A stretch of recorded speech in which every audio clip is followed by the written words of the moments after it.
Agatha Christie's Poirot.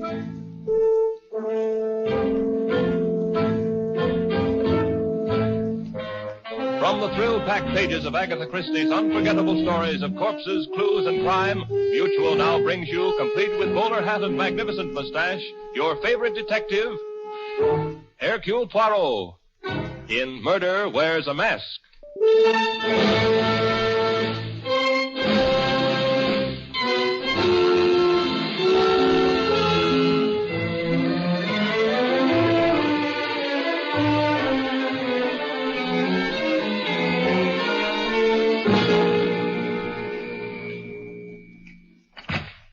Yes? I'd like to speak to Mr. Poirot.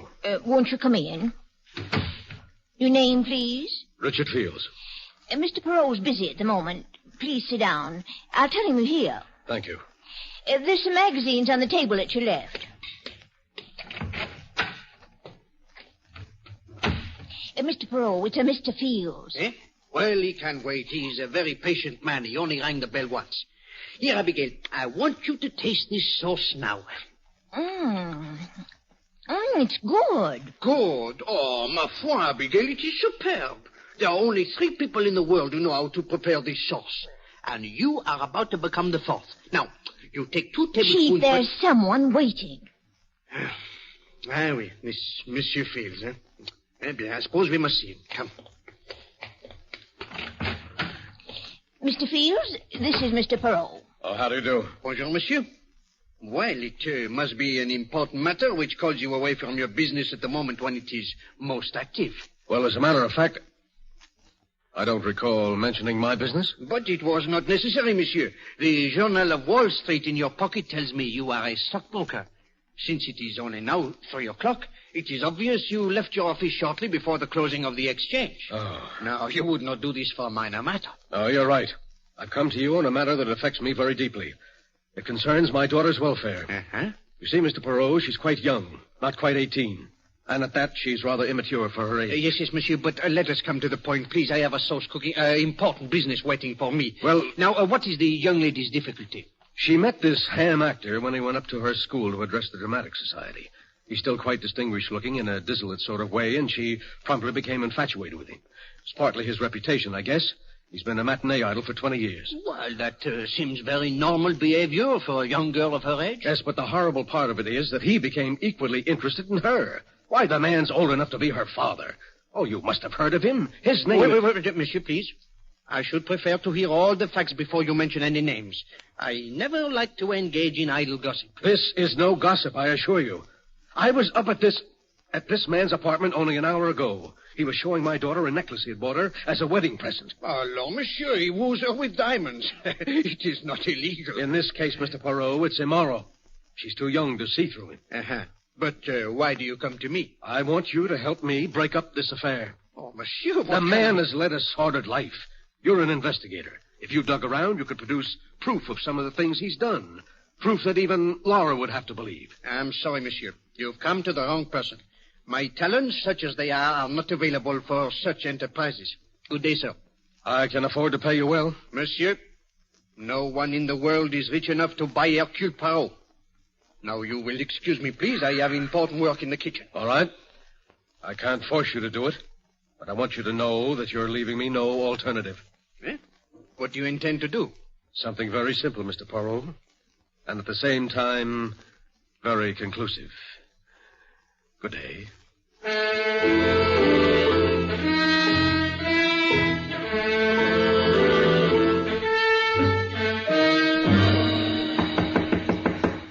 Come in.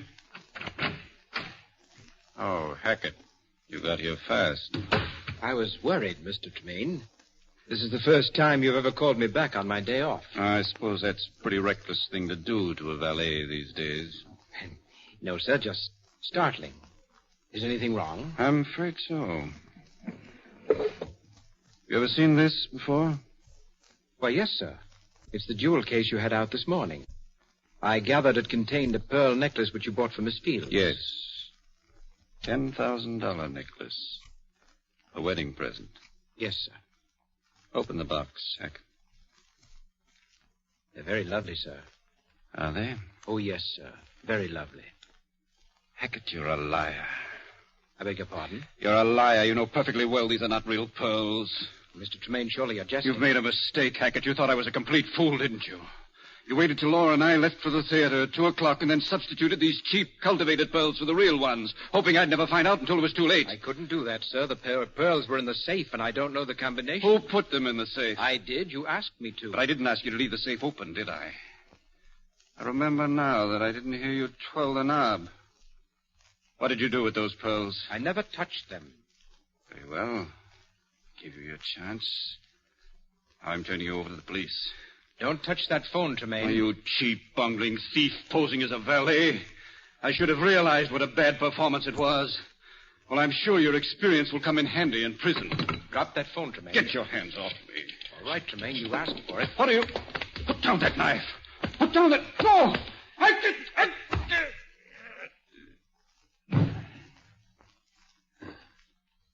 Exit. Mr. Tremaine.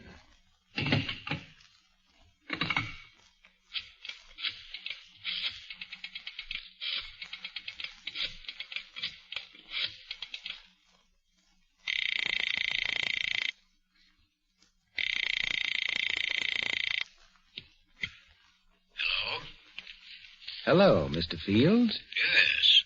This is Archie Tremaine. Tremaine. Where's Laura?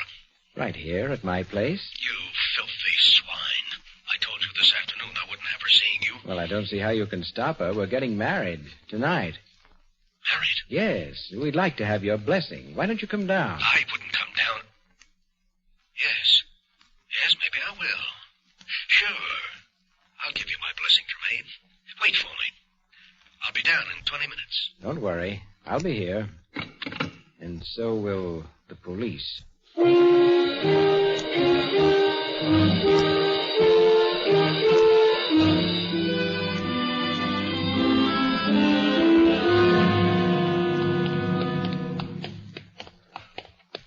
Inspector Stevens, I tell you, the next time we have dinner together, it will be in a place without a telephone. Then I will be certain at least we can finish our dessert without interruption. All right, here we are. This is the place. You could have stayed and finished your dessert, Poirot. I didn't take you by force. It is the same thing. Why, you very slyly tell me you have received an anonymous call reporting a murder. Lord, you know I cannot resist such a situation. He has excellent taste, this Monsieur Archie Tremaine. Me, I like very much these brownstone houses. Nobody home. Place is dark. We're probably on a wild goose chase. But the door, it is open. Oh. And the light switch, I presume, is here. So, and now? Oh, we better start looking around just to make sure. Now, let's try the library first. It should be... There's no doubt down this hall here. All these brownstones, you know, they are very much the same. Yeah. Inspector, flash your light around, please, eh? All right. Here's the switch. Tremaine. Yeah, he's dead, all right. Stabbed through the heart. Stabbed once, Inspector, with that letter opener. He must have dropped on the spot. There's no other blood around, just that one big pool he's lying in. And these bloody footprints all over the floor. They must be the murderers, Poirot. He stood over the body to make sure Tremaine was dead and didn't notice that the blood was oozing around his shoes. Then he went over to the desk here, maybe to make a call, then into the bathroom to wash his hands. He came out, headed for the door, And, what, Inspector? Well, the footprints stopped suddenly. I don't get this. Inspector, have you observed this newspaper? Half the front page is torn off. You think the murderer dried his shoes with it? No, Inspector. I believe this is what happened. He did all the things you have described. Then, when he reached this point where the footsteps stopped, he realized that his shoes were bloody. Well, he could not go out wearing such shoes, and he could not carry them in his hands. Now, he looked down, and voila! He sees another pair of shoes. Fine, clean shoes, free of any blood. Where? On the feet of the dead man. You mean these shoes belong to the murderer? But obviously. They are covered with blood, and the laces are open because the shoes are a trifle too small. Mm-hmm. Now, the murderer put on the dead man's shoes. He finds they are too large. So, he tears up part of the newspaper and stuffs it into the shoes in order that he may walk with more comfort. By Jove, Poirot, I believe you're right. Now all you have to do is to find the owner of these shoes. We'll try it through checking the manufacturer's code number. Wait, perhaps I can make the task easier, Inspector. I think you will find that the owner of these shoes is a stockbroker named George Fields. Now, look, Poirot, this is too much. You've been working your little gray cells overtime. How can you... No. I will explain, mon ami. I will explain. You will notice that the heel of the right shoe is worn down considerably more than the left. Earlier today, this Monsieur Fields, who limps rather badly, came to see me. He uttered dire threats against someone who fitted the description of poor Monsieur Tremaine here. So you see, Inspector, I employ the sharp eyes and the ears rather than the little gray cells. And they tell me that you had better question this Monsieur Fields at once.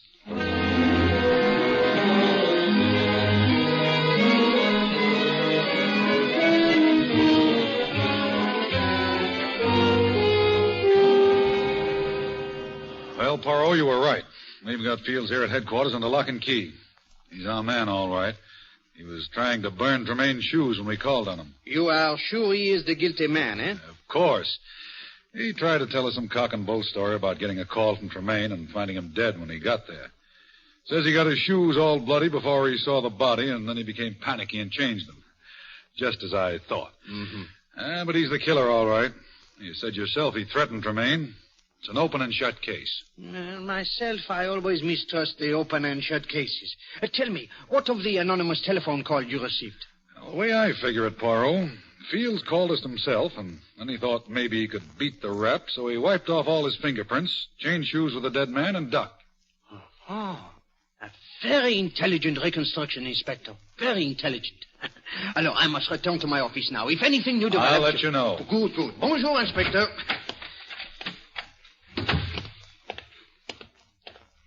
Mr. Poirot. No.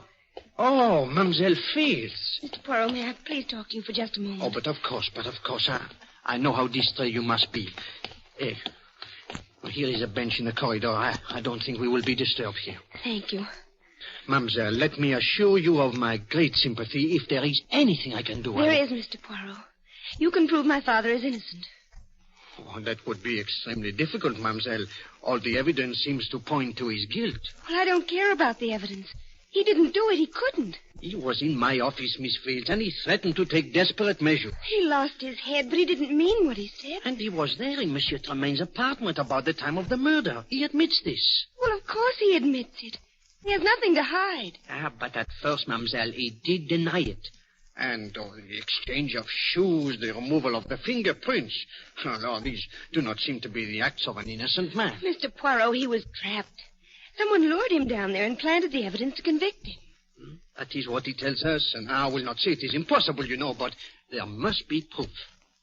Don't worry, I'll find it somehow. George will help me.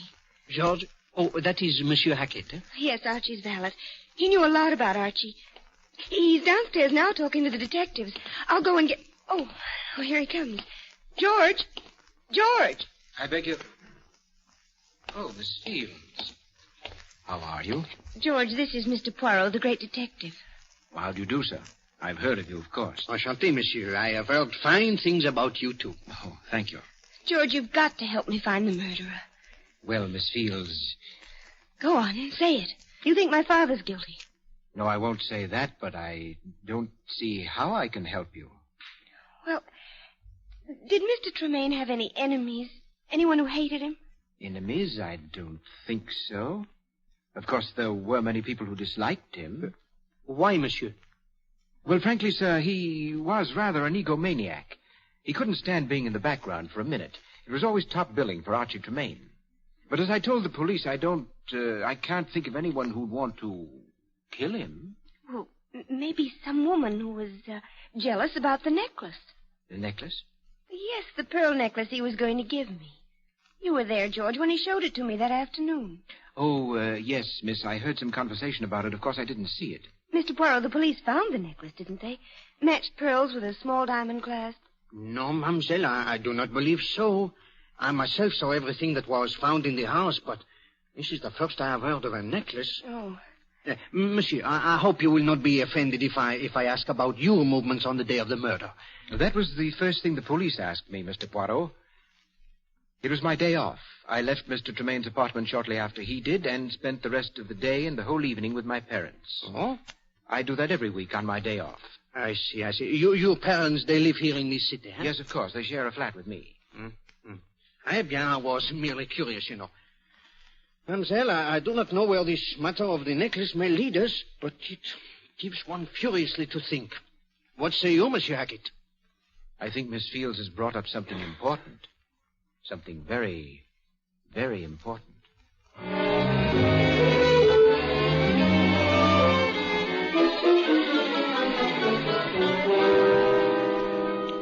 Now listen, you two.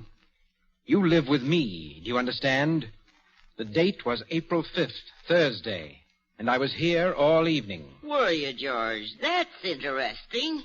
I don't like your tone, Daisy. And I don't like getting the short end of the deal all the time. What? What is this, Peter? Hold up? No, Hackett, I wouldn't say that, but we do all the dirty work as a rule, and you get most of the dough. Well, this time I've done all the dirty work. And you just have to be smart. That little chubby Frenchman or Belgian or whatever he is doesn't look like much, but don't let his accent and that phony-looking mustache fool you. It's going to take great acting to make him believe that you are my parents. And it's going to take a great deal more money to make us try it. We don't want to All right. I'll double your share on this job, but watch yourself. That may be him now. I'll wait in the next room. Just in case. No rough stuff, Hackett. Now, we'll handle it with kid gloves. Yes? Bonjour, madame. My name is Poirot, Hercule Poirot. May I have a few words with you? Well, yes, come in. What is it, Mama? A gentleman, Pa. Man named Peril. Yes, and my secretary, Miss Thatcher. How do you do? Howdy. Excuse my shoes being off. We wasn't expecting any callers. Oh, no. Do not be deranged, monsieur. We will be here only a few moments. Will you have some cherry cordial, sir? I made it myself. Madame, you are too kind. No. I wish only to ask a few questions about your son. George, what about him? Well, you know, I presume that his late employer was found murdered. Oh, yes, poor Mr. Tremaine. A kinder man there never was. Every Thursday, George would come around and talk about nothing but his wonderful Mr. Tremaine. Every Thursday, madame? Yes, sir. His day off. Tell me, on April 5th, the day of the murder, he was here that day too, huh? Why, what do you mean, Mr. Perot? Of course he was here. All day? Oh, from, about 2:30 on.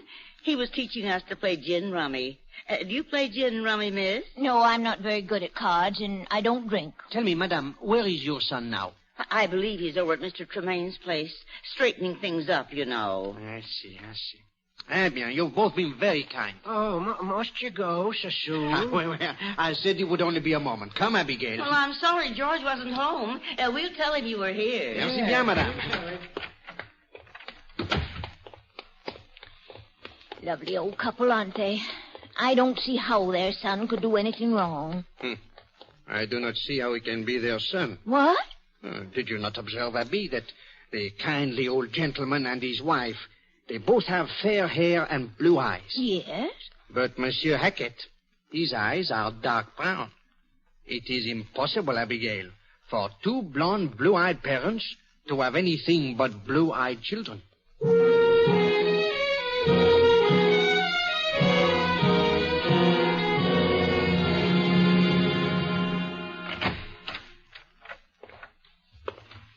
May I help you, sir? Oh, yes, if you don't mind. I am interested in a necklace which you recently sold to a Mr. Archie Tremaine. Really? May I ask what your interest is? Oh, my name is Hercule Poirot. I would like to... Hercule Poirot, the brilliant Belgian detective. Oh, monsieur, I am flattered.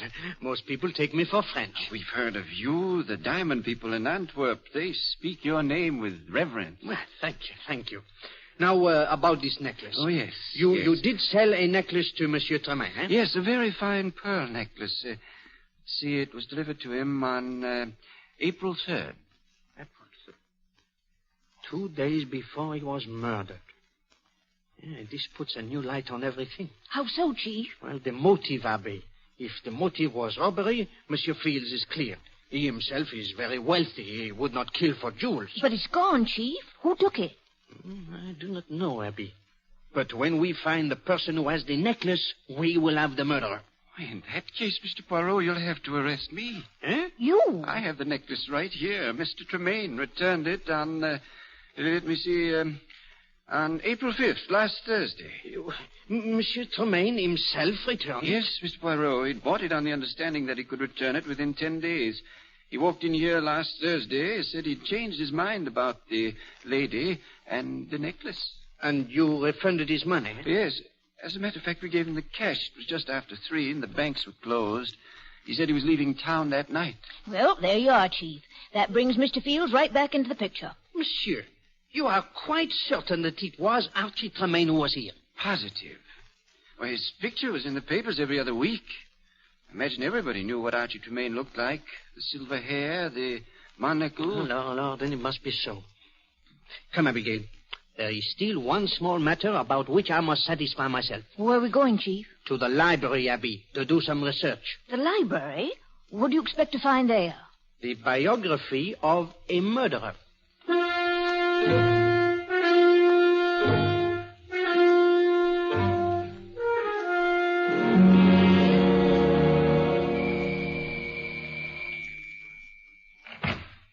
Why, Miss Fields, this is a surprise. Hackett, I had to come here to Mr. Tremaine's house. I had to come and see for myself. Is there anything... I'm terribly sorry, miss. I've gone through all of Mr. Tremaine's belongings, and there's not the slightest clue, not the slightest suggestion that anyone else could have killed him. Oh, it's horrible. Horrible. They've indicted him, Hackett. They're going to try my father for murder. Yes, I know. They were about to let him go because of that missing necklace. And then they found out that it had been returned. I can't understand it. I can't believe that Archie returned it. We were going to be married. It was all agreed. Well, miss, your father was so set against it that perhaps... Oh, no, that would have made Archie more stubborn. If I could... Wait. I've just thought of something. What time was that necklace returned? A little after 3, according to the jeweler. At least that's what the papers say. A little after 3? Yes, miss. But that's impossible. Oh, why didn't I think of it sooner?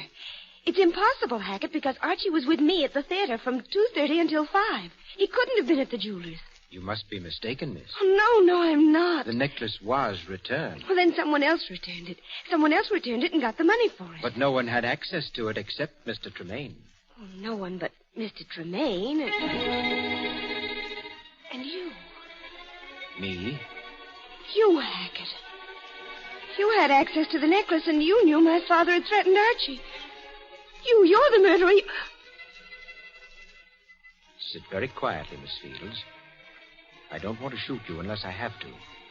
You killed him. You stole the pearls, and you framed my father. I'm going to call the police. No, you don't. Tremaine tried that. Now he's dead. No, that won't do either. The door is locked. I locked it as you came in. Get away from me. Get away! I'm sorry, my dear. Now I'll just gag you so that you're not tempted to scream again. There we are. Now.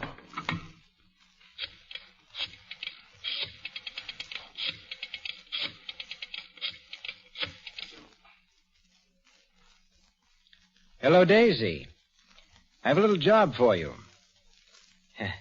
No, it's not as hard as the other one. Doesn't require as much talent. Is that laundry wagon still available? It is. If I have Pete drive it down here to Tremaine's place, I'll have a bundle ready for him.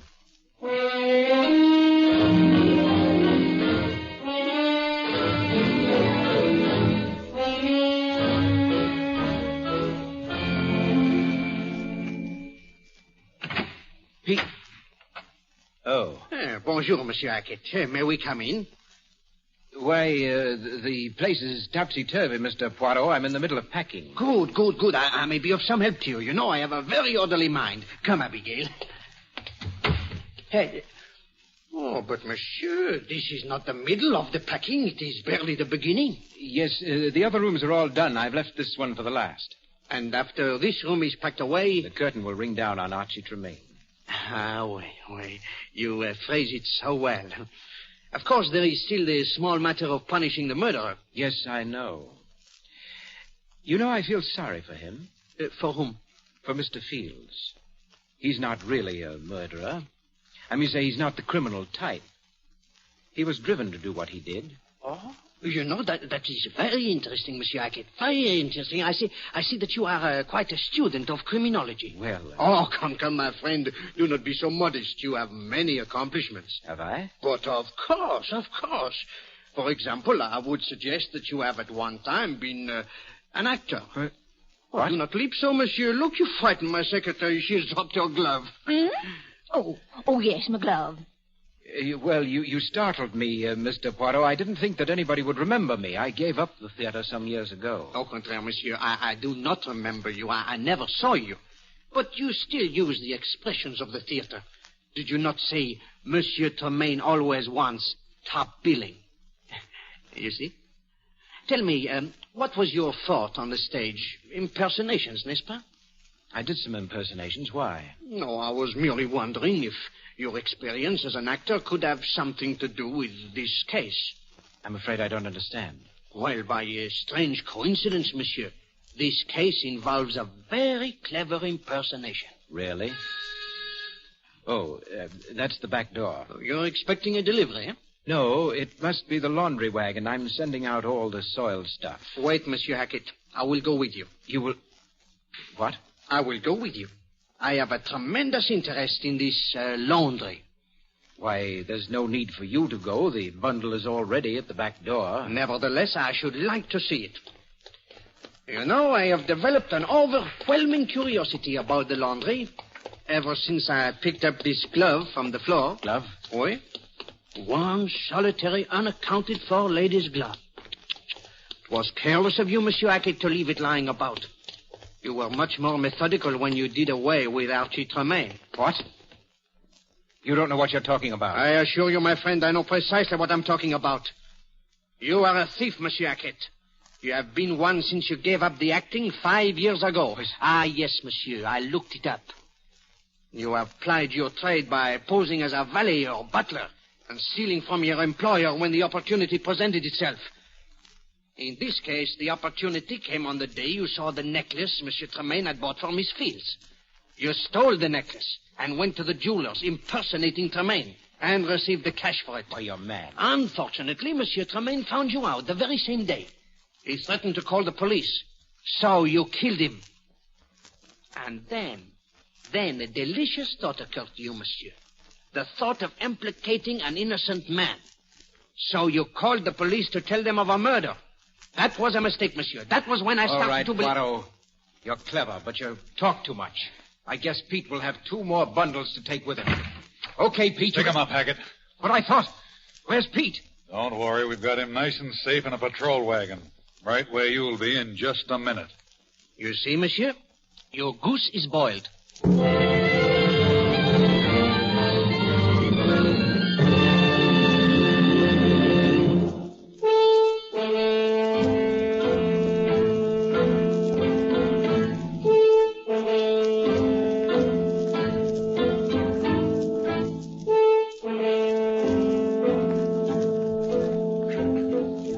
Be sure to listen next week when Agatha Christie, America's favorite mystery writer, brings you her favorite detective, Hercule Poirot, in the case of Death Points a Finger.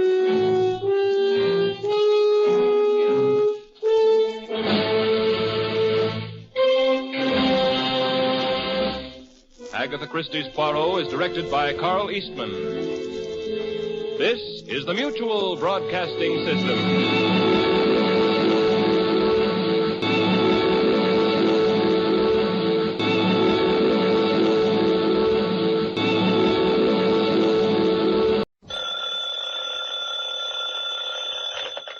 Hello?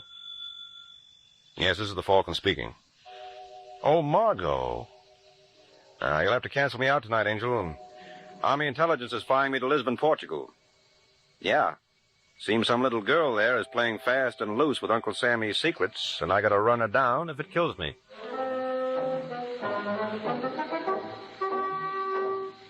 Once again, the transcribed Adventures of the Falcon, starring Les Damon.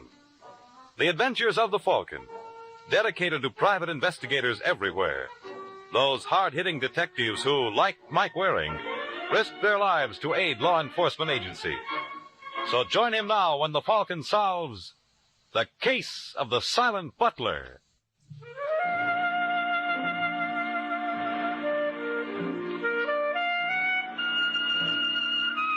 I guess the boy who first gave out with good things come in small packages must have had Maria Costa in mind. Maria is the luscious-looking brunette walking down one of the steep, winding alleys in Alfama, the old section of Lisbon. She's so pretty, even the beggars stop their panhandling to watch her go by. And 15 feet behind her is a man in a white suit and a white Panama hat, who obviously feels she's worth more than a second glance. He must. He's been following her for days. All right, senor. What is the meaning of this? You talking to me, lady? Yes. What can I do for you? You can stop following me. Following you? I saw you at the Castello de Saint George. You mean that Moorish fortress up on the hill? Yes. Oh, not me, sugar. Why, I wouldn't make that climb for anything. I know it was you. And yesterday you on the Rue Aurea. If that's the section where the goldsmiths have their shops, you're mistaken. I aim to cover that tomorrow. You are lying. Not me, no man. You ask anybody. They'll tell you Dixie Harris ain't told a lie since he was knee-high to a grasshopper. Now, ma'am, it must have been some other tourist in a white suit. Well, in the future, you will be so good as to leave me alone. Why, sure, Maria, anything you say. How did you know my name is Maria? Did I call you that? Yes. Well, now, what do you know? I guess there must be something in that mental telepathy business after all. I demand to know why you are following me. Well, I told you, honey, I'm just doing a little sightseeing. And you're the prettiest sight I've seen in all of Portugal. And you can't blame a fella if he comes back for a second look, can you? I'll be seeing you, sugar.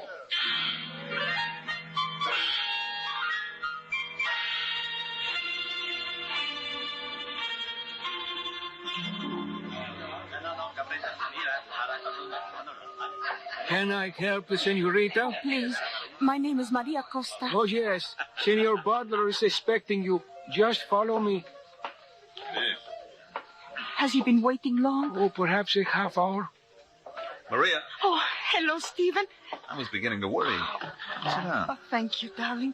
Would the senor care to order now? Yes, I think so. What would you like, Maria? Oh, a double Smirnoff and orange juice.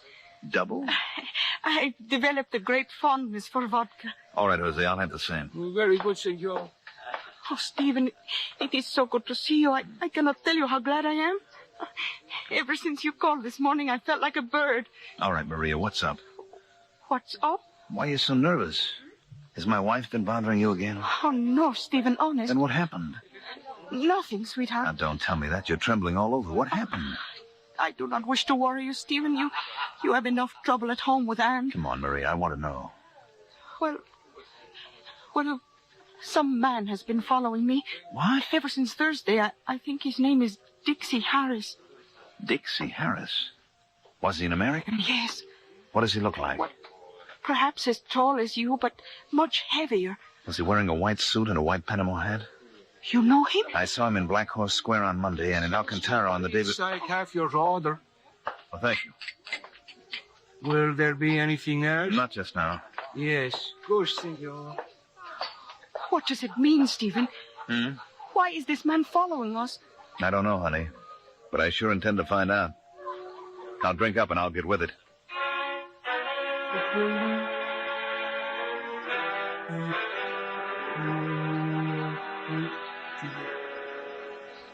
Four, two, 1. Hello? Have I the honor of talking to that distinguished gentleman known far and wide as the Falcon? How are you, Dixie? How in the world did you know it was me? I recognize you by a white suit. How we doing? Well, not so hot, Mike. Maria spotted me. When? This morning in Alfama. Tough. I'm sorry, pal, but it couldn't be helped.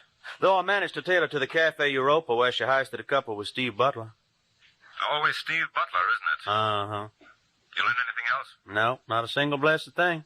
If you ask me, friend, we got a bum steer. That gal's no spy. And what about those confidential reports from the embassy we found in her apartment? I'm beginning to think they were planted. By whom? By the same little lady who gave us the original tip. Are you able to latch onto her again? Nope. That name she used was a phony. Well, I don't get it. Me neither. But a lady 6'2" and even somebody's trying to frame Maria. What gets me is why. Yeah, that's a very good question, Dixie. I'll get busy on the answer right away. Keep in touch, fella.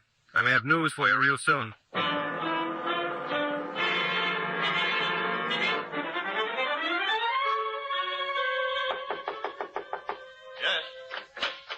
You Stephen Butler? That's right.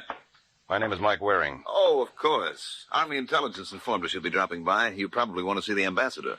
There's no need to bother him. You're his aide, aren't you? Yes. Well, I think you can give me all the information I need. Sit down, won't you? Thanks. Cigarette? Yeah, please. You, see much of Maria Costa these days? What? Maria Costa, the girl who works in the coding department. Well, working together in the embassy, naturally, I run into her every once in a while. Yeah, naturally, but how about on the outside? Why should I? No good reason. Suppose I told you she was a spy. That's ridiculous.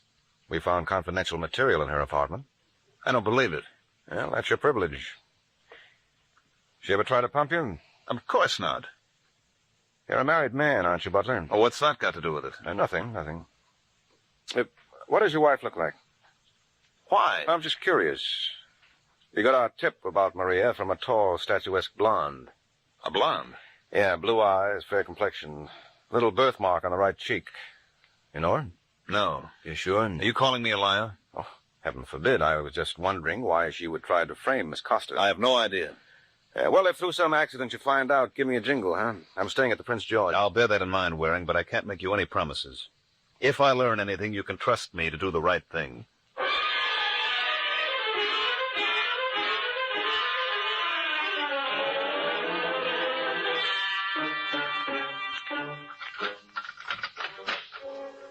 Hello, Ann.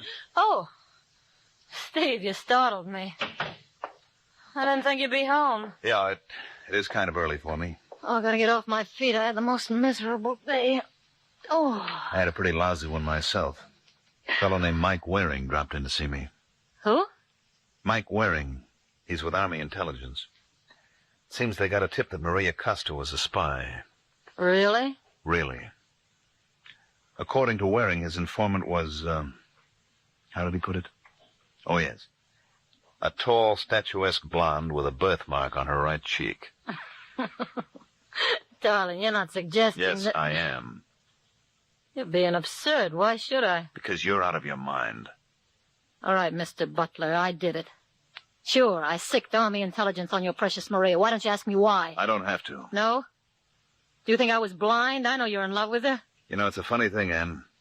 I bet I've heard you say that 1,000 times in the last 7 years, and for once in your life, you're right. No. Yes. This time you've hit the nail right on the head. Steve, you don't mean that. You couldn't. You're just trying to hurt me. I don't have to. You're the kind who hurts herself. Steve, please, listen to me. I know I was wrong, but I love you so much, darling. Every time you look at a woman, I go crazy. I know. You gotta understand, I just do these awful things because I'm so afraid of losing you. Well, you have now. No. You love me. You know you do. It's all over, Ann. I'm going to marry Maria. No. I couldn't live without you. You better get used to the idea. I'm moving out now. I won't let you go. Stop. I'll kill her. So help me, if you move out of here, I'll kill her. You're insane. Stephen, don't go. I promise you, darling. I'll send for my things in the morning. Steve, please.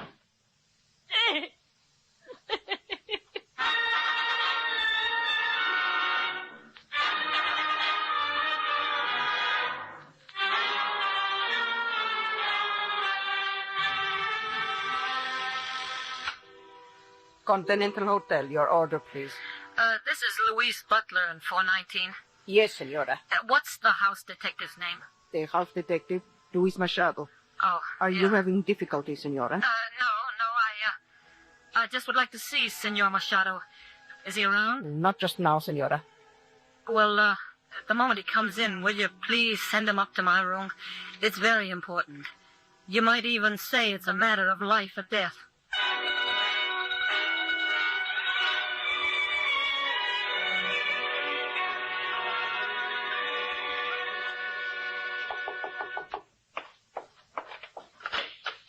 Senora Butler?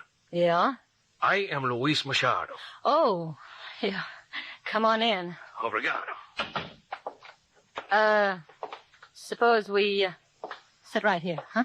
Oh, the telephone operator said... I know, but wouldn't you care for something to drink first?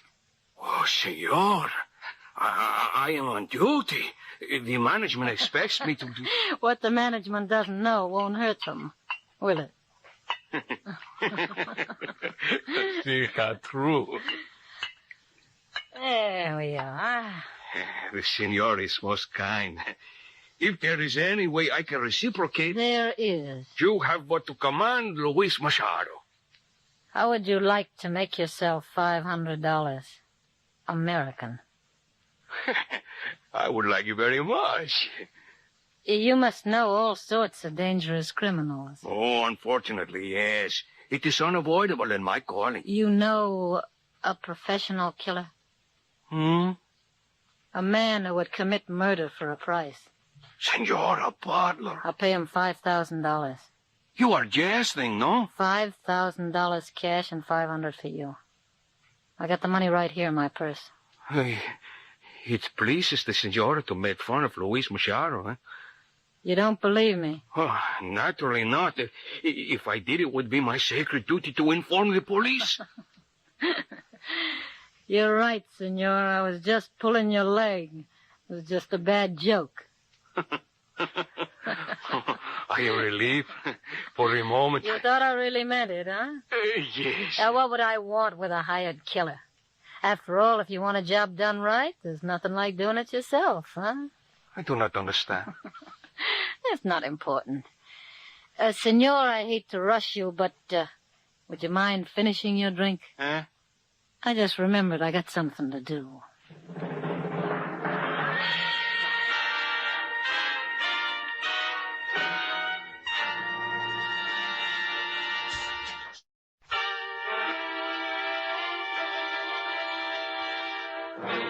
Now back to the adventures of the Falcon.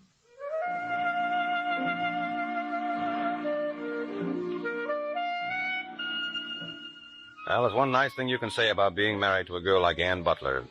Makes life kind of interesting. You never know what she's going to cook up next.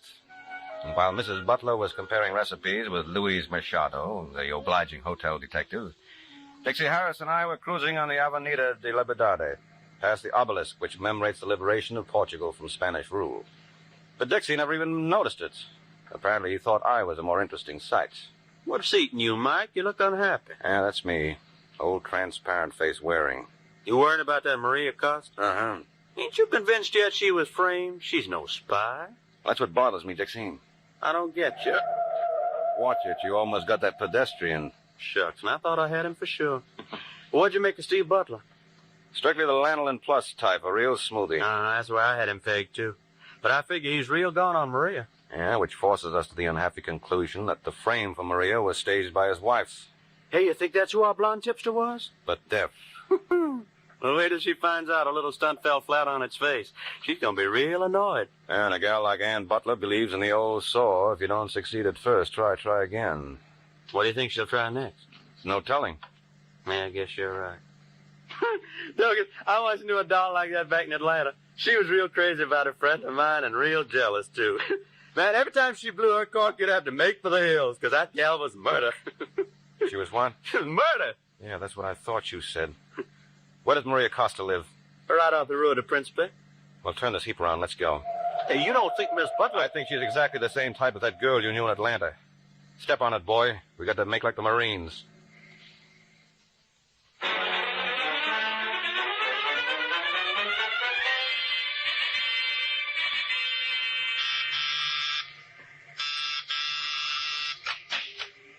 Si, senores. Oh, no. Let's get out of here, Mike. Just a moment, please. You are looking for someone? Yeah, but I don't think we'll find her in. Is this Maria Costa's apartment? It is. Uh-huh. That's what I was afraid of. Excuse me. Oh, don't mind him, Lieutenant. He always acts like this when he sees a man in a blue uniform. He's from the South. He keeps forgetting the Civil War is over. That is most amusing. May I inquire as to your names? Sure, I'm Mike Waring, and this is Dixie Harris. We're attached to American intelligence. I see. Be so good as to enter. Well, where is she? In the bedroom. Dead? She was shot twice. Tough. Obviously, this does not come as a surprise to you, senor. Hardly. I would be most interested to hear why. Can we see her first? Of course. Over here, senores. Can we take a peek? You would like me to remove the blanket? Yes, please. Holy smoke, that ain't Maria Costa. No. You are surprised? That's the understatement of the week. You do not know this lady? Well, judging from the blonde hair and that birthmark on her right cheek, I'd say she was Ann Butler. You are absolutely correct. Where is Maria Costa? Senorita Costa has momentarily disappeared, but it is of no import. We have already apprehended the assassin. Who is it? The victim's husband. Steve Butler? I don't believe it. He has even obliged us with a confession. Where is he? In the Palace of Justice. Can I see him? It will be my pleasure.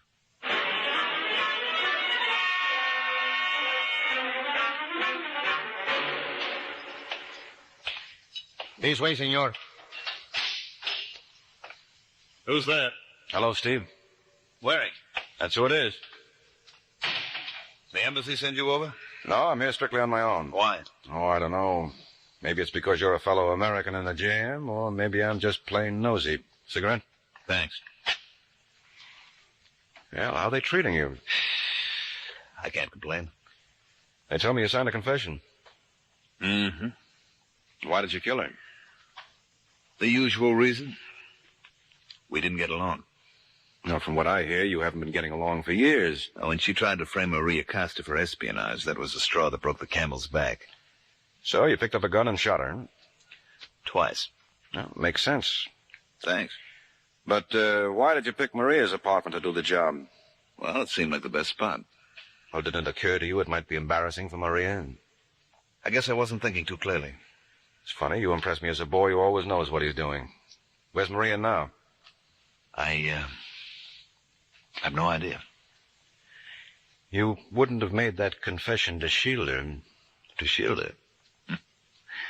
Don't tell me I impress you as the noble type. Now, strangely enough, you do. You're out of your mind. Mm-hmm. Well, we'll find out when we latch on to Miss Costa. Look, Waring, you mind your own business. Well, this is my business. You're an employee of the American Embassy. So is Maria. I don't want you bothering her. You understand? She had nothing to do with this. You're in love with her. I was not in love with her. It was just a little extracurricular activity. Uh-huh. I killed Anne, and that's all there is to it. Well, you ought to know best. But I like to keep an open mind. I'll be seeing you, Steve.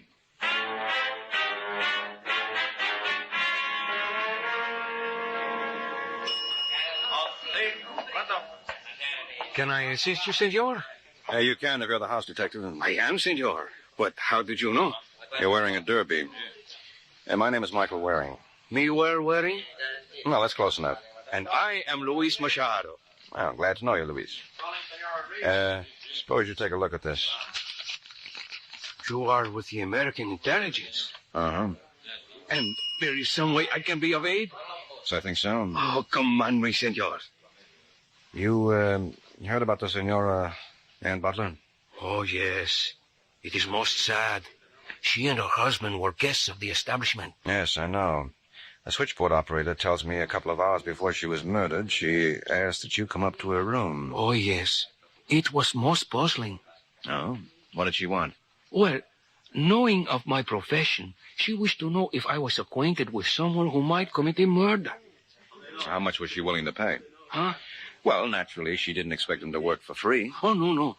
She said she would compensate him in the amount of $5,000 American. Understandably, I was horrified. Then she explained it was all a joke. Did you believe her? She was an American. Yeah, they'll do anything for a laugh. Well, what happened after that? Well, as I took my departure, she said something, let me see if I can remember. If you wish a task well done... Do it yourself. Exactly. Well, that explains how she wound up at Maria Costa's apartment. She went there to kill her. Oh, it does not seem credible. I'll take my word for it. That's how it happened. All right, thanks a lot, Louise. I have been of some aid. Oh, indeed you have. Maybe I can make it up to you real soon.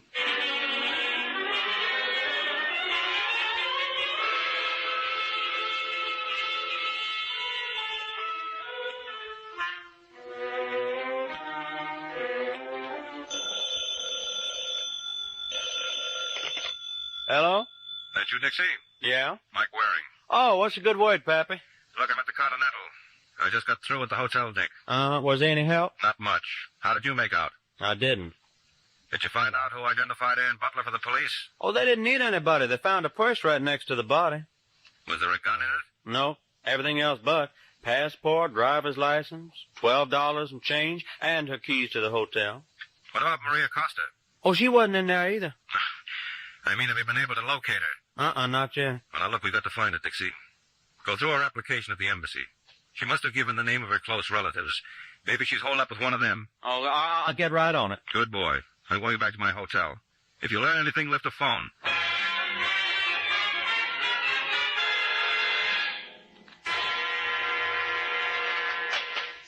Come in, Senor Waring. Huh? You will be so good as to close the door? Oh, yes, of course.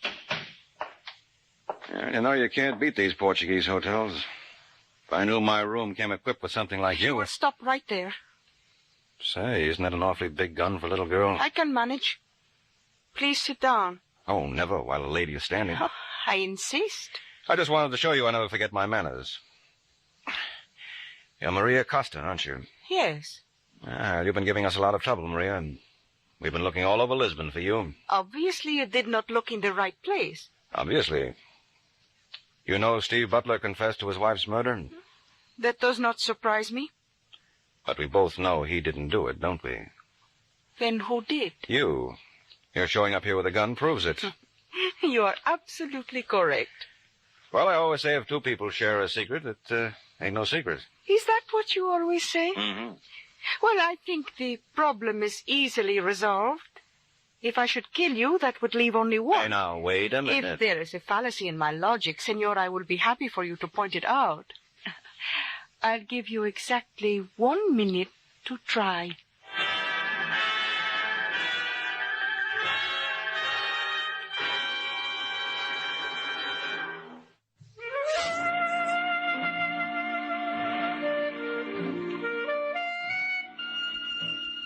I don't know if you've ever been alone in a hotel room with a beautiful girl, but take my word for it, it's overrated. Especially if she's chaperoned by a gun. Still, I was awfully pleased that Maria gave me a full minute to dig up a reason why she shouldn't use it. In this day and age, most girls wouldn't have been that patient. Well, Senor, have you any final request? Yeah, I'd like to see Brooklyn again. Look, Maria, killing me won't solve anything. I believe it will. It doesn't bother you they'll hang Steve Butler for his wife's murder? Not at all. You were in love with him. You're being very childish. You know he confessed to Ann's murder just to shield you. And you feel I should do as much in return? It's what I would have expected. Yes, seems to me. It seems to me, Senor, you have exhausted your allotted time. So if you will forgive me... Oh, no. What happened, Angel? The gun was fired? Don't be silly. No, you don't. We only allow one chance to a customer. Come on, drop it. All right, now sit over there while I fall. Yes, come in. You behave yourself. Senor Waring? Ah, if it isn't Luis Machado. Yeah, come on in, Luis. My visit is not inopportune? No, as a matter of fact, your timing couldn't have been better. Oh, but the lady... Naturally, as a hotel detective, you'd think of that. This is Maria Costa. Maria Costa? Yeah, she just tried to kill me. I will succeed yet. I wouldn't make book on it, Angel. Certainly not with this gun. The firing pin is gone. What? Am I right, Louise? Let me see. Oh, but yes. Someone has filed it off. It would require a miracle for her to harm you with this. Mm-hmm. Well, strictly between us, I don't think she was really trying. You're insane. Really, senor? Don't you get it, Louise? She's in love with Steve Butler. So? So he confessed to shield her. Now, if she had just walked in here and did the same, what would have been my reaction? Well, senor, you would have thought that she was trying to protect him. That's right. I would have patted her shoulder and told her to go home like a good girl. So she decided to incriminate herself, and taking a shot at me seemed like the best way to handle it. No! Yes, yes. And being the type girl you are, you wouldn't want to see me hurt, so you filed off the firing pin, hoping it would go unnoticed in the excitement. I tell you, you are wrong. Just relax, Angel. Hey, I do not understand. If she did not kill the Senora Butler, who did? Well, I'm glad you asked me that, Machado, because I just happened to be prepared with an answer. Now, who knew that Ann Butler had $5,000 on her to pay a gunman? Who alone had the opportunity to follow her over to Maria's apartment and kill her there for the bundle? Who? You. Oh, really, Senor? Now, don't be unhappy, Luis. You couldn't use that money anyway. It's not inflammable. Where you're going, you'll need money to burn.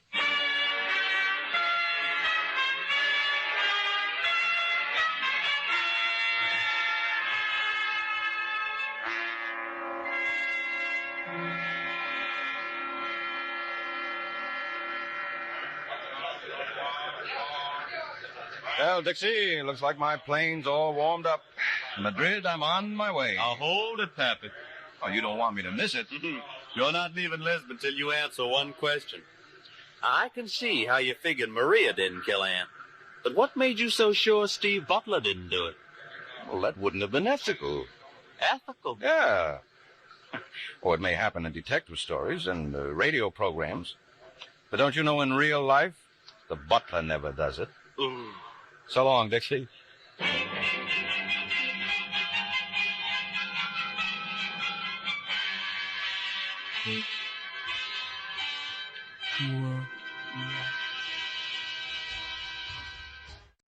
The most popular sport on Boston's Charles River is rowing in one-man sculls. Or rather, it was the most popular sport, that is, until they took to beating on one man's skull. Mine.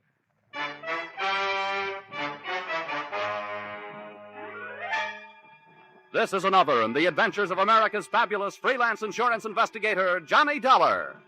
At insurance investigation, Johnny Dollar is only an expert. At making out his expense account, he's an absolute genius.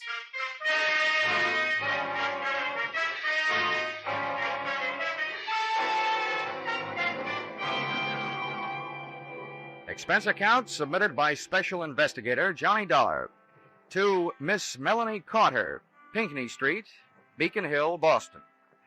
The following is an accounting of my expenditures during assignment as your representative, investigating list of your relatives who might be interested in murdering you for your insurance, or who'd like to rock the old doll to sleep, or the unnice niece and the charming young rat who put the few in the word nephew.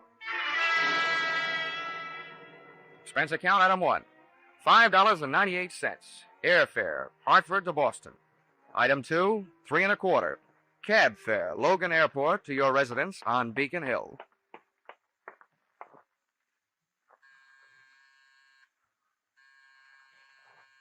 Who is it? This is Mr. Dollar, the insurance man from Hartford. Good. Just a minute. Come in. An electric latch unlocked the door of your flat, and I stepped through, straight out of this century into the last. It was another world, the remnants of which you see today in antique shops, including those Chinese wind chimes that tinkled over by the window. And you, its tiny and aged queen, sat across the 19th century room in your modern throne, that chromium and black leather wheelchair. Come in, Mr. Dollar. Oh, What's the matter, ma'am? Oh, nothing. You just remind me of someone I once knew, that's all. You were so... Come, sit down over here. Thank you, Miss Carter. I take it you are Miss Carter. Oh, yes, indeed. You probably expected a younger woman. Maybe, but certainly not one any more attractive. Oh. You hold on to that gallantry of yours, young man. It's very difficult to find these days. And a very precious treasure to women. Miss Carter, since you seem to know my name, I guess there's not much use in my telling you that I'm the investigator recommended by your insurance company, Royal Life. Oh, yes, they sent me a telegram saying you would be here. No telephone? No telephone. You see, Mr. Dollar, I was once a very happy young lady. Yesterday was very good to me. Today and tomorrow, who knows? And why take chances? What little life I have left, I want to enjoy. That is why I've sent for you. You mean somebody told you I was an early American insurance investigator? No, my dear. It's just that experience is such a good teacher. Mr. Dollar, many years ago, my husband was murdered for his insurance money by his very own brother. Would you hand me my smelling salts? Oh, yes, certainly. Here you are. Well, fate was very quick in passing judgment on the case, because the brother was killed by a runaway horse as he was leaving the scene of his terrible crime. I not only received my half of the insurance money, but also the half that would someday have gone to him. Oh, and now you feel that your life may be in danger for the same reason. Oh, well, whether my life is actually in danger is not the most important thing. It is my mind that is in danger. The beneficiaries to all of my insurance, and as the company may have told you, it is a lot of insurance, are my niece and my nephew, the children of that murderer. See, I adopted them after their father's death. Oh, bad blood is bad blood, Mr. Dollar. And I want you to make sure that I am not engulfed by it. So, with the 2 names and addresses you gave me, written in your precise copperplate handwriting, I set out to give the once-over lightly to the 2 people you were afraid might someday give you a once-over not so lightly. Move number 1. A quick trip up the financial pathways worn bare by credit bureaus, income tax investigators, and other types of snoops. I learned that thanks to your generosity, both your niece and your nephew had just enough to live graciously on, and thanks to your frugality, no more. Move number 2. A quick trip to Cambridge, the address of your nephew, Chalmers Carter. A stylish fire trap near Harvard Square. A maid let me in and summoned her mistress. Her entrance was announced by the jangling of a stack of bracelets and bangles running up her arm. So sorry to keep you waiting, darling. What was it you wanted? How do you do? Mrs. Carter? Oh, yes. Yes, I'm Crystal Carter. Of course. Oh, I say, that's a beautiful suit you're wearing. Not Boston, I can tell. No, New York. $185. Right off the racks. Mrs. Carter, the maid tells me your husband isn't at home. Oh, no. He isn't?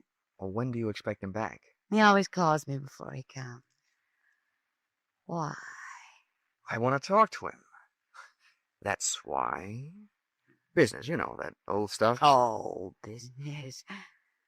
Who can have any funds? Business. Hmm? Who are you, anyway? Sit down. I'm a guy who suddenly knows what the old-fashioned Iceman must have felt like. Huh? Oh. Who are you, I ask? Mrs. Carter, I am what is known in the investment business as a finder. My job is to find money for people who have bona fide projects, but who are short on cash, with which to develop them. That sounds like a lovely job. It is, when you find the money. You work on a percentage. Now, right now, out in California, there's a little man who some time ago bought a lot of oil rights covering a big piece of property. It's right near Newhall, where there's been a lot of gushers coming in. He's got the property. I'm looking for the money with which to develop it. I hoped your husband would be interested. Oil? There's a lot of money in oil. Well, of course he's interested. I'll call him right away. Before you do, maybe I'd better tell you. What I'm looking for is a lot of money. So unless your husband has a lot available, it'll be no use. Well, he can get it. I'm sure he can get it. He's often told me all he needed was one big chance. Maybe this is it. I know where to reach him on the phone. Where can he reach you? A chance to make a lot of quick money melted the love light right out of Crystal Carter's eyes. And if anything, the money look that replaced it was even wilder. She moved fast. By the time I got back to my hotel, there was a message there telling me where I could find her husband, Chalmers. And her directions took me back into a taxi. Back across the Charles River, And move number 3, to the Bayshore Trotting Club, a fancy little track where millionaires who like the smell of stables see how fast they can make horses trot. Chalmers Carter was up there among the rest, in spirit if not in prosperity, sitting in the low-flat grandstand watching the afternoon workouts, knowingly holding a stopwatch in his hand and keeping one eye on a blaze-faced filly who was kicking up the dust in the racing oval, and one ear on me. And as you may or may not know, Mr. Carter, the best thing about an oil investment, the first 27% of your income from it is tax-free. What? Say that again. That's right. The first 27%, tax-free. Dollar, just how much money do you need? About 120,000 should do it. 120,000, huh? All right, I'll see what I can do about it. What did you say about 120,000, Carter? George, when you get your hands on 120,000, Chalmers, don't forget the 500 you owe me. Move number 4, a quick trip back across the one more river I seem to have to cross, the Charles, to a Farbersville apartment on Bay State Road, where I found your niece, Sophia. Very pretty, but very stuffy. Your proposition interests me. However, I would naturally first have to check everything very closely with my business advisor. Oh, naturally. This first visit is only to find out whether you are interested, and whether you do have money immediately available. Immediately? Yes. I see. Very well. I think it can be managed. Then, having made those moves, I was in a hurry to move you out of the way, which led me straight back to your flat on Pinckney Street, Beacon Hill.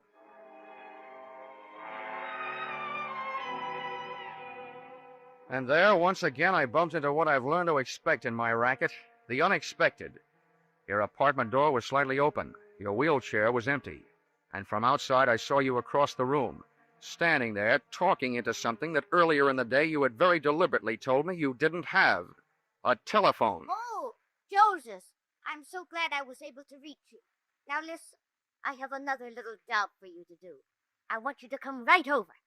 Both of you. You need Rocky. You know where it is?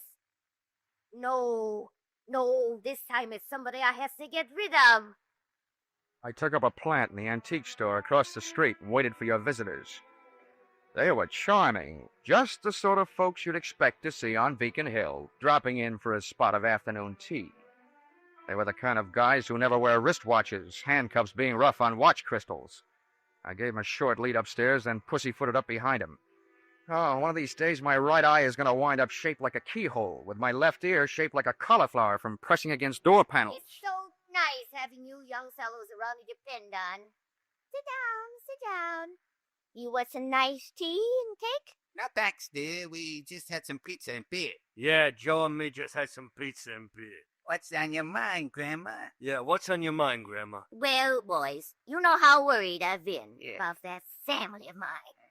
Well, things are even worse now. What's up? Yeah, what's up? Well, I want you to understand that it wasn't that I didn't have complete faith in your ability to protect me. Sure. But I finally turned to my insurance company, hoping to save a few dollars. Yeah. They sent a scoundrel named Dollar from Hartford to protect me, mind you. And do you know what he did? No, what'd he do? No, what did he do? Well, just to make sure this Dollar fell off, I called a private detective and had him followed when he left here. Yeah, good. And that detective told me that Dollar went to Sophia and my nephew Chalmers and is trying to entice them to kill me for my insurance money so they can buy some phony oil stock he's trying to sell them. Huh? That guy sounds like a big operator. Yeah, that guy sounds like a big operator. Well, whatever he is, I want that young man out of the way. Grandma, dear, you don't really mean out of the way. That's exactly what I mean. Joseph, I see something I don't like very much. What is it? Some shadows moving around under the edge of the front door. Well, what are we waiting for? Yeah. Come here, you! I wasn't a match for one of those guys, let alone two. And Rocky, Big Sir Echo, not only repeated everything Joe said, he repeated everything Joe did. Take this! Yeah, take this! That's good. That's very Very good. Now that's him. That's Dollar. You hold him. Hold him. Don't flick him away. Mr. Dollar, unless you're in a big hurry to get measured for a cement suit, don't start no funny business. Don't worry. I feel about as funny as a funeral. My own. Well, I hope you've learned your lesson. Although, don't you think for a minute it's all over. This'll teach you honesty is the best fallacy, and cheaters never prosper. Take it easy, Grandma dear. This boy will not ever bother you again. Come on, Buster. Yeah. Come on, Buster. Yeah. Go on, Buster.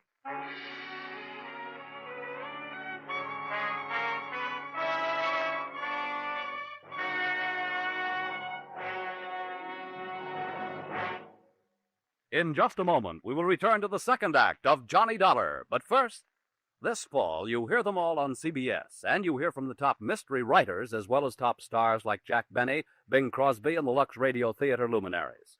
One such master of mystery, Raymond Chandler, and his world-famous private eye, Philip Marlowe, will be heard from later tonight on most of these same CBS stations. Be sure to hear this latest, hard-bitten, wisecracking adventure of Philip Marlowe later tonight, won't you?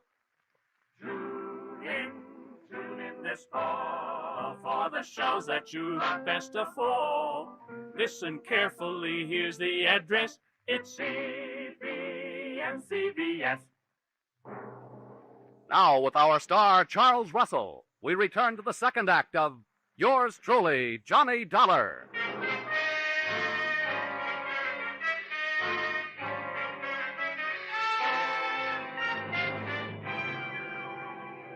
Usually, when people are taken for a ride, at least it's a free one. However, Joseph and his friend Rocky didn't feel that way. So, expense account, item 3, $1.20, cab fare, up Tremont Street toward Boston's South End. 3 of us sat packed in the back of the taxi with me in the middle, and just as we passed King's Chapel burying ground, Rocky and Joseph suddenly felt the urge to be alone with me. Hey, driver, crank up your window. We wish to be in private. As it happens, I can't. The crate fell off. Yeah, you and your lousy cab. Yeah, you and your lousy cab. Well, step on it.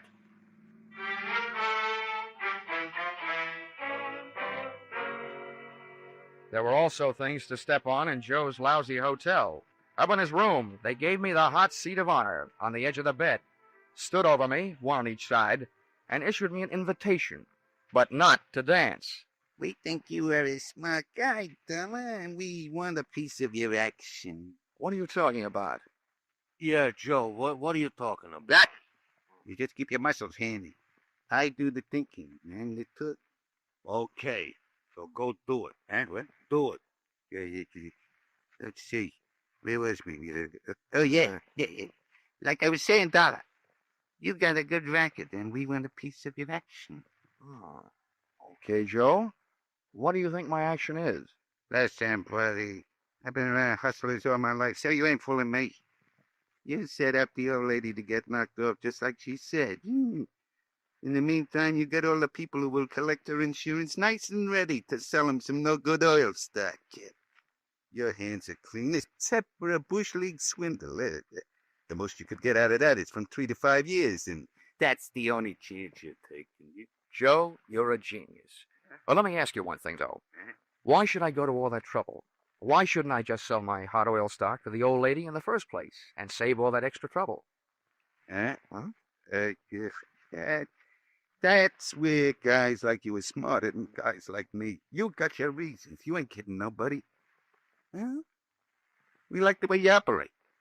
And we want in. Oh, I guess I've found myself a pair of partners. Good. Shake. Yeah, shake. One at a time. Joe?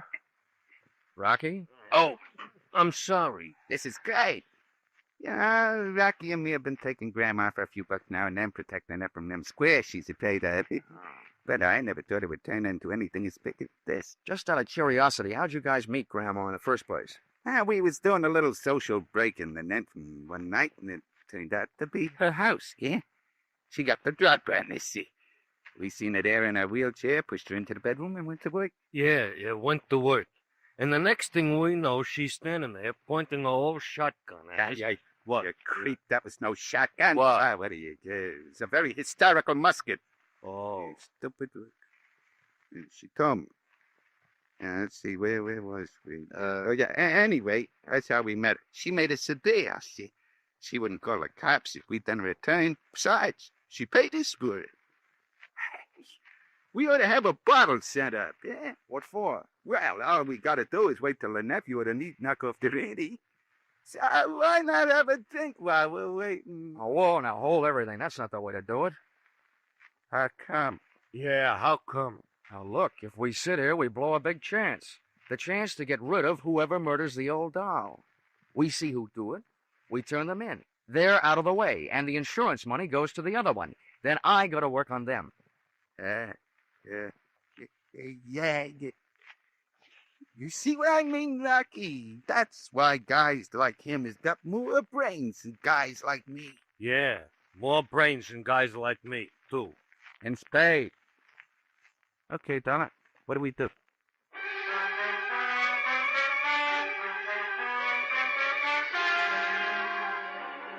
I was in a bad spot, but I'd put you, Auntie Carter, in a worse one, hoping to attract any bad apples that might be hanging on your family tree. Then all of a sudden you decided I was a worm and eliminated me as your #1 protector. Among your spoiled family fruit, there was nephew Chalmers, fishy-eyed and money-hungry, his wife Crystal, who was no killer to look at, but who could be sure of her with a gun in her hand. Then there was Sophia. She was stuffy, but strangely reminded me of a precocious young lady who strangled her mother so that she might wear her evening gown to her high school senior prom. So, when Joseph, expert in giving a fellow's eye a coat of many colors, asked me, what do we do now, I honestly didn't know. The best answer I could come up with was get back to where we could keep an eye on your address on Pinckney Street. But when we got there, Pinckney Street was blocked off by blue uniforms, and reinforcements were still arriving. Hey, what's going on? Yeah, what's going on? Well, you gotta be sure of one thing. This ain't the policeman's ball. Look, how well do you guys know to the Boston police? And some of their best quizmasters have failed to make a stir. Yeah, they failed to make us talk. Okay, you better let me go ahead. I'm not too far ahead. Don't worry. Hey, look, Joseph, the cop coming down out of her house. Oh. What do you mean now? Looks like the job is all set. Yeah, I'd better get up the hill and find out for sure. Don't forget, partner, we're walking. Don't worry. Keep moving, folks, with it. Just keep moving it. Hey, officer. Officer. Yeah. I'm Dollar of the Boston Globe. What's going on? Am I going to make the front page? Yeah, you might. Well, what's it all about? Some dame, a friend of the commissioner's, called for protection. Oh, I thought it was a murder. It is. By the time we get here, the dame up there is colder than Sunday morning beans. How do you like that? Hey, Dollar, when you're writing this story, my name is Fred Mosher. Huh? Oh, yeah, Fred Mosher. Yeah, I used to play basketball for the Boys Club of Boston. And when you're writing this story, put my name in, will you? The wife will get a kick out of it. Well, I gotta get back to headquarters. Headquarters? Hey, officer. Fred, come here. Listen, I'll see that you get your name in the paper if you do me a favor. Wow. Act like you're arresting me, will you? A couple of friends of mine are just down the street. I want to pull a gag on them. Sure, with or without handcuffs. Anyway, just grab me by the elbow and throw me in that squad car.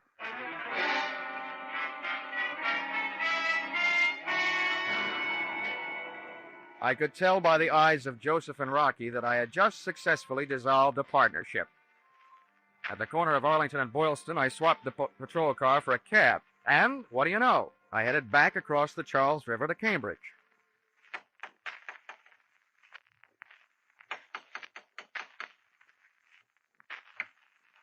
Oh, hello, Dot.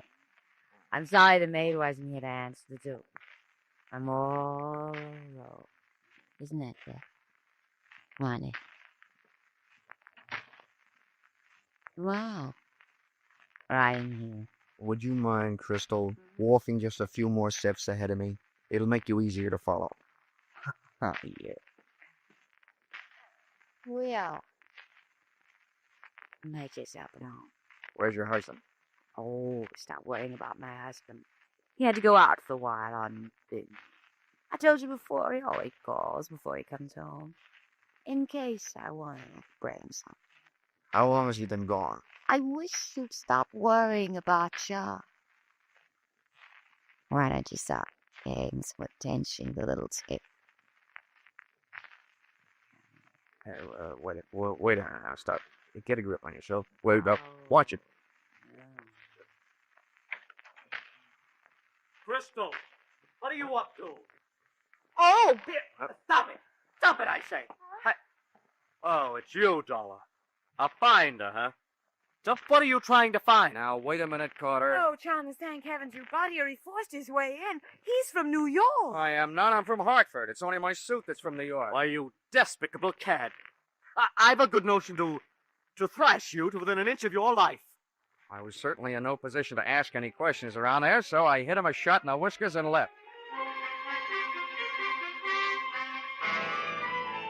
And where do you think I went? Back across the Charles River to Bay State Road, and neath Sophia's pompous little apartment.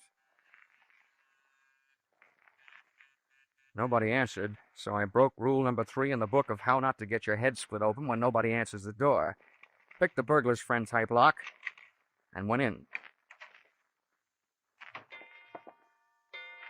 I thought at first I set off a new, polite kind of burglar alarm, but it was only a grandfather clock tolling out 10 p.m.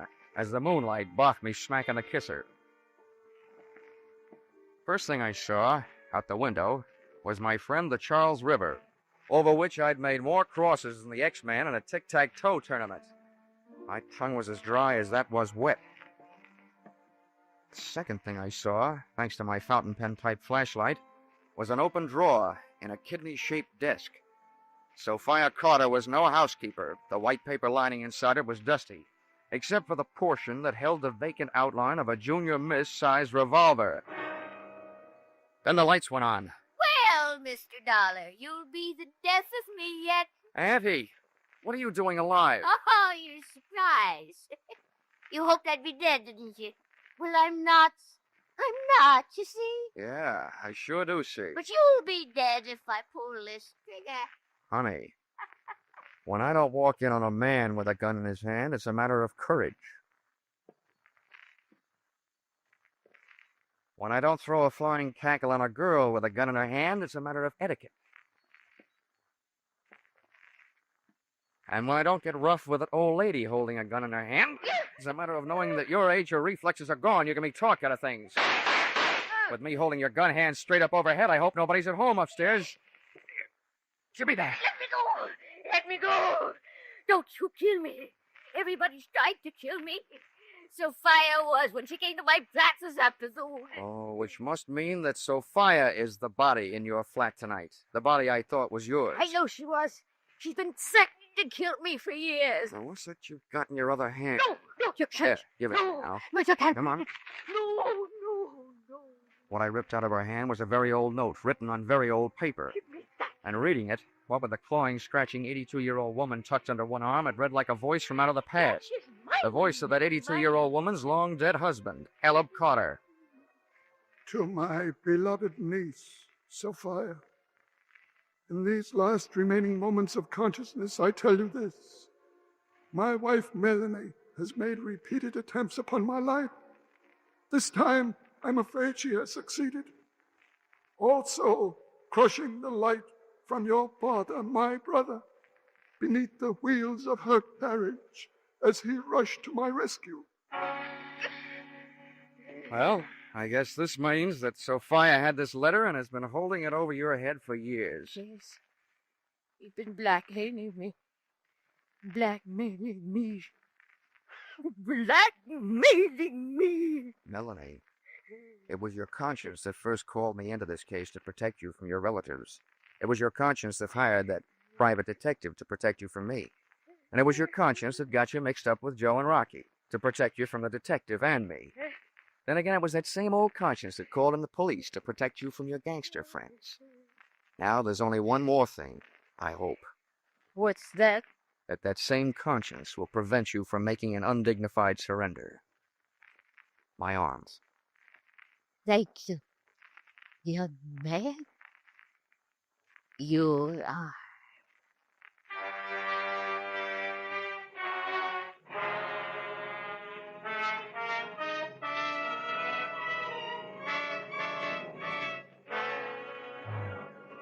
Expense account, item 4, $15, pipe and slippers.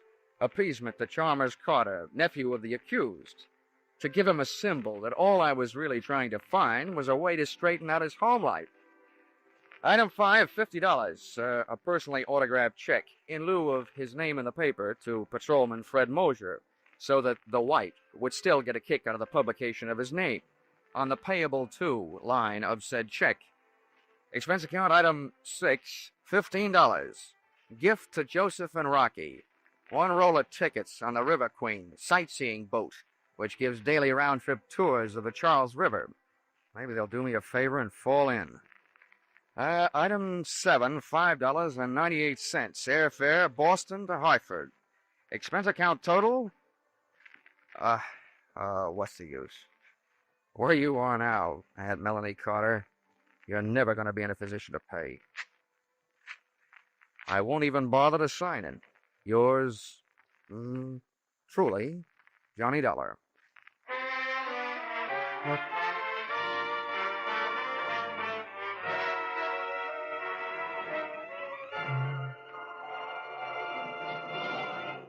Yours truly, Johnny Dollar, is produced and directed by Gordon T. Hughes and stars Charles Russell. Script by Paul Dudley and Gil Dowd. Be sure to be with us at this same time next week when another unusual expense account is handed in by yours truly, Johnny Dollar. This is CBS, the Columbia Broadcasting System.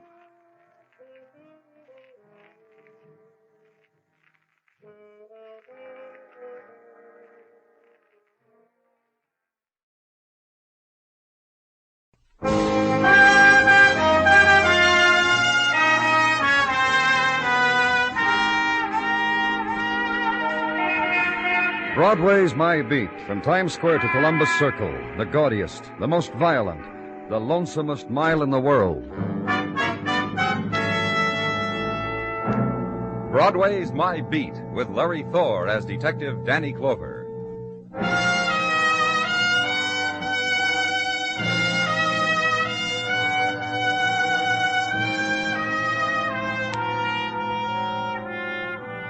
When it's evening and the summer moon starts its circuit over Broadway, the mob scurries to its favorite cooling places. The bars fling wide their gates to let enter the kindly folk with thirst, and the orange juice stand is oasis in the middle of concrete desert. Also to be noted, vision of Wiener, bagel, and the waitress with a delicate air. And below all of it, subway islands where winds are blown down the tracks on a voice of steel that screams. And behind it, alley and handout of warm beer through the tear in the screen. New evening on Broadway. Have it.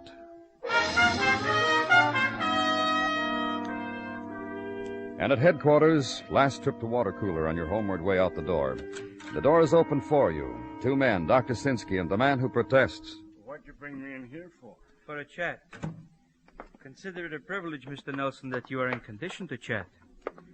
Sit down. No, If the doctor wants you to sit, mister, he probably thinks it's a good idea. Okay. Now what? It's a nice job of patching up, wouldn't you say so, Danny? Of course, you can't see most of the damage. Oh, I'm sorry. Mr. Nelson, Lieutenant Clover. Who worked you over, Mr. Nelson? I don't know what you're talking about. Here's the report that goes with him, Danny. Mr. Nelson was picked up draped over a garbage can in an alley back of 3rd Avenue. What's this mean, Dr. Sinsky? The handwriting or the terminology? Well, just read it to me, that's all. Everything. Yeah, I know. It all looks like a prescription. Mr. Nelson, it says here, has suffered a 10-inch gash which nicked the periosteum. Oh, come on. The rib casing. Caused either by a knife or glass or some sharp instrument. This, Mr. Nelson here, this gentleman, I would say represents a still living example of attempted murder. Isn't that right, Mr. Nelson?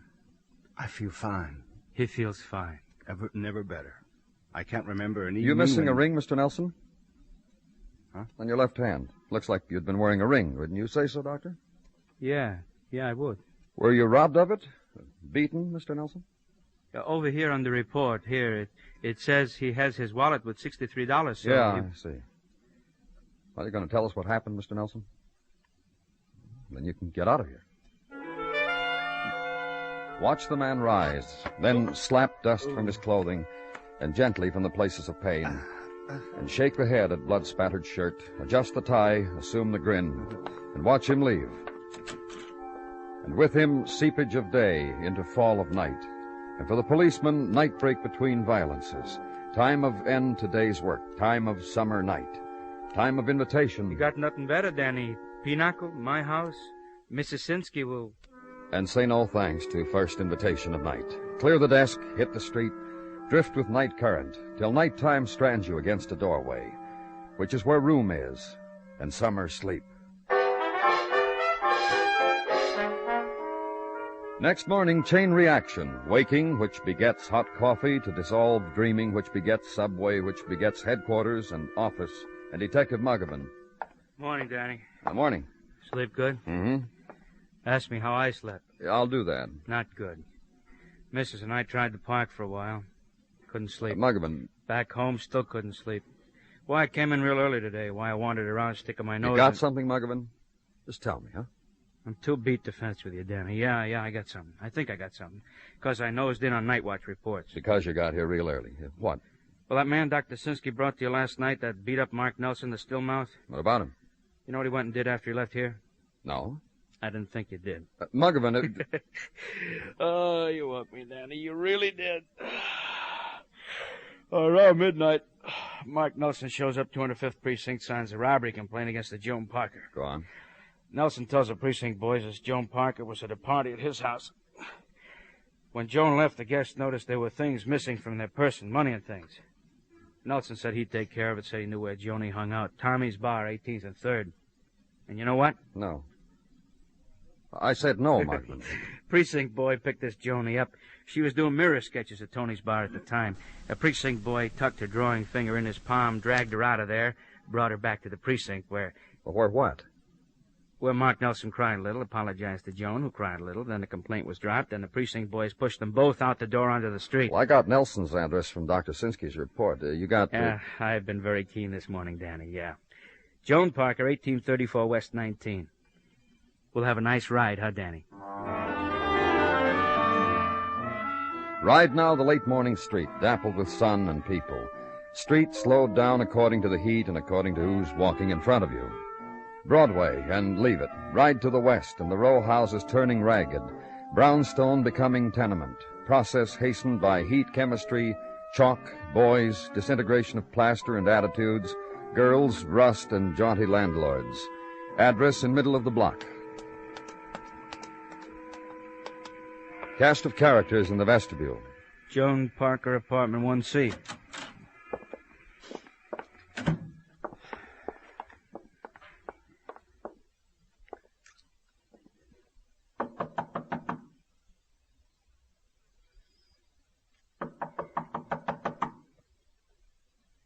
Try the door. Danny? Yeah. Anyone here? Let's go in, Michael. Hey, somebody really tried to mess this place up. Uh-huh. Here, take a look. Blood. Take a look in that room there. Anything? Somebody left the water running. A lot of blood in the sink. Hey, you say you got Mark Nelson's address, Danny? Let's go talk to him.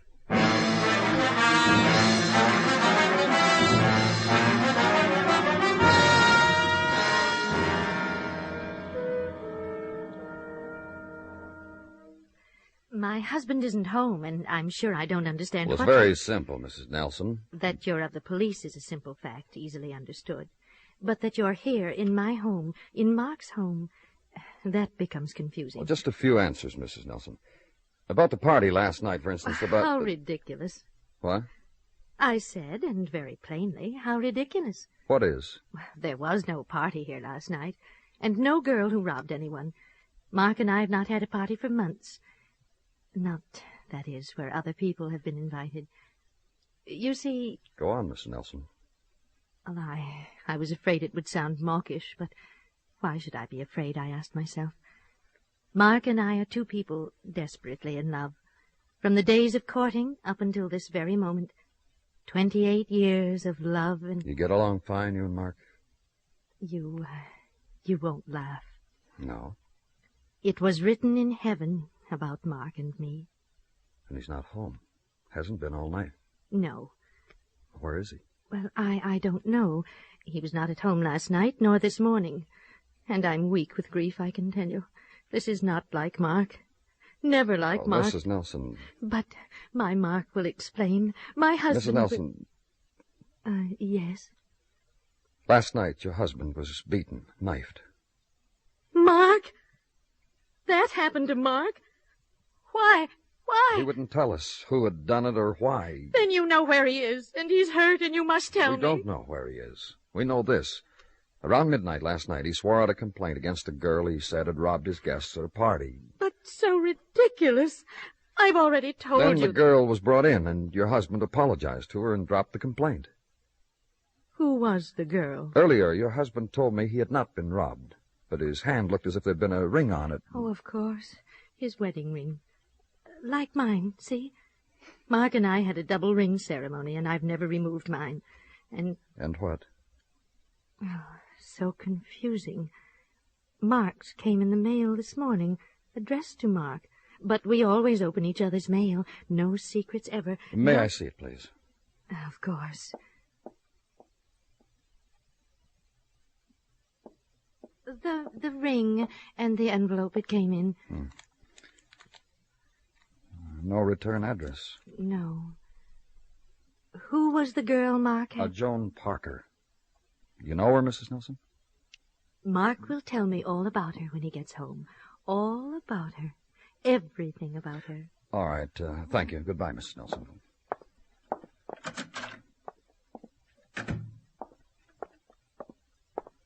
Danny? Oh, what, Michael?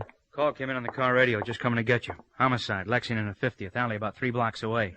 Woman, knifed, dead.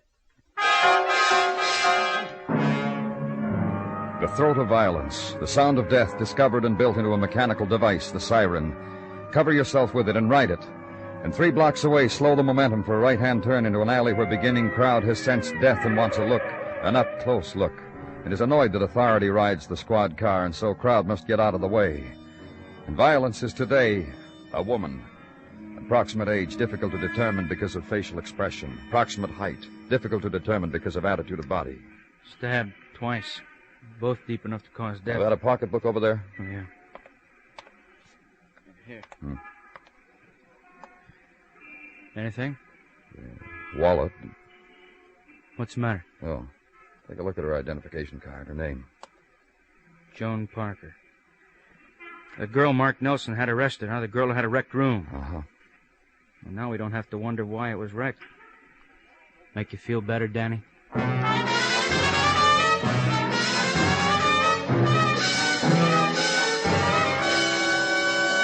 You are listening to Broadway's My Beat, written by Morton Fine and David Friedkin, and starring Larry Thor as Detective Danny Clover. Americans, men and women from teenage up, you are urged to enroll for Ground Observer Corps service in your locality. You are needed immediately, and the job to be filled is an important one. Write or telephone your nearest Civil Defense Center, or write to Ground Observer Corps, Air Force, Washington 25, D.C. That's your own Civil Defense Center, or Ground Observer Corps, Air Force, Washington 25, D.C.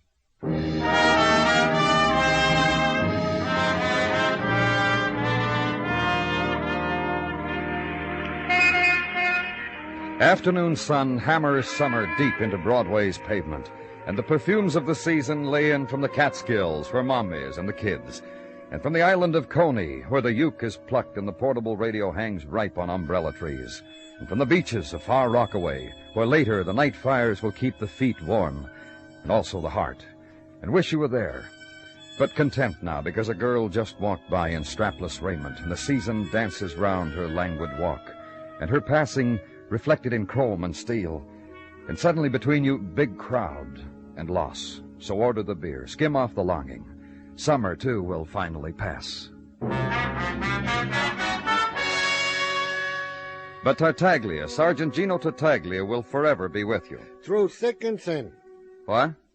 I said through thick and thin. I did something, Danny? Well, Gino... I stand here quietly. I observe how you gaze through yon window, and I know the turmoil of your feelings and the dangers you are facing on some forbidden shore. And I say, rely on me, Danny, through thick and thin. Thank you, Gino. How many years together now, Danny? I shouldn't ken your moods. You got something for me, Gino? Your secret adventurings. The clanger could take notes on... The who?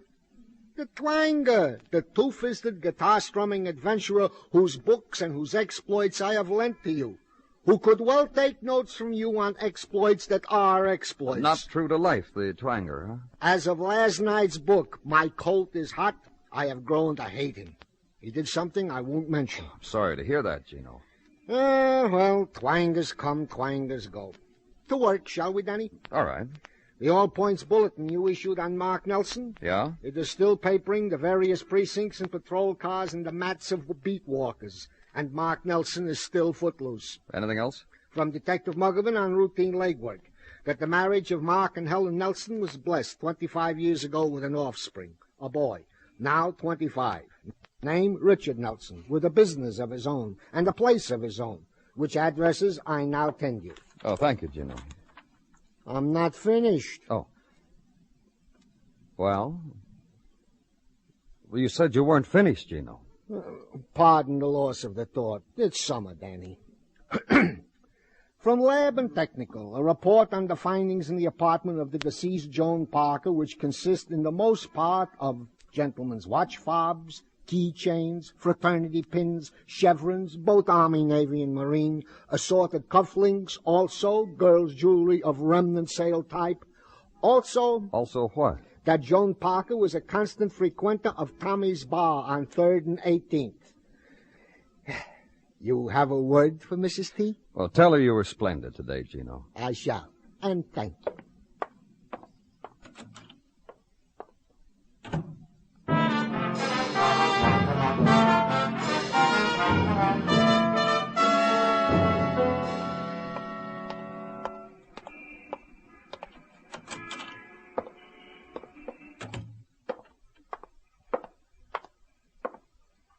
What's yours, mister?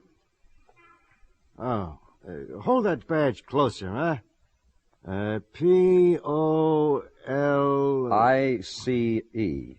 What's yours, mister? I'm looking for the owner. Me. You know a girl named Joan Parker? Let me think. Let me put it this way. Do you know a girl named Joan Parker? Georgia! Georgia, come here a minute. He's a cop, Georgia. He just asked me about a girl named Joan Parker. Just because a girl by that name gets found in an alley, he comes here and asks a question like that. At first I tried to give him the impression that such a girl was a stranger to us. But now I think you better have a seat with a gentleman and talk to him. You want a beer, Georgia? You, mister? One beer.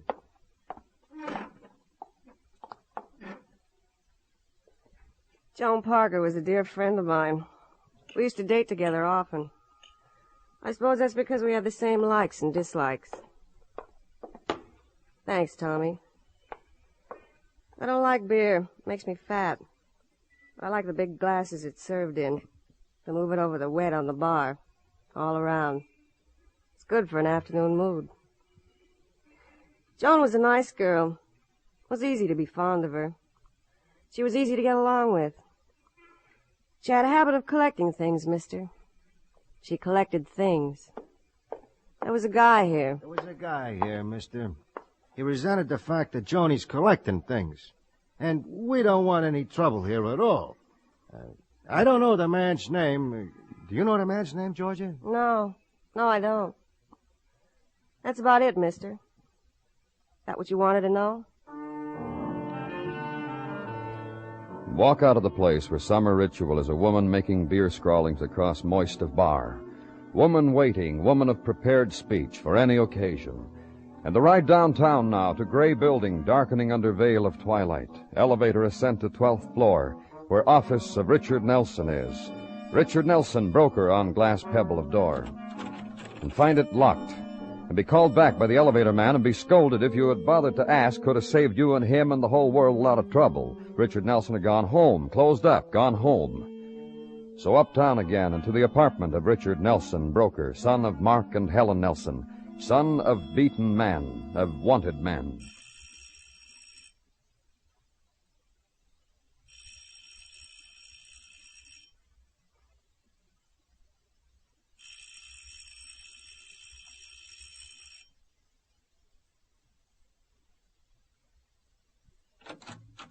What does a man have to believe in to finish a shower? Look, You Richard Nelson? I better be, for your sake. I wasn't, I could get very, very irritated. Who wants Richard Nelson? Police. You? Mm-hmm. Look. Yeah. You got a badge to keep you warm. Me, you mind I go wrapping a towel, something around the frame? No. Thanks, Evans.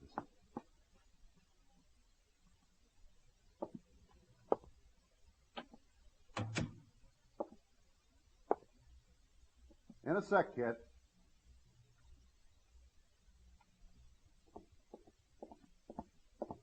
Oh, what with the blush and all, I don't remember. I asked you in. I thought the etiquette went you stay. Forget it, I'm in. Yeah, you're in. And I got a very eager date waiting in a bar uptown, and her eager runs out when I'm late, so, like that, huh? You know about your father. I know about my father. He's wanted for murder. It surprised me, too. The hidden power and secrets old dads carry in their bones. You know where he is? I knew. I think I'd tell you. Out of a pure filial emotion. Dad's hasn't got the wind to keep running. Shakes up his heart. Once he ran after me, it took 12 tears and 3 cold applications to bring him to. Your father and mother... Now, what about moms and dads? They love each other very much. They...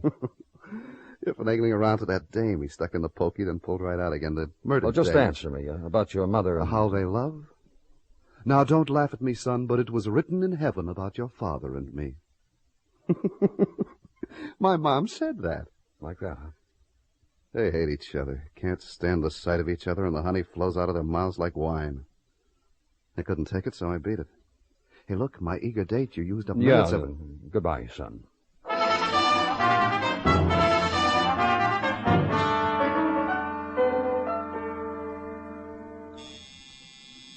Yes, what is it? Mrs. Nelson out here to see you, Danny. Oh, show her right in, Gino. This way to see Danny Clover. Come right in, Mrs. Nelson. Where is my husband? Oh, please, won't you sit down? Where is he? What's happening here? I'd be glad to help, Danny. No, that's all right, Gino. All I want to know is where he is. Don't you people have any feelings? Gino. Yes, sir, Lieutenant. Oh, Mrs. Nelson. If something's happened to him, please. We don't know where he is. I want you to help me. Listen to me. All right. I'm going to sit down, like you asked me. And I'm going to control myself. I want you to help me do that. Now, just listen to what I have to say.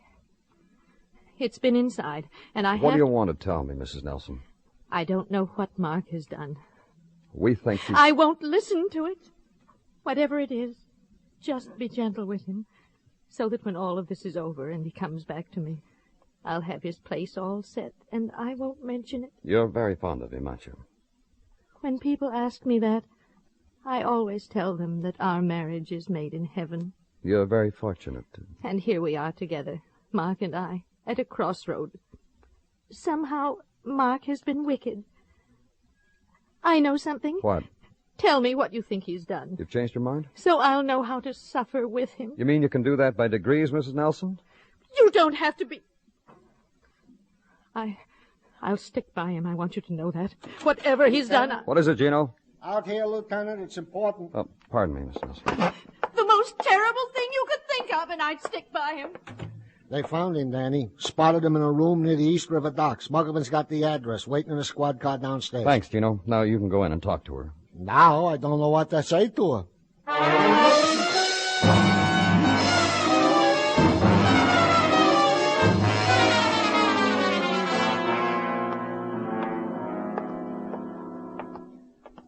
Set, Muggavan? All set up, Danny. Stakeout's complete. Everybody's cleared out of the house except him. Okay, you here. Hey, careful, Danny. He fired at Dennison through the door. Just take it easy, that's all.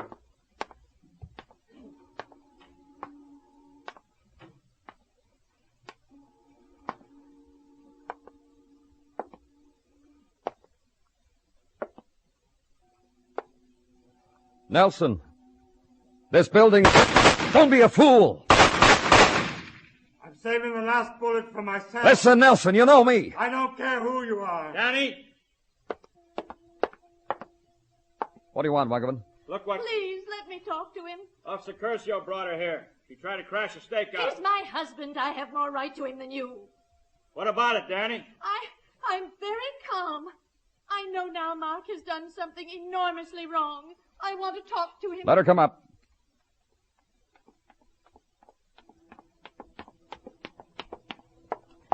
Where is he? Come on. Stand right here. Nelson! What do you want? Mark? Mark? It's Helen, your wife. Mark! Oh, hello, Mark. Put down that gun, Nelson. Do what he tells you, dear. Why did you have to bring her here and let her see me? Dear. The gun, Nelson. No. No. I haven't made up my mind yet what I'm going to do with it. And you can shoot me and kill me if you want. Is that my Mark talking like that? You don't know what's happened, Helen. I want to tell you something, Mark. What? Your wedding ring. Listen, You Helen. must have lost it or something. It came back today in the mail. Some kind person. Helen. Here it is. And tonight we'll put my ring next to yours. Clover. What? Doesn't she know what's happened to me? She knows. She hasn't made up her mind whether to believe it or not. Listen, Helen. You put down that gun, you hear? Helen. Helen. You remember, sweetie? Sweetie. Get away. Helen. Drop that gun, Nelson. Drop it. Just stay where you are. You remember. Helen. I met a girl. She teased me. She wanted to wear my wedding ring. It's all right. I tell you it's all right. See? I have it. She wanted to wear it, else she said she wouldn't like me. Then she wouldn't give it back to me. I followed her to a bar. I had a fight with the man she was with. I fell and cut myself on a broken bottle. You come right and then home. they threw me in an alley.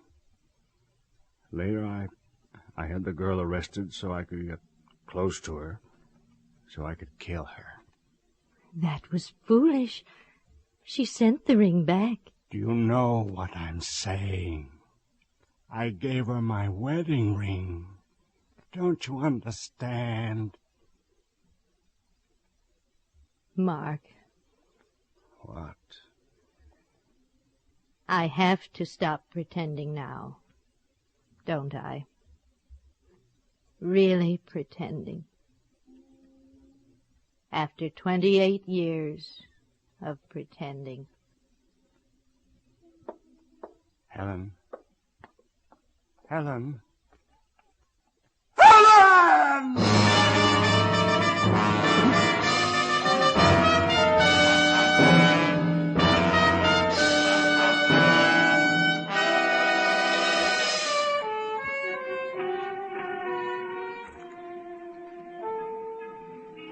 Dawn reaches Broadway now, and the remnants of the night are driven back into the earth. You walk the street, and from behind the doorway, you hear the old sound, the sound of weeping. And you know the nighttime will never leave. It's found its hiding place. It's Broadway, the gaudiest, the most violent, the lonesomest mile in the world. Broadway. My beat.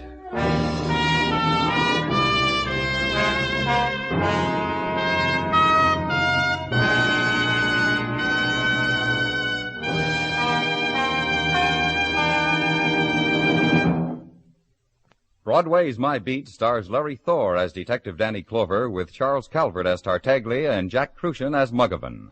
The program is produced and directed by Elliott Lewis, with musical score composed and conducted by Alexander Courage.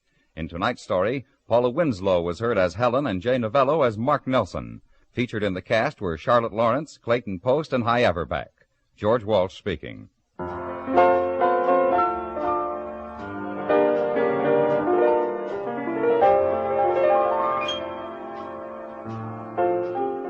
Later tonight, Tarzan, Lord of the Jungle, faces the wrath of a powerful enemy in a city gripped by fear. Also tonight on most of these same stations, Gangbusters brings us The Giveaway, Part 2. It's the story of the slickest jailbreak ever pulled off and what followed when police recovered from their surprise. Tonight on CBS Radio, hear Gangbusters and Tarzan for thrills of fact and of fiction.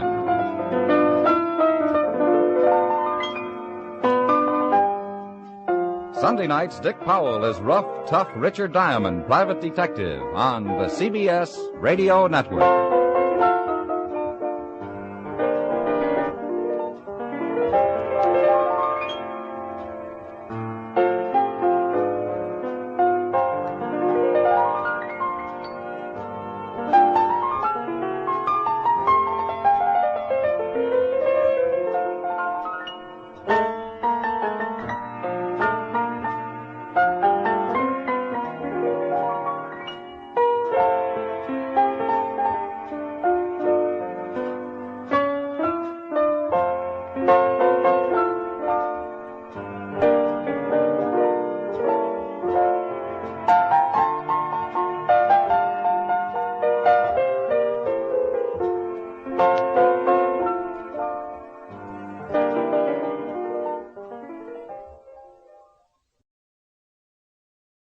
The Ethel Merman Show, previously scheduled for this time, will be heard at a new time and date to be announced shortly.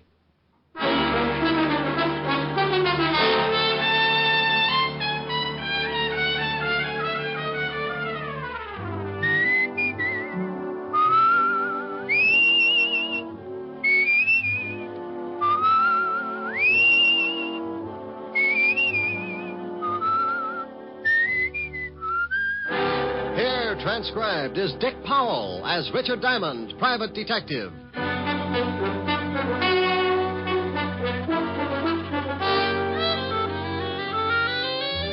Hello there. This is Diamond. Hey, I got a beef. I went shopping for my girl Helen Asher the other day. You know, stuff for dinner. This town's gotten hotter than a blast furnace in Death Valley, so you got to pick out things that make for a cool meal, like salads, cold cuts, beer. Real picnic style. Well, I figured I could whip up a fancy tossed salad or something. Until I got around to the tomato counter. Have you glommed onto the price of tomatoes lately? Now, what's with that? So the cost of living is inflated. So a T-bone makes like it just arrived direct from the Sultan's classiest cow. Okay, a T-bone I can understand. But what's with a tomato? When it costs so much, it should be hanging from a charm bracelet instead of lying in a salad bowl. Who needs it? So I bowed from the waist and figured you could still do a lot of things with a plain head of lettuce. I got another beef, too. Why can't people start their killings in December when it's cool? Now, about a week ago, I got mixed up in a case, and before it was over, I took so many salt tablets, I am now the best seasoned private detective in New York. It started last Tuesday morning about 11 o'clock in an apartment on the Upper East Side. Ginny? Yeah, genius. No cracks. No cracks. We're both waiting for old Gibson to turn us into the cops, and you say no cracks. This whole rotten mess is your fault. Well, how did I know the old goat wouldn't fall for it? Well, he didn't, so we better start packing. What for? Because I don't want to play hostess to a lot of little men in blue. I'm allergic to handcuffs. Relax, will you? They won't find us. They can trace me from the other apartment. How? Gibson don't know your real name. Did you leave anything in the other place that will lead him here? No. Cleaned out everything except the clothes. I didn't have time to move them. Notice you got away with the mink. What do you want me to do? Leave it behind? No, we can hock it. Hock it? Yeah. You want to blow town? Takes cash. Cash I ain't got. You're telling me. Look, baby, if Gibson does go to the police, I'll have to hock the coat so we can blow this joint, see? All right. You go get rid of it, and I'll start throwing some things into the suitcase. Who's that? How would I know? Maybe it's the landlady. Oh, I forgot. They're painting this floor today. Yeah, I saw the painters in 206. They'll probably start on this room in a couple of hours. Okay. Duck that coat. I don't want the landlady to spot it. Yeah. Yeah, what? Gibson. So you really are married, huh? Who is it, Harv? Hello, Virginia. Mr. Gibson. Yes, I waited around in front of the other apartment and followed you here. I wanted to be sure to send the police to the right place. Look, Mr. Gibson, look. You look, whatever your real name is. I don't like being blackmailed or threatened. But please... No, Virginia, my mind's made up. In a way, I'm sorry for you, but you didn't think about me. I'm past 60, and I'm tired of being made a fool. Look, why don't you give her a break, Mr. Gibson? I'm not asking for That's me. very noble of you. You should have thought about that a few hours ago when you accused me of making love to your wife. You're not really married. Why, There is no need of displaying your indignation. There'll be plenty of time for that when the police arrive. Harv? Yeah. Come in. Why, how dare you? Take your hands off me. Look, you ain't calling nobody. You gonna listen to me? You take your hands off me. What are you going to do, Harv? I'm gonna change his old goat's mind about calling the cops. You can't threaten me. No. Oh, you struck me. How'd you guess? Harv, take it easy. He's an old man. Your concern is misplaced, my dear. I can take care of myself. What? Why, you... Give me that cane. I'll be glad to give it to you across your shoulders. Give me that. Harv, be careful. Hit me with a cane, will you? No, young. I'll shut you up for good. Harvey! Harvey! You idiot. Huh? You big, stupid idiot. Look what you've done. All right, so what? No better next time. Throw some water on him. Well, did you hear me? Throw some water on him. What's wrong? Come on, Gibson. Come on. Holy cow. Listen. Yeah. Shut up. Gotta get him out of here. Why'd you have to hit him with that cane? Now you're in trouble. I'm in trouble. We're in trouble, baby. We. Stop that crying all over the place. Help me get him out of here. How are we going to do it? It's broad daylight. Yeah. Can't get him out of the building like this. We'll have to wait till the night. We can't leave him in here. Why not? The painters. What do you mean? What? They'll be here in a little while. Oh, yeah. Oh, yeah. Now what, genius? Shut up, will you? I gotta think.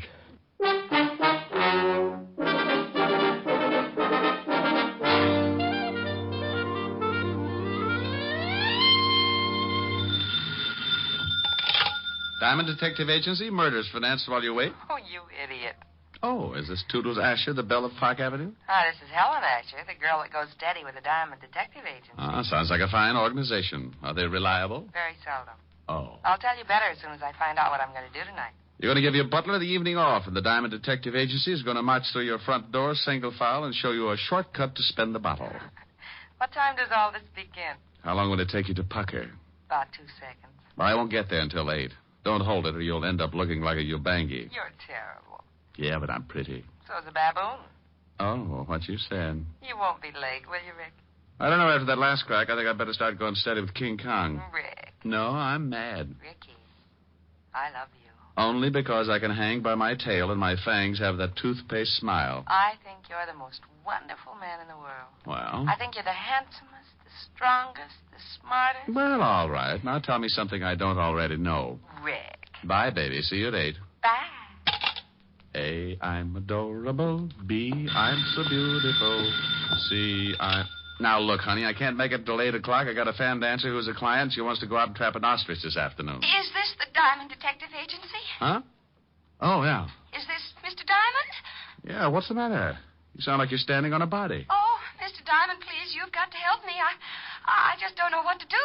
Now, take it easy. Who is it? What's wrong? I thought it moved. What moved? The man sitting in my chair. Well, that happens now and then. Why shouldn't he? Oh, well, because he's dead. What? Yes. I came home this afternoon from girls' camp, and when I unlocked my door and went in, I found this, corpse sitting on my Hepplewhite. On your what? Hepplewhite? I don't know how he could have gotten there. Hepplewhite? No, the dead man. What about Hepplewhite? Who? The guy this corpse was sitting on. Oh, no. That's a chair. Hepplewhite's an old antique chair. Oh.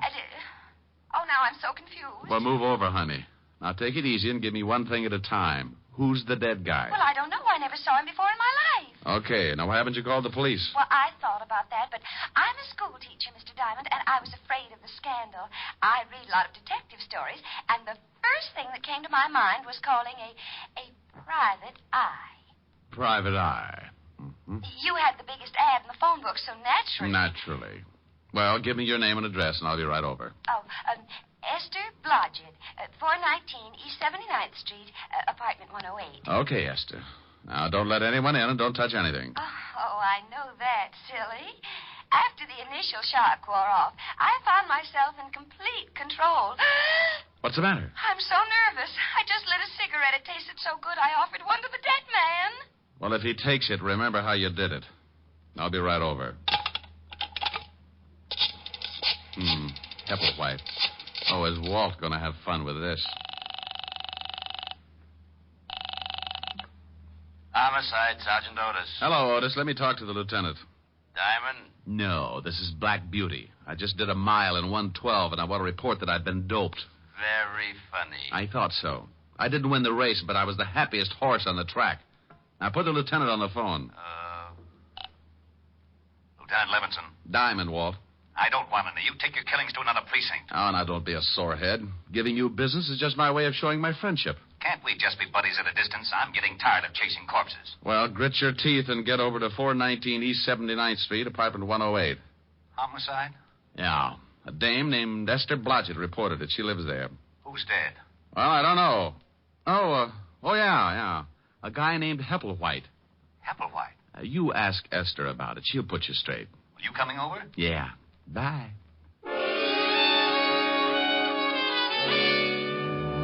As I went out of my office, I thought about Esther Blodgett and wondered how mad she would be when the police turned up. I had to call them whether she wanted a scandal or not, because homicide comes first in my book. I'm an ex-cop, and I still follow the rules. It's not a conscience. I just like staying in business, so when someone turns up with a killing, I always let Lieutenant Walt Levinson know about it.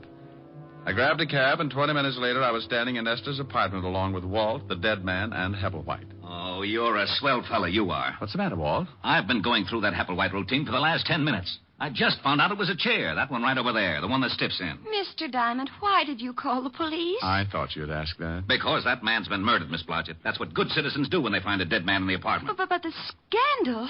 I'm a school teacher. What will my students' mommies and daddies think? Honey, just confuse them with that Hepplewhite routine. What did you find out, Walt? Not much. The coroner will be here in a few minutes. Looks like someone gave him a pretty good beating. What's that all over his clothes? Isn't that blood, Mr. Diamond? Yeah, he's been bleeding all right.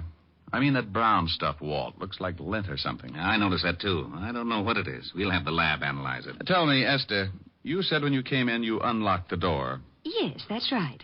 Are you sure it was locked? Why, yes, it has a catch lock. Besides, you have to turn the key and then use the other hand to turn the knob. Did you touch anything? Open any windows? I touched nothing. Oh. Well, there's a good one, Walt. Yeah, a corpse sitting in a room with the door and all the windows locked. Do you always lock the windows when you go out, Miss Blodgett?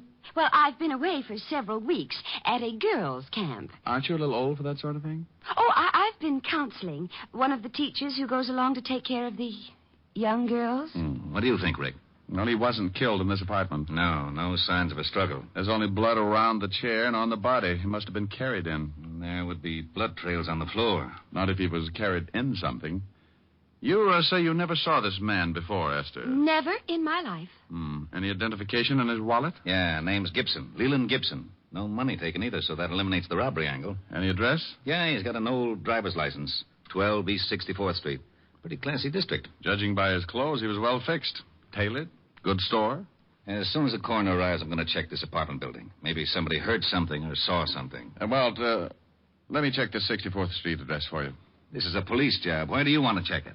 Oh, because poor Miss Blodgett looks so unhappy. I am, Mr. Diamond. I am very unhappy. See, Walt? So she's unhappy.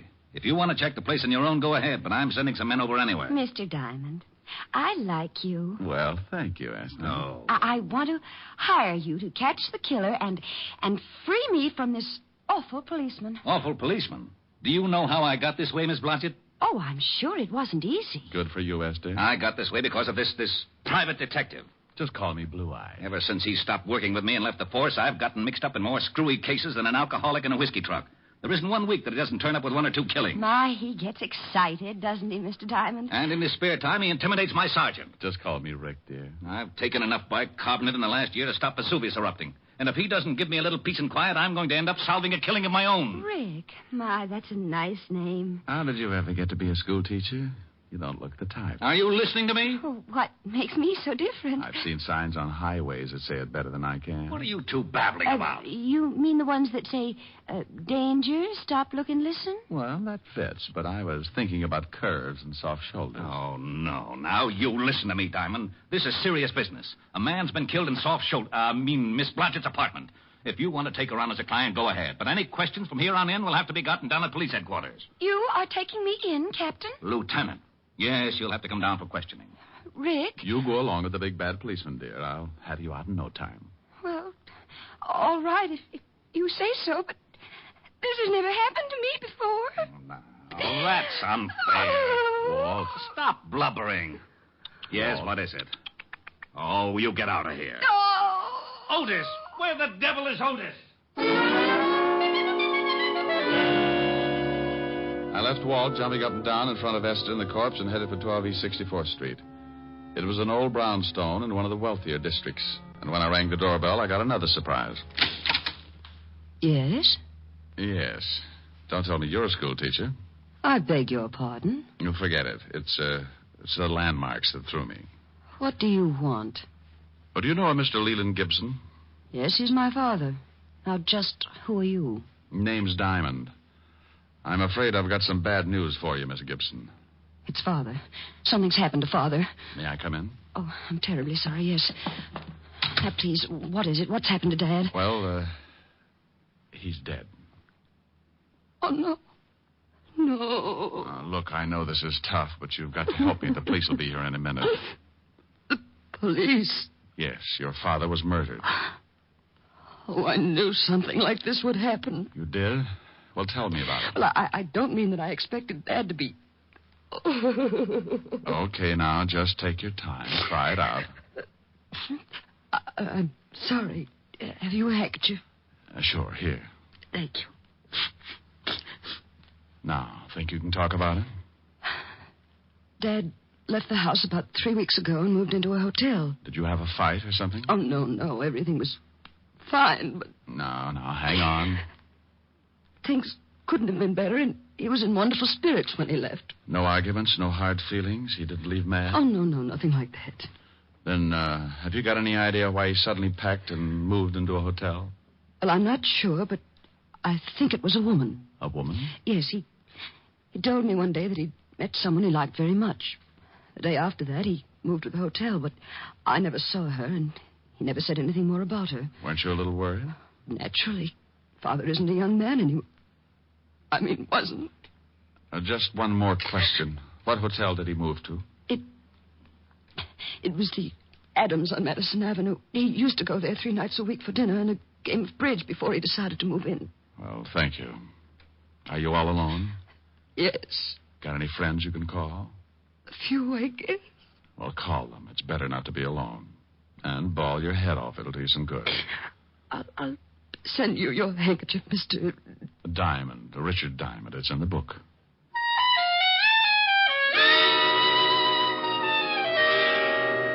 For some reason, I've got a talent for leaving people emotionally disturbed. Walt hops around like a rabbit in a cabbage patch, and Otis always tears his hair out by the handsful. Miss Gibson was less active about it. She just tried to smile and shed enough grief to fill a tub. I grabbed another cab and headed for the Adams Hotel. Yes, sir. Do you wish to register? No, but I want to find out about someone who did 3 weeks ago. Oh? Yeah, Mr. Leland Gibson. Why, yes, he's staying at the hotel. From now on, that's past tense. I don't understand. He hasn't notified us that he's leaving. Well, that might be a little difficult. If you'll run down to the morgue, I think you'll find out you're stuck with an empty room. The morgue? Yeah. Mr. Gibson has taken over one of the slabs, rent-free. Oh, my goodness. What happened? He's kind of dead. When did you last see him? Early this morning. He left the hotel around 10. Know where he was going? Why, no. Do you remember him having any visitors in the last 3 weeks? A girl, I mean. No. Are you looking for a girl? Yeah. Mr. Gibson's daughter seems to think he was running around with a woman since he moved into the hotel. Oh. You say that like you knew what I was talking about. It was common gossip around the hotel. What was? Well, Mr. Gibson has been coming to the hotel for many years. He used to eat dinner here 3 nights a week and then play bridge with some of the hotel regulars. Now, about a month ago, we took on a new waitress. Uh-huh. Now, it was very obvious that Mr. Gibson was quite taken by her. So much so that he moved into the hotel and ate at her table every night. Oh, what was her name? Virginia Pelgrim. Quite good-looking. About 5'3", dark brunette, very well, I'd like to see her. That's impossible. She left the hotel about a week after Mr. Gibson arrived. Oh, swell. Wasn't Mr. Gibson unhappy? Oh, no. He was rather happy, in fact. I believe he wanted her to move so he could see her more often. Now, what makes you say that? Some of the things she said in the kitchen to the other girls. Do you know where she might have moved? No. But, you might check with the flower shop. Mr. Gibson used to send flowers every day. Well, thank you. Well, I wasn't sure just where I was going, but Virginia Pelgrim was my best lead, and maybe she could tie the Gibson murder up with a silk ribbon. I talked to the flower clerk, and he gave me the address that the flowers had been sent to every day. It was a nice apartment in the village, and the landlady stuck her nose out like she was trying to smell me instead of see who was calling. Yes? I hope that door doesn't slam shut sometime. You'll have a bloody nose for weeks. What do you want? Roll out an eye with that nose, and I'll show you my badge. Aren't you cops ever polite to anyone? Well, there's a face that goes with it. I'm looking for a girl, about 5'3", dark brunette. You're in the wrong place. Her name's Pelgrim. Oh, she lives upstairs. She does, huh? Is she in now? No. Went out this morning. Hasn't come back. And she probably won't. She have many visitors? Only a couple. Men. That figures. Ever see an elderly man, gray hair, about 60? Sure, every day. Know his name? No. You said she had a couple of visitors. Who else? Another man. Younger, kind of greasy. Only came around a few times. Old man was there this morning, had an argument. Could you hear what they said? I don't snoop. Anyone else? No. Who paid her rent? She did. Cash. Mind if I take a look at her apartment? Got a search warrant? No. Then you can't. Okay, thanks. You've been charming.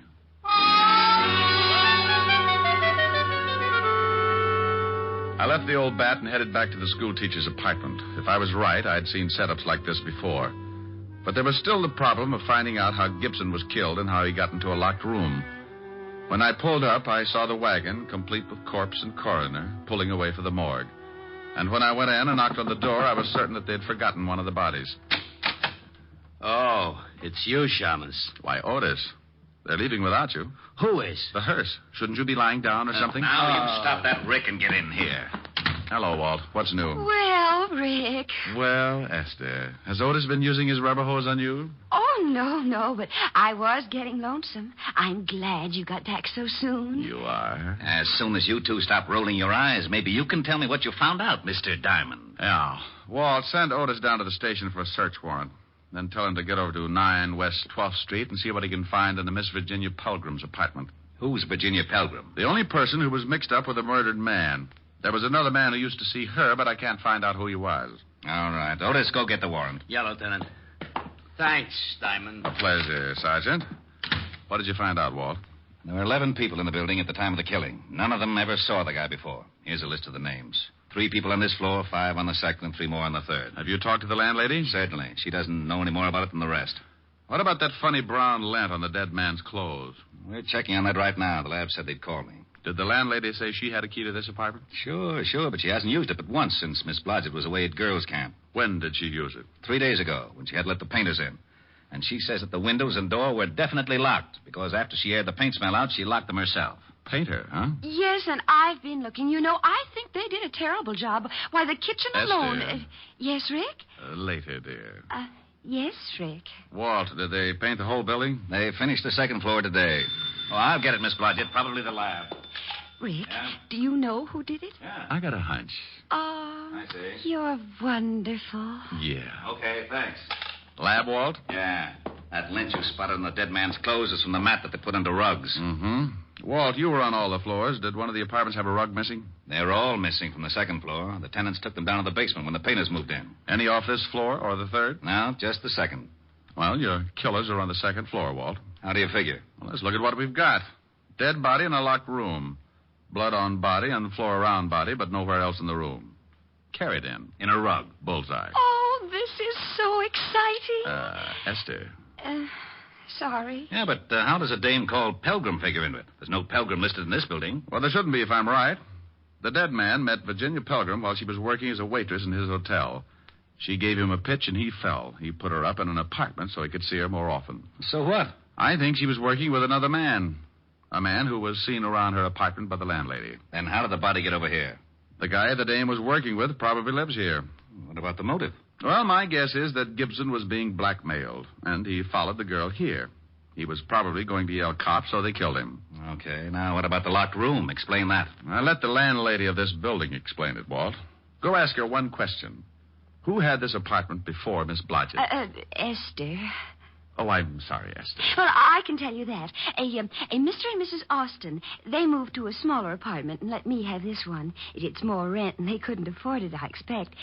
This is a better apartment, though. It has very... Esther, what apartment did they take?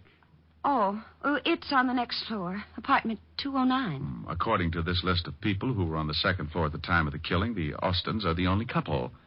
What did Mrs. Austin look like, Walt? Oh, about 5'3", dark brunette, very well. Oh, say no more. Come on, Walt. May I come? No, Esther. You stay here. I'll be back later and discuss the better features of your nice little apartment.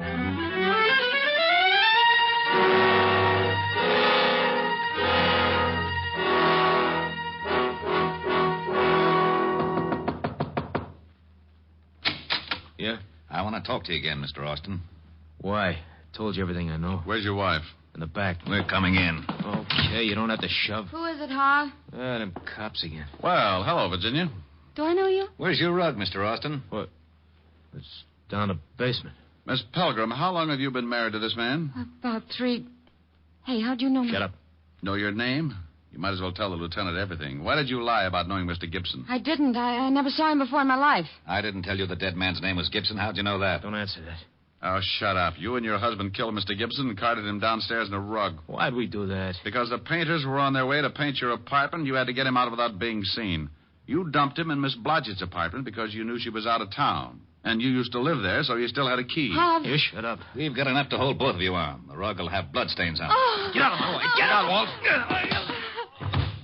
Why, Walt, you're so rough. Yeah. I didn't kill him. Harvey did. I didn't kill him. Okay. You can tell me all about it down at the station. Hey, where are you going? Well, it's 6:30. I got a date. What about Miss Blodgett? She's going to get lonesome again. Ah, she was born that way. I've got to see a girl who's going to hold a pretty interesting class of her own. Bye.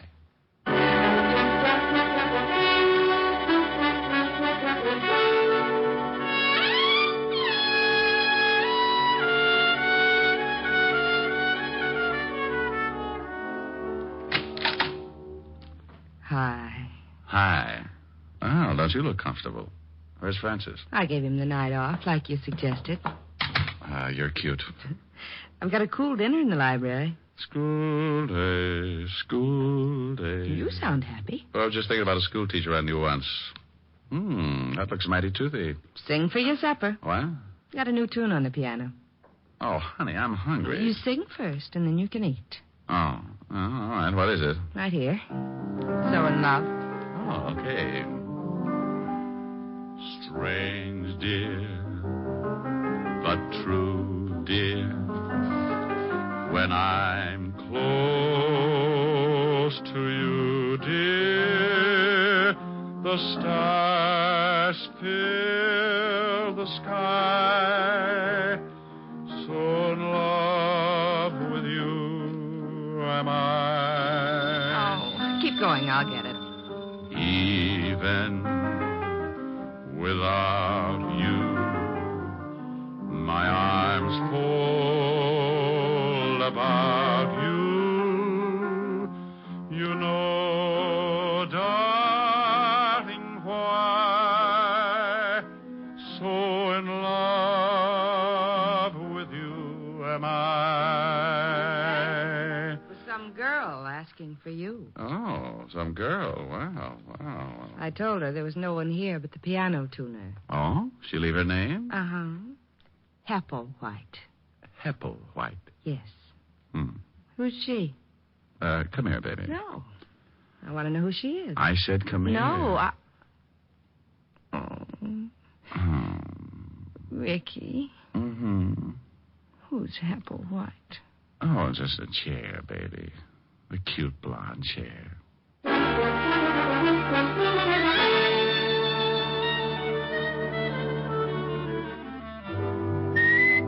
You have just heard Richard Diamond, Private Detective, starring Dick Powell, transcribed. Helen was played by Virginia Gregg, Lieutenant Levinson by Ed Begley. Also in our cast were Wilms Herbert, Georgia Ellis, Tony Barrett, Joan Banks, and Norman Field. Music was under the direction of Frank Worth. Richard Diamond is written by Blake Edwards. Now, this is Eddie King reminding you that Dick Powell soon will be seen in the screen version of the bestseller novel, Mrs. Mike, and inviting you to be with us again at the same time next week when we will again bring you Dick Powell as Richard Diamond, private detective.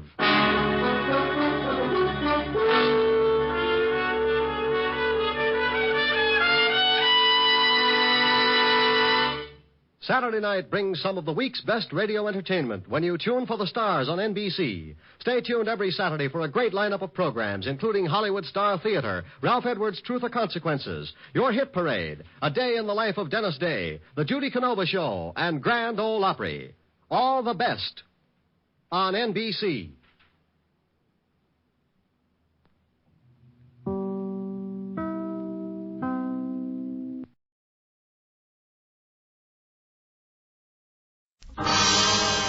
Time now for Rocky Jordan.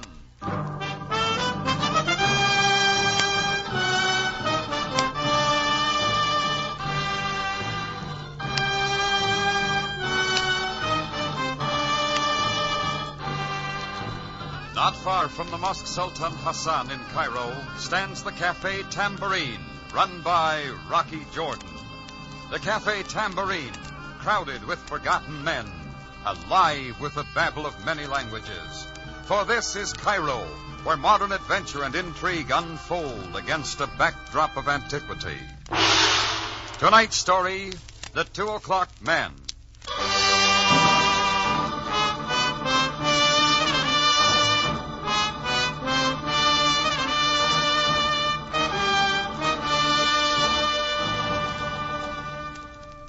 It was around 5 minutes till 2 o'clock in the morning.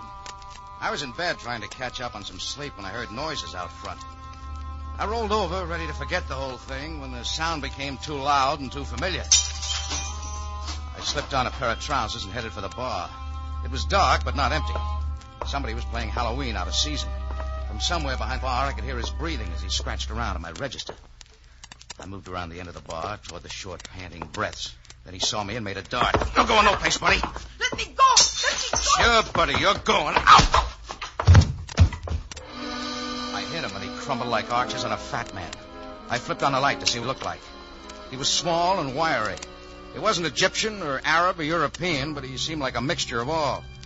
He coughed a couple of times and then sat up. His big black eyes stared angrily at me, and I could see that he was very young. You are pig! Infidel! All right, Sonny. Sorry I hit you. Come on, up on your feet. Let me go! I can get up myself. Come on, kid. What's your name? What are you doing here? My name is Joseph, and it is obvious what I do here. Yeah, I guess it is. But you're not very smart about it. People don't leave money in their cash registers at night. That's what they got safes for. Well, what do you think I ought to do with him? Whatever you wish. I am not afraid. You're too old to be spanked and too young to be slapped. You know, you ought to give up this second-story work while you're still an amateur. It's got no future. I will worry about my own future. You're not very talkative, are you? I am of the sacred family of El Ricard. I do not talk to infidels. Great, but you steal from them. That is my business. It's mine, too, when you start picking the tambourine. Talk. Do with me what you will and stop talking. Look, Sonny, I've seen kids like you all over the world, starting with a little petty snatching and winding up in jail. You are a pig. Why, you little... You will die. Sure, we all will. Now, come on. Where do you take me? Someplace where you'll have a chance to brush up on your manners. The police station.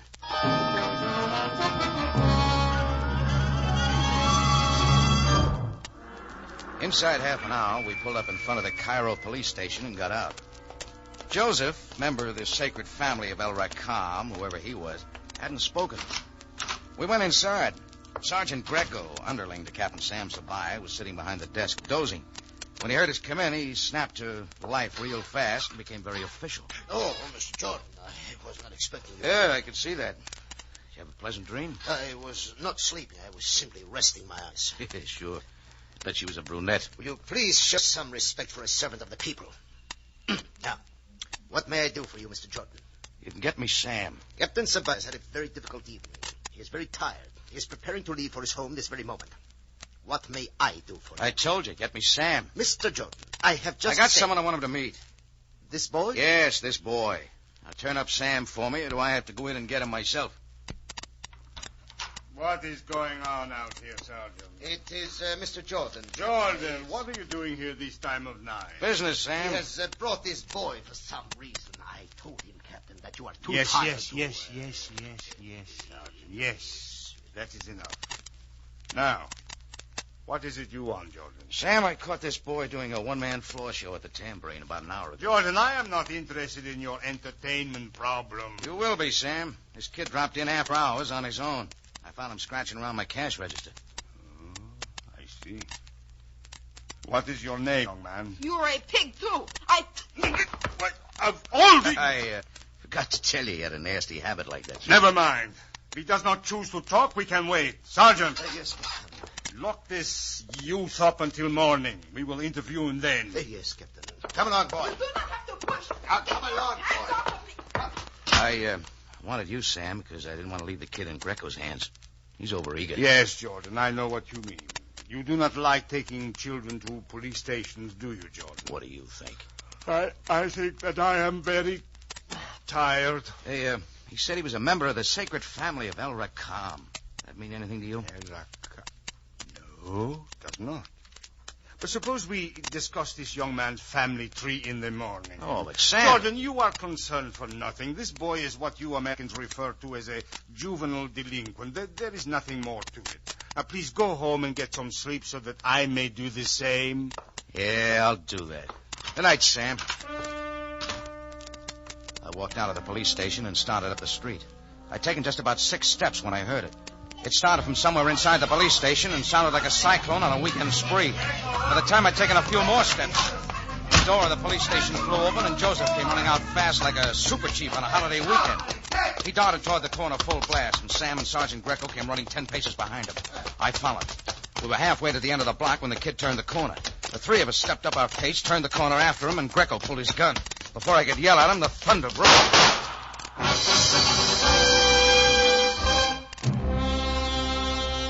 The kid dropped to the sidewalk and was still. When we got to him, Sam bent over to look. Joseph, member of the sacred family of El Ricam, was dead. Sergeant, there was no need to shoot. Since when does the Cairo Police Department shoot down kids? But, Captain, I did not shoot the boy. What? I did not shoot him. My gun. All the shells are there. It has not been fired. Let me see that. That's right, Greco. All the bullets are here. There you are. Now, might I suggest, Captain, that since I did not shoot him, and since you did not even draw your gun for holster, we examine Mr. Jordan. You know I don't carry a gun, Sam. We know no such... Sergeant. You will call the coroner and you will arrange for the photographer to take some pictures of this scene. We will begin an investigation immediately. Yes, Captain. And you, Jordan, go home. Look, I brought the kid here. You don't wish me off that easy. Jordan, this is no affair of yours. The Cairo police will do everything possible to unearth the killer. I don't like going to bed with a dirty taste. Jordan, this is an order. Now leave at once. We do not need your help. Maybe not. But you may be getting it anyway.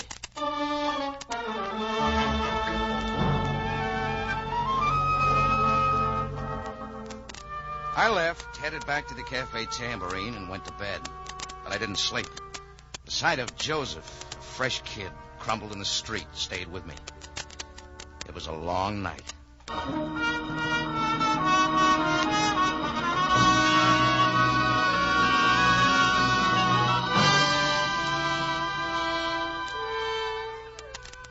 I got up around 9 and had breakfast. But the strange death of Joseph was like too much salt on my eggs. Along about 10 o'clock, Chris, my bartender, told me there was a visitor in my office to see me. I went over and opened the door. The smell of Emir caught me. She was blonde and tall and slim, except where she shouldn't be. She was wearing a white linen suit and a white hat, and it was all there. All very nice. So, you are Mr. Jordan? I didn't get your name. The name is Ilya Renault. Oh, what can I do for you? It is not what you can do for me, Mr. Jordan. It is what you have already done. I'm afraid you'll have to start over. A young boy was murdered last night. In case you don't remember, Mr. Jordan. And it seems pretty clear to me you are responsible. Hey, now, wait a minute. I will not wait for your lies and your feeble excuses. There is no alibi for murder. A boy was killed needlessly. And their blood is on your hands. Hey, hold on there. I'll admit I feel at least partially responsible, and the whole thing was pretty unfortunate. Unfortunate? Oh, yes, unfortunate. That is your only answer. Where do you fit into this? Where I fit. Mr. Jordan, that boy, Joseph, was my brother. My half-brother. Oh, I'm sorry, Miss Renault. If you had not taken poor Joseph to jail, if you had What not... if he hadn't broken into my cafe? Have you thought of that? I'll admit the boy was wrong. Joseph was not himself. He was not a bad boy. These past few months, we had grown so far apart. He behaved so strangely. Nevertheless, you are not vindicated in having him murdered. Joseph was not shot by the police. He was not shot by me. He was killed by a person or persons unknown in the official language of the police. And I suppose that makes it all very proper and usual. Look, both the police and I would like very much to know who killed Joseph. Captain Sabine will do everything he can to find the murderer. And you, Mr. Jordan, what about you? What are you doing? Well, Just as I thought, nothing. Except being sorry. Miss Renault, perhaps you have an idea who might have wanted to kill Joseph. No, I have no idea. Joseph and I were never that close. His father divorced my mother many years ago. Joseph's mother was an Egyptian noblewoman. For the past several years, I've been in France. Then I moved back to Cairo to take care of Joseph. Doesn't it seem strange to you that he'd turn to robbery? That he'd break into my cafe at 2 o'clock in the morning? Of course it does. I told you it was not like him. I just cannot understand what made him do it. You're not much help. Then you are going to do something. You really are interested. I sort of have to be, don't I? Oh, thank you, Rocky. Please forgive me for misjudging you, for saying the things I did. You ought to hear what some other people say about me. I'm living at 65 Sharia Nefar. Well, I'll let you know when I get something definite.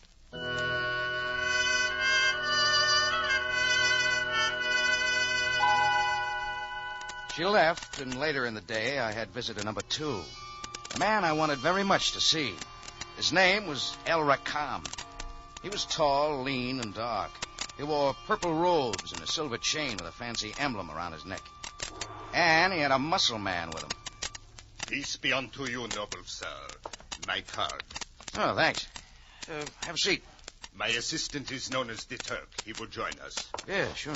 Sit down, gentlemen. Now, what's on your mind? My name, as you know, is El Rakam, master of all that is worthy, leader of the new light, bestower of the sacred learning. Your card doesn't say all that. Mr. Jordan, a member of my sacred family was slain early this morning. I understand you were present at this deplorable occurrence.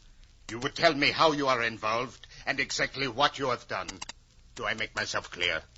Joseph was one of your boys? Joseph was a member of the sacred family of Rakam, a disciple in the way of the advanced learning. You call breaking into the tambourine advanced learning? Mr. Jordan, I shall try to be patient. When a member whom I hold in high esteem dies, I must have the complete knowledge of his death. Okay, the boy was shot trying to escape the police. Only the police didn't kill him. They don't know who did. And this you call the complete knowledge? Yeah.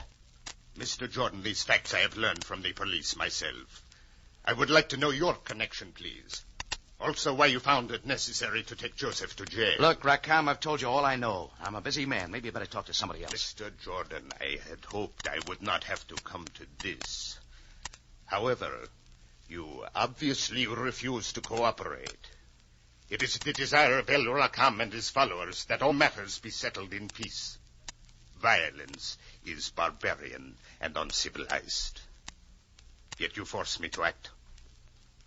When El Rakam acts, the world can fear the repercussions. You're a pretty big man, Rakam, according to you. Far too big to waste your time talking to mere peasants like Rocky Jordan. Mr. Jordan, I hold you responsible for the death of a member of my family. There is no greater crime, and the punishment is quick and certain. Heed well my words. Okay, Rakam, take your words and get out. You're disturbing my customers. As I am Rakam, leader and omnipotent head of the sacred family, as I am this and more, so shall you, Mr. Jordan, so shall you die to avenge the death of Joseph.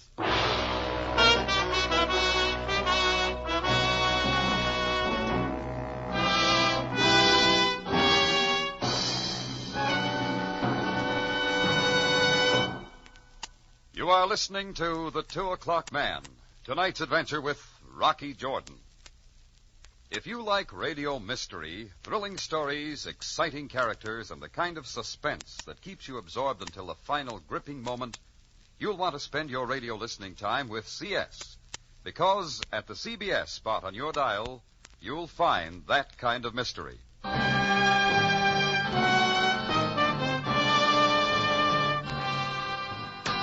And now we take you back to Cairo and tonight's adventure with Rocky Jordan, the 2 O'Clock Man.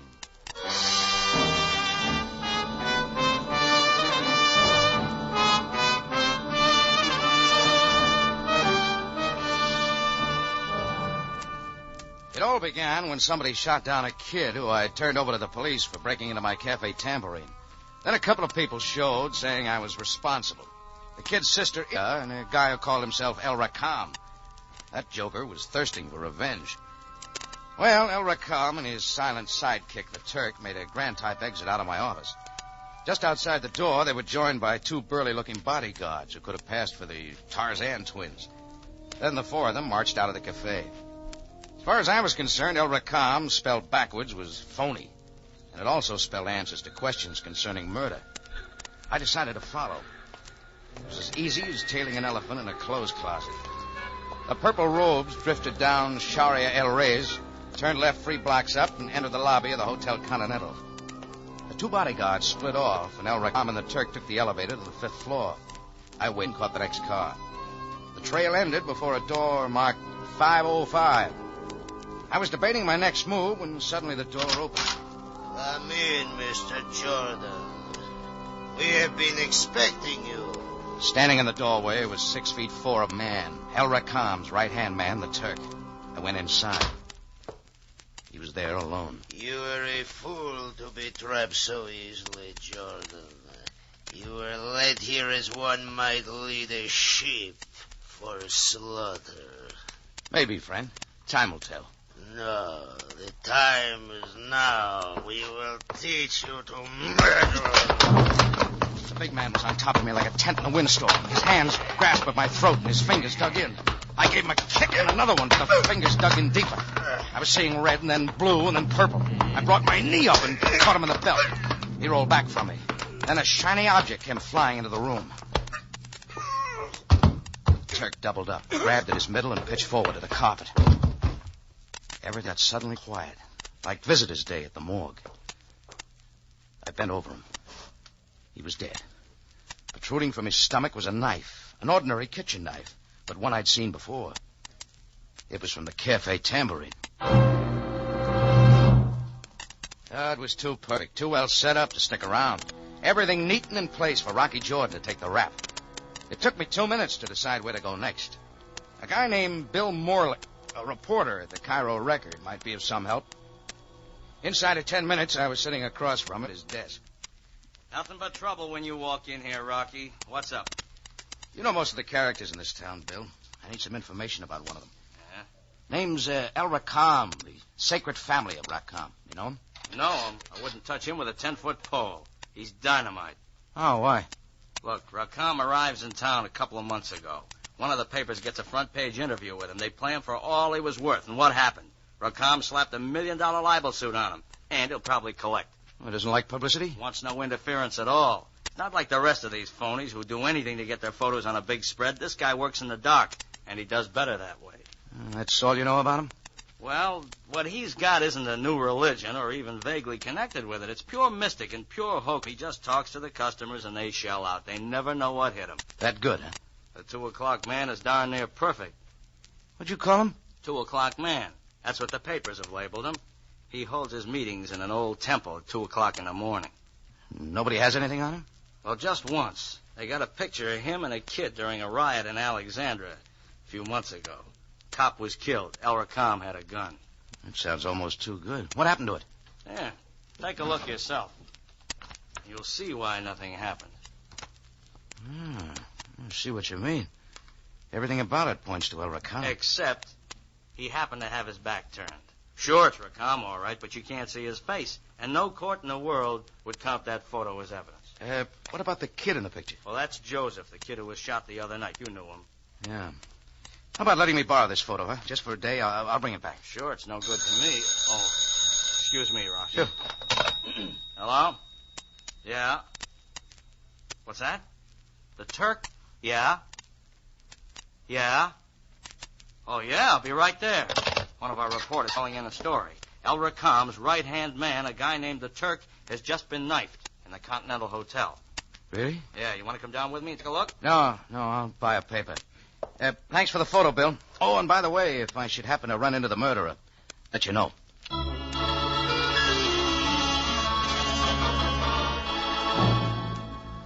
It was after 11:30 when my taxi pulled up in front of a small sandstone apartment house on Sharia Nafar. Ilya Renault's apartment was 2C, and it took a little while for the door to come open. Rocky, what you doing Let here? me in, Ilya. I want to talk to you. Oh, no, Rocky, I can't. I've heard on the radio the police are looking for you. If I let you come in, I would have to phone them. Ilya, listen. The police are looking for me. It's all tied in with Joseph's murder. Now, there's some things you'll want to know. About Joseph? You found out about Joseph, Rocky? I didn't say that. Please, let me in, Ilya. Oh, but, Rocky, I'm not dressed. I've been asleep. Oh, very well. Just a moment. You may come in now. Rocky, did you have to lock it? Ilya, I think I know why Joseph was killed. Yes? He was mixed up in a phony cult racket. Now, the head of this outfit is named El Racam. He took Joseph on as one of his assistants. El Racam? I think I've heard Joseph mention that name. El Racam has been bilking the local citizens for some time now. He tells them he's giving them a new way of life or some such. In the meantime, they're giving him their dough. And Joseph was connected with this? Joseph was on the inside until last night. Maybe he decided to quit. I don't know. That's my guess. Racam couldn't let him, undoubtedly, because the kid knew too much about Racam's activities. Then Racam murdered my brother. Either that or he had one of his followers do it, which is more likely. Racam had an assistant named the Turk. I think he's our man. The Turk? But this is the man the police say you killed, Rocky. Right. Racam or somebody planned it that way. They'd get rid of the Turk and me at the same time. Here, I want you to take a look at this photograph. Here. Why, yes. Yes, it is Joseph. Rocky, who is this man in the long robes? El Racam. But here, it shows clearly the gun in Racam's hand. No, William. It shows a man in a robe firing a gun. Another man is being shot, okay. But Racam's his back turned. And there is nothing. Ilya, I think I've got a way to break Racam. Anyway, it's worth a try. Open in the name of the law. Rocky, it's the police. Shh. Joseph, this is Sergeant Greco. I know you're in there. Open or I shall fire through the door. You'll do it, too. Rocky, the back door. If you do not open the door at once, I shall shoot away the lock. Do not be a fool, Jordan. Come peacefully. Rocky, the back door leads to an alley which will take you to the Sharia Shama. All right, Ilya. I'll see you later. Do not say that I had not warned you.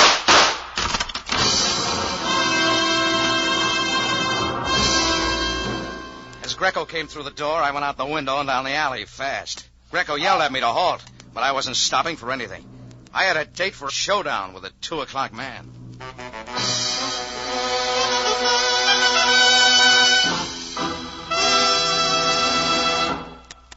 You are listening to The 2 O'Clock Man, tonight's adventure with Rocky Jordan. The time has come for us to help the Red Cross. Great numbers of our people are suffering from the worst cold wave in 50 years, and the suffering doesn't end with the cold. You can help by contributing to the Red Cross today.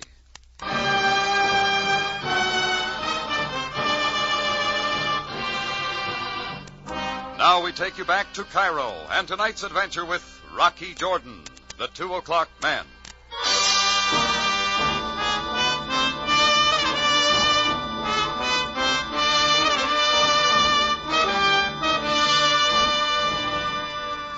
Well, it was 1 o'clock when I wandered into El Racam's temple, an hour before the big meeting, and the place was almost deserted. El Racam's dressing room showed at the end of a dimly lit hall. I went inside and waited for him to put in an appearance. It came sooner than I expected. A few moments later, from outside the door, I heard the voice of Racam giving instructions to a couple of his bodyguards. I ducked into the shadows so he wouldn't have seen me when he first came in. You can come out from your hiding place, Jordan. I know you are here. Oh, you must have your own special brand of radar. You were observed entering the temple. One of my guards has been following you all day. Don't I bother you at all? Why should you, Jordan? The police will find you, and then you will no longer be any bother to me. Now say what you have come to say and leave. All right, I'll say it. You will not mind my preparing myself for tonight? Never mind the gun, Rackham. The gun? I was not reaching for the gun. I was going for my makeup. Oh, then I'll just hold it if you don't mind. It is yours, with my compliments. Now say what you have to say and go. You're through, buddy. That has been said to me many times before, but it has never been the case. That's all being changed. Remember the photo of you killing a cop in Alexandria? Oh, yes, that one again. The police have tried to prove with that once before that I was guilty of murder. But you see, it was a failure. My face was obscured. That's what's changed. And all because of a kid named Joseph. You see, there was another photo of you killing that cop. A photo Joseph had. But you know that, don't you? You know that Joseph had a clear picture of you killing the cop, and that's why you had to take care of the kid. If you are finished, Jordan, go. Well, what you don't know is that Joseph mailed that clear photo to his sister Elia before he was killed. She has it, and I just saw it. And if you really had your boys tagging me, as you say, you know I just came from her house. You think I'm a fool, do you not? Look, Junior, I don't care whether you believe me or not. Sabaya will, and that's what counts. You're lying, Jordan. It is nothing but an attempt. Think so? Okay, I'll show you. This telephone. You think the cops want me for murder, huh? I'll just pitch my murder rap against yours. We'll just see who the police want. Hello, Captain Sabaya, please. Sam? Jordan. No, wait a minute. Quiet, will you, and listen. Ilya Renault is on her way over to the station right now with Joseph's photo of Rackham's killing. Yeah. That'll give you all you want. No, I'm with him now in his dressing room at the temple. Don't worry, Sam. He's looking right into his own gun. So if you want him, come and get him. Relax, buddy. It'll be a few minutes yet. Jordan, perhaps we could discuss this under more favorable circumstances. Not interested in talking. I'll read about it in the papers. Jordan, I am a wealthy man. Something could be arranged. Your forehead's getting moist. I did not kill Joseph. You had the Turk do it, and you killed him. That does not matter. Come, let us leave here. Let us go out. Kind of anxious to get me to use that door, aren't you? Could it be that you got your boys out there ready to throw a knife into me when I walk out? Jordan, this is not the place to talk. Let us step out. I'm laying 10 to 1. The first guy out that door winds up with a knife in him. No, you are wrong. Why don't you go out? There's nothing here for you but me with a gun. And the police are on their way. I don't believe it. You didn't even call them. It was a fake. You would be too frightened to call the police since they're after... Sounds like Sam, all right. The police will never get railed round, Cam.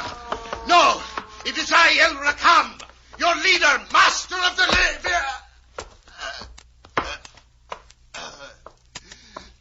leader in the path of new light.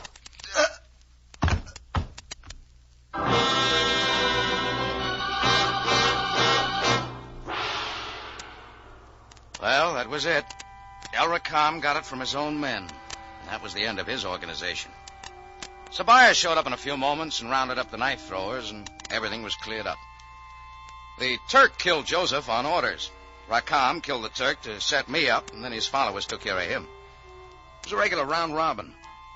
Sam wanted to know about the photo I told him about on the phone, and when I said it was a gag, he didn't mind. His case was closed. Well, the only unfinished business was Ilya. I went over to her place to tell her how things worked out.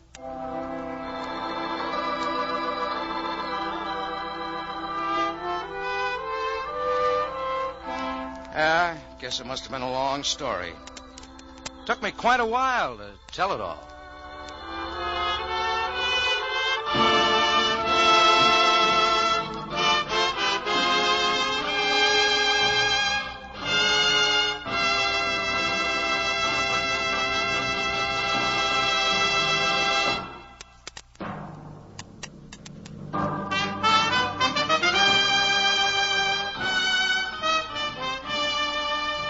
It's CBS, again at this same time next week for another story of adventure and intrigue, when we take you back to Cairo and the Cafe Tambourine, run by Rocky Jordan.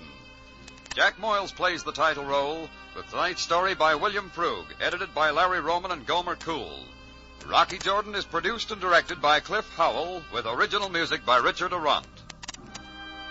Larry Thor speaking. This is CBS, the Columbia Broadcasting System.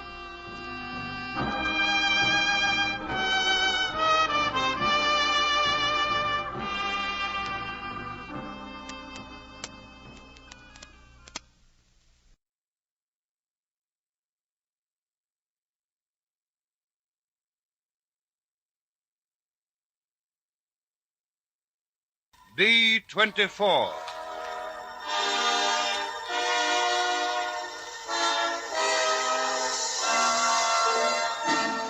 From the files of the Victoria Police Department, for the first time, come these true stories of unceasing war against crime, of day and night vigilance that protects our life and our property, and of the nerve center that is the Police Information Bureau, D-24. D-24, D-24, calling cars 2, 3, 5, 6, and 8. Cars 2, 3, 5, 6, and 8. Be on the lookout for arson suspect Edward Atkinson, age 24, 5 feet 8 inches tall, brown hair, brown eyes. Last seen wearing a dark gray suit.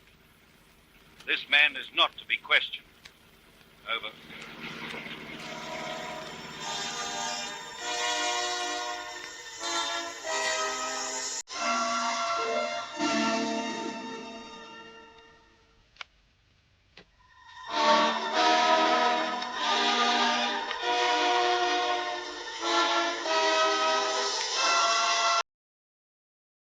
Now another authentic case from the files of the Victoria Police, presented exactly the way it happened, although names, place names, and dates have been altered.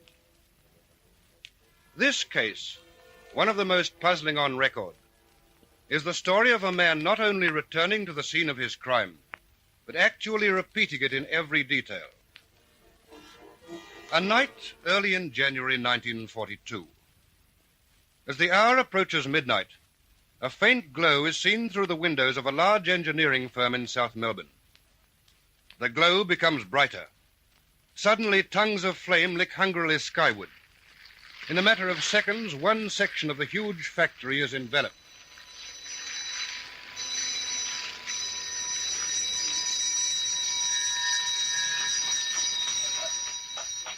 All right, get those hoses connected.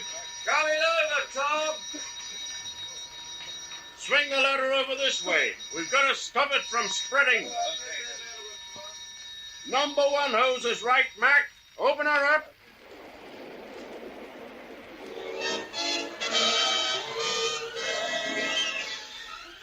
The fire is gradually brought under control, and the fire brigade reports it to the South Melbourne police station, and Senior Detective Gibson hurries to investigate. At the blackened engineering works, he confers with the district fire officer. Yeah, must have been a beauty. Did he give you much trouble? A bit. This section's completely gutted. Fair amount of damage. The manager estimates about 4,000 to 5,000 pounds. Any idea where the fire started, or how? Well, I'm tipping these tins had something to do with it. Yeah. A few of them about. Did the manager say what they're used for? Oh, here he comes now. You can ask him. Mr. Greenwood, this is Detective Gibson from the police. Mr. Greenwood. Yeah, very glad to see you, sir. Hi, Mr. Greenwood. Shocking piece of work, this. You think the fire was deliberately set, Mr. Greenwood? Well, it's not for me to say, is it? What about these tins? There's a good number of them about. Could they have contained anything inflammable? Well, if they're what I think they are, they most certainly did contain inflammable material, Mr. Gibson. Dash things have no business being in this department. Duco spraying's on the other side of the building. Duco, eh? I suppose that's as good as anything to start a fire with. Better than most, I'd say. But why would anyone want to burn the plant down? Oh, out of sheer meanness, revenge, or what's most likely to cover up. I look at it this way, Mr. Greenwood. If someone merely wanted to set the factory on fire, they'd have started the fire on the other side, where the paint spraying's done. Why go to the bother of carting tins of paint over here unless this particular part is the part they want to burn? But why should someone want to set fire to this section? I suggest that something might be missing here. Some machinery, perhaps. Machinery? That's all here. Look at it. Shocking. Certainly a mess, all right. Anything else that might be missing? Tools, possibly. I have the plant inventory. I was about to check it against... Well, that's odd. What is? There aren't any tools about. Machine tools. There aren't any anywhere.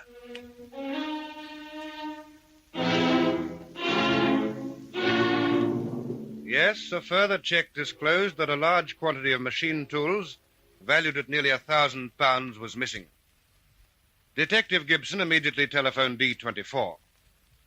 Photographers and fingerprint experts were sent out, together with 3 more detectives, to assist in the investigation. Their first problem was to determine how the thieves got into the premises. You checked the doors, did you, Wiley? Yes, sir, and all the windows that weren't burnt. No sign that any of them have been tampered with. Then these skylights must be the answer. They been over these skylights? Just this minute finished the last one.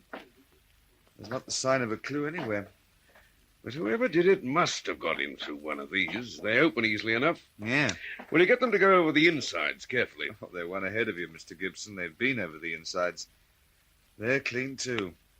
You can have the boys try again if you'd like. Don't bother. If there were anything there, I should think they'd have found it the first time. What's your theory, Mr. Gibson? Well, it looks to me as if it might be an inside job. One of the company's workmen might have hidden somewhere on the premises. Then later on, after everyone had gone, he opens the skylight and lets his confederates in. No traces on the skylights kills that theory, though. Oh, I wouldn't say that, sir. There's nothing to show that thieves broke in. Unless they had a key to one of the locks, it had to be an inside job. If whoever started the fire stole the tools, it needn't have been the same person at all. It might be that after the fire, some sneak thief saw his chance and took it. Well, then, who started the fire? An employee? Someone with a grudge against the company, perhaps? Let's have another talk with Mr. Greenwood.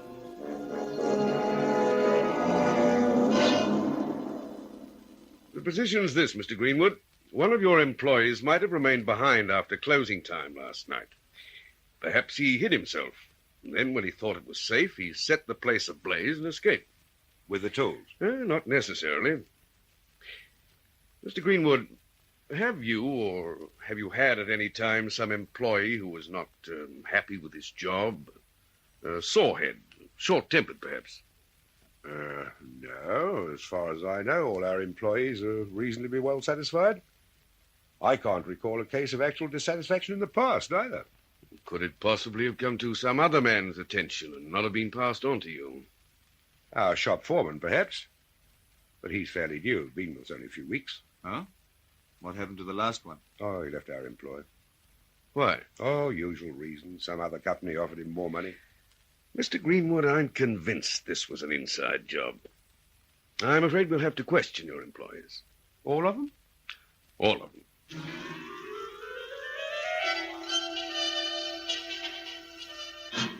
Tell me, Joe, you like working here? Oh, it's a job. Any complaints? There's something about the company you don't like? Who complains? Where were you about 11:30, 12 on Monday night? Well, if I'd had any good sense, I'd have been in bed. I lost 30 shillings with the boys at poker. How long have you been with the company? 5 years next June. And I didn't go starting any fires. I know what side my bread's buttered on. You're new, aren't you? Yeah. How'd you happen to take a job here? They advertised. And you're satisfied with wages, conditions, and so forth? If I wasn't, I'd quit. Could you tell us where you were shortly before midnight on Monday? Probably walking the baby. It's a boy. Haven't had a decent night's sleep for weeks. And so the questioning went on. The police interviewed every employee of the factory, checked on those who'd left the company as far back as 18 months before. The number of persons questioned ran into hundreds. Alibis were double-checked and found to be in order. The police learned nothing which would tend to incriminate any member or former member of the staff in any way. So they decided to tackle the case from a different angle. Well, boys, despite the fact that we've drawn a blank, I still feel it was an inside job. Yeah, I think you're right, sir. One of the men we interviewed knows more than he's told us. However, we'll have to try it from the outside. Try to find someone who saw the thieves? If possible. But meanwhile, there are the stolen goods themselves. Now, £1,000 worth of machine tools don't just vanish into thin air. Here are details of the missing tools. Serial numbers in some cases. Oh, thanks, sir. We'll cover all possible avenues of disposal. Begin with the ones we suspect as being possible receivers of stolen goods and work up to the more reputable. That's a big job, Mr. Gibson. Don't I know it. But it looks like our only chance. Here you are. Here are your lists. Now hop to it, boys.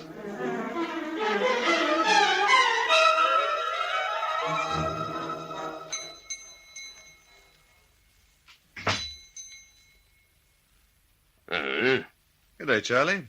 Remember me? You're from the police. Is something wrong? I don't think so. Mind if I look round? No, why should I? Charlie, I'm looking for some machine tools. Have you any in stock? Some fine carpentering tools. Well, they do.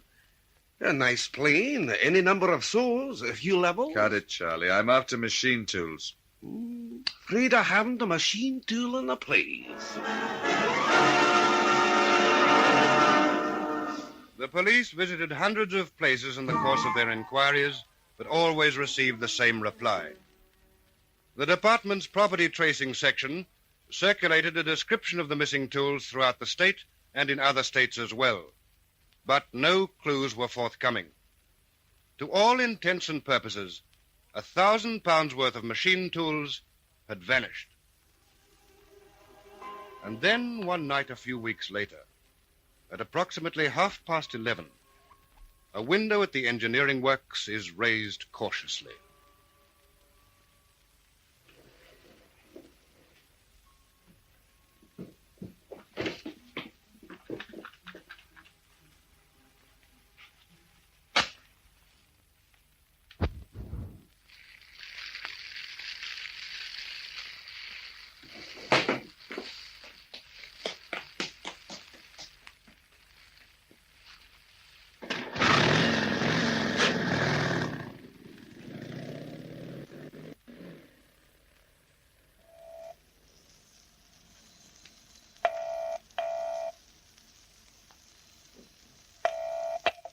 South Melbourne Fire Station. Hello. You pick it out here straight away. The big engineering works. It's on fire.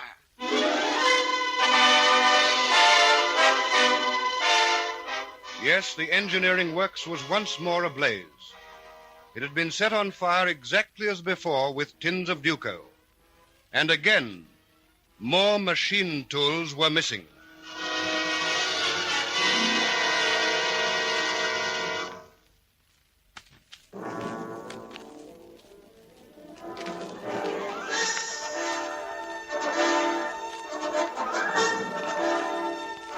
For the second time, the engineering works in South Melbourne had been set on fire. Early the next morning, the police began another exhaustive investigation. Well, Mr. Greenwood, what's the verdict? Oh, not quite as many tools missing as last time.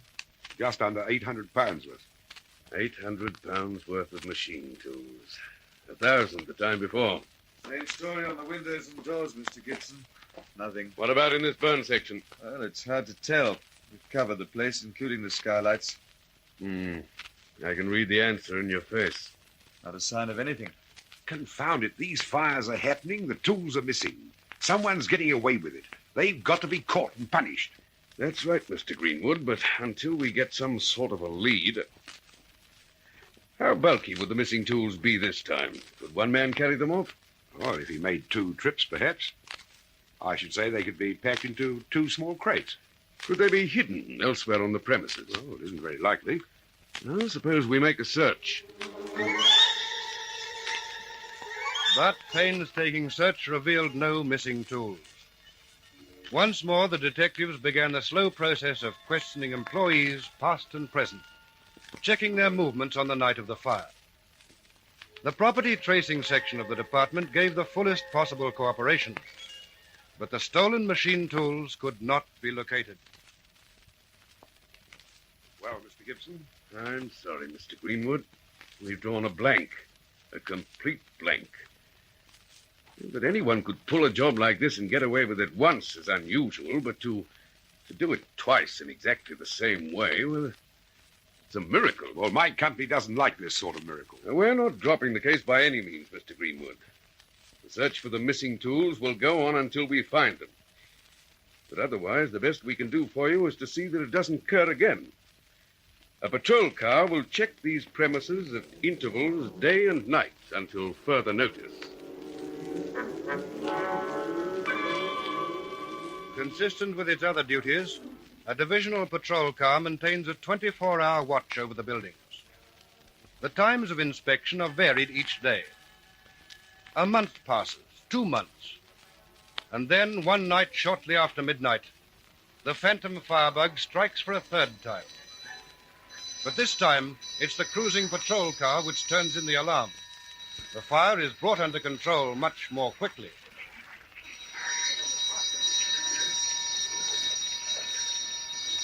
Won't be as much damage this time. I hope that means there'll be something more in the way of clues. Well, the boys are ready to go over the place for clues as soon as she cools down. That shouldn't be long. They're giving it a good soaking. Aye, you, come here. Sorry, you'll have to stay back out of the way, fella. You from the police? That's right. Now move back. That's a good chap. I'll move back all in good time. You're all in good time. I got some information. Yeah, that's it. I got some information for the place. Ah. Yeah, that's right. You're the police. You want this information? What information's that? This battle fire. What about it? Well, now, just calm down. Be calm like me. Always calm. Look, if you've got anything to tell me... Oh, I want to tell you about the man. Man? What man? The one on the motorbike. If you'll just listen and don't talk so much.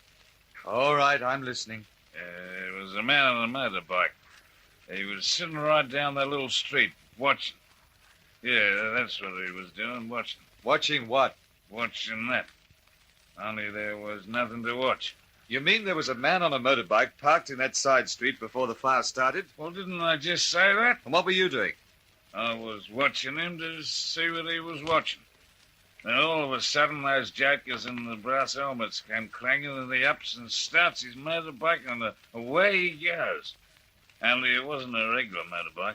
What do you mean, not a regular motorbike? It had one of those sidecars on it. Sidecar? Was there anyone in the sidecar? No. If you'll give me your name, no. I was just watching. I'm just coming home from a party and watching. That's all.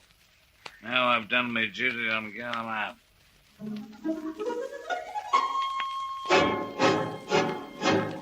The slightly tipsy gentleman would offer no further information. There was a man on a motorcycle watching the factory. When the fire brigade came, he left. To Detective Gibson, that just didn't make sense.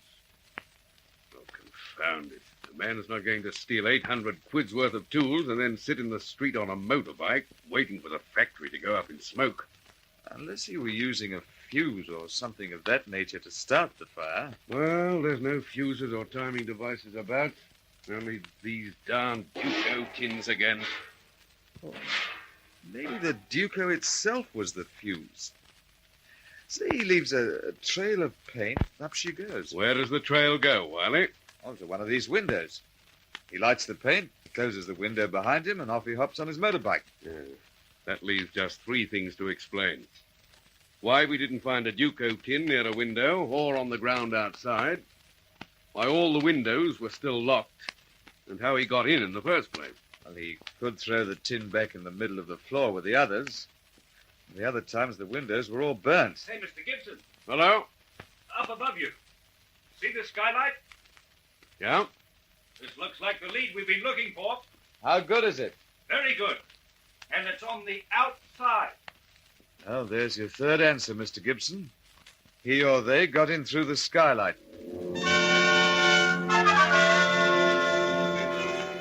Detective Wiley's reconstruction of the crime was given further credence when a searching examination of the charred window frames revealed that one window in the fired area was unlocked.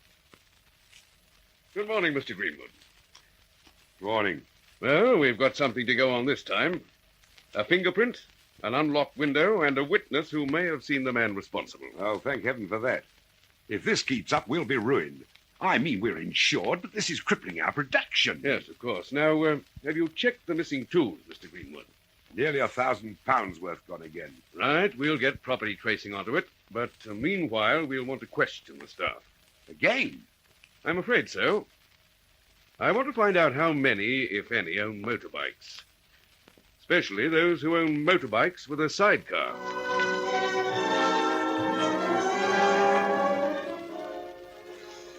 You own a motorbike? No. Do you know any of the others who do? Eddie Atkinson. Only Eddie isn't here this morning. Was it? Oh, Atkinson phoned the shop foreman early this morning. He isn't feeling well. Said he was going to spend the day in bed.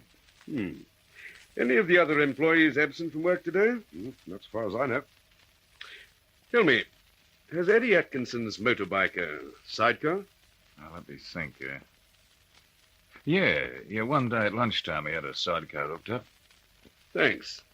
If you'll give us Atkinson's address, Mr. Greenwood, I think we'll pay the sick man a visit.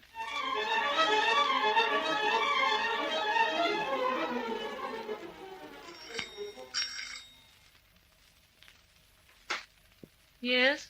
Oh, good morning. We're looking for Eddie Atkinson. Does he live here? Why, yes. Could we see him, please? I'm sorry. He isn't in just now. I'm his mother. Could I help you? Mrs. Atkinson, we're from the police. Police? Is anything wrong? Oh, just routine. There was a fire last night at the plant where your son works. We're having a word with all the employees, trying to get a line on what happened. Oh, I'm so sorry Eddie can't help you. He had the day off today, and he's gone to the pictures. He had the day off? Yes. Some holiday for working back at night or something of the sort. Oh, I see. Mrs. Atkinson, have you any idea which theatre he might have gone to? No, I haven't. I suppose it'd be to one of the city shows. Oh, yes, of course. They'd be the only ones open this morning. It's rather important that we get in touch with your son. I wonder if you have a photo of him about the house. Well, yes, I have, If you don't mind, Mrs. Atkinson, it'll help us to locate him more quickly.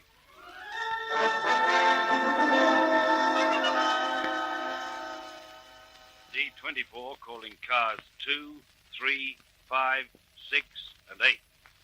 Cars 2, 3, 5, 6, and 8.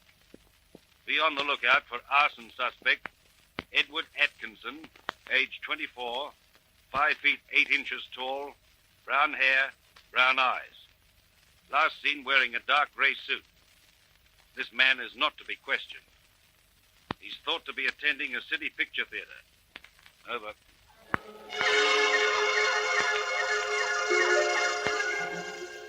And so the search is on. Patrol cars are alerted, and detectives canvass the city theaters.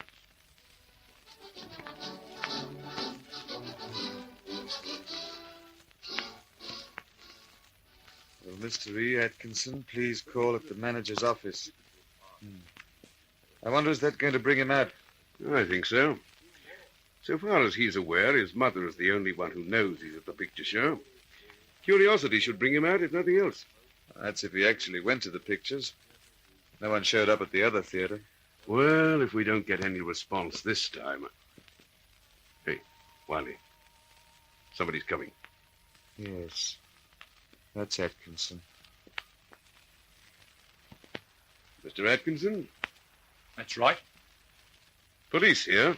We want to talk to you.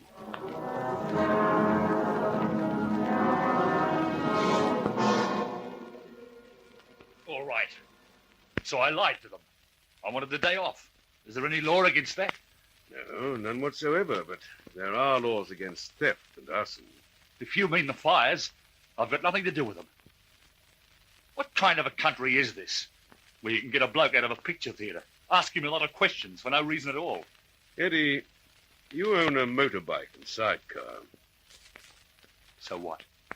A man answering to your general description was seen leaving the works last night after the fire started. I still say, so what? It's his, all right, Mr. Gibson. That fingerprint on the skylight checks with his. What about that, Eddie? Your fingerprint was on the skylight. Yeah. Yeah, sure, I know when that happened. Yesterday I climbed up to adjust the belt on my machine. I must have touched the skylight. Could be. But this print was found on the outside of the skylight. Looks like you're caught out, Eddie. Nothing for it, Eddie. What do you say now? Yeah. Yeah, I suppose I'd better come clean. All right, I did it. All 3 fires. I did it all by myself.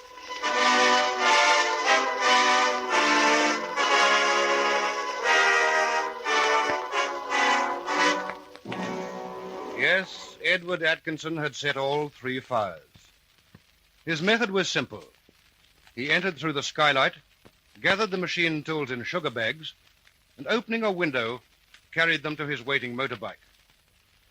After saturating that section of the plant with paint, he left a trail of paint to the open window, lit it, closed the window, and made his escape. It was later disclosed that Atkinson set the fires to get even with the company because he had a grudge against the new shop foreman. Information from Atkinson led to the recovery of all 3 lots of machine tools and the arrest and conviction of 2 men for receiving stolen property. Atkinson himself was sentenced on 3 counts of theft and arson.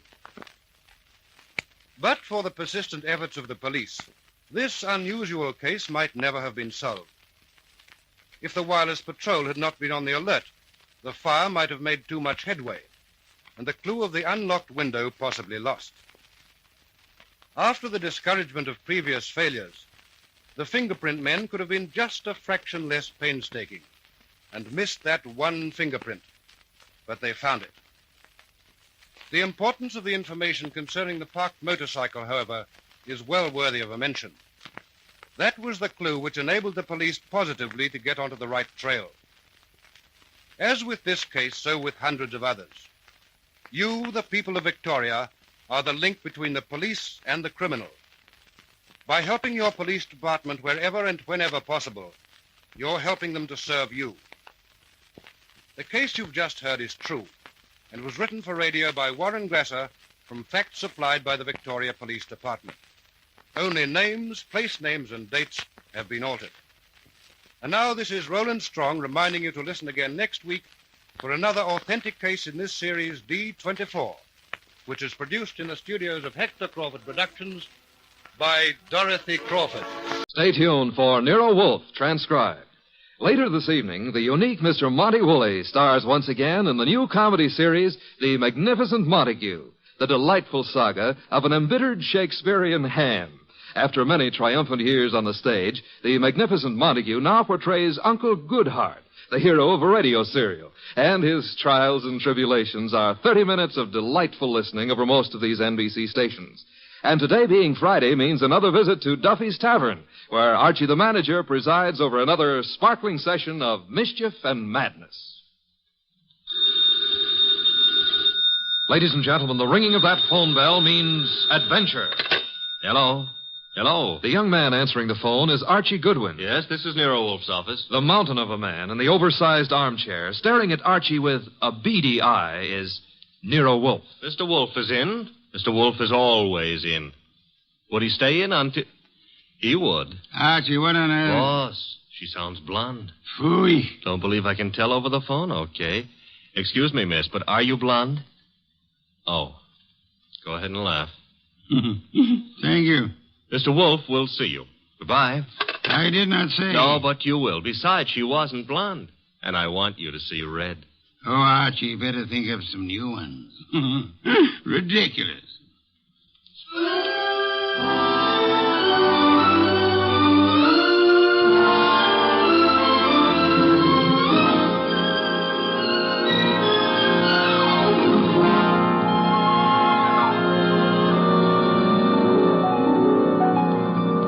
Ladies and gentlemen, it's the bulkiest, balkiest, smartest, and most unpredictable detective in the world.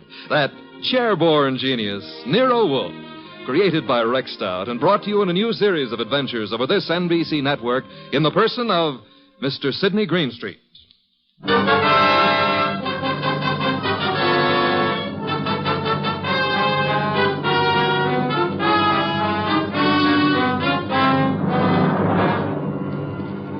Tonight, it's the case of the girl who cried wolf. In the old brownstone house on 35th Street, my boss, Nero Wolfe, with all his 300 pounds, sits at his desk from which he runs his world. We have been patiently waiting for the lady client. Then there's a knock at the door, and I admit her. A beautiful, frightened, and red-headed girl. Mr. Wolfe? Mr. Nero Wolfe? Not by 160 pounds. I'm Archie Goodwin. Oh, yes. I spoke to you on the phone. I'm Mary Dunning, Mr. Goodwin. I was wondering if... He's in. He's always in. Come on. We'll try getting him to admit it. This is Mr. Wolfe. Miss Mary Dunning.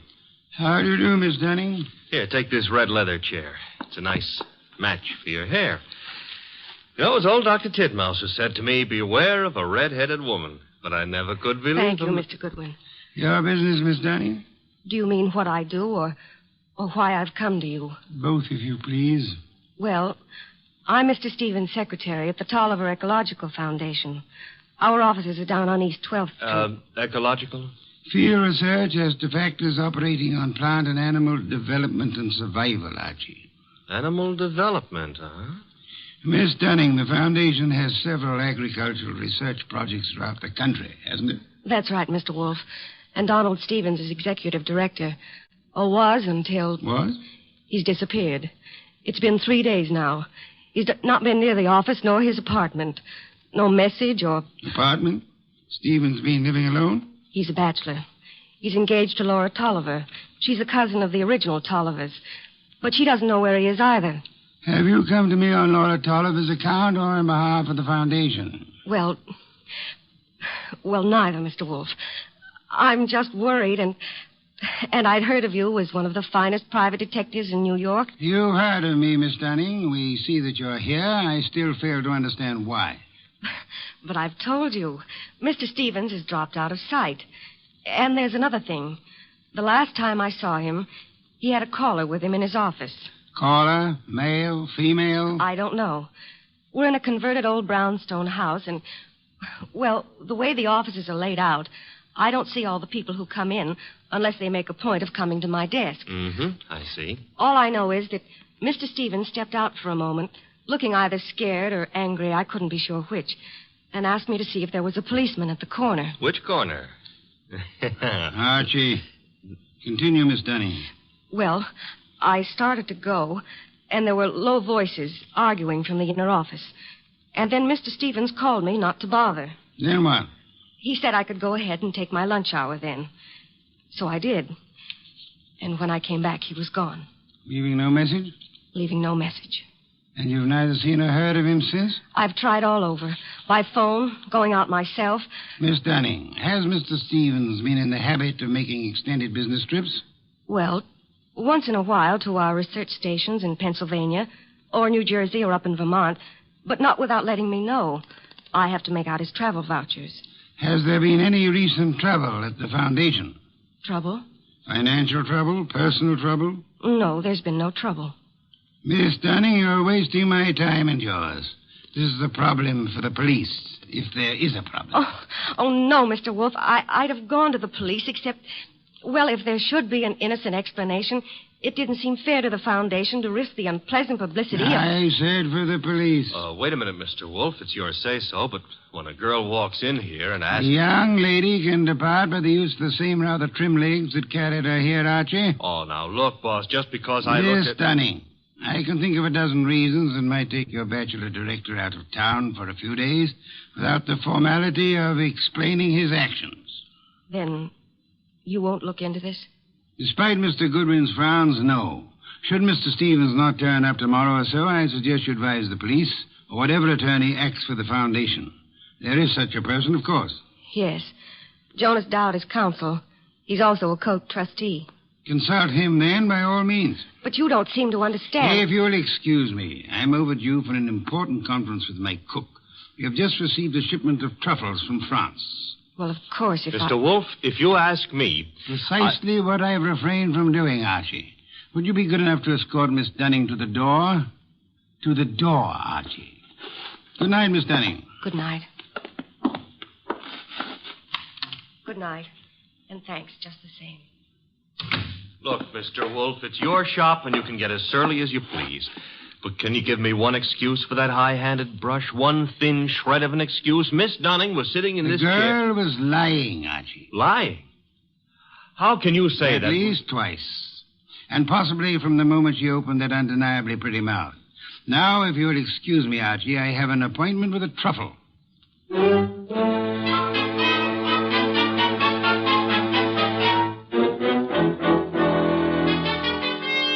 You say you have a surprise for me, Archie. Enough to yank you 3 inches out of that chair.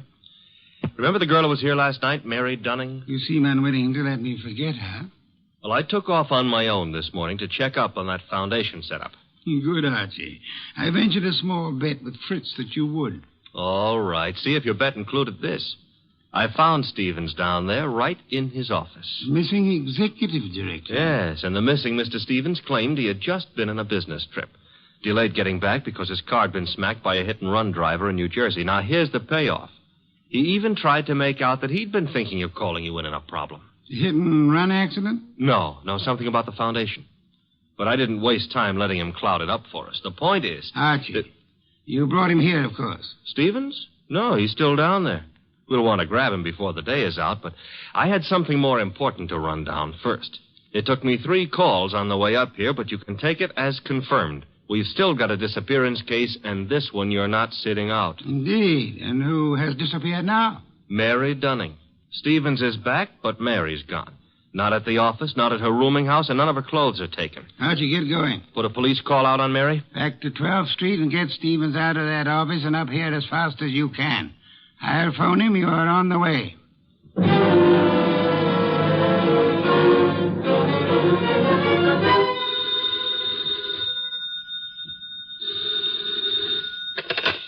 Hello? This Donald Stevens? Yes, this is Donald Stevens. This is Nero Wolfe. I understand you've been thinking of consulting me. Well, as a matter of fact, I have, Mr. Wolfe. I started to explain to Mr. Goodwin, but... Are you alone there at the office? Why, well, yes. As it happens... Be careful. I don't think your car smash-up was an accident. I've just sent Mr. Goodwin to ask you to come here. Meanwhile, I'd suggest... Oh, excuse me, Mr. Wolfe. There seems to be someone coming in now. Wait, Mr. Stevens. There hasn't been time for Archie to get there yet. Excuse me, Mr. Wolfe. Don't. Just hold the wire a moment. Wait, Mr. Stevens. Come on in. I haven't had a chance yet. Oh, what? No! No!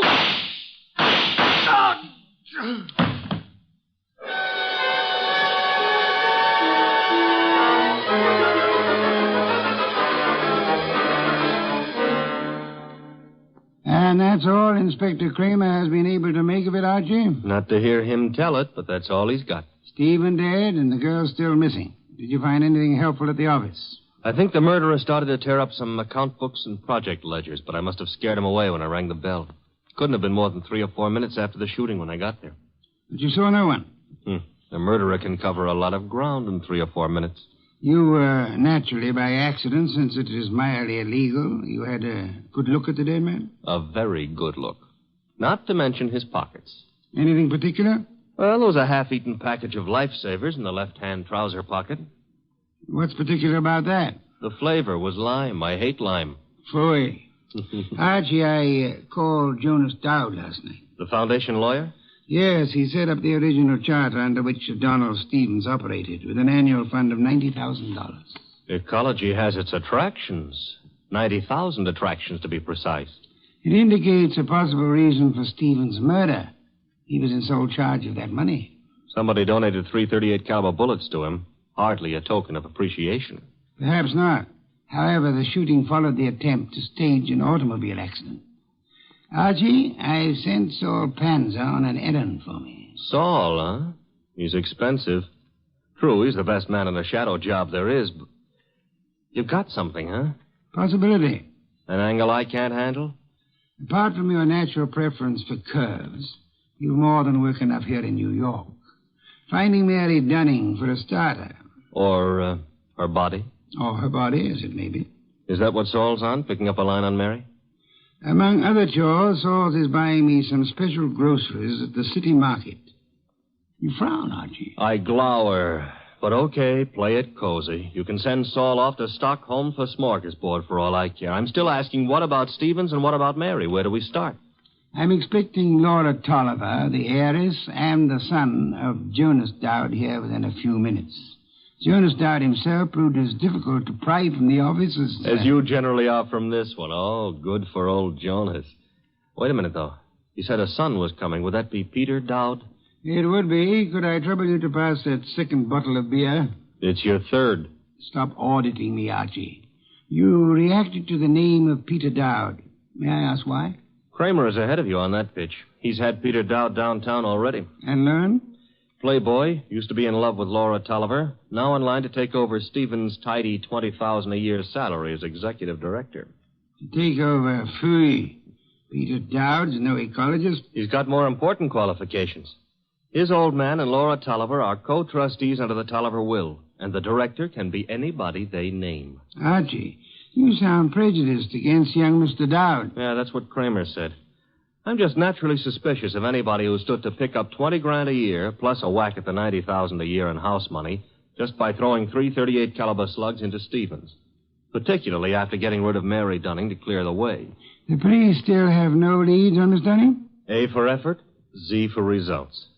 Now, the way I see it, boss... Leg work now, Archie. Guess it's later. You might try Miss Dunning's landlady again for one, and try Peter Dowd's apartment. Now? Yes. I'd say go along and keep after the missing girl. Instead of sifting through the names in Stevens' appointment book you were asking about? It's two legs of the same animal. The names may help on the girl. Now, Archie, on your way.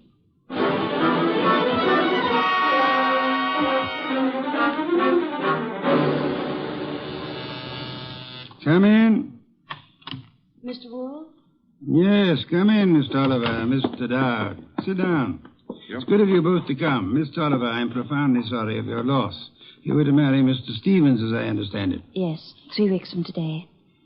I was trying to warn poor Stevens just as the murderer came in. But he evidently knew his caller well enough to feel no alarm. The police told us that, Mr. Wolfe. We've just come from Inspector Kramer's office. I know, Mr. Dowd. Did you gather the inspector meant to see you again? Why should he? How could anyone think that Peter could have anything to do with this horrible business? I see that you have no doubts about Mr. Dowd here, Miss Tolliver. Easy, Laura. Yes, Mr. Wolfe, I gathered that Kramer was interested in me. He's got a man outside here watching us now. You're alert, Mr. Dowd, or... Oh, what? Or aware that Inspector Kramer may have grounds for keeping you under surveillance.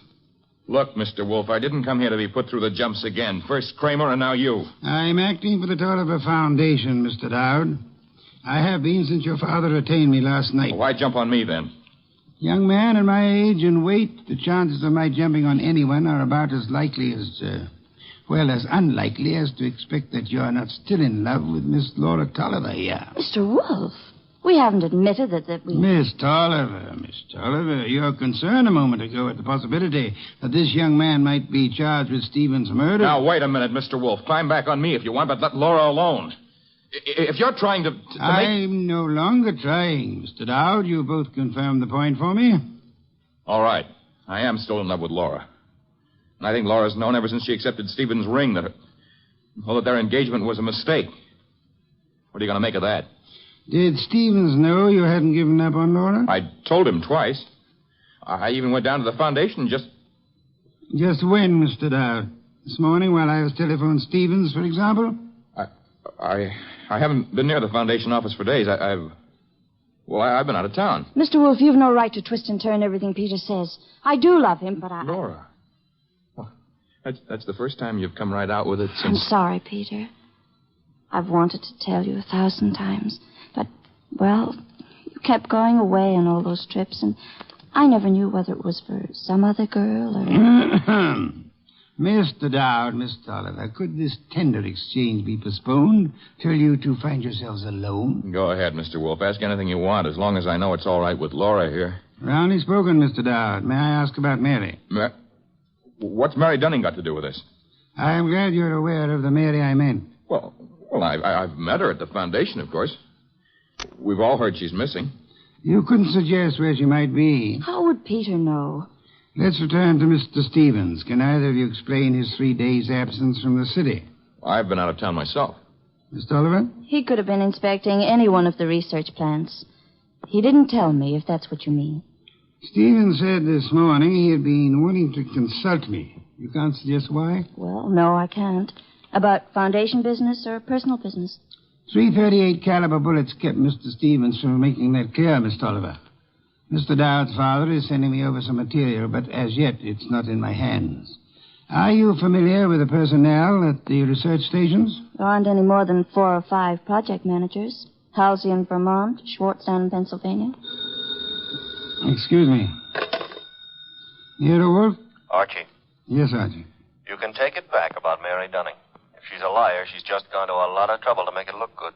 Dead? No, but knocked out with chloroform and stuffed in a closet in a man's apartment. And guess whose apartment? Spare me your charades, Archie. Peter Dowd's. That's where I'm calling from. Is he still with you? As it happens, yes. You better hang on to him. There's been another development. Inspector Kramer's got hold of a man named Schwartz. The Pennsylvania project manager. Right. Schwartz was at the Foundation office this morning, and he says Peter Dowd was going in as he came out. When? Within minutes of your call to Stevens. Kramer's on his way to your place now to pick up young Dowd. Any instructions?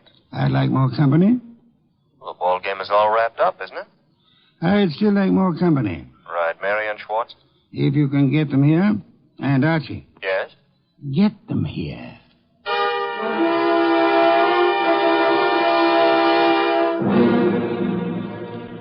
I'll have that 5th bottle of beer, Archie. 7th and quarter for the night.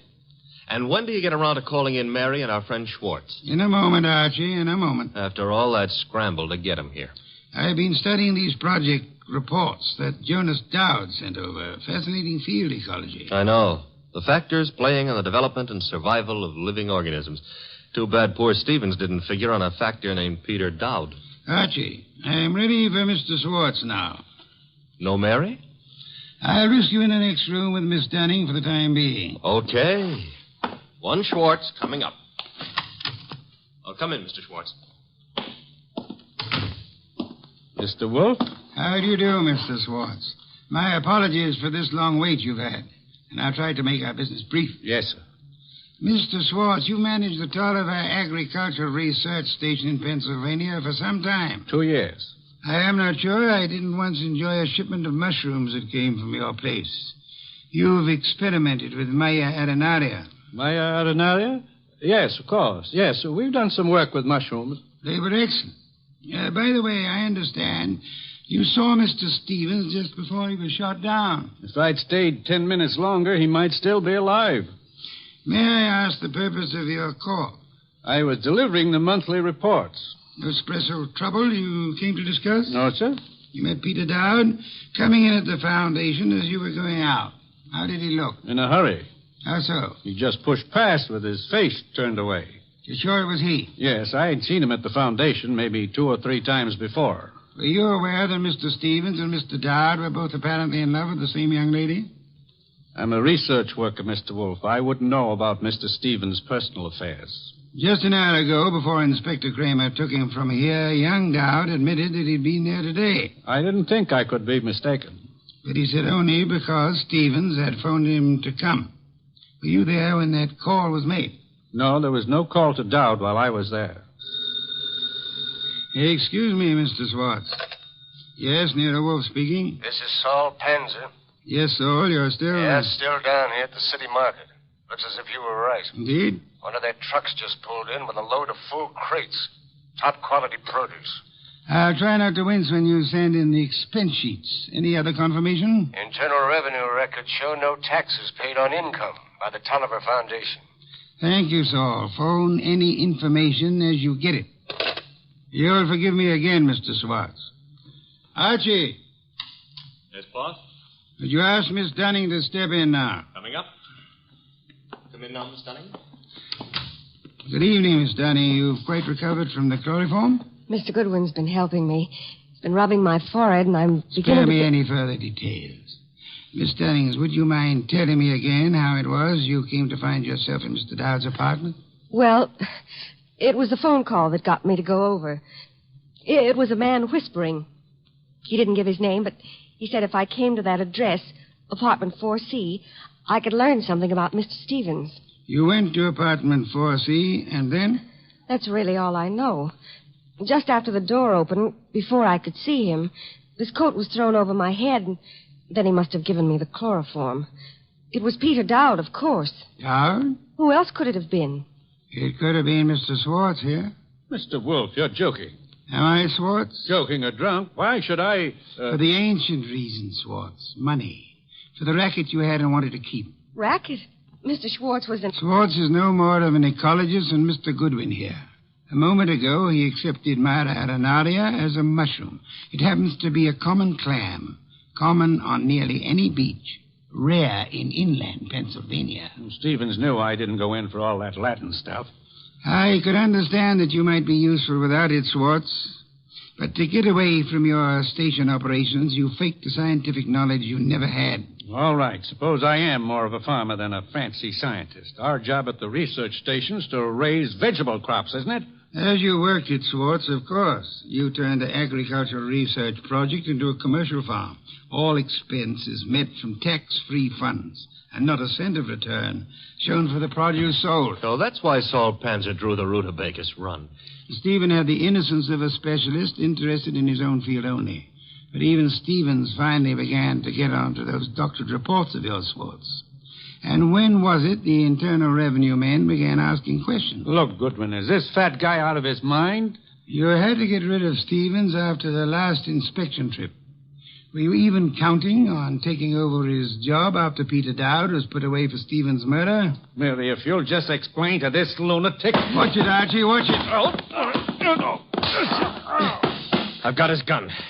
Adroitly done, Archie. Wait a minute. This is a 32, and it was a 38 that did the murder. Mr. Wolfe, that's my bag. You can't...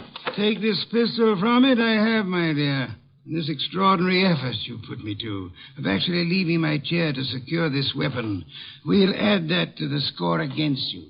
Mr. Wolfe, if you aren't too tuckered to answer, that gun from Mary's bag. It's a 38. It may be the one used on Stevens. But Mary couldn't. She didn't. The ballistics tells us that this is the weapon. Then Swartz must have passed it to her for safekeeping, till it could be planted in young Dowd's apartment or car or whatever. I didn't have anything to do with it. Miss Dunning, you had to do with more than you know.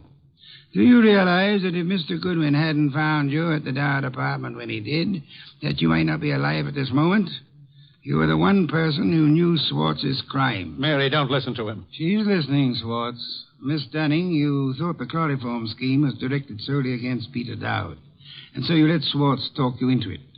Mr. Goodwin tells me the door of that closet was sealed with Scotch tape. I didn't know that. Schwartz actually tried... Your chloroform sleep was meant to turn into a permanent one, Miss Dunning. And I was trying to cover for him. All right, here it is. Schwartz planned it all. He did try the hit and run, and he did shoot Stevens. He's a liar. Mary, you've been juggling those books since... Say the details for Inspector Kramer, Swartz. There's guilt enough to be divided between you and guilt enough to burn you both.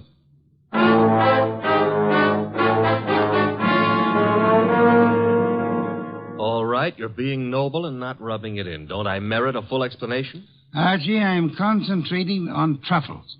Do we deck out a bird, or shall we have them in an omelet again? Mr. Wolfe, look, I've got a white flag up, and I'm asking.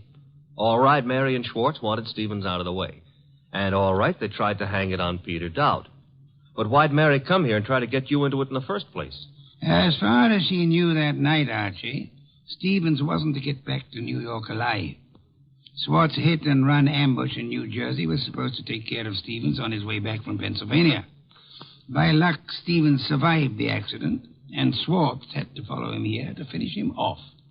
Yes, but I still don't see why. Mary came here to establish her innocence by pretending to seek our help. Oh. And she thought to keep suspicion from Swartz by creating the imaginary figure of a threatening caller at the office several days before. She knew Stevens meant to consult me about Swartz, and she could guess Jonas Dowd would call me in eventually. Stevens said he wanted to consult you that morning when I... That morning when you couldn't hear Stevens out because you were seeing him as Mary Dunning wanted us to see him. Oh, a trick operated with two vanishing acts to explain. Stevens's and Mary's. There you have it, Archie. And both fake. A straight business trip branded a run-out or a snatch only by Mary's account, and then the chloroform act at Dowd's apartment. You have it in full. Mm-hmm. Except how you knew she was lying to start with. Point one, the girl offered no fee, no prospect of a fee. Mm-hmm. Stay at that. Could anyone claim knowledge of my reputation, Archie, and still seriously expect that I would take an arduous labor for the love of it? I'm ashamed of myself. Point two, she told us of a caller coming to see Stevens. Of Stevens asking her to fetch a policeman, then changing his mind. When asked to call a policeman, what woman's curiosity would be satisfied by being told not to bother? How utterly brilliant you are. Yes. Archie, a bottle of beer. All right. And now back to a serious problem, you know. I think I see a compromise on these troubles. Between bird and omelet? Archie, why not both? Ah.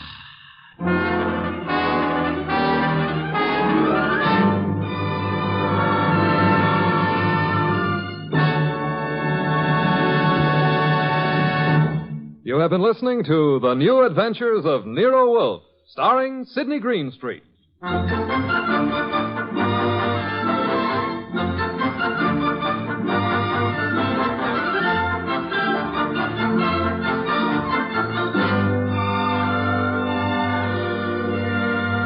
Tonight's transcribed story by Charles O'Neill was based on the characters created by Rex Stout. This is an Edwin Fadiman program, produced and directed by J. Donald Wilson. In the cast were Larry Dobkin as Archie Goodwin, and Charlotte Lawrence, Howard McNear, Monica Neely, Lamont Johnson, and Herb Butterfield. Next week at this same time, Nero Wolfe and Archie will bring you The Case of the Slaughtered Santa Clauses. Don Stanley speaking. 3 chimes mean good times on NBC. There's no cover charge at Duffy's Tavern. Just keep your dial tuned to NBC later as Archie the manager and his delightful friends cook up another mad and merry session at that remarkable restaurant, Duffy's Tavern.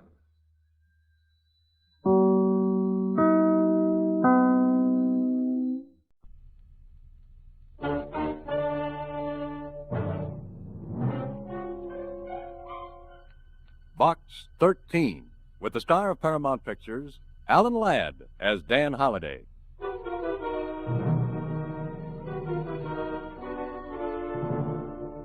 William? Yes, Mallory? We're ready to leave at a moment's notice, aren't we? Yes, sir. Very well. Please put this in the mail for me. Very well. Oh, you'd better take it ashore and post it there. I'm rather anxious to see who this Box 13 is. The letter I received was short and to the point. Enclosed with it was a plane ticket and another ticket. First class on the biggest luxury liner afloat. And the letter read, "Be at the end of Pier 9 tomorrow night at 8. Please be prompt." That was all. A command, not a request.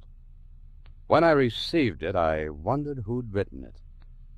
Well, I found out.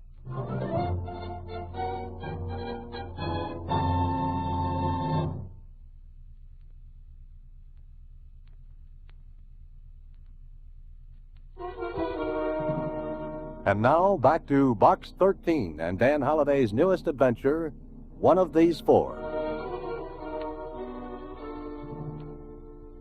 But, Mr. Holliday, do you want to go on another trip? Oh, not if I can help it, Susie. But someone paid for these tickets. First class on the biggest liner afloat. And no name or address. You can't send it back. But I can bring it back. You mean you're going to Pier 9 tonight? Like it says here, Susie, I'm going to Pier 9 tonight.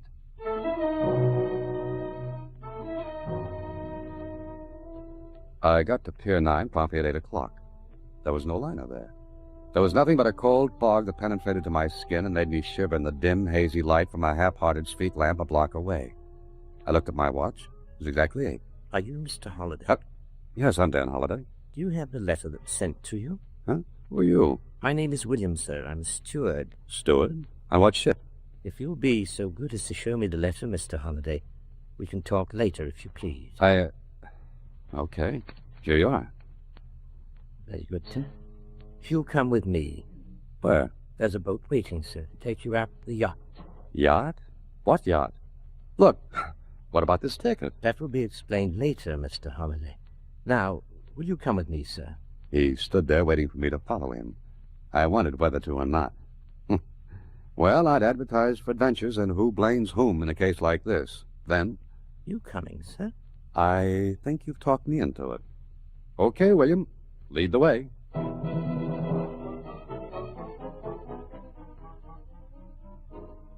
10 minutes later, I was aboard a yacht. But what a yacht. It was sea-going, and from what I could see in the bad light, ready to go anywhere and do anything. William led the way along the deck. You go down this companionway, Mr. Holliday. And it's nice to know we're going somewhere. Your cabin, Mr. Holliday. Mine? Yes, sir. I think you'll find everything in order.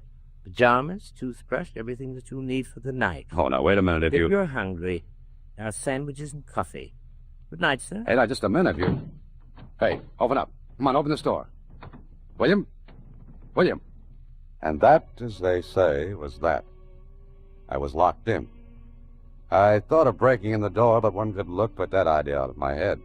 The door was iron. There was one porthole in the cabin. I couldn't have crawled through it if I'd been dehydrated. Well, I sat down to figure this out. Then it was figured out for me. The yacht was moving. I ran to the porthole. The lights of the city had already been swallowed up by the darkness. Mr. Dan Holliday was going on a trip. But where? And why?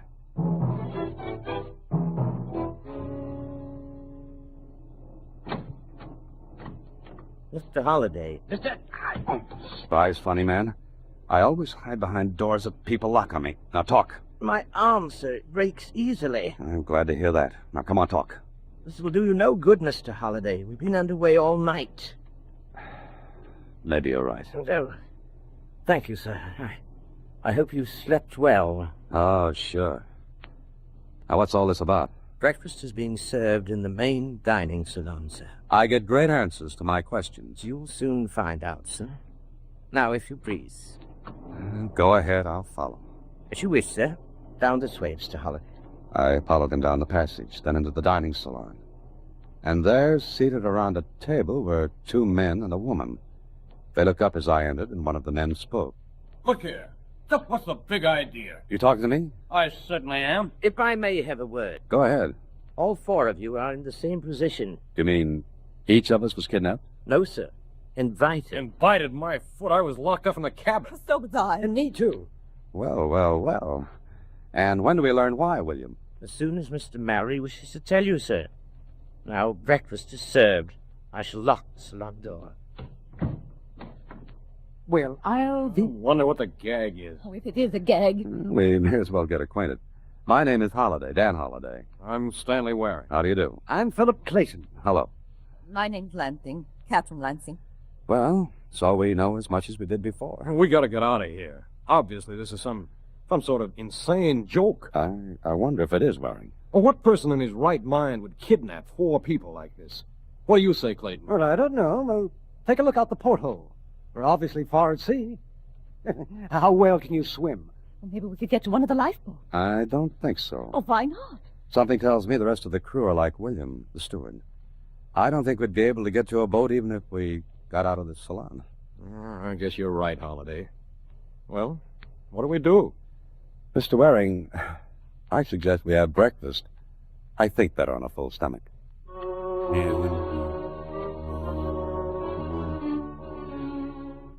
1 hour later, William came and unlocked the salon door and took us back to our cabins.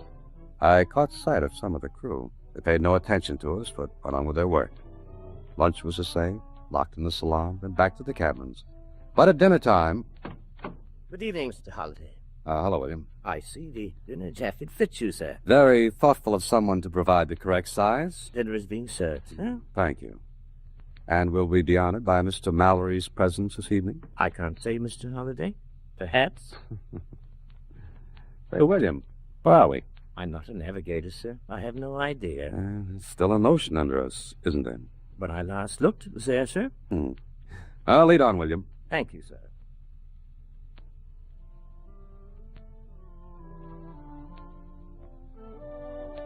Oh, good evening, Holiday. Hello, Aaron. This line.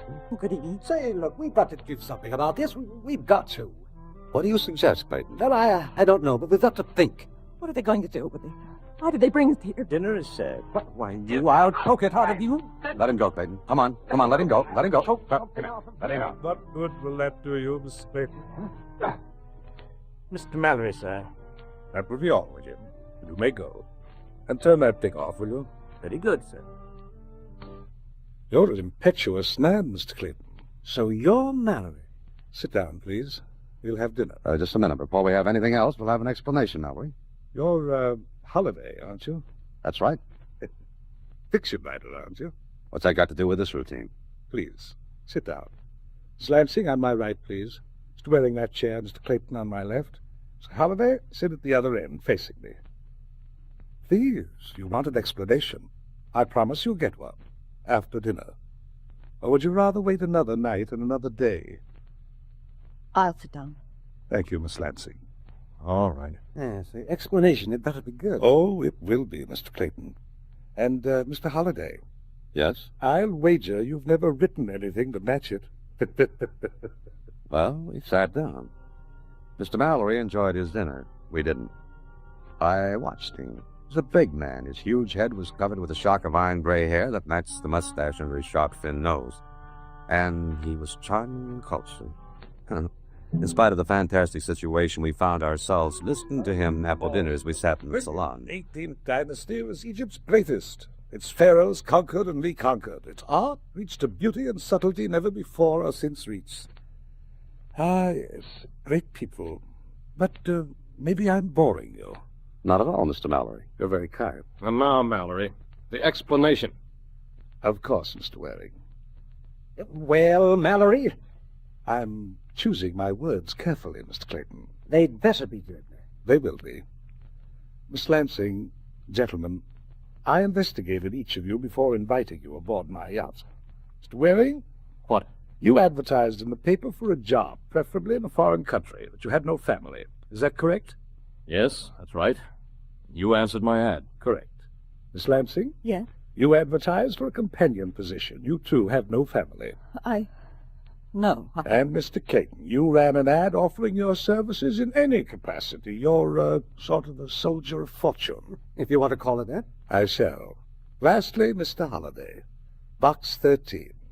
Adventure wanted. Will go any place, do anything. Yes, that's my ad. Now, does any one of you see a striking similarity? Oh, please, you must have.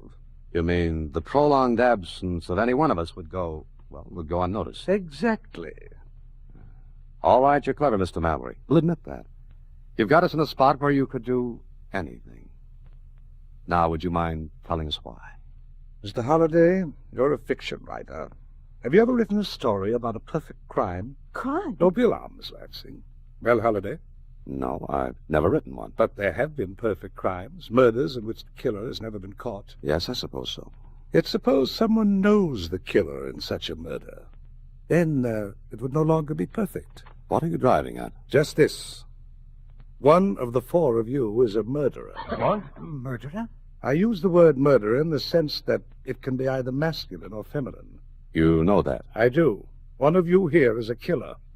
12 years ago, a man was killed. A friend of mine. The killer was never caught. I worked on it. I now have proof who that person is. Why didn't you go to the police? 10 years ago, I would have. But now I'm in a position to enjoy myself, to watch the murderer squirm and wriggle. You're insane. What's to prevent us from... Jumping on me? My crew's well paid, loyal. They've been with me for years. Money is an effective silencer. You're a beast. Perhaps. Look, Mallory. The killer knows you've learned who he is. Or she. I'm not. Perhaps not, Miss Lansing, but you were saying, Holliday? The killer knows you know his or her identity. What's to prevent him from killing you? My attorneys in the city have an envelope. In that envelope is the name of the person and all details. If I do not return within a certain time, that envelope will be opened. What's the time limit? Wouldn't you like to know, Mr. Waring? Oh, just a minute. I have a question, Holliday. Yes, I don't think you've finished your explanation. I haven't. Here it is. In 3 days, we will dock at Havana. If by that time the killer's identity is not known to the other 3 of you, I will release all 4 of you. And the killer will go free? Yes. What if we do learn? I'm sure the killer will do all in his or her power to prevent that. How can we find that out? I will give clues. You will have to recognize them. I see. And if the killer realizes he's being trapped? Then he or she may kill to prevent that knowledge from getting out. And, Miss Lansing, gentlemen, I shall not lift a finger to prevent it. Do you think you can get away with this? Why, of course he can. You're very wrong, gentlemen. No one can prove you came aboard this yacht. No one knows. You'll stand by and see 3 people killed? The cleverest will survive. Now here's your first clue. Are you ready? The Roman god, Janus. Janus? The Roman god? Yes. And now, good night. And may the cleverest among you live to see Havana.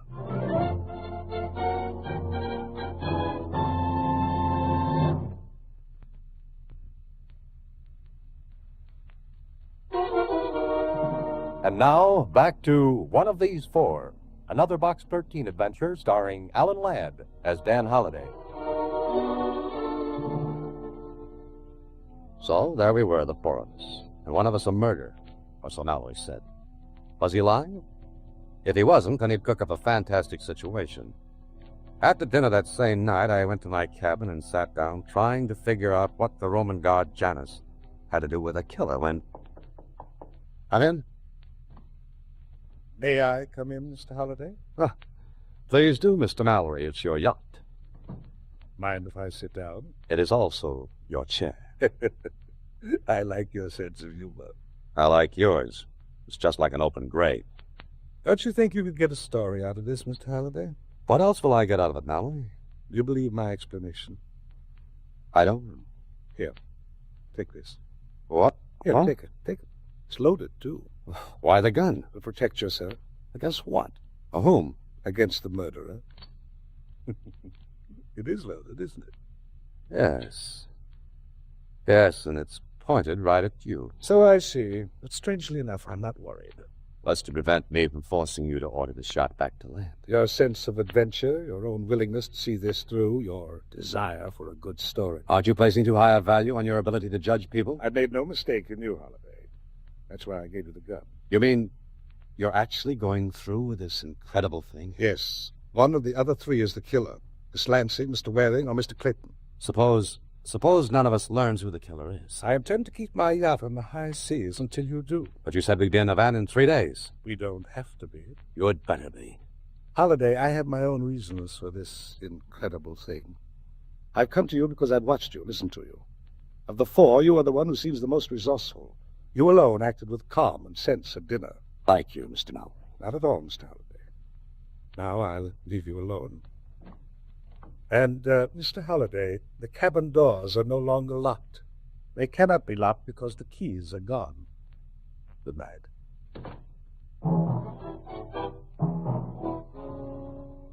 And that was that. Mallory's statement the cabin doors were no longer locked meant that the killer, if there was one, could go and come freely. And whoever it was would be watching, waiting. Oh, Mallory was clever. He was safe because of that envelope with his attorneys. And the rest of us? Well, we'd have to do something to protect ourselves. It was midnight when I got up from the bed. I hadn't undressed. I'd kept my eyes on the door. Then I thought again about Janus. Janus, the Roman god. What kind of a clue was that? Well, I decided to find out. There were books in the nail salon. Maybe I could learn something from them. I stepped into the passageway. It was dark. Not a light showing. I groped my way along the passage toward the main salon. I opened the door. Who's that? Mr. Holliday, is that you? Yes, what are you doing in here? I'm afraid. I was in my cabin. I'm afraid. I had to get out. It was so small, I felt as though I'd smothered. But why did you come in here? I don't know. Why didn't you turn on the lights? Well, I tried to. I couldn't find the switch. Did you see anyone else? No. You'd better get back to your cabin. No, I can't. I won't go back there. Mr. Mallory said the door couldn't be locked. Oh. Mr. Holliday, I didn't kill anybody. I'm innocent. Please. Get me off the shop. In the middle of an ocean? We can get a boat. We got to. You wouldn't have a chance in the world. Oh, but we'll all be killed. Come on. I'd better get you back to your cabin. Come on. No, I won't go. I won't go. Now, don't get hysterical. That won't help. Please, no. What makes you think I can?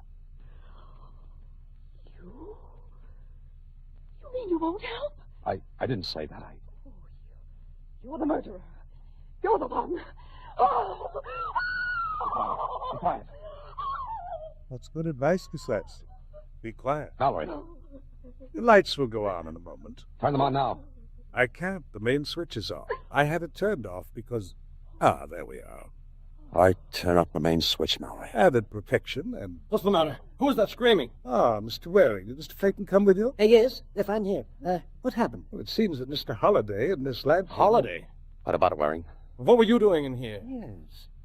What were you doing in here? Perhaps he couldn't sleep. Just a moment. I walked to the bookshelves, hunted for a moment while they all watched. It's still there, Mr. Holliday. What's still there? A book of mythology. Mythology? What are you talking about? Mr. Mallory gave the Roman god Janus as a clue. Now, Janus would appear in a book of mythology. Here it is. You're very clever, Mr. Holliday. Would you mind looking in the index for Janus, Janus? I can spell. Here you are. Page 86. Turn to it. There's no page 86. That's right. Someone tore it out of here. Exactly. And that's the only book of mythology on board. It's obvious the killer took it out to prevent the others from finding the clue. In other words, the killer knew that reading that page would give him away. Yes, provided the reader was sufficiently acute. But the killer forgot one thing. Yes, forgot what? He or she is the biggest clue of all. What do you mean by that? I mean, Mr. Waring, there's something about him or her that gives away the show and ties in with Janus. What is it, Mallory? Find that out and you'll have the person, Mr. Clayton. Look at one another and remember what I said. Good night. Which one of us took that page from the book? He did. Mallory did, deliberately. So he could go on with this preposterous game. I wonder. There was someone in here when I came in. You don't know who it was? No. I left the door open when I came in. I couldn't find the light switch. I think someone slipped out when I came in. And you, Holliday? You were here? Yes. Yes, I was. What of it? What do you think? What were you going to do here, Holliday? I came here to... Let's turn out the lights again. I don't think that anyone should move. We'd better get back to our cabins. I don't like being in the dark with a killer. The next morning on deck, I saw Waring standing at the aft rail. I stopped because he looked around as though seeing if anyone were near. Then he raised his arm and threw something into the sea. I wondered what it might be. Then he turned quickly and came toward me. Oh, hello, Holliday. Hello, Waring. Nice day, isn't it? I hadn't noticed. Has anything happened? I don't know, has it? What's the matter with you? What did you throw overboard, Waring? Throw overboard? Me? Nothing. Look, Waring. We're all in this together. We've got to cooperate. One of us is a killer. I won't cooperate with anyone. Now, let me get past. All right. All right, go ahead. You left me standing there. I walked toward my cabin, down the passageway, and opened the door. Clayton. Well, Holliday. Well, I thought you were on deck. Well, I'm not. What are you doing in here? Well, I wanted to see you. You can't find me in that drawer. Well, it was open when I came in. It was not? All right, it wasn't. So what? That's my question. What were you looking for? The missing page from that book. Stop lying. How did you get that gun? What are you going to do now? Please, don't. Get out of here. Go on, get out. I'm going to tell Mallory that you have a gun. Sat down. Things were moving fast. I thought about Captain Lansing. She had been in the salon. I thought about Waring, who had thrown something overboard. And what he had thrown hadn't been paper, so it wasn't a page from the book. And I thought about Clayton searching my cabin. Which of the three was the killer? By now, I believe Mallory's story. Then I remembered something. Something about Janice. And it tied in with what Mallory had said. Tied in with the killer and something I'd seen. I left my cabin and hurried down the passage. I was almost to the end when...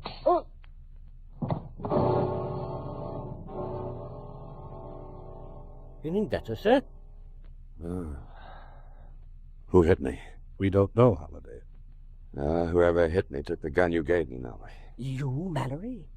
You gave him the gun? What was the idea? Well, where is it now? That's what I'd like to know. Obviously, Mr. Holliday, the killer has it. That's right.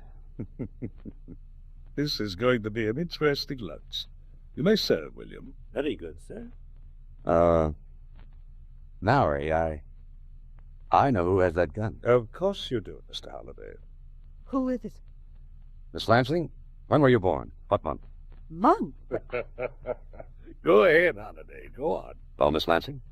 July. Why? Is that right, Mallory? That's right. Clayton? What is this? Answer the same question. December. He's telling the truth, Holliday. And Waring, when were you born? September. Is that right, Holliday? No, I don't think so. Waring, you were born in January, the month named after the Roman god Janus. Be careful, Holliday. What you threw overboard was a ring with a dark red stone. Your birthstone. A garnet.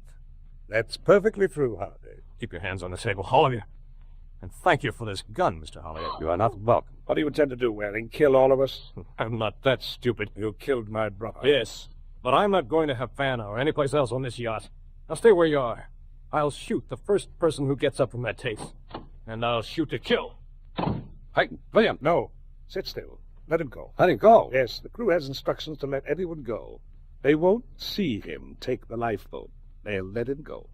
He'll get away. I don't think so. He'll be picked up. You see, Miss Lansing, we haven't been many miles from shore. Now, shall we go on with our lunch? Miss Lansing, Mr. Clayton, you've been put to a lot of trouble. I hope these checks will make you feel happier. I think they will. Mr. Holliday, you got a story, I hope. Oh, yes, I did. You see, Mr. Holliday, I had to do it this way. I had no proof that Waring was the murderer. I spent 10 years getting evidence, but no proof. I had a hope that he would break, put him under tension. But that envelope with your attorneys. Mr. Holliday, there was no envelope.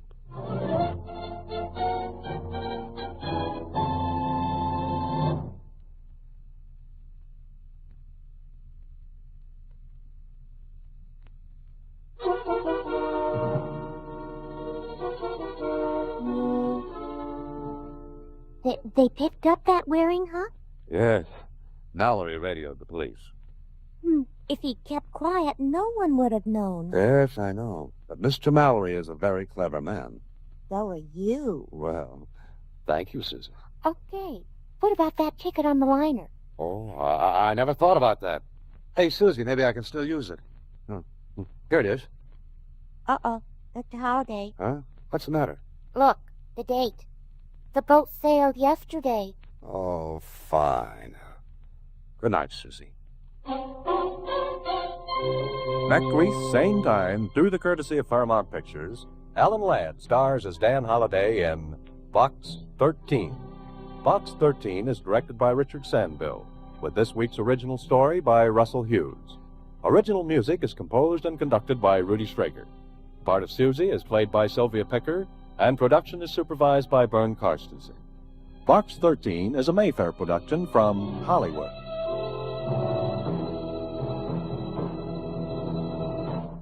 Watch for Alan Ladd in his latest Paramount picture.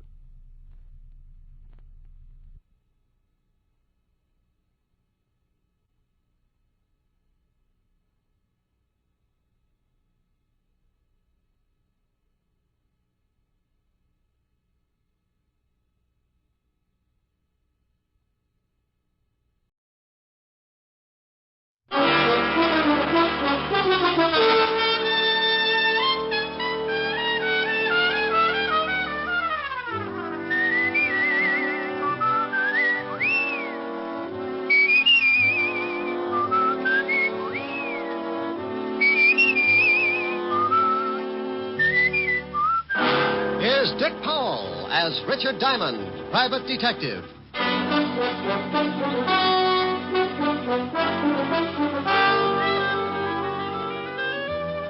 Hello there, this is Diamond. I've got a little office near 53rd Street on Broadway, 8th floor. My business? Trouble. What kind of trouble? Well, take your pick. If you come up with something unusual, a new kind of trouble, drop around and see me. Because I'm known along the big street as a shamus, a gumshoe, or to the guy on Park Avenue as a private detective. If you happen to be stuck with your problem, for $100 a day in expenses, I'll chase it around until I can catch up and break its back. I average about 20 fast rounds a week with old man Trouble, and so far the decision's been on my side. But don't misunderstand me. It's my business to beat him, but I respect him. Trouble goes to work with every trick in the book. So I play it the same way, and believe me, when I put him away for the count, I don't clap my little hands in glee. I know he's just taking a rest, and he'll be back again with some new stunts. Want to know how he works? Well, the other day, I was on the way to my office.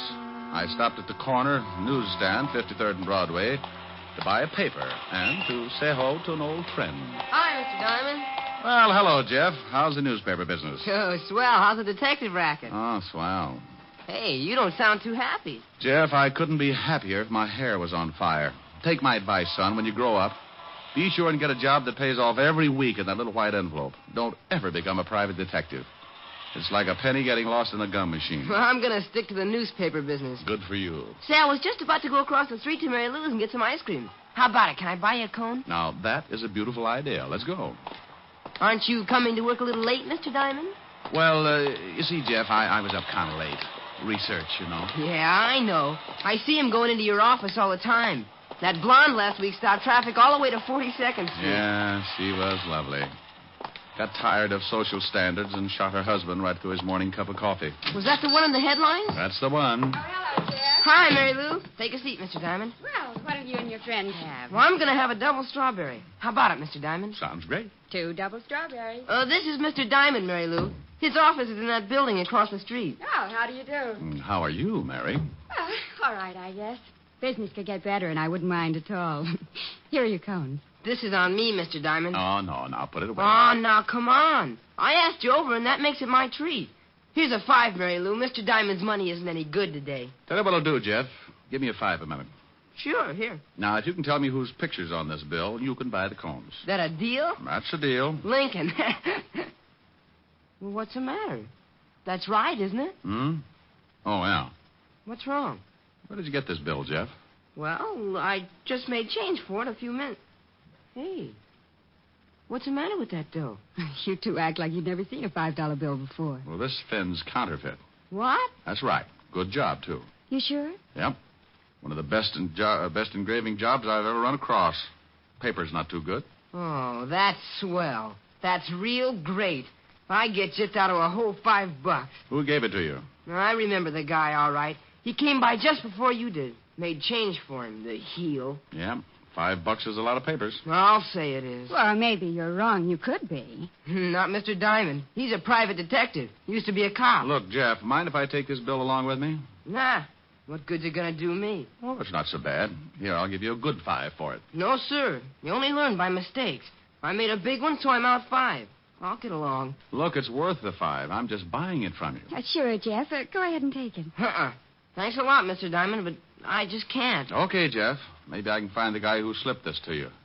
Maybe we can get your 5 back. What are you going to do? Take a run down to the 5th precinct. See how much of this stuff is floating around New York. Now, I want you to do something for me, Jeff. Sure, anything. I want you to keep an eye out for the guy who gave you this phone. I'm way ahead of you. Well, now, that's what I'm afraid of. I want you to promise me, if you do spot him, not to do anything until you get in touch with me. Promise?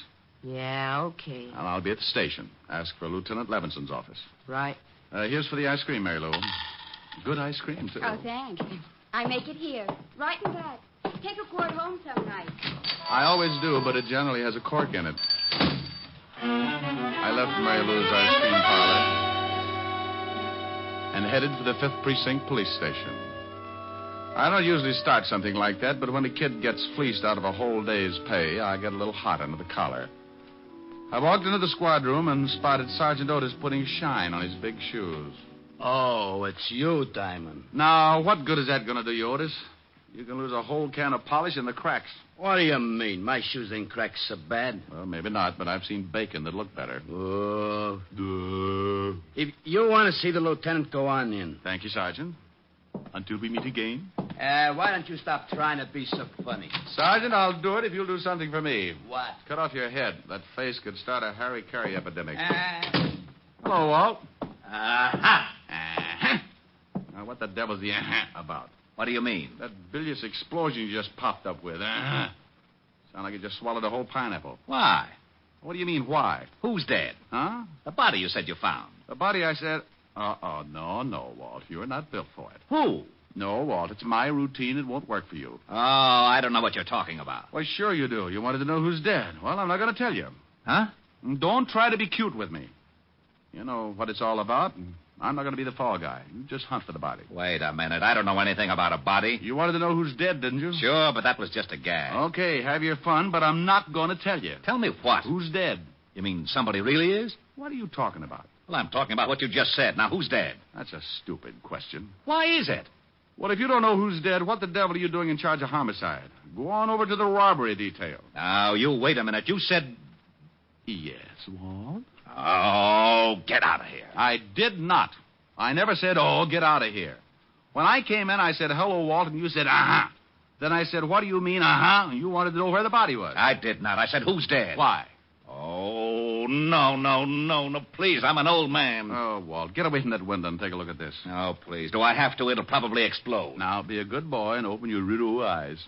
Oh, all right, but I just know I'll be sorry. Here. You don't owe me any money. Well, if I did, I'd make sure to pay you off in this stuff. Why, what's wrong with... Where'd you get this? Some guy slipped it to Jeff, the newsboy.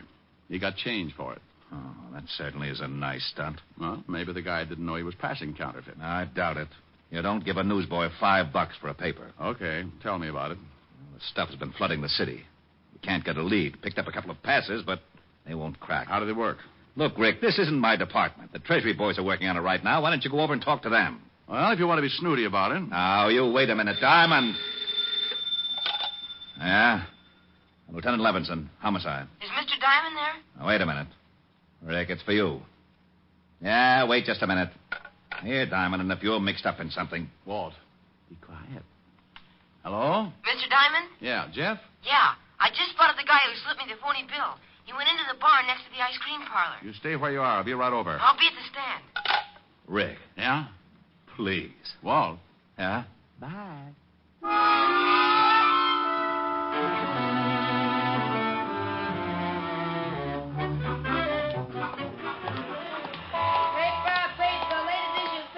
Jeff. Oh, Mr. Diamond.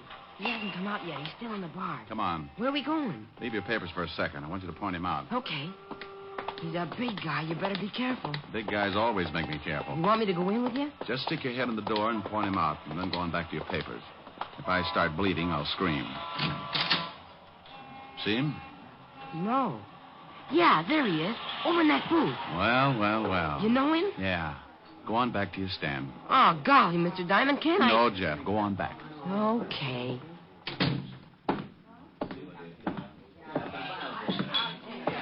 Hello, Walker. Huh? Oh. What do you want, Shamus? Well, I'll have a talk. Mind if I sit down? Does it make any difference? Not much. Then sit.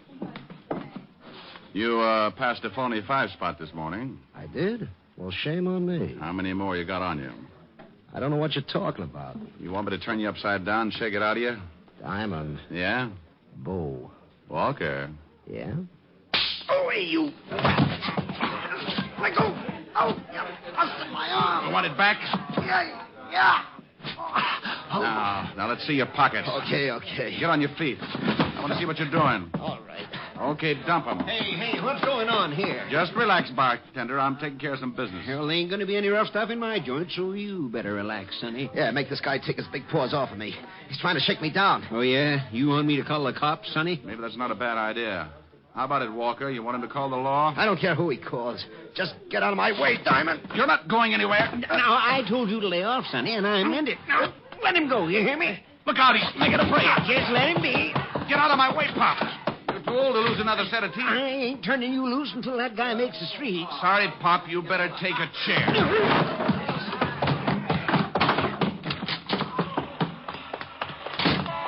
Mr. Diamond, what happened? You see which way you went? Yeah, there it goes around that corner.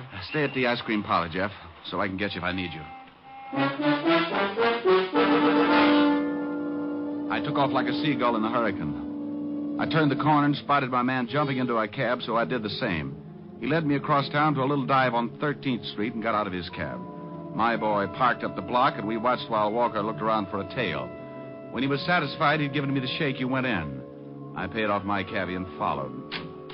It was another bar, and Walker wasn't anywhere in the room. I sat down, ordered a beer, and waited. After about 10 minutes, I saw a couple of guys wander out of a door in the back. A couple of minutes later, a couple of more wandered out. So I wandered in. It was a small-time gambling setup. The kind you can throw in the back of your car if the cops come. I started getting that lousy feeling again. You don't just walk into a place like that unless someone wants you to. And if they do, it's usually because they got it fixed so you stay around. Maybe permanently. What are you tailing me for, Diamond? Why? Make you uncomfortable? Yeah. That's cozy setup. Good way to get rid of bad money. Pay the winner off with counterfeit. I think we'd better go back to my office. Oh, I don't know. I might have a little fun here. I'll bet if one of those guys at the table knew he was going to be paid off in counterfeit, he'd just about tear this place apart. And you, too. Diamond, don't be stupid. Oh, something new's been added. Yeah, and it makes so much noise when it goes off. Let's go back to my office, huh? For some reason, I just can't think of a good argument not to. This way.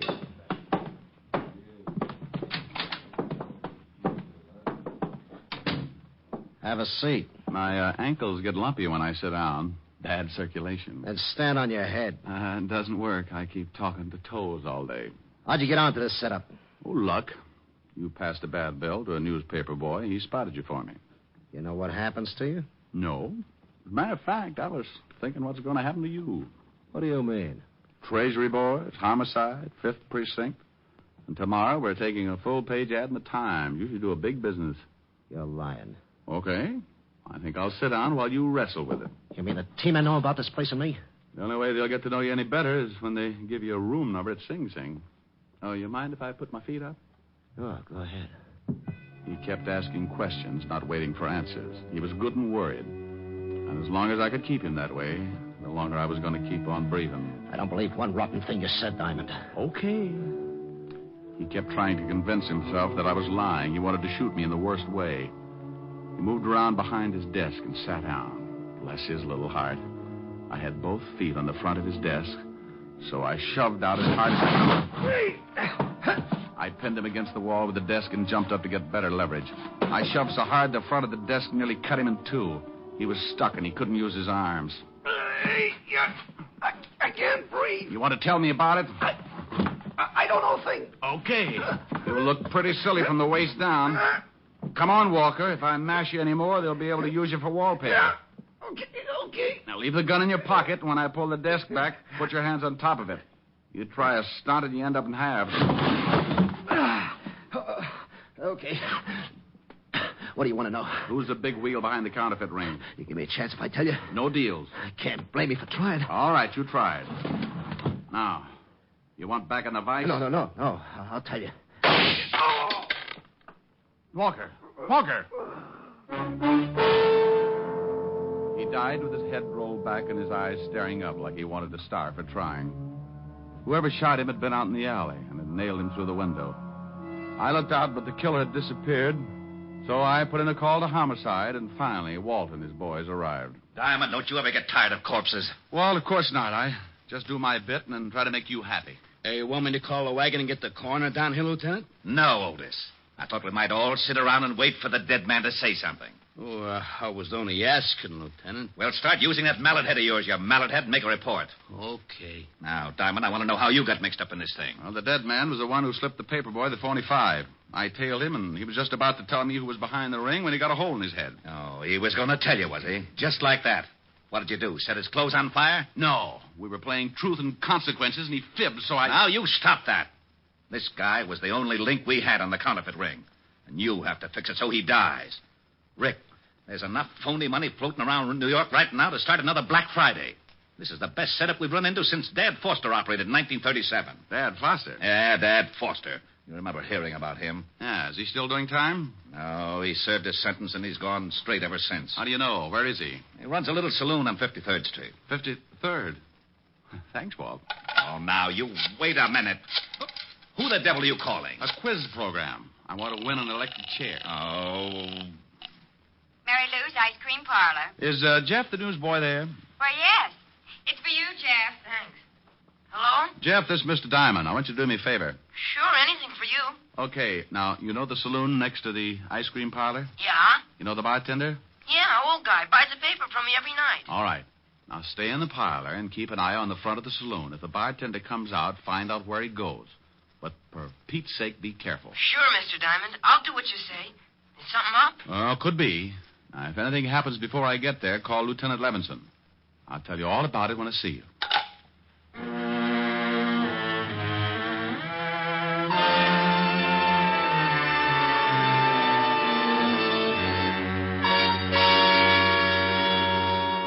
You're getting to be a pretty important fellow, Jeff. Phone calls now. Oh, that was Mr. Diamond. He wants me to stay here and keep an eye on the front of the saloon. Okay? Oh, sure, of course. Why does he want you to do that? Oh, it's something big, I think. Something to do with the bartender that works there. The bartender? Yeah. I'll just sit up in front here and keep an eye out. Look, Jeff, watch the store for me, will you? I've got to go in back and pack some ice cream to be sent out. Sure.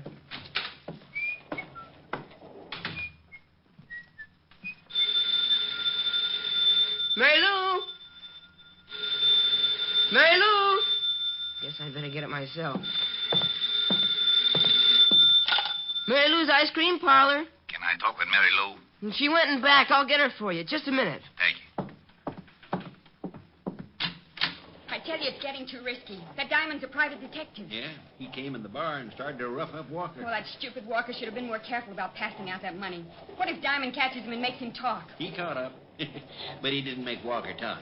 What do you mean? I took care of Walker. I got a good shot at him from the alley. Well, maybe it's better like that. But look, if we don't... Hello? Yes? Mary Lou isn't here. Get off the line. What? What? Yeah, get off.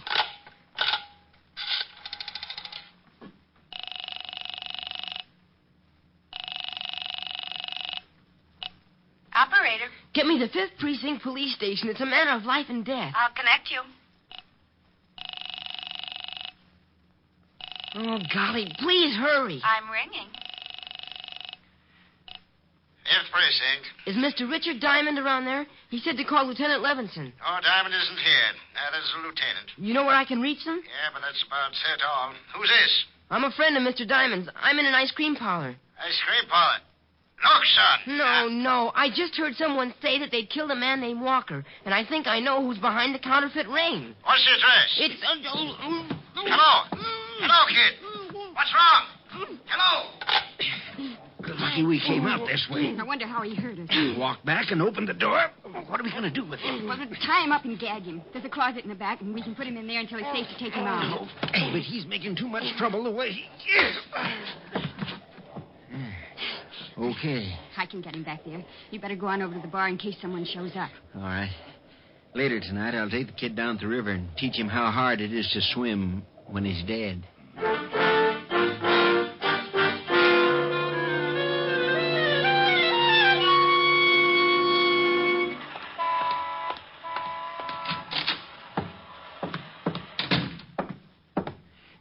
Now, you listen here, young fella. If you're back here for trouble... Dad, I'm back for a lot of trouble, and I think you're going to help me out. You'd better leave, Sonny, or I'll call the law. Why don't you? What do you want? I want to know how long you've been back in the counterfeit racket. Now, look, Sonny, I've been going straight for a long time. You know something, Dad? I don't think so. Let's get down to the station and talk about it. You got a warrant, Shamus? I got a nasty disposition. You want me to show you? No. You want a gun, Dad? Why, what difference does it make? I want to look at it. A guy named Walker got dead from a gun. Now, let's see it. Sonny. What is it? I can't show it to you. Yeah, why not?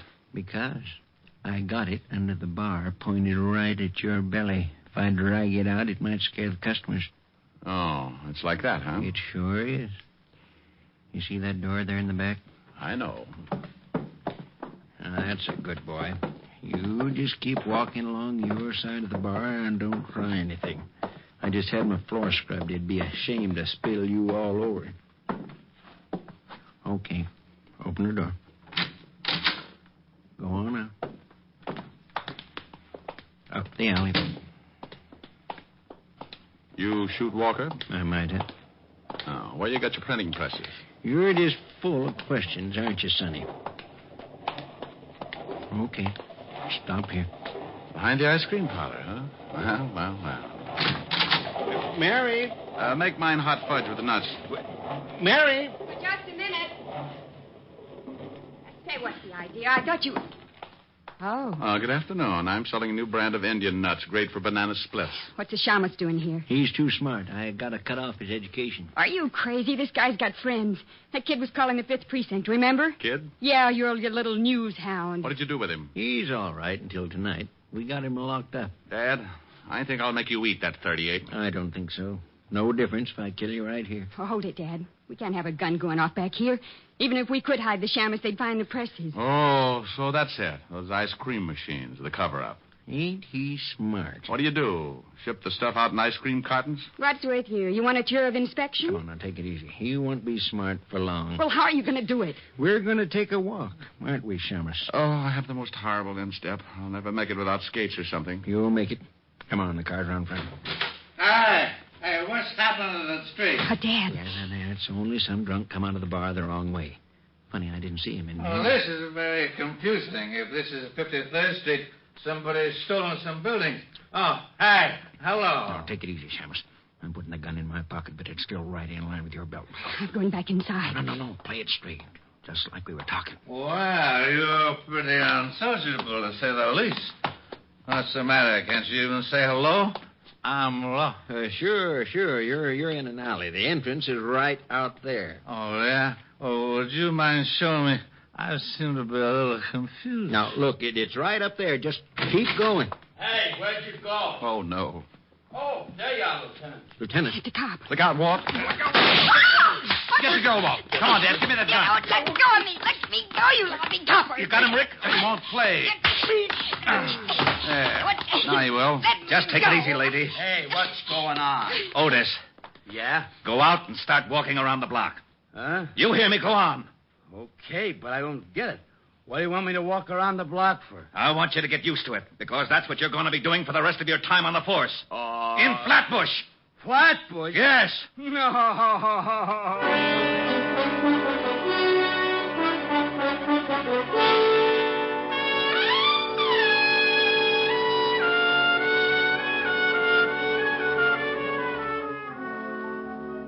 Gee, Mr. Diamond, thanks for the dinner invitation, but where are we going? Well, I'm going to introduce you to Miguel. She's a redhead, Jeff, so no cracks about my office research. Oh, sure. But don't you think you should have called her first?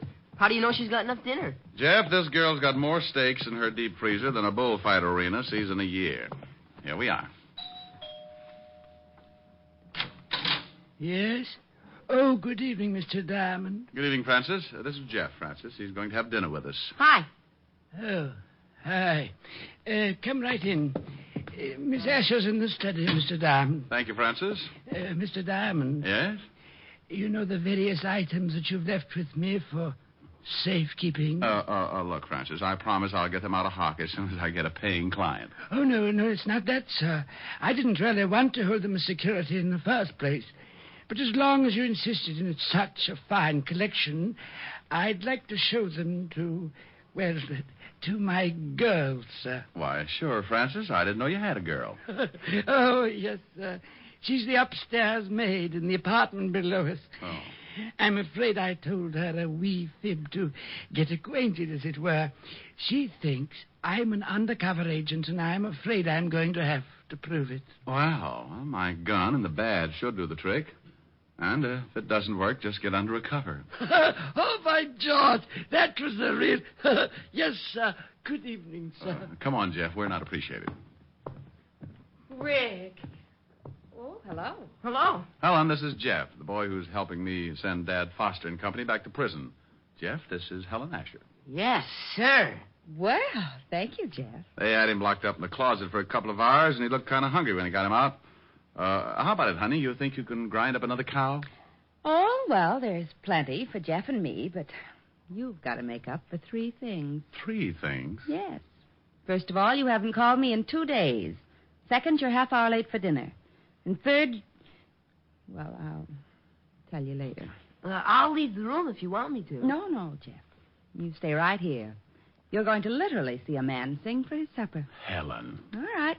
Come on, Jeff. We'll go dig into those nice, fat, juicy steaks. Oh, boy. Steaks? Hey, wait a minute. My taste buds just started whipping each other. My vibrato may sound like a machine gun, but I'll do it. Oh, I thought you were kidding. Is he really going to sing, Miss Asher? No, I'm not going to sing Miss Asher. I'm going to do a little song I used to sing with hip boots on a gondola. You're breaking my heart 'cause you're leaving. You've fallen for somebody new. It isn't too easy believing you'd leave after all we've been through.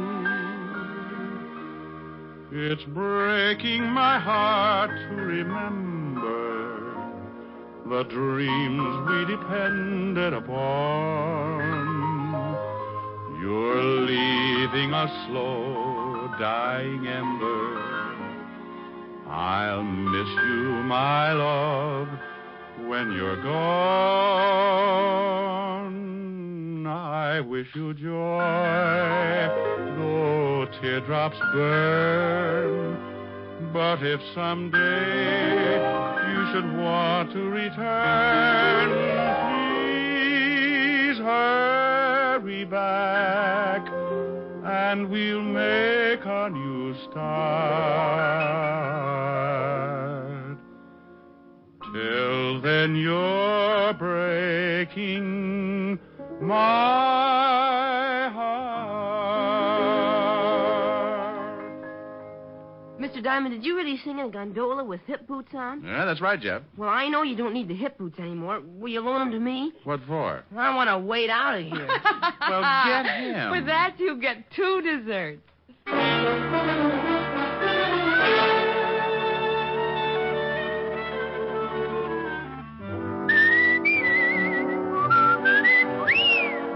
You have just heard Richard Diamond, Private Detective, starring Dick Powell.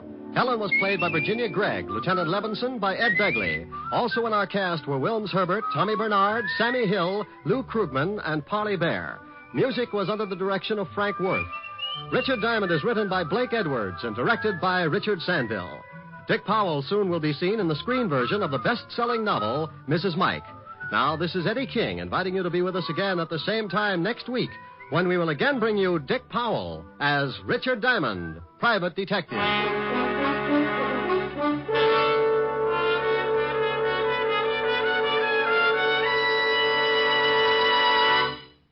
Saturday night brings you some of the week's best radio entertainment when you tune for the stars on NBC. Stay tuned to NBC every Saturday evening for a great lineup of programs, including Hollywood Star Theater, Ralph Edwards' Truth or Consequences, Your Hit Parade, A Day in the Life of Dennis Day, The Judy Canova Show, and Grand Ole Opry.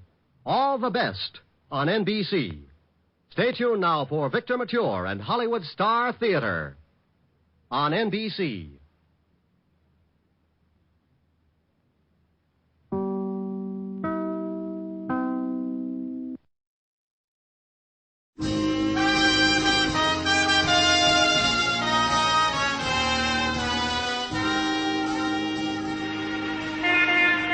Broadway's My Beat, from Times Square to Columbus Circle, the gaudiest, the most violent, the lonesomest mile in the world. Broadway's My Beat, with Larry Thor as Detective Danny Clover.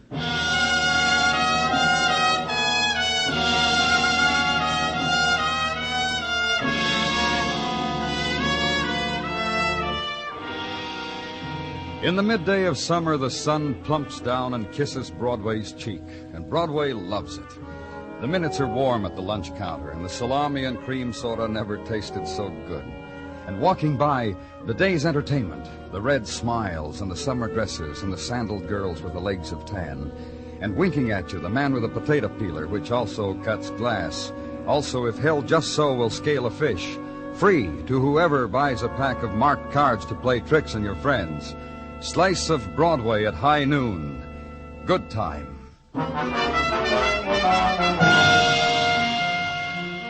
And noon in the summer lasts too long when you're indoors. There's a sound to it, compounded of electric fans in the aggregate, flies trying to escape against windows, and a drone that just happens to be there.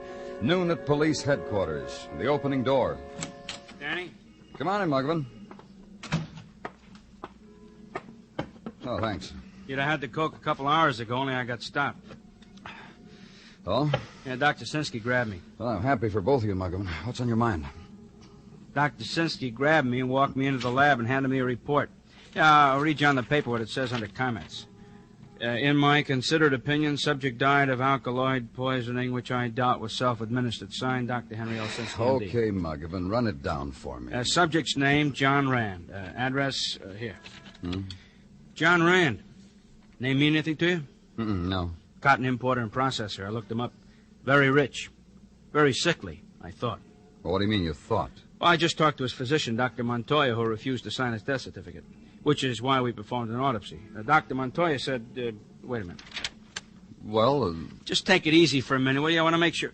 Yeah, here it is. Deceased John Rand, his doctor reports, was a bedridden invalid, but a hypochondriac. Not organically sick at all. I see. So that when Rand died... Yesterday. Thanks. So that when Rand died, the doctor wouldn't sign a certificate of death due to natural causes. Right. So the autopsy. So the finding of poison. So homicide. So the squad car's waiting for you downstairs. You know what? What? Department ought to have convertibles for squad cars in the summer. No? Well, forgive me. See you later, Danny. Ride Broadway now. Play the game with the jaywalker and match him jutted jaw for jutted jaw.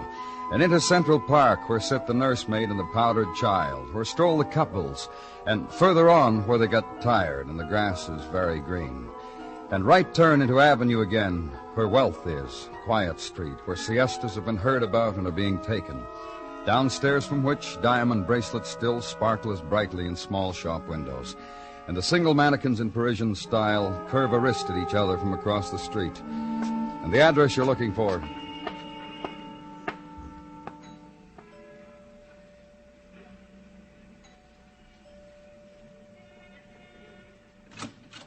Yes? my name's Danny Clover. I'm from the police. Please. Are you Mrs. Rand? Please, there's been some trouble here. Your husband... He died yesterday. Please don't ask me to talk with you. Did your doctor, Dr. Montoya, did he tell you that your husband had been poisoned? What? Oh, didn't he tell you about an autopsy? Please come in. The word come through now. Autopsy. Yesterday, shock, and, you know, Dr. Montoya said autopsy, and I nodded, I suppose. Poison. What? Homicide. Meaning my husband was murdered. That's right. That's ridiculous. Why do you say that? Well, I didn't kill him. You hear what I said? I didn't kill him. I didn't. He's been in bed most of the time, and I'm his wife, and I was closer to him, and I fed him, and I washed him, and... Listen, I didn't kill him. Who else could have? I'm asking you a question. Dirty, stinking, rotten Who? little... I'll kill her. I'll kill her. Who are you talking about? I'm going to take a gun or a knife or whatever I can put my hands on, and I'm going to kill Just her. take it easy. Tell me who you... Ward. Ward? Bonnie Ward, his nurse. His fawning, sweet little nurse. Last month he changed his will to leave her a few $1,000. I'll kill her. Where do I find Bonnie Ward? She lives here. Did, until yesterday. And this was her home, you mean? Practically. She had a day off. Yes, there was a place. Apartments, something. Once or twice I picked her up there to bring her back after her day off. I'll want the address. Anything. Just so you let me get my hands on her. Anything you want.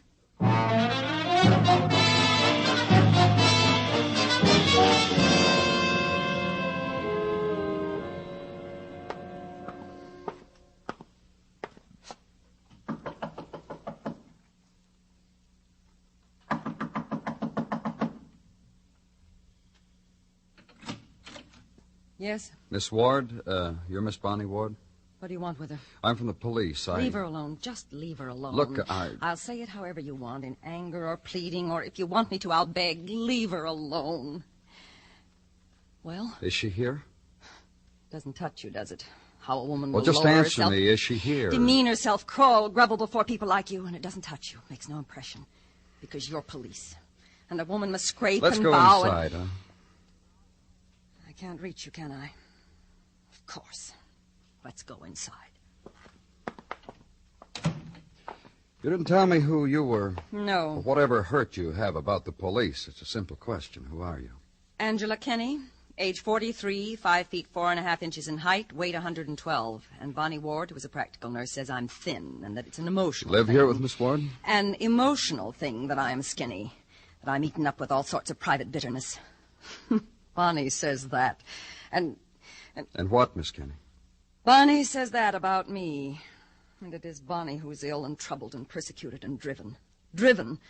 Till one day it'll snap. Her mind will snap and there'll be people to thank for it. You and others like you. The pursuers. The relentless ones who run after sorrow with a net. Miss Kenny. Yes? Is Miss Ward here? No. Well, look if you want. Behind closed doors and in corners and under things. Look for her. I want to see how you go about it. Where is she? You won't look. She read how you found John Rand was poisoned. She went away. Fled. Somewhere. I don't know where. You understand? I don't know where Bonnie is. Sorry.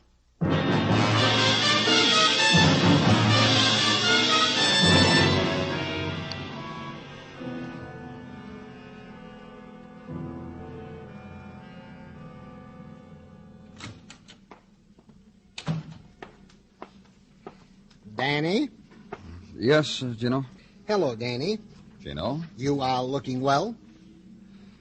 Thank you, Gino. And you, Yes, Danny. You're looking well, too. You mean it? You're not making it up? I mean it, Gino. I mean it. No sense getting in an uproar about it. No.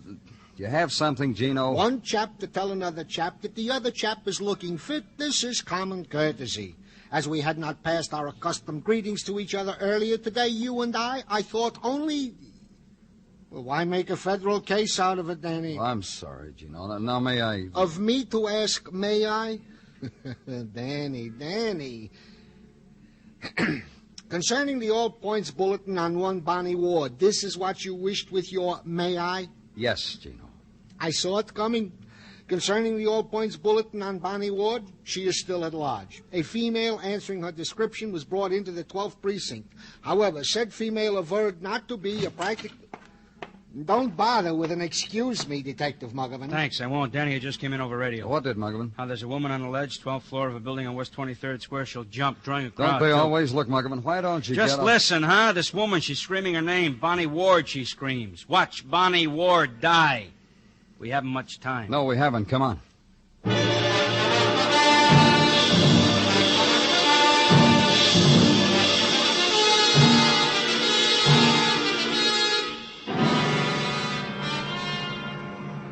You listen to me, Bonnie Ward. You just listen. The police said I could talk to you. I don't know you, and you don't know me. But I'm a woman, and you're a woman. And I say you have no right to die. Not like that. Don't die. Well, they're having fun, huh, Danny? Help me out this window. Uh-huh. Hey, 12 stories up, Danny. The ledge the size of a plank. Now, you'll take it easy, huh? If she jumps before you get to her. Bonnie. Listen to me, Bonnie. Get away from me. Now, just listen to me. You think they'll enjoy it? If I jump, just fall. They don't want you to die, Bonnie. Look at them. Look at them. And that woman. She wants me to die. You want it, don't you? I talked to your friend, your roommate. I talked to Angela Kenny. She said she needs you. She says she's unhappy without you. Angela said she needs me. She's your friend. She loves you. She doesn't want you to die. Bonnie. You're lying. No one wants me. I'm hated. Hated. Even Angela. No. Bonnie.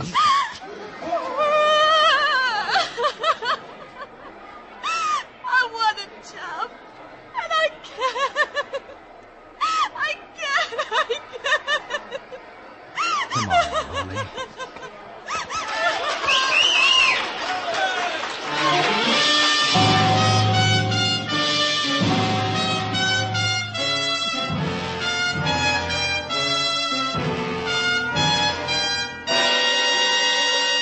You are listening to Broadway's My Beat, written by Morton Fine and David Friedkin, and starring Larry Thor as Detective Danny Clover. Next Tuesday, CBS Radio invites you to attend the opening of a hard-hitting new series titled 21st Precinct. Meet Captain Kennelly and learn directly from him the operations of the largest police force in the world. Next Tuesday night on most of these same CBS radio stations, hear 21st Precinct.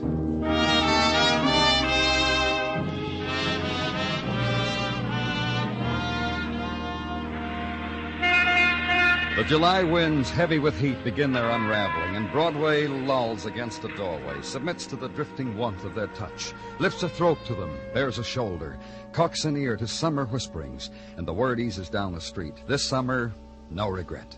This summer, rockets that hang in night sky and burst and never fall. This summer, the saxophone song, and never ending. This summer, punk to sparkler and cascade of a million stars. Not like the last time. So dig deep for the currency that buys an ending to last year's dream. Walk with it to some upstairs place and make your bid. This could be it.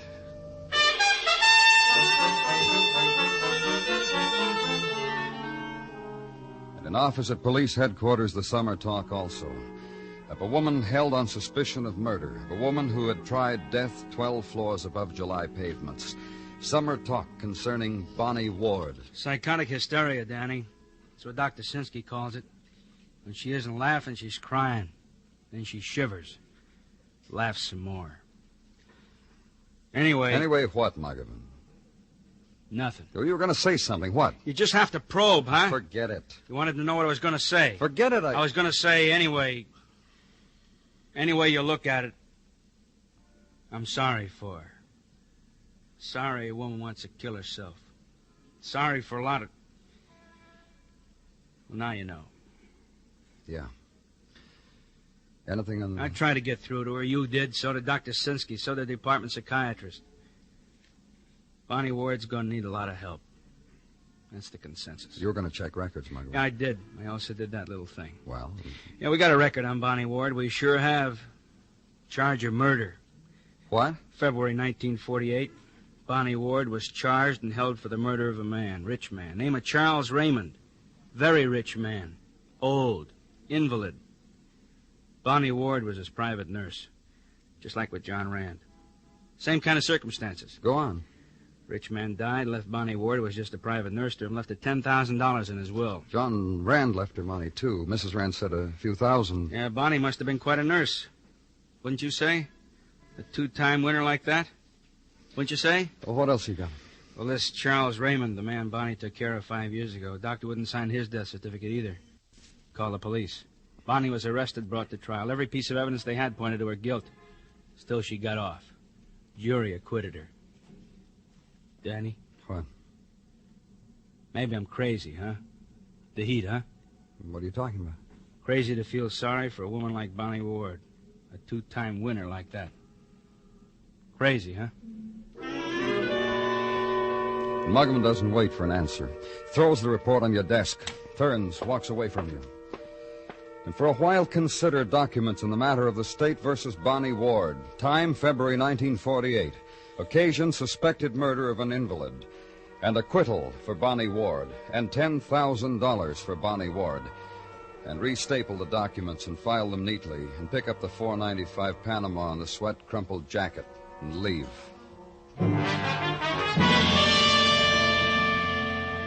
And the room where Bonnie Ward spent her time off with John Rand, murdered man. Room where she spent her time off with Angela Kenny is sodden with July heat.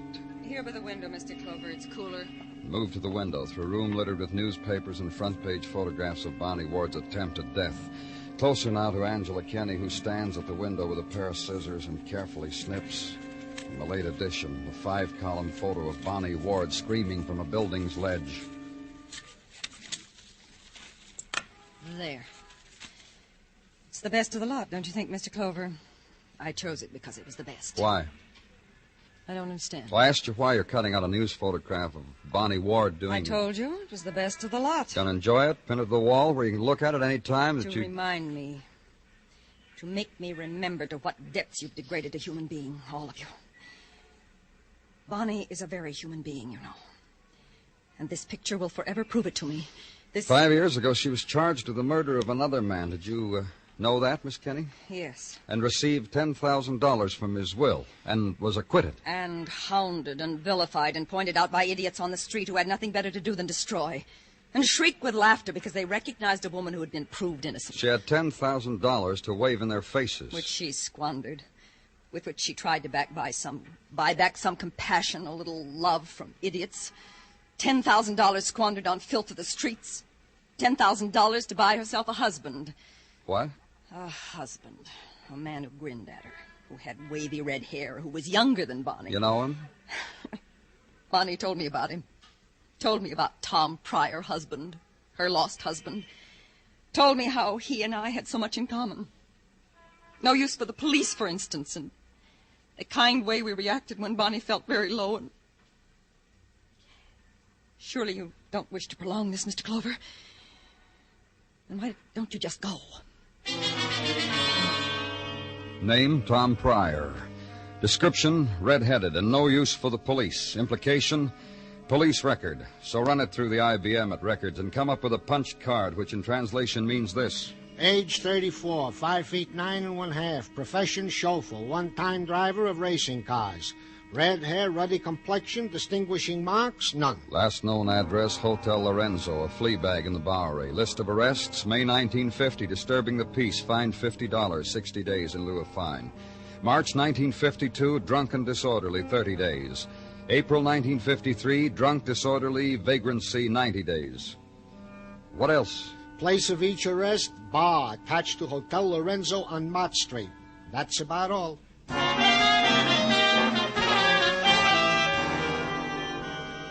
Downtown now and through crowd to Bowery. And those who stand upon the corners in January have not altered their stance in July. Neither the standers nor the sparlers on the pavement, nor the one who didn't quite make it out of the doorway onto the street. Only his legs did, and somehow his bottle. Lorenzo Hotel, a sign that said so, and that it was a family-style hotel. And to the left of the entrance a bar. Go in. And pose a name and a badge to the man behind the bar, who exchanged his glasses for another pair, then points a finger to the back of the room and wipes the bar in front of you when you walk away. Tom? You, Tom Pryor? Cop? That's right. How do you do, sir? George, bring us a drink, George. My special. Tom Pryor's special. When's the last time you saw your wife, Tom? Now, there is a question which is harmless if I've ever heard one. It's a fella asking... George, old boy, here. Take a 5. No, take a 10. Bring change and nickels for the music box so my Just friend... bring him his change, George. Hey, nickels. Where did you get all that money, Tom? Where'd you get yours? Must be $100 there, or more. Never argue with a cop, especially you can't run fast like me. What do you do for a living? Chauffeur. Working? No. Why? I happen to be in a bar drinking, sir. I've been told time and time again, and with reason, sir, that alcohol and driving do not mix. Last time I heard it was from my employers. Another question, Tom. Did you kill... I did not kill anybody, sir. Thank you, George. Take a handful and play some music, huh? You ready to talk to me now, Tom? You don't touch your drink, I'll be Oh, sorry. You ready to talk to me now? You are my buddy, sir. Tell me about your wife. Gladly. To her, I was a hero. I dragged her out of the Hudson River so she could start life anew. Romantic story of how we met. You met... Your wife was going to commit suicide and you saved her. Sure. Long time ago, long. 5 years ago? Sure. After she was acquitted of murder. You know how right Rain is? That's how right you are. Go on. Romance. She had 10 grand. We blew it in Las Vegas. How long ago was this? A couple of months after we married. 3, 4. Our love was so fine and... so fine we didn't count an hour or anything. Why did you leave her? No dough. Besides, she was always talking about going back to the Hudson River and giving herself up, or jumping off a big high tower, or shooting, or... Hey, you know what the doctor said? What? She gets a shock anymore, like that murder rap, like, well, you know, shock. She's gonna destroy herself, perhaps, the doctor said. Perhaps, he said. I happened to mention this information to my employer at the time. Who was that? Mrs. Rand. Mrs. Louise Rand, sir. John Rand's wife? My employer. You mean you worked for her? My employer. And now, if you'll excuse me, I believe I will have a small catnap. Good night, all.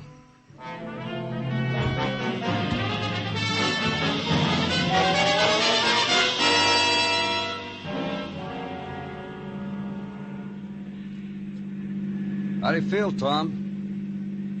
Better. Ask you something? What? Did you get any answers out of me when I was woozy? What kind of answers? You're not stupid. What are you trying to tell me, Tom? You're not stupid, that's all. And you're gonna turn right now, aren't you? Uh-huh.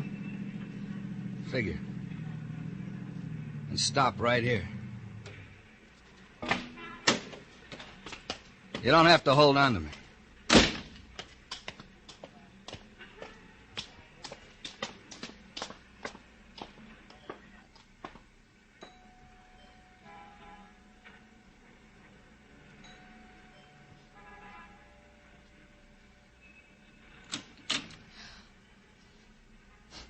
She's speechless.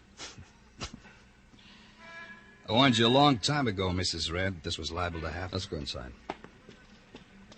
What are you doing here? Oh, my. About your husband. Of course about my husband, but him. Me. I haven't quite figured out about you, Tom. How about accessory before the fact? Hey, look what I am. What are you talking about? About a fact, about the murder of your husband. You had his murderer, that nurse. Oh, my. What's the matter with you? This is Mrs. Rand. Once she was my employer. You never did tell me, Tom. How long ago was that? Oh, about $3,000 ago. Mrs. Rand. What do you want? When did Bonnie come here to work for you? After he left. After Tom, then his wife came to nurse my husband. That's right, Mrs. Rand. But when he worked here, Tom told you about his wife. Here we get on thin ice, Mr. Clover. I just happened to mention to the lady here that once my wife was tried for murder. And wasn't it a coincidence that this lady here had a sick husband who needed care, and my wife was a nurse? And how the situation was the same. Did you convince your husband, Mrs. Rand, to leave Bonnie some money? I could kill you, Tom. I sure understand why you feel like that. So Tom told you all this, Mrs. Rand. You were a woman with a wealthy husband, a husband who was too much trouble. I just told the lady here how Bonnie, that's my wife, Bonnie, how she was mixed up in a situation. That's all. Did you suggest to her that if your wife was mixed up in another situation just like it, her whole history would be dug out again? It seems to me that this here lady suggested that herself. This lady here said my wife would have a hard time getting off the second time. I really don't know what she was talking about. You're doing real well, Tom. Thank you. Now, tell the man what else you told me about your wife. How she would kill herself if she ever got into trouble again. Did you happen to mention that to him? I know about that. You've been drunk, haven't you, Tom? Yes, ma'am. And you told him everything, didn't you? Yes, ma'am. And you think you're going to blame it all on me? I'm sure gonna try to, ma'am. I've been paying him blackmail, Mr. Clover. Yeah. I've been supporting him, paying him just... You poisoned your husband, didn't you? You know what I could do to you, Tom? Yes, ma'am. No use trying, is it, Mr. Clover?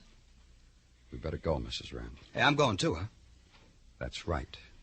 You wouldn't let me drive, would you, just to drive her again? I think that'd be pretty. No, huh? This way, Mrs. Rand. Oh, I'll open the door for you, Mrs. Rand. You're quite welcome, Mrs. Rand.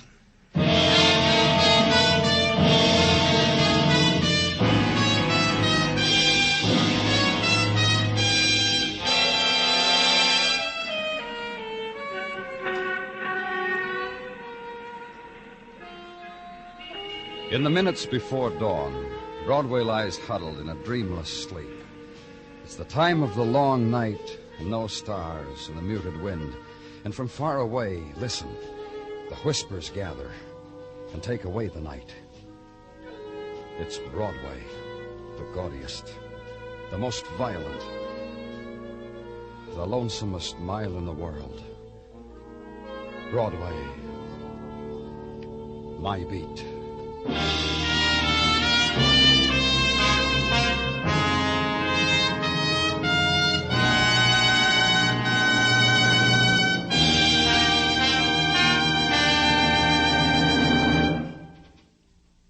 Broadway's My Beat stars Larry Thor as Detective Danny Clover, with Charles Calvert as Tartaglia and Jack Crucian as Muggavan. The program is produced and directed by Elliott Lewis, with musical score composed and conducted by Alexander Courage. In tonight's story, Lorene Tuttle was heard as Louise Rand, Herb Ellis as Tom, Irene Tedrow as Angela, and Truda Marson as Bonnie. George Walsh speaking.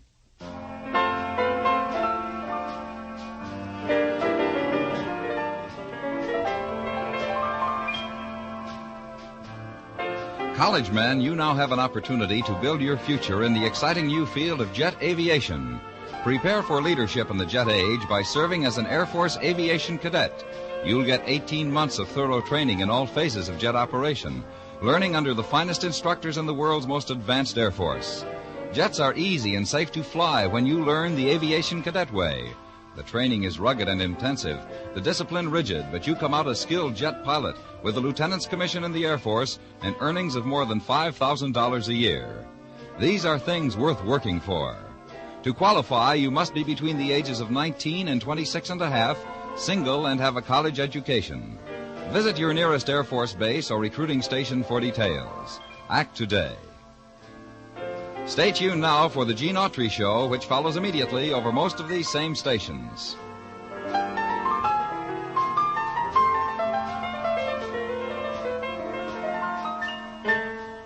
And remember, John Lund, as yours truly, Johnny Dollar, brings you Colorful Mystery Friday nights on the CBS Radio Network.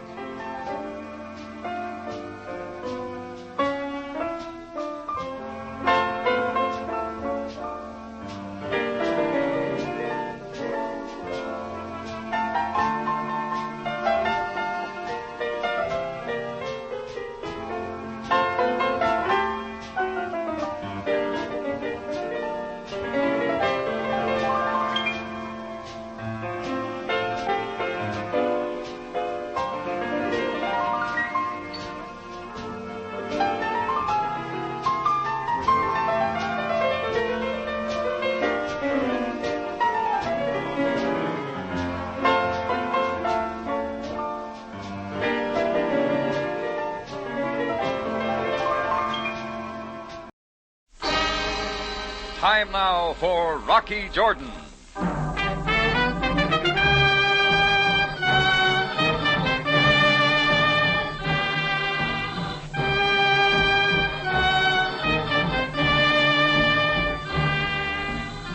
Not far from the Mosque Sultan Hassan in Cairo stands the Cafe Tambourine, run by Rocky Jordan.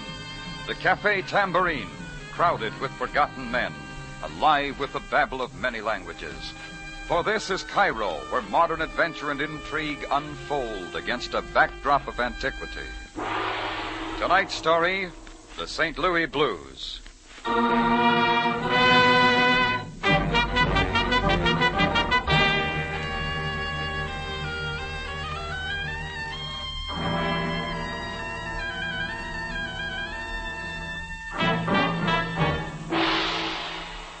I was trying to wake up over a second cup of coffee in my Cafe Tambourine, glancing through the morning paper. A picture on the front page didn't mean much at first, but a second look and I recognized the face. It was Ted Polanski, an old friend. I hadn't seen him since the early days in St. Louis. The printing underneath brought me wide awake. U.S. naval hero found lying near the Mahouder Canal with knife in back, victim of an attempted murder. Victim seemed unable to identify assailant. No relatives or friends to be found. Polanski was taken to the Cairo General Hospital. Well, maybe I was just curious, or maybe I wanted to recall old times.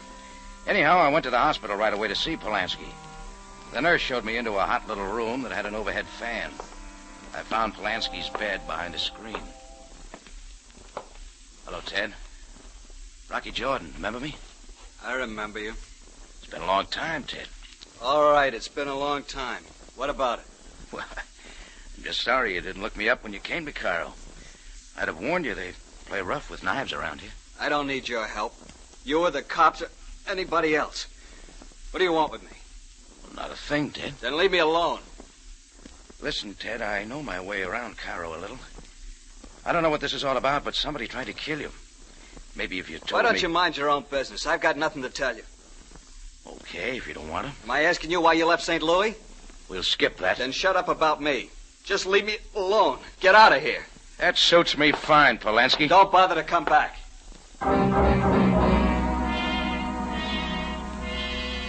I took a good long walk to cool off. Ted Polanski had changed a lot, and that was his affair. That's what I told myself. So I tried shaking him out of my mind.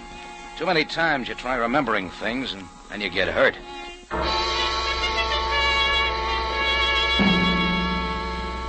I was behind the bar at the Tambourine early that afternoon when I had a visitor.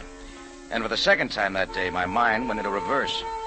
She was American, smartly dressed, but not too much, with just a touch of platine, and a soft, clean face like something I'd known before. Mr. Jordan, I'm Mrs. Saunders, Cora Saunders. What can I do for you, Mrs. Saunders? I believe you were at the hospital this morning to see Ted Polanski. That's right. I'd like to ask a favor of you, Mr. Jordan. Look, before you go any further, I'll tell you I don't know who tried to kill him or why. I just happened to drop in and see him, that's all. You're a friend of his? I was once, back in St. Louis. I'm from St. Louis, too. Well, lots of people are. I'm sorry I'm bothering you, but I've got to know about Ted. Why? I was once his wife. Sit down, Mrs. Saunders. Thank you. Why not go and talk to him? I wanted to. I've been trying all day to see him, but he won't talk to me. What makes you think he'd talk to me? I was hoping he would, Mr. Jordan.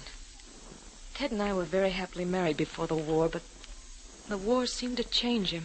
Yeah, wars have a way of doing that. I don't know what it was. Maybe it was that episode in the Mediterranean, but Ted never came home to me and our child, Linda.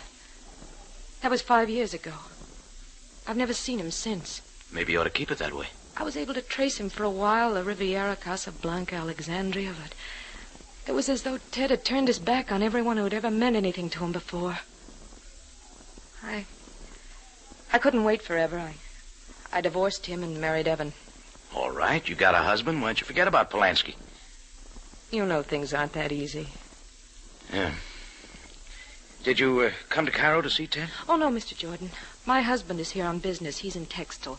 He's here to organize a company, a new cotton process, I believe. I had no idea Ted was here until I saw the paper. Mr. Jordan, would you please get Ted to let me talk to him? Oh, sorry, lady. I don't have any drag in that direction. Oh, but Mr. Polanski Jordan... doesn't want to see me, and I don't want to see him. Let's keep it that way. Please, think it over, Mr. Jordan. I'll be back later this evening. I'm certain that what I'm trying to do is best. Well, I watched Cora leave and tried to wash the thing out of my mind. But somehow I kept thinking of Polanski and kept wondering what would make a guy foul up his life. Trading a sweet little number like Cora and a kid for a knife in the back. Well, my day had been ruined already, so I knocked off and went over to the U.S. Embassy to ask the naval attaché a few questions. Well, there's plenty here in the files about Polanski. Not that I have to look it up. You mean he's been in Cairo before? Yeah, off and on.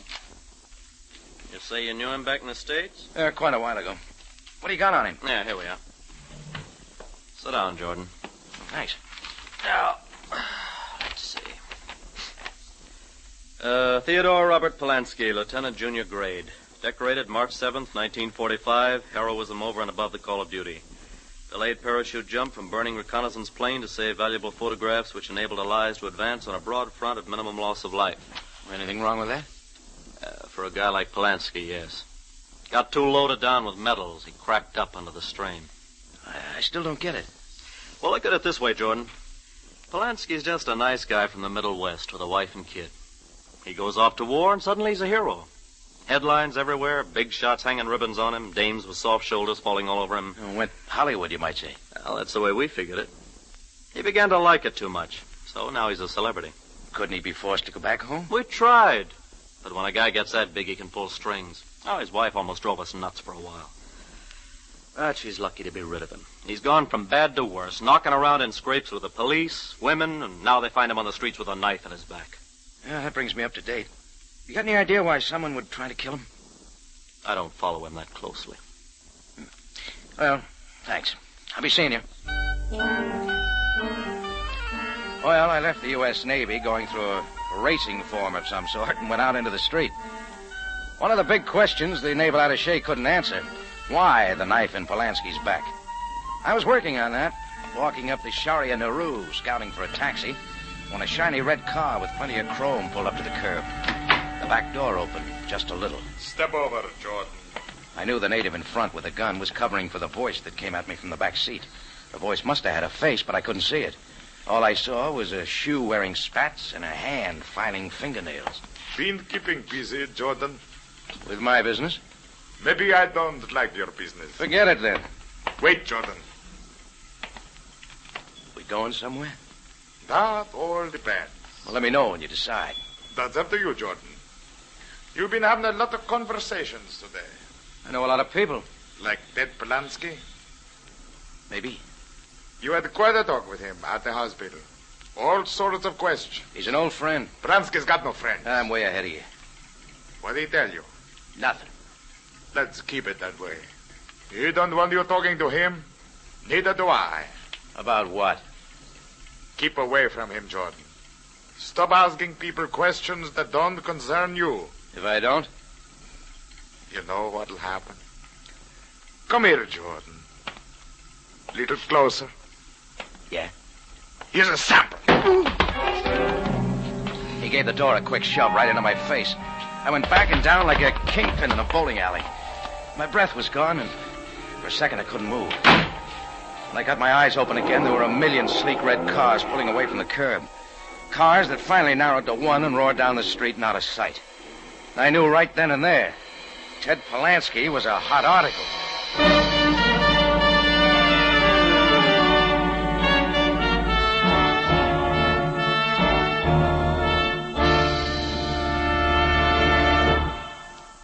You are listening to the St. Louis Blues, tonight's adventure with Rocky Jordan.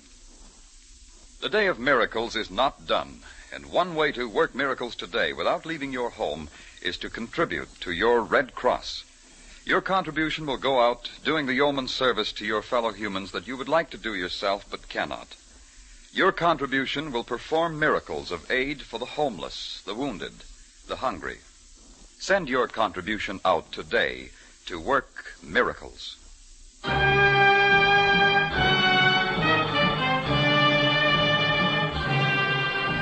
And now we take you back to Cairo and tonight's adventure with Rocky Jordan, the St. Louis Blues.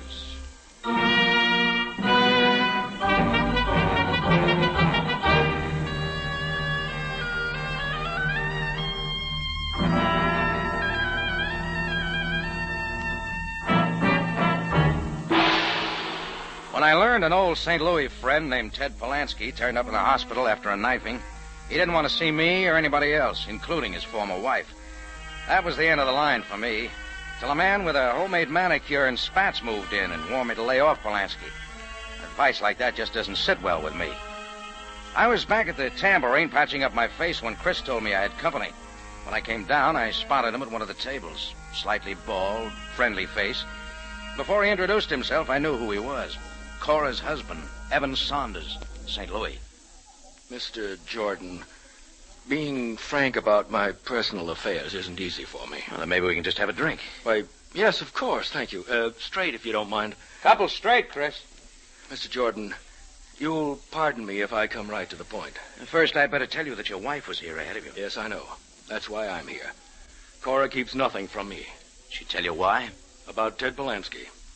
Mr. Jordan, I don't want Cora to see that man. She seems to have ideas of her own. Oh, thanks, Chris. Set him down. Then you must understand. Cora's gone through too much already. Waiting all those months. Look, if you're worried about Polanski, you can forget it. No, it's Cora, Mr. Jordan. I've always known that she was never quite able to close the chapter. Never quite sure. She thinks a lot of you. But it's not the same, and I know. I was well aware that she married me, not out of love, but because she needed a home for herself and her child. It was all right for me, Mr. Jordan. I loved her deeply enough for both of us, and we've had a good life. I'm not arguing. Now I found it necessary to come to Cairo on business, organizing a new corporation, Revolutionary Cotton Process. Yeah, she told me that, too. And now we run across that man again, stirring up all those old memories. I know you're an old friend of Polanski's, and that you've talked to both him and Cora. And I'll not stand for any meddling. Hey, now, wait a minute. Mr. Jordan, I'll not stand by and allow you to bring them two together again. He has no right to her. There's something good about our marriage. And I tell you, Mr. Jordan, I'm willing to fight to protect it. You better take that drink, Mr. Saunders. Yes, of course. I'm sorry, Mr. Jordan. You understand, I feel very strongly about this. I'll protect her against that man at all costs.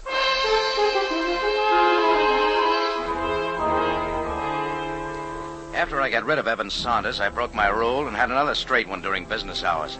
The more I thought about it, the more I thought Saunders had a point. So I was off again on my way to the Cairo hospital. This time I didn't wait for the nurse to show me in. I got to Polanski's bed and drew aside the screen. I told you not to come back, Rocky. Maybe I didn't hear you. I've been talking to some people, Ted. One of them is Cora. Oh, don't you remember? I can forget her. Sure, but she doesn't find it so easy. Get out of here. Not yet. Lousing up your life's your own business, Ted. But this concerns Cora. She's got a good thing with Saunders. Best thing you can do is have it out with him and wash yourself out of their lives. Rocky, what do you know about me? Enough. Being a hero made you too good for her. Bunch of medals and headlines meant more to you than a wife and child. You think so? Rocky, I'm going to tell you something I've been living with for the past 4 years. Maybe it's time I unload. I'm listening. Ted Polanski lay back in his bed, closed his eyes, and turned his face away. Finally, he started talking. You despise me, Rocky, but not as much as I despise myself. But believe me, I've always loved Cora. That's why I could never go back to her. You see, I'm not a hero. I never was. It's not the way the papers got it. Sure. Heard the same story every time somebody pinned a medal on me. I risked my life to save top-drawer photographic information from a burning plane. Delayed parachute jump. Want to know why I delayed that parachute jump, Rocky? Go on, Ted. Because my parachute was torn to shreds. The other guy on the plane was wounded.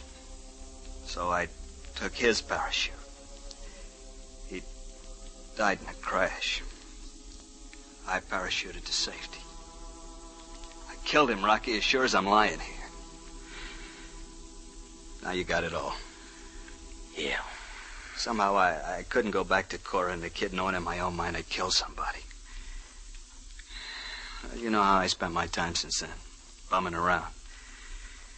I was never going back because I just wasn't right for her.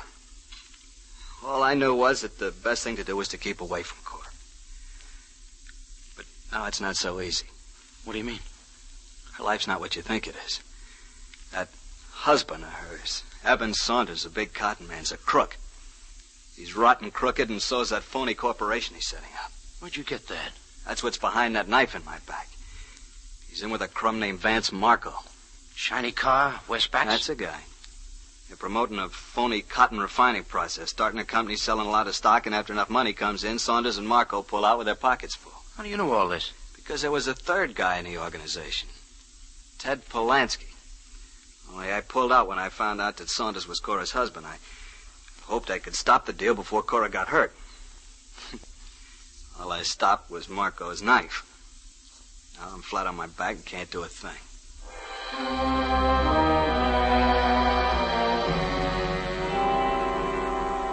The But there wasn't anything to keep Rocky Jordan from doing something.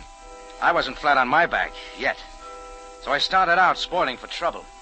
And I didn't mind when a native started tagging me after I left the hospital. It was the same one who had covered me with a gun in Marco's car earlier that day. So I let him follow for a while.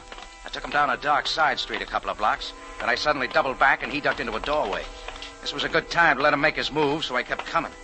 I reached the doorway. There was the flash of a knife, but I wasn't there. I had him by the wrist, twisting it back. I killed my flanker. Drop that knife or I'll slap your brains against this wall. Come on, drop it. Now, let's talk. No. Let me go. That the knife you used on Polanski? No, I do not know what you mean. Polanski knows. He got a good look at you. He told you? Yeah, everything. Well, but it was an order. Sure, Vance Marco's order. He sent you to get me, too? Effendi, Where do I find Marco? I cannot tell. Think real hard. Come on. Yes, the Athens Hotel, Sharia Rakib. Yeah, it's better. But, Effendi, what will I do? Marco here... never mind. Where you're going, you'll get all the protection you need. I dragged him back down to the square and turned him over to a cop, along with a message to Captain Sam Sabaya. Then I was on my way to the Athens Hotel. Vance Marco had a big suite on the 4th floor front. I was about to knock when the door opened. Marco was inside with a couple of his men, and coming out was Evan Saunders. Well, Mr. Jordan, I didn't expect to see you here. Oh, I'll bet you didn't, Saunders. Mr. Marco, it's been a pleasure. I'll see you in my suite at the National Hotel tomorrow morning. Goodbye, Mr. Saunders. Goodbye. Goodbye, Mr. Jordan. Yeah. I still don't like your face, Jordan. You did your best to change it. I was just giving you a friendly tip. It didn't take, did it? I forget easy. You got a couple of muscles for help. Want to try again? Maybe I will. What's on your mind, Jordan? Great big deal, Marco. With a lot of little investors pouring their money into a phony corporation. Either one of you guys know what Jordan's talking about? Got it, Marco. Polanski told me everything. What happens to those investors when they find out they bought into nothing? A new cotton process nobody can produce. Why ask me? Or better yet, what happens to you and Saunders? The police aren't going to like it. Let them talk to Saunders. He's on top of the deal. President, chairman. Yeah, how do you fit in? Me? I just helped out a little on the financial end. Yeah. It always works, doesn't it, Marco? Hasn't failed yet. What's your interest, Jordan? Trying to cut in? I'm giving you a chance to call it off. Well, you got the chance. Sorry, Jordan. Corporation's closed. Anything else? Yeah, a lot more. Well, I don't want to hear it. Throw him out, boy. Sure, boss. Come on, Junior. And don't come back, Jordan. Next time we drop you down the elevator shaft. I picked myself up and got out the back way just in case he had somebody waiting for me. Well, even though I knew the deal, Marco felt pretty safe. I figured there was more to it than what I'd worked out. When I got back to the tambourine, it was almost 7 o'clock, and Cora Saunders was waiting. I haven't changed my mind, Rocky. Okay, Cora. I think Ted's ready to talk to you. You've seen him again? Yeah. Please tell me, how is he? I think Ted Polanski's gonna be all right. Thank you, Rocky. Cora, Yes? how well did you know your present husband before you married him? Well, I didn't know him so long before I married him. I met him in a summer resort where I was waiting tables. Oh, what I mean is, what did you know about him personally? All I know is he's been very, very good to me and my child. He's a wonderfully kind man, Mr. Jordan. How about this cotton deal he's in? Oh, he has great hopes for it. Evan thinks it'll make a lot of money and help a lot of people. Why do you ask, Rocky? Oh, no. Just curious. You better go talk to Ted. What are you trying to tell me? Visiting time's 8 o'clock. Ted'll be waiting. Oh, yeah. Yeah, Rocky, maybe you could come along. Oh, sorry, Cora, but I'm going to be real busy. I walked Cora to the front of the tambourine and saw that she got a taxi. Then I caught one for myself. I wanted to see Evan Saunders just once more before he pulled out for St. Louis.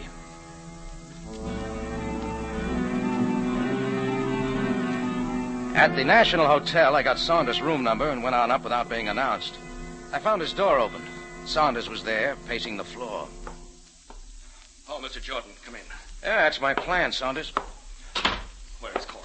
Where's my wife, Mr. Jordan? You're real worried about Cora, aren't you? Don't evade my question, Mr. Jordan. She went back to your cafe this evening. I have her message. She tell you where she was going from there? That's what I'm asking you.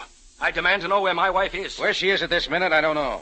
But in another hour, she'll be at the Cairo General Hospital, talking to Ted Polanski. Mr. Jordan, I told you I don't want her to see that now man. Now tell me why. I explained that to you. I made it perfectly clear. He's hurt Cora enough. Any other reasons, Saunders? Isn't that enough? Try it my way. You don't want her to talk to Polanski because you're afraid of what he might tell her. Why he got that knife in his back, for instance. What happened to him has nothing to do Cut with it, what... Saunders. Happens Polanski told me everything. What did he tell you? Everything. The phony corporation you and Marco was setting up. How he moved in to spike the deal before Cora got wind of it. So you had to get rid of him. Mr. Jordan, I don't understand what you're talking about. I think you do. Didn't you wonder what I was doing at Marco's place a while ago? Certainly not. Why should I? He admitted the whole deal. The investors have been taken for every cent they put into your crooked racket. I don't believe Marco said any such thing. Ask him. Get me Mr. Vance Marco at the Athens Hotel. I'll wait. Yes? Yes? Yes, thank you. Vance Marco just checked out of the Athens Hotel. No forwarding address. Looks like you're on the griddle, buddy. Mr. Jordan, I'm not a swindler. I've been taken in by Marco just like... That's a pretty good act. It's not an act. I'm innocent and I can prove it.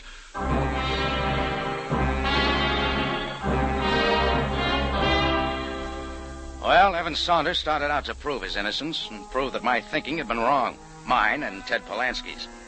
He made another phone call, and then we went over to a building on Abraham Pasha Square. We went through a door marked Allenby and Allenby, attorneys. Allenby, number 1, was there waiting, and Saunders told him the whole story. I say, this is a beastly affair, Mr. Saunders, beastly. I brought Mr. Jordan here, Mr. Allenby, to prove that I couldn't possibly have profited by the venture. Well, under the circumstances, perhaps it's wise. I have a folder here. Oh, yes. Here you are, Mr. Jordan. This is a duplicate, of course. The original has been filed. Just give me the quick once-over, Mr. Allenby. What's it all about? Well, with this document, Mr. Evan Saunders hereby assigns and grants all funds and income from his share of the Cotton Processing Corporation to charitable organizations. The Association for the United Nations, the International... wait a minute. And what? Saunders was to receive nothing from the corporation? Oh, absolutely nothing. Mr. Jordan, I hope you're convinced now that I was acting in good faith. Mr. Saunders could have had no possible motive for promoting a crooked venture such as this. Just a second, Allenby. Yes? Why didn't you know it was a phony? You're the attorney. Oh, not for the corporation, Mr. Jordan. Vance Marco had that all set up with his own men. And he set it up very well. I was made president. My name was put on everything. And I'm left holding the bag. Right, Allenby? Yeah, frankly, you are in a bit of a pickle, Mr. Saunders. Your reputation will suffer and all that. No, I'll not have that. I'll repay every cent to the investors out of my own pocket. Clear up this mess as soon as possible. Well, that sort of makes things look a little different. Forget it, Jordan. We all make mistakes. Going, Mr. Jordan? Yeah. I got some clearing up of my own to do.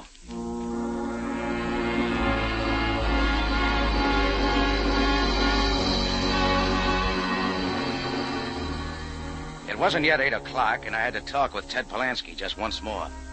I got to the hospital a few minutes before visiting hours started, and Cora Saunders hadn't arrived yet. It took a little convincing, but I got to Polanski's bedside right away, and I talked fast.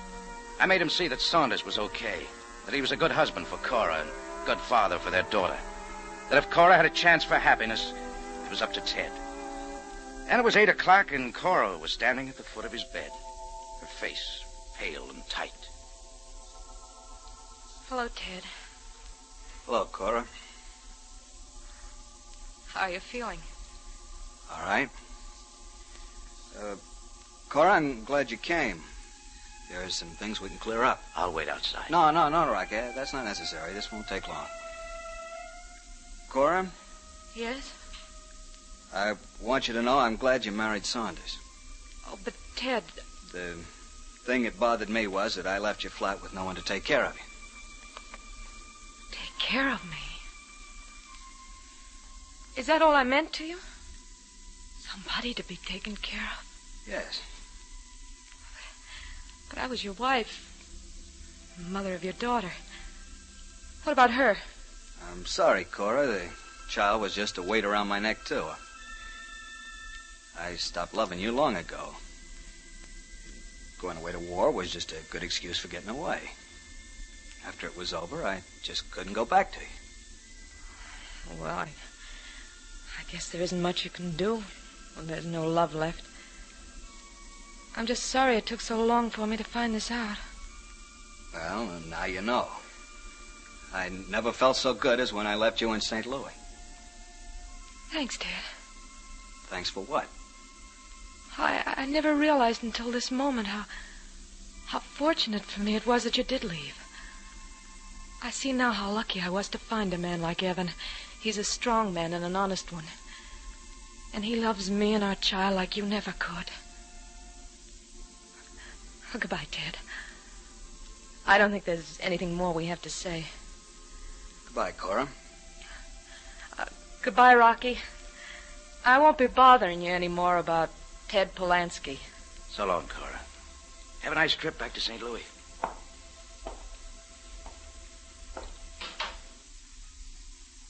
Well, Rocky, how did I do? Okay. She'll be all right now, won't she? I think so, Ted. In fact, I'm sure of it. Thanks, Rocky.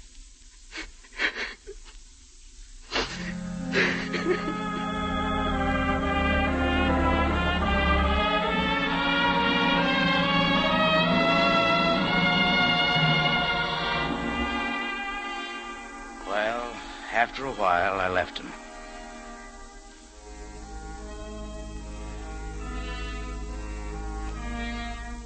Later that night, I found out that Marco had been picked up boarding a plane at the Cairo airport. There wasn't much they could do to him about the phony cotton deal. He kept his nose pretty clean. But his knife man had talked, so they salted Marco away for the attempted murder of Ted Polansky. Before I turned in that night, I checked back on my day. Pretty unusual. Not a single dead body. I felt real good about it.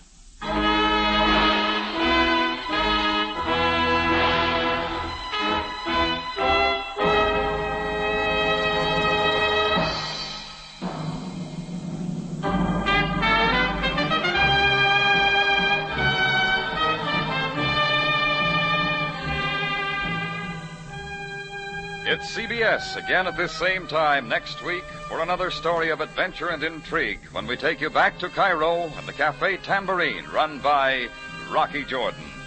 Jack Moyles plays the title role with tonight's story by Gomer Cool and Larry Roman. Rocky Jordan is produced and directed by Cliff Howell with original music by Richard Arant. Larry Thor speaking. This is CBS, the Columbia Broadcasting System.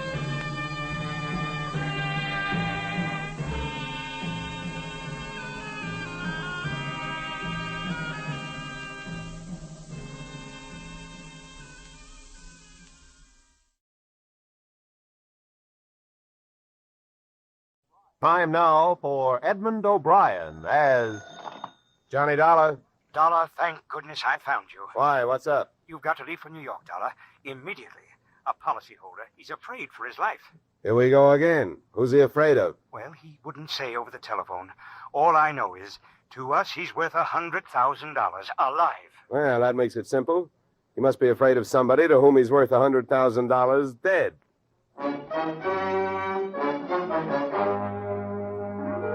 Edmund O'Brien in a transcribed adventure of the man with the action-packed expense account.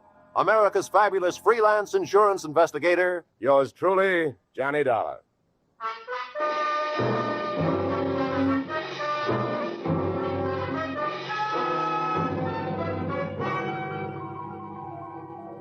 Expense account submitted by Special Investigator Johnny Dollar to Home Office, American Continental Life Insurance Company, Hartford, Connecticut.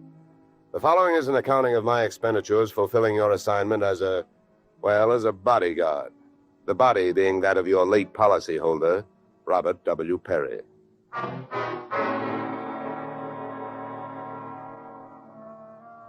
Expense account. Item 1, fare on night train, Hartford to New York, $3.65. Expense account item 2, $1.80 taxi to Lower Manhattan following morning to offices Perry and Van Bruten, importers, arriving as promised at exactly 9 a.m. Oh, good morning.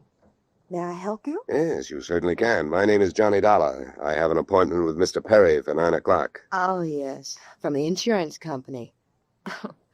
Well, you're right on time. Yes, they told me I'd better be, and I'm glad that I am. Mr. Perry just came in. He's alone and waiting for you. I'll buzz him that you're here. Thanks.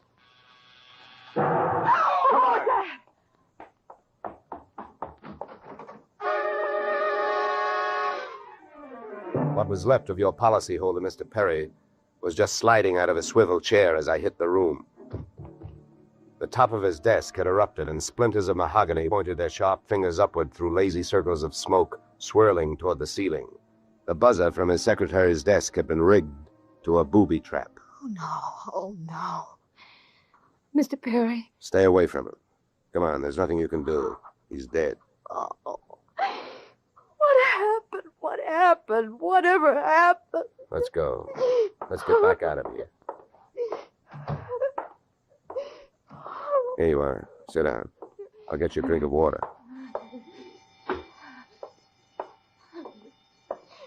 Come on, drink this.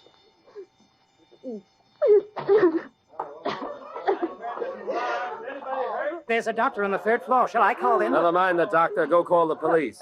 Nobody gets in here till they arrive. Now, the rest of you, go on, run along, beat it, will you? And have the building superintendent turn off that alarm. Okay, miss. Now, take it easy. It was all so sudden. What happened? Well, that's not hard to figure out. Somebody wanted to give your boss, Mr. Perry, a shortcut through life. So whoever it was figured out that a secretary would never buzz a boss unless he was at his desk. He rigged up a bomb somewhere in his desk that would go off when you buzzed him. Oh, then I killed him. Now, wait a minute, will you? Wait a minute. Don't go hysterical on me. There's excitement enough, and there'll be more when the police get here, so you keep cool. But I did it. You saw me do it. Look, honey, the way you put it, I killed him by coming in here and giving you my name so you would buzz him. And I was here to protect him. So drop it, will you? I'm sorry. Now tell me, what about yesterday? Was Perry here? Yes, all day. What time was it when you last used the buzzer? Why, right up to the last minute, about 5:30. Who left the office first? Oh, Mr. Perry, he always leaves first. I lock up. From the looks of things, you should have used more locks last night. Somebody got in here to do some wiring. Oh, I forgot that fire alarm. Look, before the police arrived, do you know why I was sent here? Oh, yes. Mr. Perry felt that his life was in danger. He thought that, well, with a $100,000 policy, the insurance company would do everything they could to help keep him alive. Oh, he didn't have much of a chance, did we? What was he afraid of? I don't know. Okay. Tell me, what were his other appointments for today? Well, he only had 2. His partner, Mr. Van Bruten, at 11, and later he No, had one at a time, please. Van Bruten. Anything special about their meeting? Oh, yes, Mr. Van Bruten arrived just yesterday from Holland. Oh, you mean there was a branch of this firm in Holland? Oh, yes. Mr. Perry was buying out Van Bruten's interest. They had their final meeting at Van Bruten's hotel last night. I see. Van Bruten was coming by this morning to pick up his money. Cash? No, a cashier's check. The bank is to deliver it here at 10:30. Well, Perry's other appointment, who is that? Christine, his wife. Now she tells me. Christine, the beneficiary. Yes. She wouldn't have been the beneficiary in about another 2 weeks. They were getting a divorce. Thanks for the motive. You don't like her. Well, I didn't mean it that way. Well, how about Perry? Did you like him? Okay, here's an easy one. What's your name? Susan Gates. Now, isn't that about enough? Okay, Susan, you better save your voice. During the next few hours, you're going to have to do a lot of talking. I have been everywhere else. Is the fire in here? Well, you'll have to stick around. When the cops get here, somebody will get burned.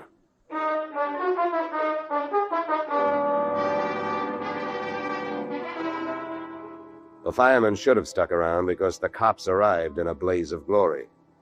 It was a very high-class investigation, 2 lieutenants.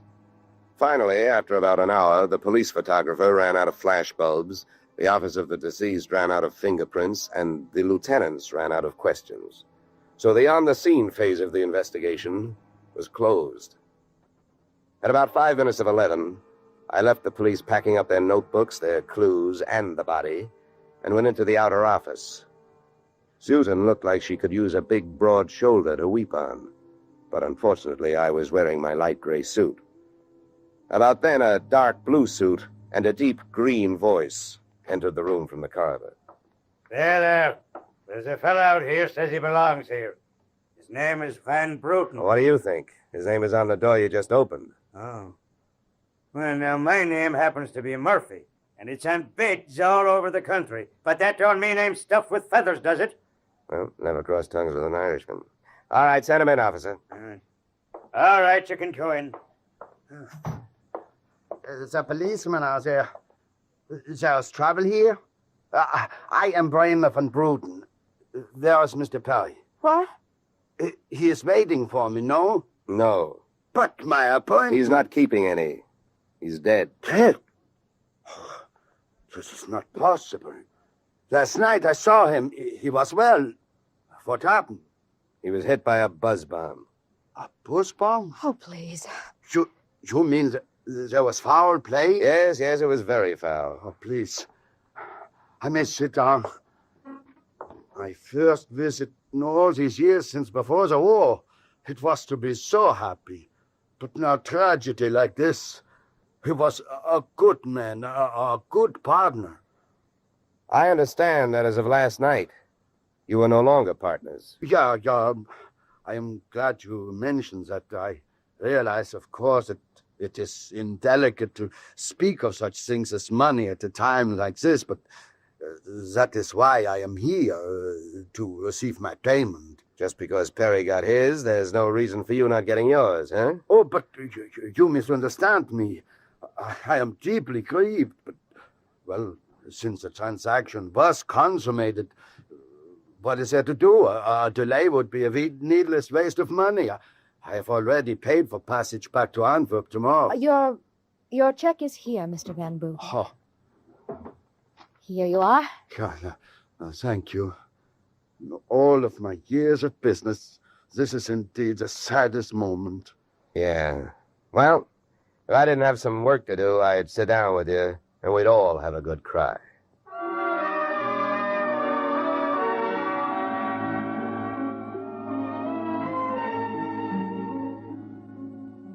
Expense account item 3, 90 cents, phone call to the home office. Mr. Gordon's office. Look, honey, this is Johnny Dollar. I want to speak to Mr. Gordon. While I'm telling him what I've got to tell him, maybe you'd better sit there in his lap with some smelling salts. I'm not that type of a secretary. Besides, he doesn't have a lap. Hello, Dollar. How are you making out? Out? About $100,000. What's that? Yeah.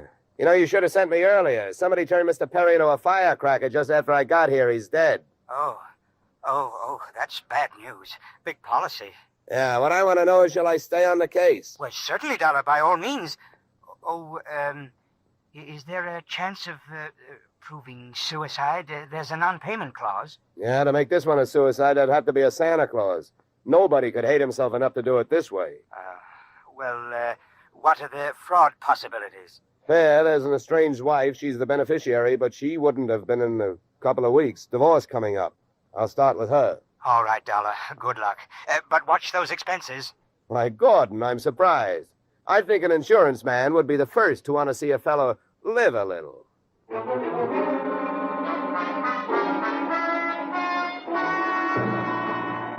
Christine Perry's apartment was on Sutton Place overlooking the East River. I took the elevator up to the 24th floor, and there I discovered that our garden-fresh widow was living high in more ways than one. Everything about the place was French. The maid who led me into the living room through a long foyer, the decor, and the perfume which reminded you that breathing can be fun. I looked up from enjoying my nose to see Mrs. Perry looking down hers. Mr. Dollar? Mrs. Perry. I believe we can dispense with the social amenities.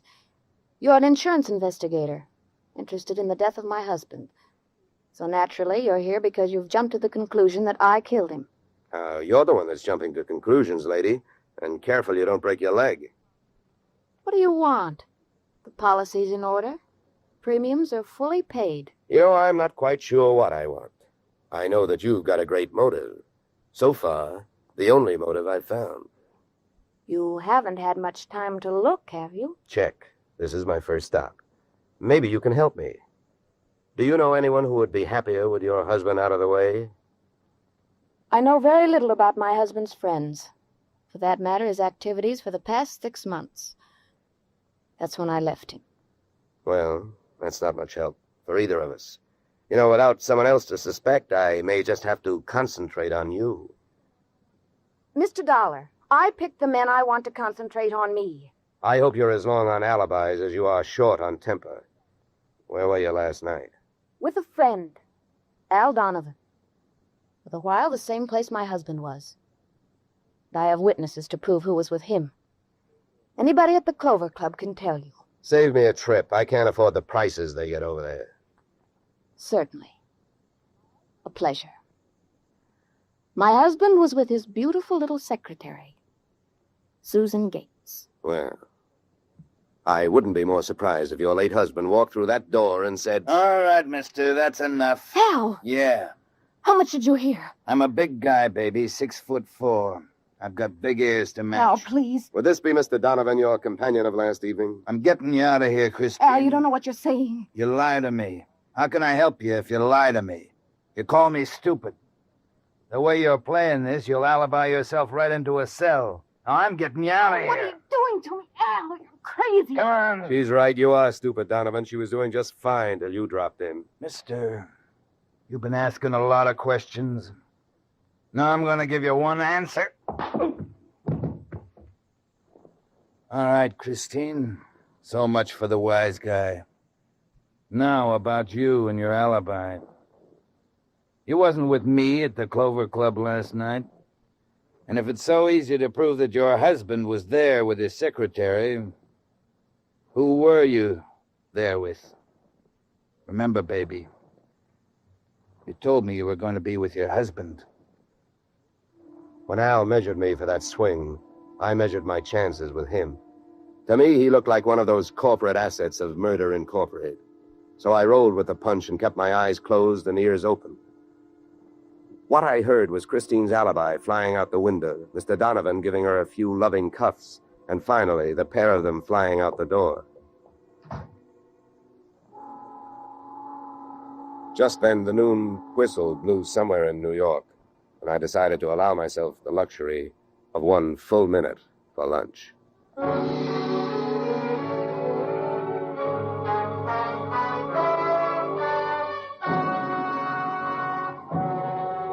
In just a moment, we'll return to the second act of Johnny Dollar. But first...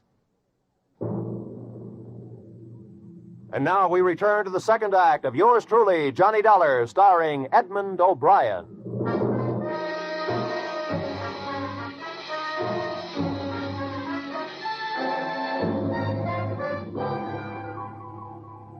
I spent the minute I took out for lunch eating a handful of Mrs. Perry's bonbons on the run. I hit the street just in time to see Donovan pushing Christine Perry into a cream-colored convertible. When they got rolling, I piled into an even yellower vehicle with a meter on it and started off crosstown playing tag through traffic. At 57th and Broadway, things got complicated. My cab was 3 cars behind them when a red light flashed them to a stop. Then the door of their car flew open, Christine dashed out across the street and melted into the river of humanity flowing down into the subway. Since Al Donovan didn't follow her, I followed him. When he finally pulled to a stop, he took 2 chances. He parked in a no-parking zone and walked straight into the building beside it, a police station.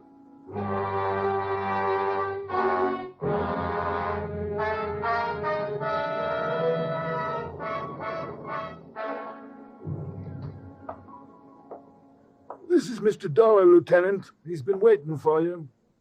Well? My name is Johnny Dollar, Lieutenant. Here are my credentials. The insurance, huh? Yeah, the Perry murder in particular. You've come to the right place, Dollar. A man named Donovan just walked in here and made a full confession. He what? That's right. My clerk's just typing it up. In the meantime, the gentleman is down in the tank having a bite of lunch on the city. He confessed. Well, does his story add up? As far as I know, I haven't heard too much about the case myself. Not in my precinct. Yeah, but what did he use for a motive? Jealousy. Says he's in love, wanted to marry Perry's wife. Did he say how he managed it? Yeah, he stole a key to the office from the wife's apartment, entered the building last night, and wired the bomb to the buzzer system. Well, I guess guys do a lot of strange things in the name of love. It looks like Donovan did. Yeah, he either killed the man or he's trying to cover up for someone who did. Say, Lieutenant, don't execute him for a couple of days, will you? I spent the rest of the afternoon downtown in the offices of Perry and Van Bruten, importers. The partners' correspondents told me two things.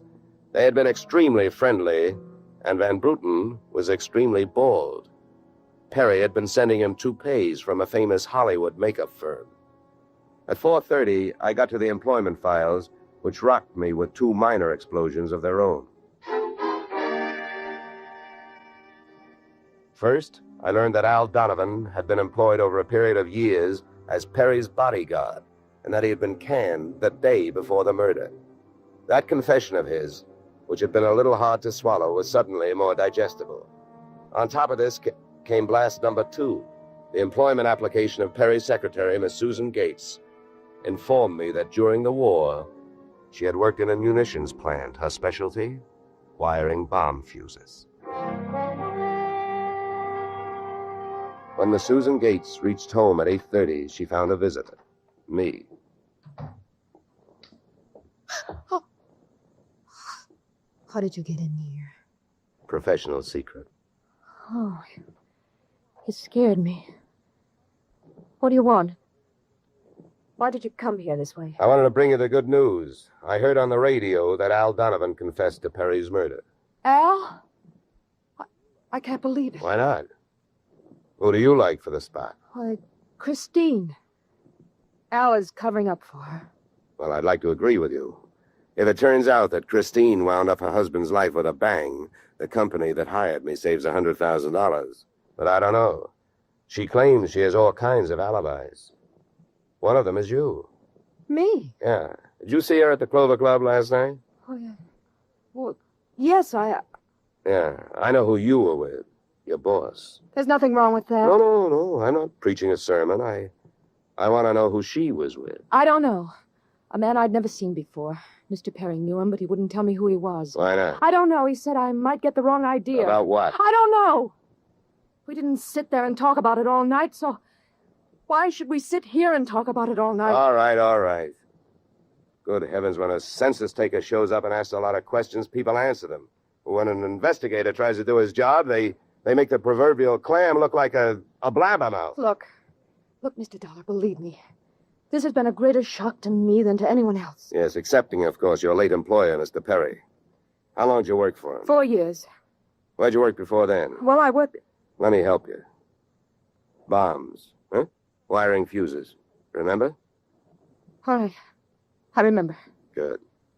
Maybe you'll remember a little more. Let's go back to last night. The guy with Christine Perry, who was he? I tell you, I don't know. Was it Van Bruten? I don't know. You don't know? No. I'll get that. No, I'll go. Just make sure you don't keep going. Susan!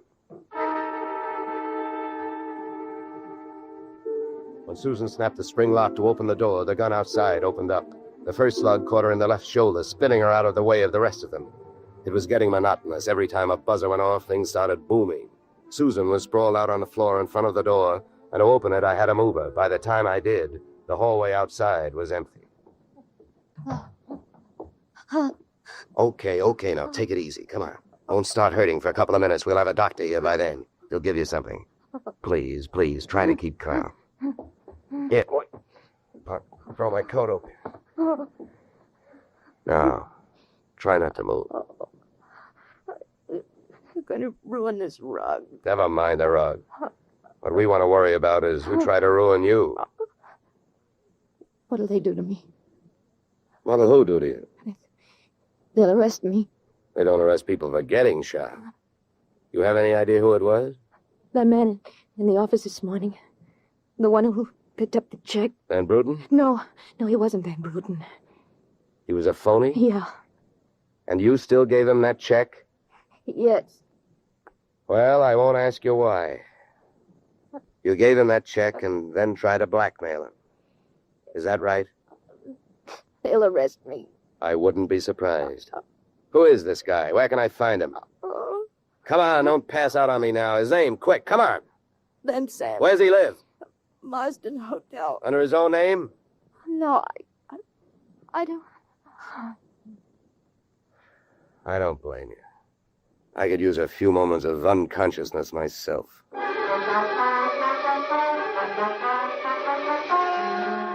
The Marsden Hotel didn't have a Dutch name on the register, so I got a hold of the housekeeper and found out how many rooms her staff hadn't been able to make up all day because of no disturb signs on their doors, and then I went a-calling at those particular rooms.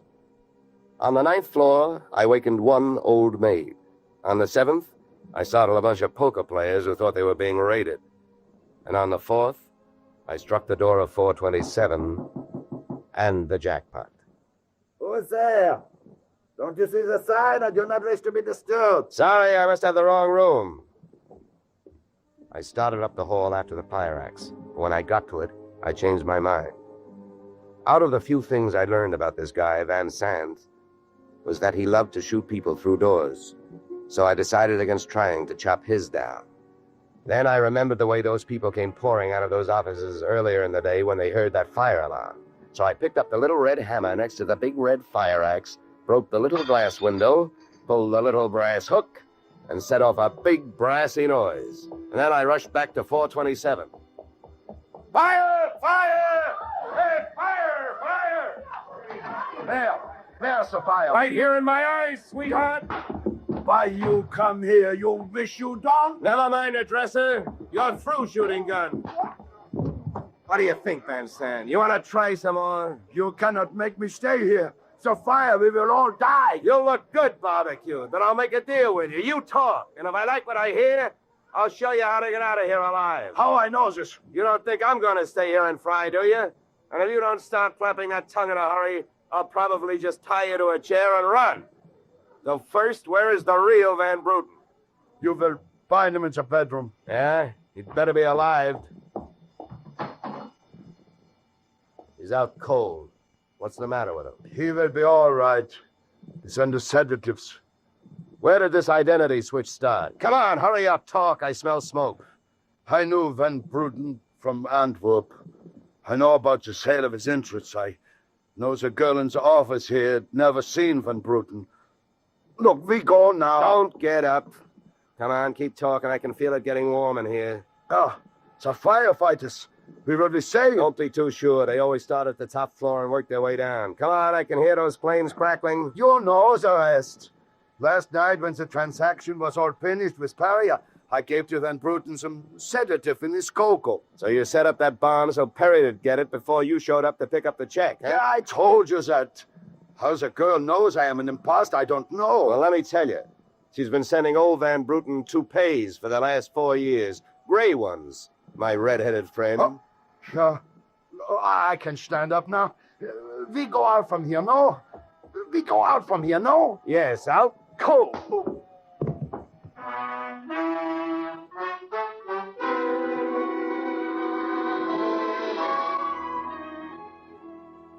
Expense account, item 4, $1.40. Night letter informing you that American Continental would have to meet payment of claim to Mrs. Christine Perry, innocent widow of the insured. The only thing she was guilty of was trying to stay on the right side of a hot-tempered boyfriend. She lied about who she was with at the Clover Club, not to fix herself an alibi, but to keep Al Donovan from learning that she'd been out with another man. That man being the real Mr. Van Bruten, who had only taken her out to try to talk her into reconciling with his friend, her husband. Expense account item 5, $100. Fine for turning in a false alarm, which, since you're paying it with me, is just fine. Expense account total, $463. Yours, truly, Johnny Dollar.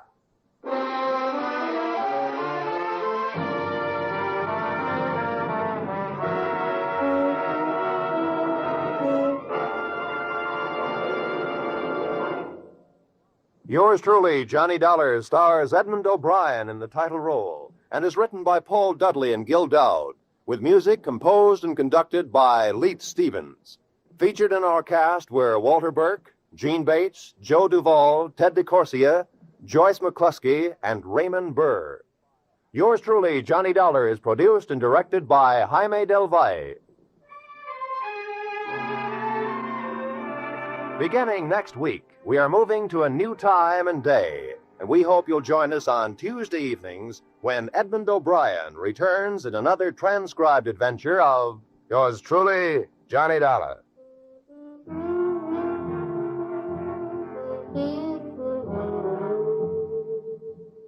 Yoo-hoo, Mrs. Bloom. Molly Goldberg's famous invitation to fun in the Bronx now echoes across the country each Saturday night on CBS. It's the same fine brand of comedy mixed with a tear now and then that's made Molly and her whole family, Jake, Sammy, Rosalie, and the others, favorites for many years. CBS invites you to hear the Goldbergs on most of these same CBS stations this Saturday and every Saturday. This is Roy Rowan speaking.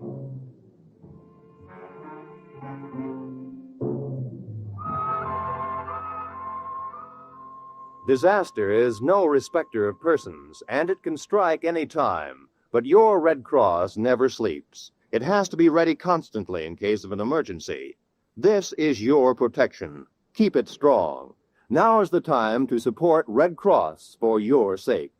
Remember, for every dollar you gave before, this year add a quarter more. If you gave Red Cross $10 last year, this year give it $12.50. Give gladly. Join Red Cross.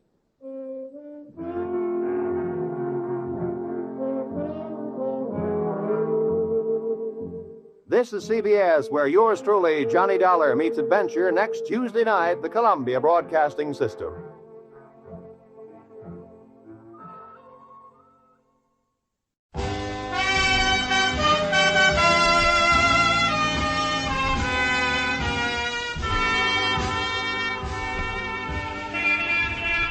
Broadway's My Beat, from Times Square to Columbus Circle, the gaudiest, the most violent, the lonesomest mile in the world. Broadway's My Beat, with Larry Thor as Detective Danny Clover.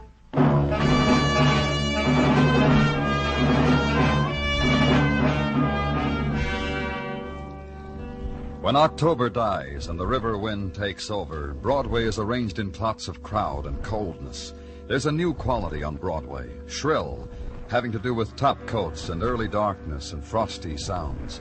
And twilight is brief, a darting ebb of light in the sudden autumn chill, and hurry, hurry, hurry to this place or that, home, or to a hot dog stand, or to the neon that winks a promise. Hurry, kid, make a phone call, find somebody. It's night already.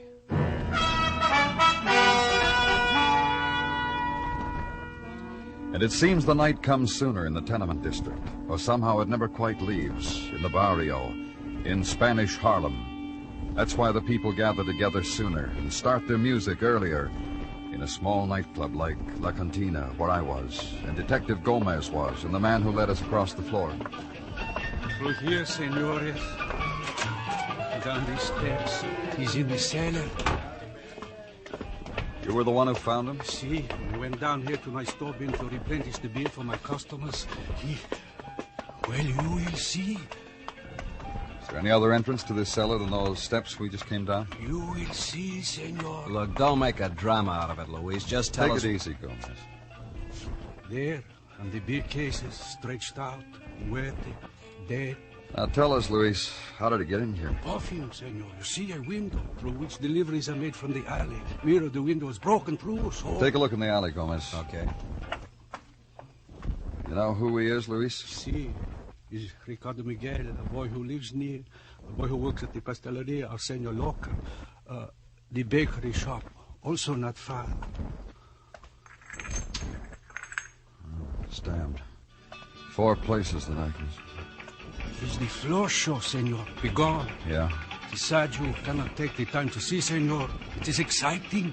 It is sad you have not the time.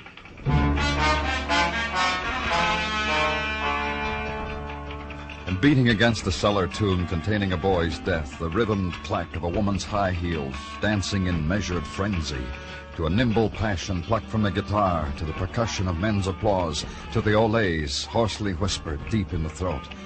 The light bulb sways to it, the shadows dance, and the huddled boy shrieks his stillness.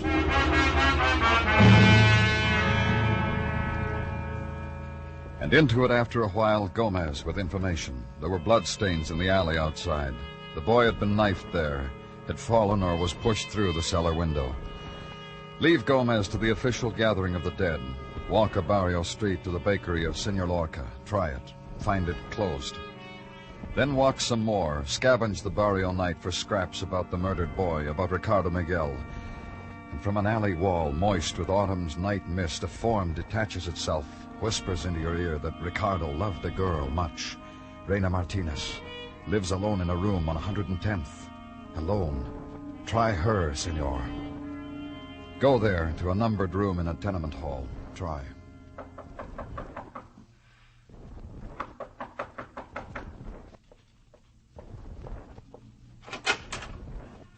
Good to me. The night is good to me. I'm from the police. You bring yourself to the wrong door, Senor Police. Go skin your knuckles in another place. You're Reina Martinez? The barrio woman spit my name at you because her man looked at me? Boy was stabbed, Ricardo Miguel, murdered. Because he loved Reina? Let's talk about it inside, Miss Martinez. In a little while, a boy comes for me. To buy me wine. To take me dancing. I have not combed my hair. I have not painted my mouth. Another time we will talk inside. Now, Miss Martinez.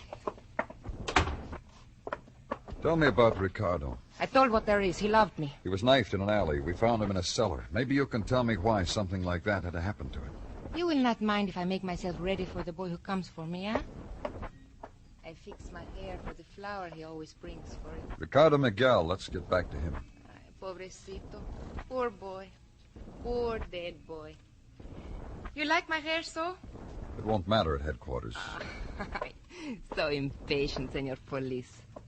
All right, I tell you. Then I will tell you of Ricardo. Tell me. He worked with me at Lorca's Pasteleria. He baked little cakes, little pastries. And in between, he spoke love talk in my ear. Sometimes I listened. Often? When he bought for me little things, I listened. You know, jewelry, silk blouse.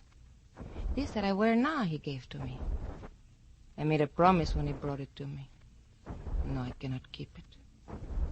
Pobrecito.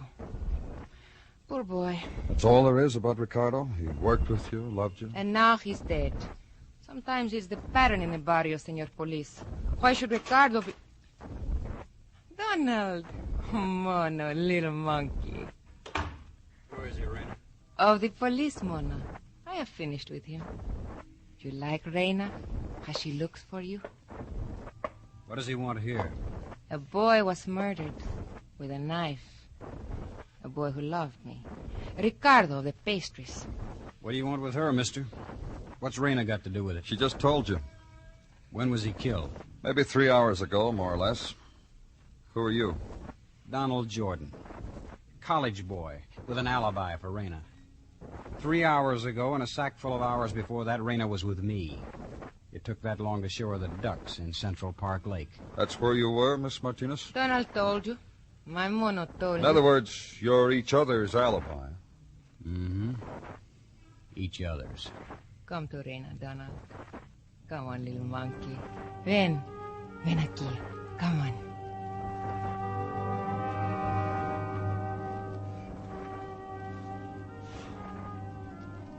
Then watch him move toward her, stop.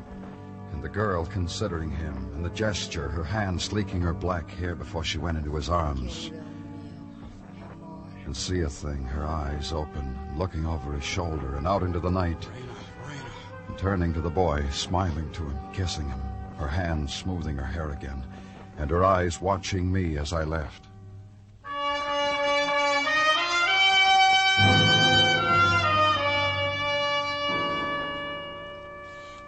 The next morning, back to the barrio, back to the front footage devoted to tenements and window watchers, and the people of the doorsteps and the chalk talk. Back to the place that had been closed the night before, the pastry shop of Senor Lorca.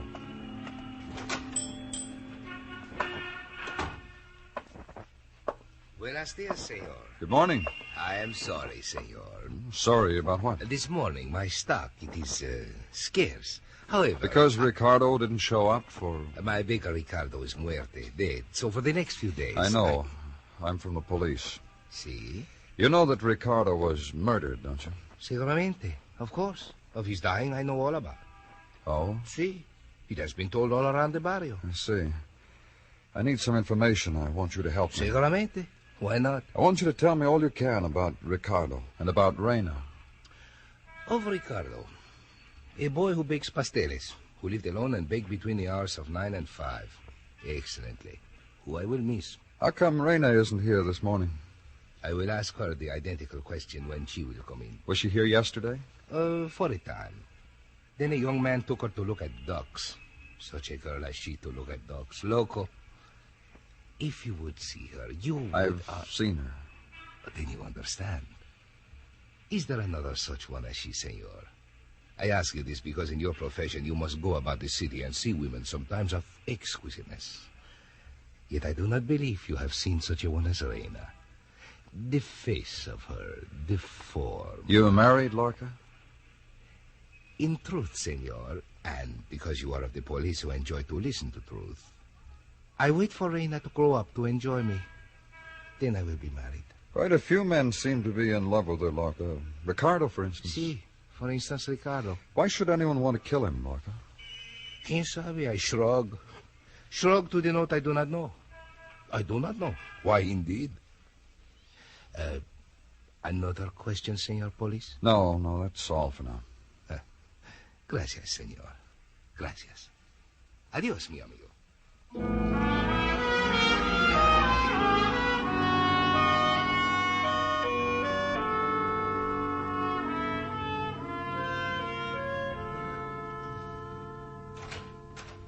Hey, old fellow, and well met. Top of the morning, Danny. We said good morning to each other a couple of hours ago, Gino. Off the dime. What have you got? What I've got is what you're going to get. To wit, a report on the college youth, Donald Jordan, even as you requested. Okay. Detective Gomez told me that this Jordan youth is a student at McKay College, that the dean of men whom he questioned told the good detective that this Jordan youth is indeed bright, a gold star student, and found out that this Jordan youth was indeed free to watch ducks yesterday afternoon because he had only morning classes. I see. What have you got on Reina Martinez? Reina Martinez, to wit. According to our files, it seems this Reina Martinez has been a caller at our pokey on various occasions. Once on the occasion of clawing the eyes of a fellow female. Once for waving a knife under the nose of a brush salesman. And another time for carving her initials with a like knife into the epidermis of a friendly barfly. Knife, huh? Yeah, from what you told me of her, Danny, from this Reina Martinez, nobody would mind. What's a knife prick from a girl like You that? gave me a thought, Gino. I'll go ask her.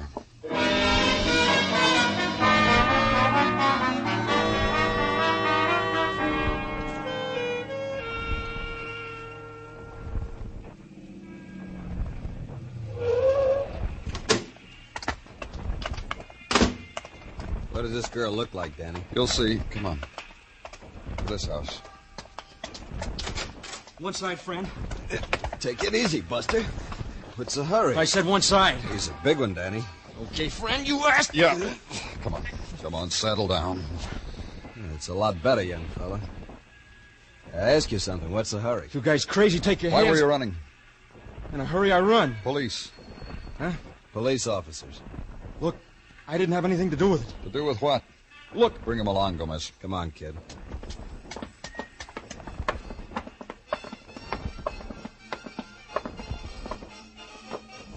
Did you come out of this room? All right, we'll see. Inside. You heard him in. Danny. Yeah, I see. I didn't do it. I swear I didn't do it. I didn't kill her. I didn't kill Ray. I didn't kill her.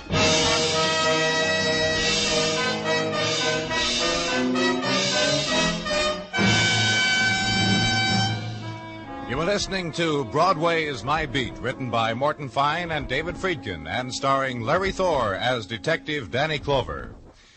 Say, that was some night the gang gave Jack Benny last week when the spendthrift squire surprised them all by inviting them out to a nightclub on him. And the surprise finish, the gang will be waiting for Jack for sure tomorrow night. Yes, Jack Benny, Mary Livingston, Dennis, Phil, Rochester, Don, and tomorrow night, Mr. and Mrs. Ronald Coleman. Listen for them all on CBS Radio. There's fun every minute.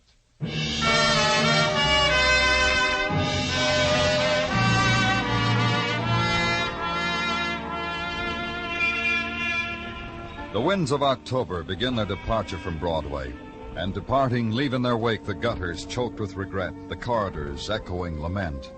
And Broadway picks through the leaving, searches for lost treasures, for images misplaced, left behind in that movie palace, forgotten in the sudden realization that this was your subway stop. There was the girl with the soft fur held close to her throat, covering her face right up to her eyes.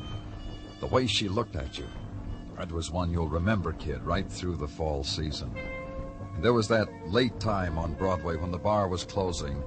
The guys with convention buttons on their lapels bought you a drink, said, "Whenever you're out my way, look me up."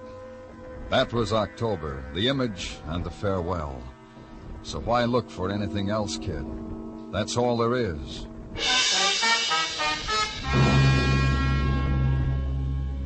Except a girl dead in a room you've been in before. Except a sobbing protest. I didn't kill Ray. Except the scream of a radio. Shut that thing off, Gomez. Yeah. Nothing I can do about that, Danny. It's down the street somewhere. Look, I told you I had nothing to do with it. Yeah, you told us. What's your name, kid? Garfield. Bobby Garfield. Rain and me, we were just... What do you do, Bobby? I play football. Let me tell you, huh? Rain and me were just... You're a football player, huh, Bobby? I like football. I play for McKay College. I'm a sophomore. They brought me McKay here. College, huh? You know a boy named Donald Jordan, Bobby? Yeah, I know him. Same fraternity. Look, what is it with you guys? You gonna let me tell you how it was? Sure, Bobby. Go ahead. Tell us how it was. Rain and me, just kind of good friends, you know what I mean? Tell us. What are you guys twisting it into me for? I didn't kill her. You act like... What'd you do with a gun, Bobby? Throw it away? Let me tell you, huh? Rain and me. I met her right after I came to New York to play football. She saw me play once. Came up to me after the game. Said I played so good, why not celebrate? You're telling us how you didn't kill her. That's why you tried to run away, huh? Because you didn't... We were dancing, see? Kind of dancing to that music you turned off. You can still hear it. We were dancing to that. All of a sudden, there was a shot. I guess from where that window's open to the alley. All of a sudden, Raina just dropped out of my arms, and there was blood on my shirt from where she... see it? Look, I gotta call somebody. I gotta call somebody on the telephone, sir. Sure you do. We got a phone at headquarters. You can make your call from there. Put the cuffs away, Gomez. We won't need them.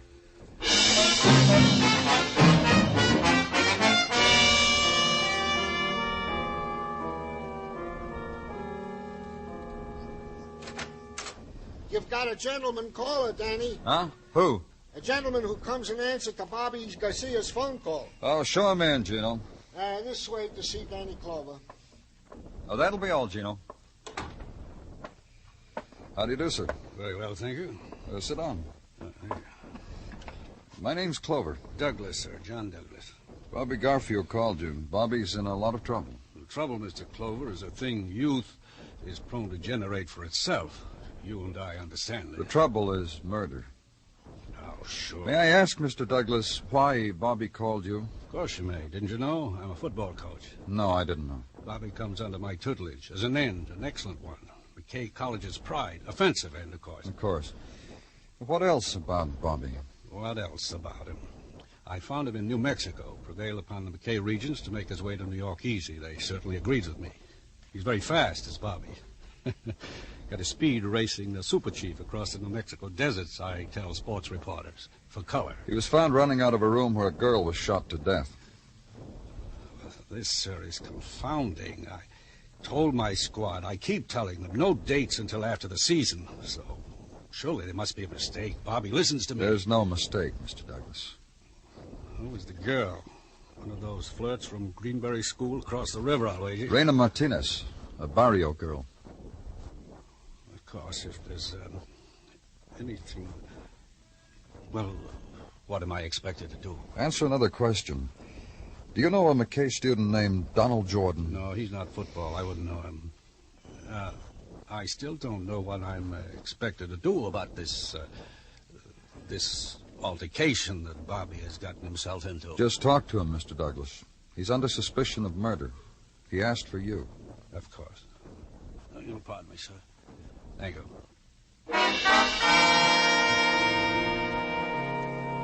And watch the leader of men go talk to one of his boys, not knowing what to say, not knowing how to pep talk a boy out of a grief the coach had never played against before. And imagine it. The pat on the shoulder, the voice modulated to the acoustics of a cell. Then the curiosity taking over finally, gentle, insinuating. Tell me about it, son. Tell me about the girl. Tell me what there was about her that made you... Then wipe the smirk off your mouth because you've asked these questions, too. We'll go on asking them.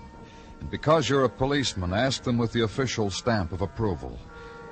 Of anyone, of an employer, of the girl now dead, of Senor Lorca, for instance. I told you, senor. I told you of the exquisiteness of Reina. That she is dead does not change my philosophy about her. Where there is such as Reina, there is such as death. You kill her, Lorca? Listen to me, senor. Listen very closely. How could I lift my hand to Reina except to... How? This way, with a gun in it. Then shoot her through a window while she was dancing with Bobby Garfio. That's how. Explain me something. Why should I do this when I don't even know this Garfio? Bobby Garfio. He knew Reina loved her like Ricardo Miguel did. Someone found an alley where Ricardo was, stabbed him to death. Then saw Reina in the arms of Bobby Garfio. Shot Reina, killed her. Watched Garfio being taken to prison. It all worked out real good for a man like you, a man who says he loved Reina, a man who Reina didn't love. I tell you something, senor. All this that you said, I could wish it. Wish it deep inside here. But I could not do it. I'm only a seller of pastries. I have not the what it needs. Then you didn't know about Garfio. About dead Ricardo, my pastry boy, I knew. About the college boy who took Reina from me to show her dogs, quack, quack. Only these rivals I knew till now. I regret you told me about this Garfio. One more thing. Perdone, I may speak to the phone? Go ahead. Lorca's Pasteleria? Huh? Ah, a detective. See, there is a detective here. This is what you want of Lorca? Momento. For you, senor. Thanks. Danny Clover speaking. Danny, I disturbed you only because Dean Crawford of McKay College phoned in. Wants you to come to his office right away. Did he tell you why? He said he's got a shocker for you, but an immediate shocker. Those were his very... Thanks, Gino. Maybe I'll have to get back to you, Lorca, so don't go away.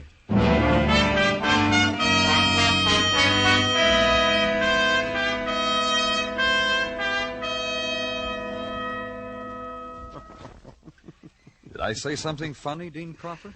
No, not you, Mr. Clover. I said something funny. I made the remark to myself. Oh? This week, Mr. Clover, just this week, I sent in my resignation to the Board of Regents. A thing unheard of. No dean ever quits at McKay. We get fired. I quit, effective the new year. And that's funny? Scandalous. To use a McKay term that's hardly ever used. And then, think about it, Mr. Clover. One of the students is involved in a murder, all in the same week. This is a black week for McKay. I wonder about something. About what? Statistics. How many McKay boys have gone out into the world and committed murder?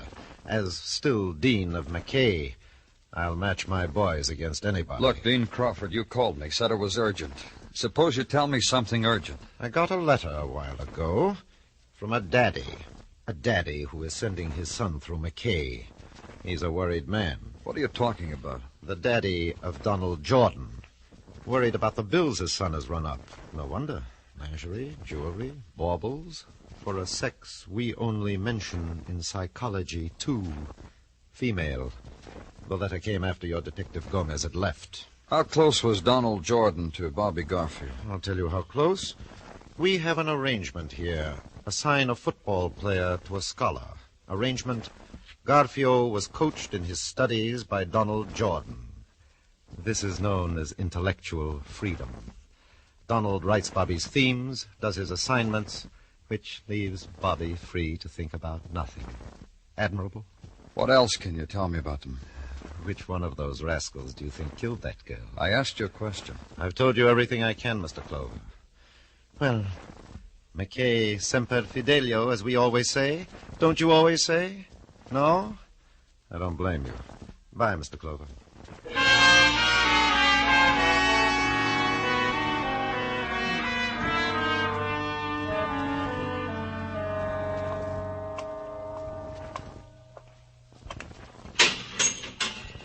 Bobby? Come on, Bobby, on your feet. What? What do you want? Let's go, Bobby. We're going for a visit. Visit? Yeah, we're going back to school. There's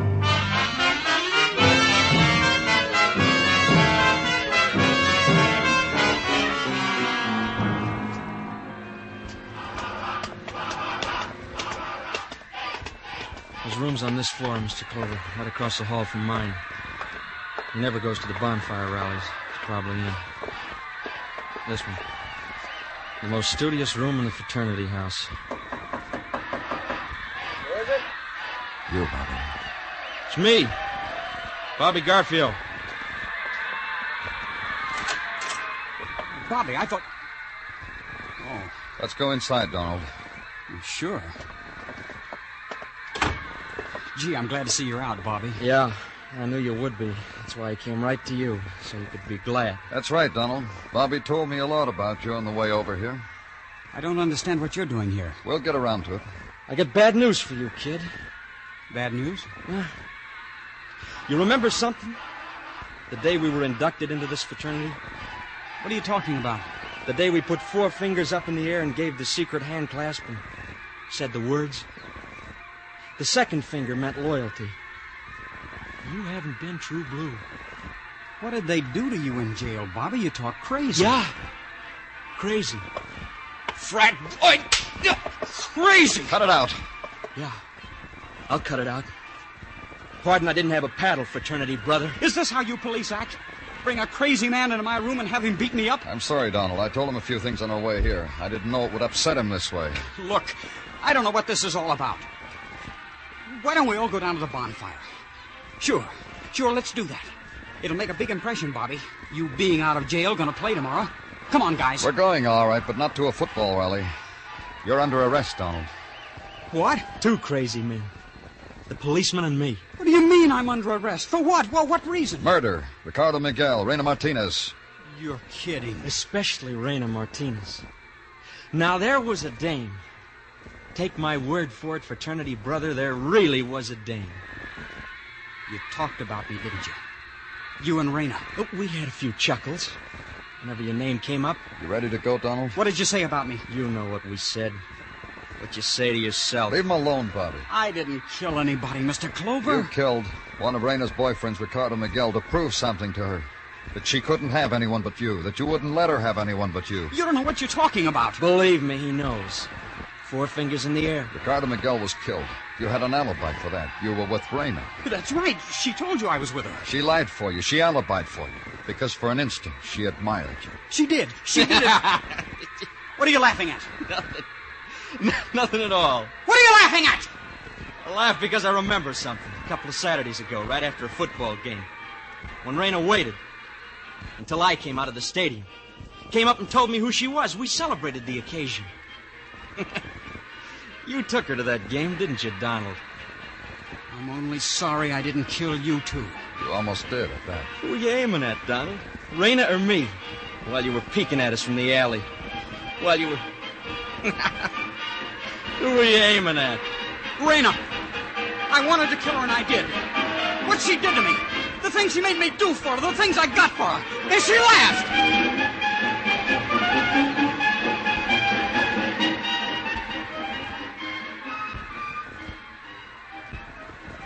She laughed.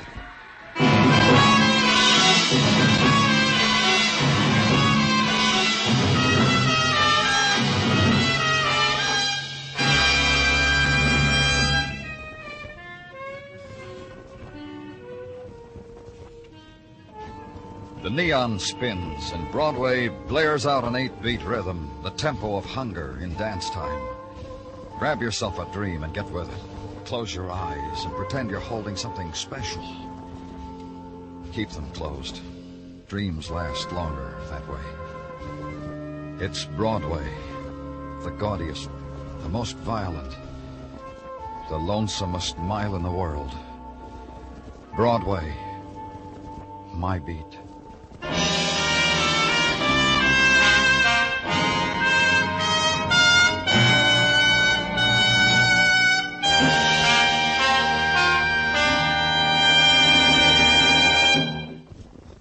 Broadway is My Beat stars Larry Thor as Detective Danny Clover, with Charles Calvert as Tartaglia and Jack Crucian as Muggavan.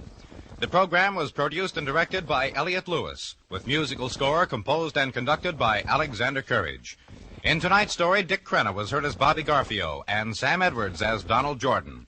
Featured in the cast were Harry Bartell, Marvin Miller, Lillian Baeff, Herb Butterfield, and Edgar Barrier.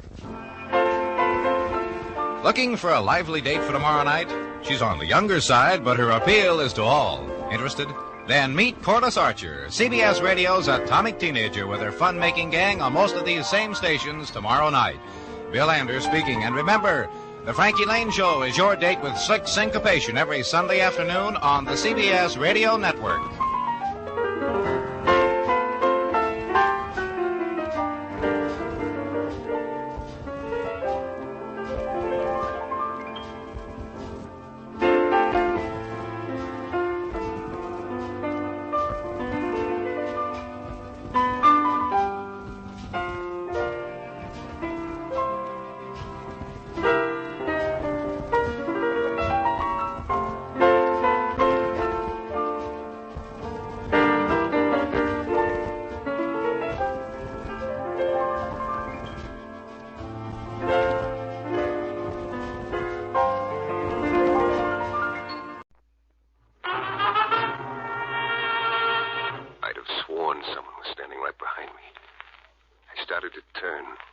Something come down over me. I tried to duck. I heard a ripping sound and blood running wildly down my arm. A knife. I tried to grab the arm. I couldn't reach it. The knife was coming down again.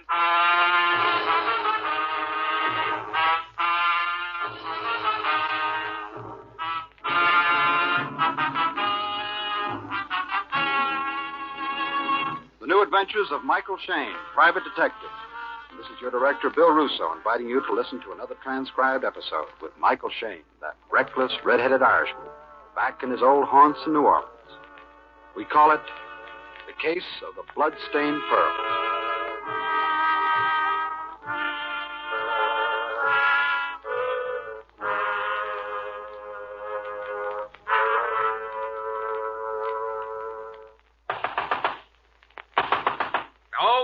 Okay, I'm coming. Open up. Come on, open up. Next time, why not bring along an axe? Close the door quickly. See quickly, man. Where's the key? Key? I want you to lock the door. Now, look, I Papa. said I want you to lock the door, Mr. Shayne. Well, let's just snap the double lock for now, and hope for the best. Hey, where you going? I want to look down on the street. I'm sure they followed me. A crafty, scheming lot, I'll tell you that. Hey, who are you talking about, Pop? My friends, that's who. My dear, faithful friends. Faithful friends. They boiled me in oil to skin me alive. Cut me to ribbons to find out the height. Hey, look, you better slow down. You're going to burn out a berry. Scallions, scallywags, cutthroats, licks, fiddles. And chicken inspectors. What are these friends of yours trying to find? None of your business. You just keep that nose of yours out of my affairs. Hey, remember, you came to me. Oh, yeah. It's all so infuriating. Makes my blood boil, I swear it does. 3 dear friends. For 6 years we've shared the same little houseboat, same skimpy fare. We've watched 2,000 sunsets. Yeah. We've talked 10,000 hours of the night away. And now, Mr. Shayne, what are your rates for guarding a man's life and possessions? I kind of think I might be a little too rich for your blood, old-timer. Oh, a little too rich for my blood. Well, now. You do indeed. Well, Mr. Shayne. Look, I suppose you've come to that remarkable decision just by looking at me. Now, This just tattered coat, these patched pants, the cardboard my shoes. Too rich for my blood, huh? Let's shed a tear for me, poor old man Pete. I didn't mean to hurt your feelings, but I... Feelings? Why the feelings? I come here on business. My life's in peril, my possessions in jeopardy. Despite your outrageous rates, I'll pay out of my meager safe. And just what are these possessions you want me to protect? Wait. Hey, leave those window shades alone. It's dark enough as it is in here. Stop it, nothing. Absolutely nothing. And now, Mr. Shayne, now this is what I want you to protect. Yeah? The contents of this little leather bag. What? Yes, here's what this pitiful old man wants you to protect. Oh. Yes, Mr. Shayne, yes. This is what they killed me for. In the palm of my hand, I hold 3 pearls worth $1 million.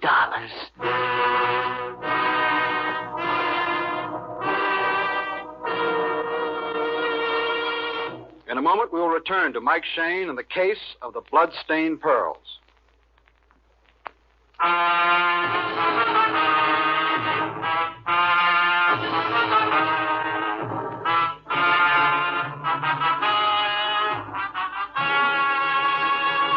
It had started like any other day. A widow named Mrs. Carpolis had hired me to track down one of her boarders who'd run away with her copper samovar. And, I fear, the good widow's heart. A guy had called to ask my rates for getting divorce evidence against his blonde wife. And then an old man named Peters came in. The kind of old guy you might see in Jackson Square, sleeping on the grass with a newspaper over his face. Only this old man had $1 million worth of the biggest pearls I'd ever seen in my whole life. Well, how do you like them, Mr. Shayne? Well, you could use them for snowballs, Mr. Peters. Where'd you get them? I found them 3 weeks ago, a little cove along the Mississippi. Not so many years ago, this part of the river was one of the favorite haunts of pirates, like Lafitte. This might have been part of his treasure, lost in the sea, washed up by the tides. Yeah. Here, give them back to me. Give them here. You've held them long enough. Yeah, they're all yours, Pop. Hey, did you ever have them appraised by a jeweler? I wouldn't trust them out of my sight. Even my own friends would kill me for them. Well, how do you know they're worth $1 million? I've gone to the library, looked up pearls in all encyclopedias. I've compared them with the descriptions of the very finest. There is no comparison. Mine are the most beautiful pearls of them all, and they'd take them from me. Imagine that, my own friends. Now, if you were smart, you'd sell them to a good jeweler and forget them. Never. I'll never sell them. What could anyone give me half so beautiful as these pearls themselves? Yeah, I bet you $1 million all stacked up real neat is kind of beautiful. Besides, looking at an encyclopedia, what's that?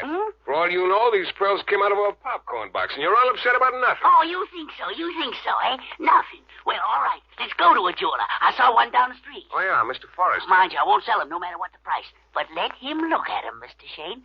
Let him tell you what they're worth.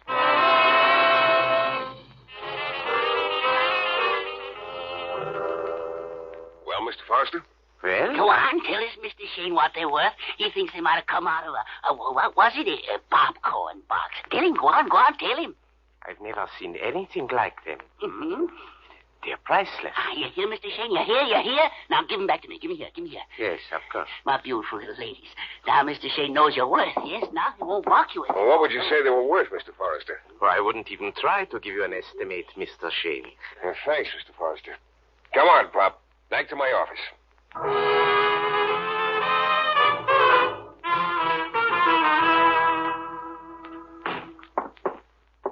Okay, Pop, have a seat.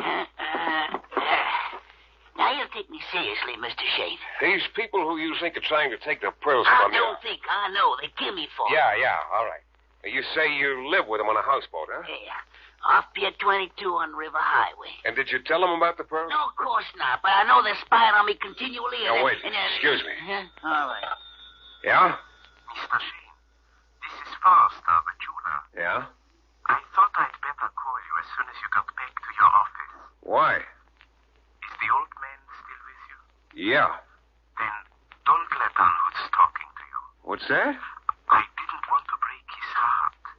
I could see what the pearls meant to him, and as long as he never tries to sell them, well, why should we hurt him? You mean... They're paste, Mr. Shayne. Nothing but paste. At the very most, they are worth $5. Well, how do you like that? Shayne, I wish you'd hurry. I don't have all day. Yeah. Well, thanks. Thanks for calling. Goodbye. Now, Mr. Shayne, now we can talk business. I've already gotten the business. But go on, Mr. Peters. So old man Peters hired me to protect his $5 worth of imitation pearls. I overcame the real Shayne long enough to tell him he could pay me at the end of the month, by which time I was sure he'd be out of my hair. He left the office, and I forgot about him. Then, one night, he caught me in one of my less happy moods. The office rent was 2 weeks overdue. 3 of my checks had bounced. I was stretched out on my couch feeling jollier than words can say, and the phone started ringing. Yeah. It's me again, Peters. Look, Peters, I wish you'd stop calling me. What kind of a detective are you anyhow? Threatening for a day and night, and you wish I'd stop calling. Oh, what is it now? I know who's been following me. I saw today for the first time. Look, this is not good. It's bad for you, and it's bad for me. You come up to my office. I'm going to break it to you, gently. Break what to me? You just come on up, Pop. Don't you want to hear who was following me? You'll tell me when you get here. We'll trade little secrets.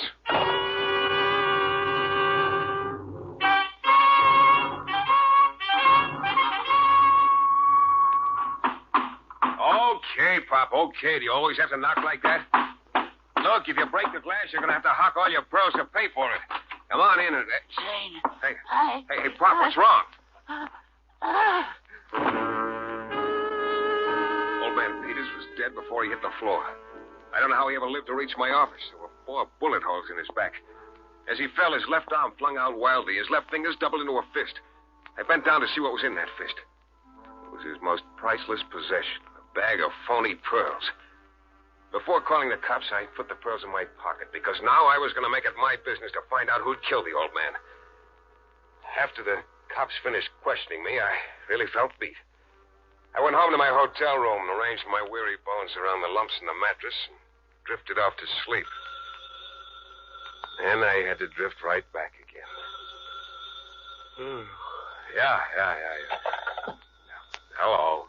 Mr. Shayne, this is Mr. Tompkins. Yeah, Tompkins. The watchman down at the office building. Oh, yeah. I thought I'd better call you. Well, what happened? Somebody broke into your office a while ago. Huh?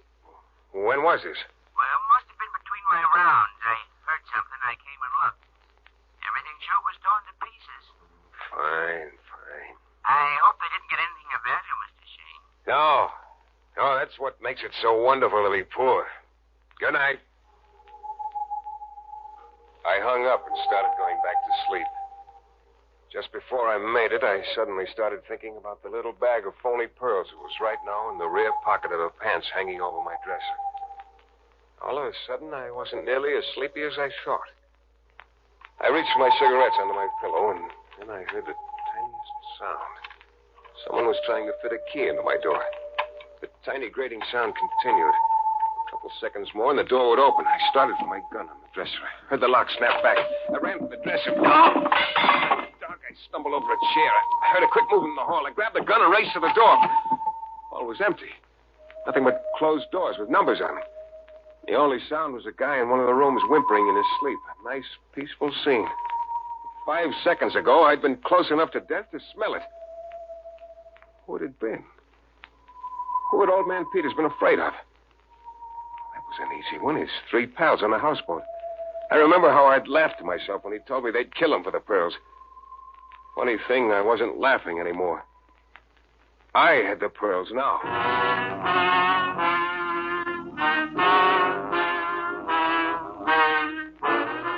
In a moment, we will return to Mike Shayne and the case of the blood-stained pearls.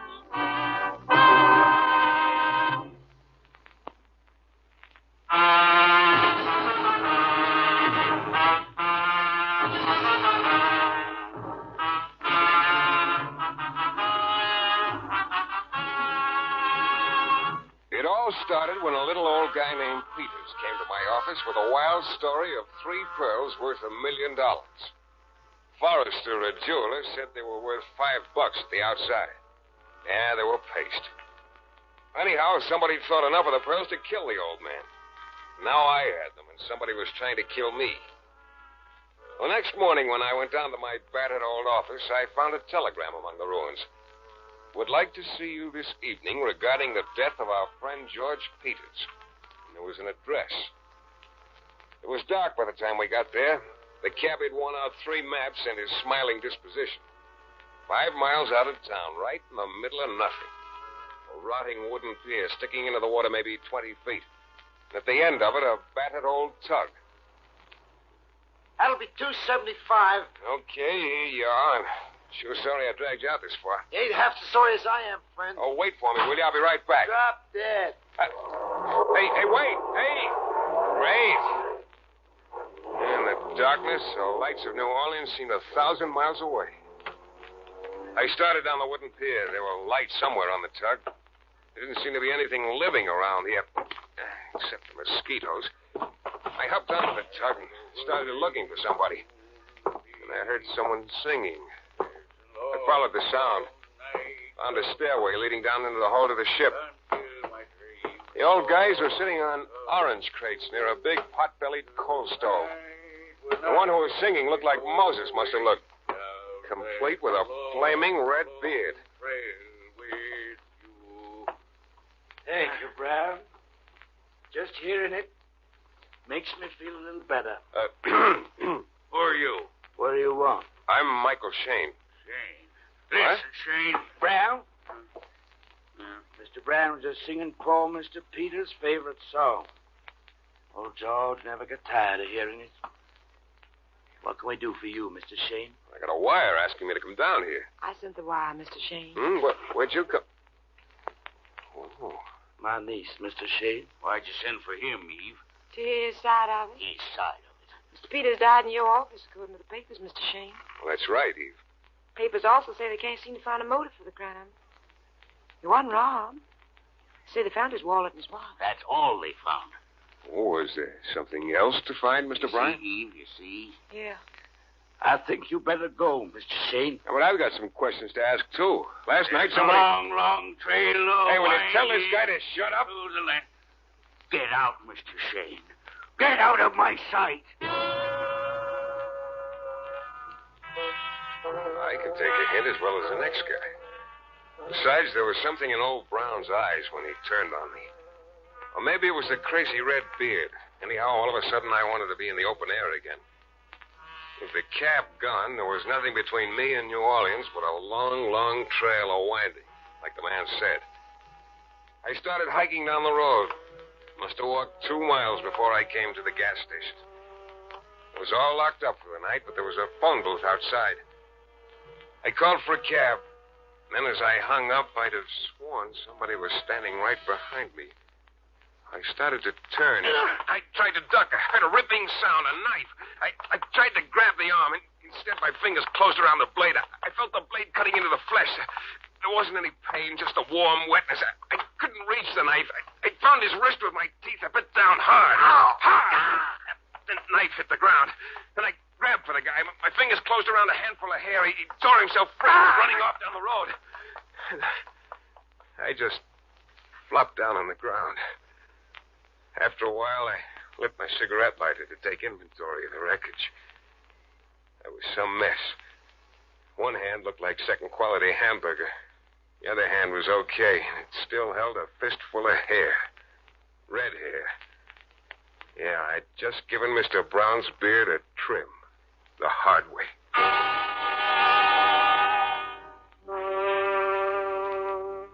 The cab showed up about an hour later. But instead of going to the city, I headed back to Pier 22. I was just groggy enough and mad enough to want the rest of that red beard. I marched down the gangway again. This time there was only Eve putting a coffee pot on the stove. She heard me and she turned. What?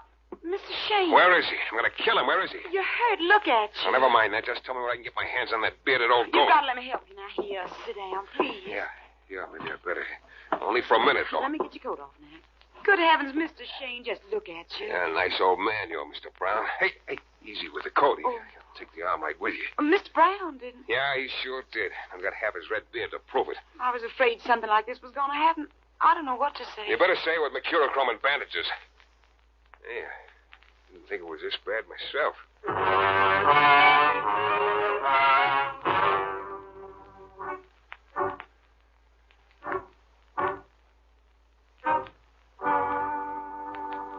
There. I think they'll hold you till you can get to a doctor.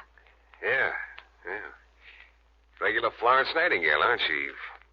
I bet you Florence never wore blue jeans and a green sweater. You still look pretty weak, Mr. Shayne. I'll get you a cup of coffee. Yeah, good idea. Of course, I like my mama's way better. Huh? When I got hurt, she used to kiss it better. I'll get the coffee. I was talking about Mama. How much sugar? You really got a one-track mind, Eve. 2 lumps. Well, as long as you don't want to discuss Mama, let's get back to old man Brown. Where is he now? I don't know. I haven't seen him since you left. Here's your coffee. Thanks. It's good and hot. You know, I'm glad you're not in on this. In on what? This whole business, Peters, Pearls, Brown. I don't understand you. Oh, of course you don't understand. It takes a particular kind of woman to understand. Yeah, I've been in this racket so long, I can spot a wrong dame like that. That's remarkable. Oh, nothing remarkable about it, Eve. They'll say something or look at you in a certain way. You get to know you. You get to feel. Drink your coffee. It's getting cold, Mr. Sheen. Yeah. Yeah, everything they do, the perfume they wear, the way they dress, everything's a promise. You fall for the promise and end up in the gutter. I understand people like that, honey. But you don't understand people like Mr. Brown, do you, Mr. Sheen? What's there to understand? A bag of pearls explains everything. Brown with his ferocious red beard. You know what he was? Milkman in Chicago. Yeah, should have stayed there. Trapped in a dull, monotonous job. Year after year. Finally pensioned off so he could crawl into a corner and die. Hey, My uncle and poor Mr. Peters, they were like that, too. Wasting the last precious years. But always dreaming of escape. It's hot in here, Found isn't they it? escaped in this old houseboat on the Mississippi. Proved every penny they had to buy it. It was worth it. Look, I don't feel Can't so imagine good. how happy these 3 old men were. Can't imagine how fond they became of each other. Something wrong, Mr. Shane? Sick. Stomach. What? Your faith in me was a little premature, Mr. Shane. I poisoned your coffee.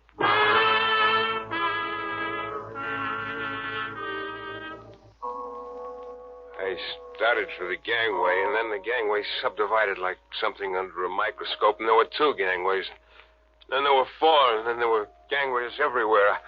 I hung on to all the railings, tried climbing all the stairs, and then barring my way was Eve's uncle, Mr. Johnson, only it was a whole row of Mr. Johnsons, and they were all holding ancient guns.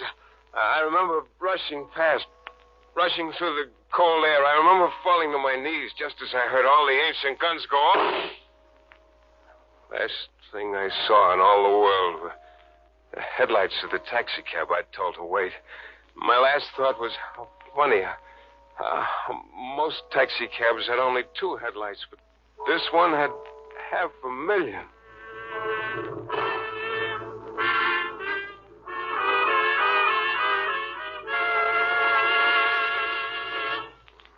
Well, it looks like he's coming out of it, Doc. Yes, he's a lucky boy. Shane, you must have cornered the market on 4-leaf clovers. You had enough poison in you to... Take it easy, Mr. Shane. You're going to be all right. Hey, who's this Eve you keep talking? Eve, double-crossing dame. Oh! The cab driver who brought you here gave us the address. Now, look, you go to sleep, kiddo. I'll pick him up. Oh, wait for me. Hand me my pants, Doc. Mr. Shane, I absolutely won't be responsible for what Hand me happened. my pants. After what I've taken from those 3, I wouldn't miss a payoff if it took my last corpus. But, Mr. Shane... Will you hand me my pants? Inspector. Yeah? Since I'm the guy they ran through the meat grinder, would you let me finish it off my way? What do you mean, Shane? On the way out to the houseboat, I want to pick up a jeweler named Forrester. So we picked up Forrester. The poor guy was so scared to hear us pounding on his door at 2 in the morning, I thought he'd never live to make the houseboat. It was almost 3 when we got there, but Eve and Brown and Johnson were still up, sitting around the red-hot coal stove like they'd been expecting us right along. Eve jumped up as we clattered down the gangway. Mr. Shane, Mike, you're all right. Yeah, that coffee, it was better than tonic. You ought to bottle it, Eve. You really have something there. Mr. Brown, your beard doesn't look quite so flowing tonight. Okay, Inspector, take over. I'm arresting all 3 of you on the charge of murder. Murder? Before you take them away, I want to show them this. Yeah, kiddies, here's a bag of pearls. I had them on me all the time. Mike. Yeah, here's what you killed old man Peters No, for. Mike. Shut up. You and all that corny talk about friendship. The 3 old buddies sitting in the sun. Yeah, blood brothers until one of them found a bag of pearls. Then it was his blood. Don't you say that. Oh, I'm not through, baby. I'm just full of surprises. Like they say in the minstrel show, honey, you ain't heard nothing yet. Here's what you killed old man Peters for. $1 million worth of pearls. Mr. Forrester, Yes, Mr. Shane? tell them what these pearls are really worth. $5 apiece. They're not worth $5. You hear that? That's what you shot the old man in the back for, a bag of phonies. And here's where the phonies are going, right where poor old Peter should have thrown them in the first place. Right into the stove. Right into the fire. Don't, Mr. Shane. Hey, Forrester, what's wrong? The fire will destroy them. You stupid fool. I've got to save them. Hey, get away from the I have stove. to save them. Get out, you'll burn. $1 million.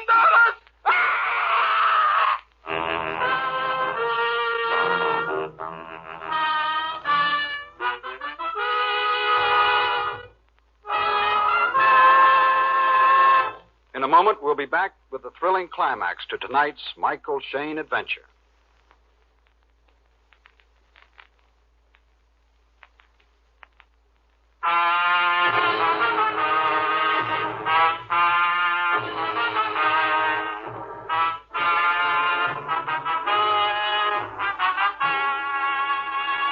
Someone finally pulled Forrester's arm out of the fire. And while we waited for an ambulance, Forrester blubbered out the whole story. How he'd killed Peters for the pearls. How he'd come into the hallway of my hotel that night and would have killed me for them. How he'd have killed 1,000 times for such wonders as those priceless jewels. Now I'd destroyed them. I didn't hear much of it. I just flopped down and let my head fall on my chest. All that had happened was finally catching up with me. And then, as the inspector started up the gangway, I waved for him to come over. What is it, Shane? Here, Inspector. Give these to the museum or something. The pearls? Hey, I don't understand. Well, the way Forrester acted when we picked him up tonight got me to wondering. I thought, why take a chance? So all I threw into the fire was the cloth bag. Shane, you know, there are times when I almost wish you'd joined the force. Yeah. With all my other troubles, that's all I'd need. Okay, kid. See you around, Mike. Yeah. Mike? Hmm? Feeling better? Yeah, I feel beautiful. You thought we killed Mr. Peters for the pearls. Hmm. We thought you killed him for him. We love the old man so much, that's why we tried to kill you. You know, Eve, you can be arrested for that if I want to press charges, that is. Do you want to? Ah. At least it wasn't all wasted. At least I met you, Mike. Yeah, big deal. Well, I'd better be going. I'm pretty beat. Must you go, Mike? Hmm? What cold air. This time morning, cut right through you. And if I stay, what would you do to keep me warm? I'll make you a nice pot of coffee. Yeah. Good night, kid.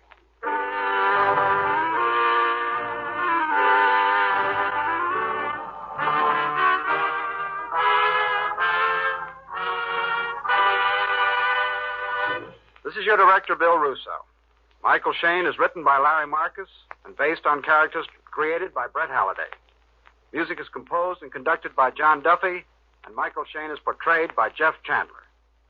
The Adventures of Michael Shayne is a Don Sharp production transcribed in Hollywood and distributed exclusively by the Broadcasters Guild. Next week, Mike Shayne, against his will, gets involved in an exciting story of romance and intrigue. I hope you'll be listening.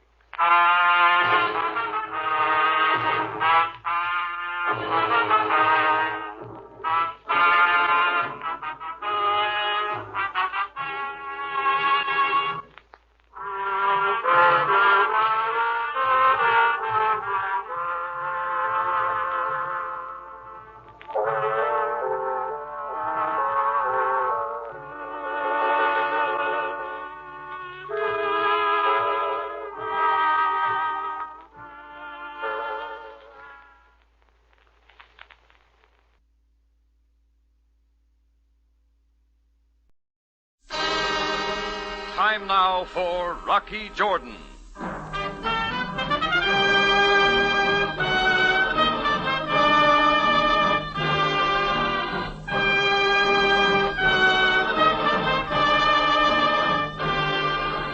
Not far from the Mosque Sultan Hassan in Cairo stands the Cafe Tambourine, run by Rocky Jordan. The Cafe Tambourine, crowded with forgotten men, alive with the babble of many languages. For this is Cairo, where modern adventure and intrigue unfold against a backdrop of antiquity. Tonight's story, 20 Fathoms Under.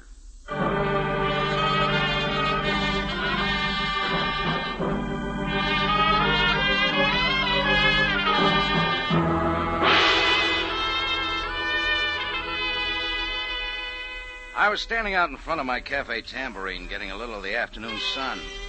A lemonade seller with his jingling urn drifted by. I was enjoying myself till I looked down the street and saw a guy feeling out his sea legs on the narrow sidewalk. His weather-beaten face slit with a grin from ear to ear. I hadn't seen him for 3 years, and I didn't especially want to see him now, so I ducked inside. But he sailed in behind me like a schooner in a high wind. Ahoy, matey! Rocky! Rocky, lad. Hello, Sandy. Well, now, that's better. You wouldn't be forgetting old Sandy McQuill now, would you? 3 long years, now I'm back. Come on to a table. We'll be drinking on it. On you this time, Sandy? Ahoy, bartender. Bring us a bottle. Look alive. What do you want, Sandy? What do I want, lad? Rocky, I've sailed every port from Shanghai to Cape Town. But I wouldn't be passing up an old friend now, would I? Oh, not if you had an angle.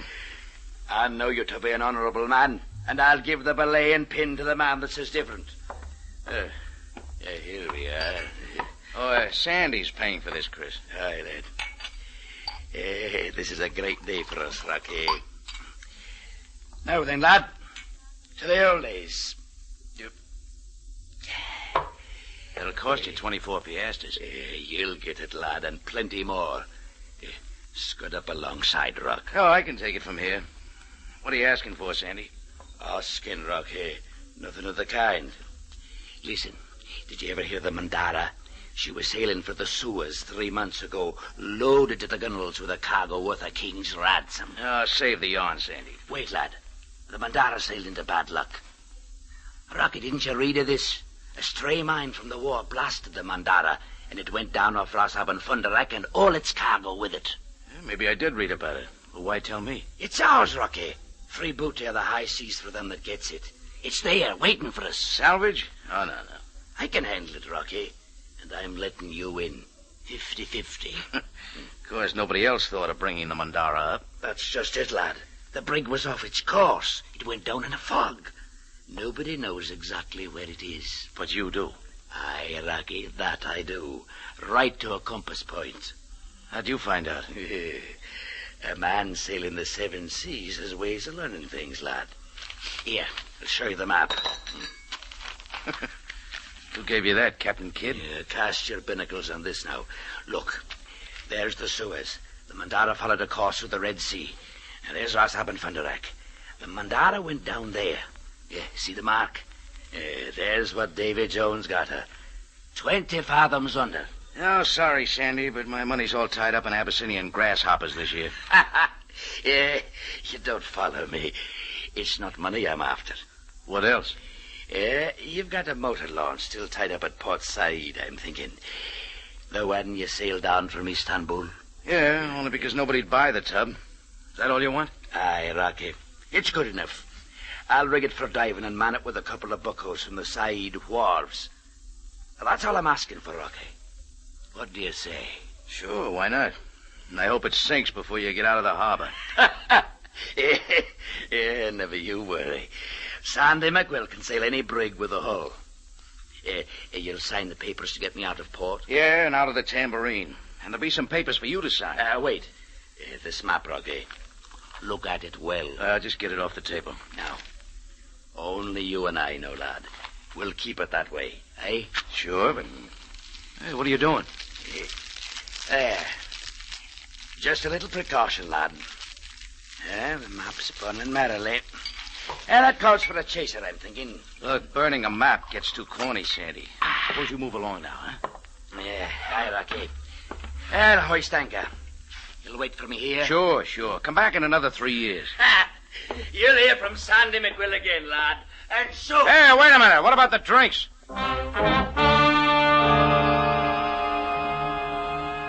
Chris made a move from behind the bar to stop him, but I said not to bother. Sandy McQuill had a habit of barging into my life every few years. Whatever the pitch, he never got off with very much. I figured this time he was just around for free drinks. He hadn't told me where he was going, and I didn't care. Well, by the next evening, I hadn't heard from him again, and I was real glad. The quill was clear out of my mind when the office phone opened up. Cafe Tambourine. Mr. Rocky Jordan? Jordan speaking, lady. Thank you. My name is Ming Lee. What can I do for you, Miss Lee? I am calling at the command of my father, Sen Wang Lee. Do I know him? No, you have not met. My father instructs me to tell you that he wishes most urgently to talk with you. Well, all right. He'll find me around the bar most any time of day. My father is unable to meet you there. It is his wish that you honor him with your presence in his most humble home. What does he want, Miss Lee? My father wishes to talk to you about the Mandara. Wait a minute. What makes your father think I know anything about the Mandara? He read it in the paper, Mr. Jordan. Look, Miss Lee, I don't know what this is all about, but tell Mr. Lee I've got nothing to do with the ship. But, Mr. Jordan, the paper said... I don't care what the paper said. It's a mistake. But my father... Just tell your father to forget about the whole thing. There's nothing to it. That all, Miss Lee? Yes. I will tell him, Mr. Jordan. Goodbye.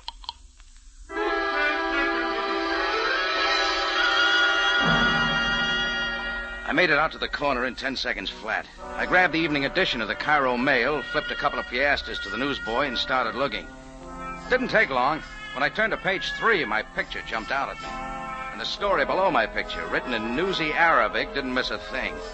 Rocky Jordan, noted proprietor of the Cafe Tambourine, reported financing an expedition from Port Said to salvage the ill-fated Mandara. Oh, there were a lot more details, and all a build-up for Rocky Jordan. Wasn't long till all sorts of people came driving around. A fellow wanted to sell me a diving helmet. Another called to sell me a home on the Nile. And a lady came in for a contribution to the home for aged camel drivers. Oh, there were a lot more calls, and I didn't like it. I finally left the receiver off the hook. Just then, I saw a stout, bald-headed man in a new suit looking in from the office doorway. Mr. Jordan, I am Jacob Matson. Oh, I see you got a paper too, Mr. Matson. Why, as a matter of fact, that is what I came about. I am with the Continental Insurance Company. Sorry, I'm not in the market for insurance or anything else. I'm afraid you don't understand. You see, my company issued a policy on the Mandara and its cargo. Sit down, Mr. Matson. Thank you. Oh, what's the trouble? Oh, no trouble, Mr. Jordan, but we are naturally most interested in your plans to salvage the Mandara. Oh, it's free booty? Of course. You see, we paid off in full for the loss of the ship and its cargo. That's what puzzles us. I don't follow. The cargo of the Mandara consisted only of tea, rice, and other perishables. That's hardly worth salvaging. Go on. Naturally, my company is interested to learn if there was something else. Something not mentioned in our policy. Oh, I wish I could tell you. I see. After releasing such a complete story to the newspapers, Mr. Jordan, we felt that you might be willing to discuss this matter. It's a fact, Mr. Matson. I'd tell you if I knew. You know where the Mandara went down? More or less. Would you be willing to reveal the source of your information? I wouldn't. Oh, by the way, why don't you talk to whoever collected the insurance money? That's hardly possible. He has disappeared. Any idea where? Who knows? Perhaps like others who knew too much about the Mandara, he is dead. Yeah. You understand my company's interest now, Mr. Jordan? Maybe. I'll let you know what I find. I think so. Good day, Mr. Jordan. Jacob Matson put on his pinch glasses. They dropped off again, and he went out. Right then, I decided to toss the ball to the Cairo police before they started coming to me. I found Captain Sam Sabaya inspecting a long row of newly fumigated cells. I got the feeling he was laughing at me when I showed up, but his face didn't show it. Well, how convenient, Jordan. I've been trying to call you. Oh, my phone's been real busy. Well, such is the price of fame. Anything special you called about? Yes, Jordan. It is about the item in the afternoon paper. Hey, do you like my picture, Sam? It should attract a certain type of clientele to your tambourine. I don't know quite how to take that. That one is okay. Jordan, how did you come by this information about the Mandara? Well, in the first place, Sam, I didn't put that item in the paper. I'd like to know who did and why. Then you have no intention of this salvage operation? A friend of mine thinks he knows where the Mandara went down. I said he could use my boat, that's all. What does he think he'll find? I don't know. Could you not ask him? Sure, and I will. After I found out what you've got in the Mandara. The information in the newspaper article is correct, Jordan. The ship was reported sunk by a mine, obviously still floating from the war. This cell will do. Anything more, Sam? Yes, and this will perhaps interest you, Jordan. Only the captain and 4 of the crew escaped from the sinking ship. Since then, 3 of the crew have suffered violent deaths, all in the same manner. Yeah, I am interested, Sam. What else? The captain and owner of the Mandara is not to be found now. Perhaps he also has been killed. Oh, what about the 5th one? The first mate, a man named Pete Limbo, is still living in Cairo. We have questioned him repeatedly. Get anything out of him? No, nothing. Inspection complete. I am sure he knows, but he will not tell. We've been watching him. Where's he live? When not frequenting the bars, he can be found at a place on Sharia Naga. Let's have another talk with him, Sam.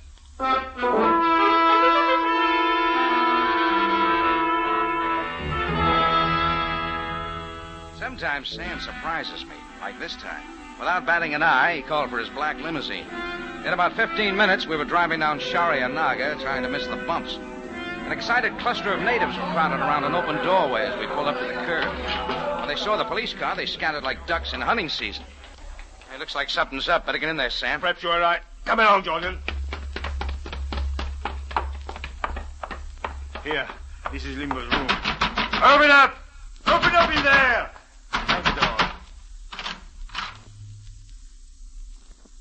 That Pete Limbo? It was. Didn't watch him any too well, Sam. We could not watch him every minute, Jordan. Yeah, I know. Somebody sure took care of him. Exactly as the other 3, Jordan. Hung by the thumbs and then the knife.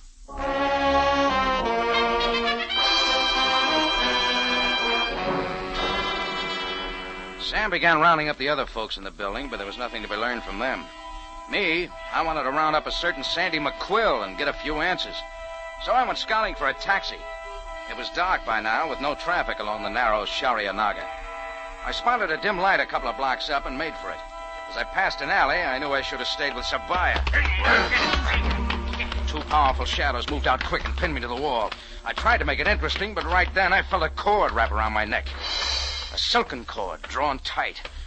I stopped fighting real quick. You're smart, Jordan. You got respect for the cord, huh? It can get awful tight. Yeah. All we gotta do is pull.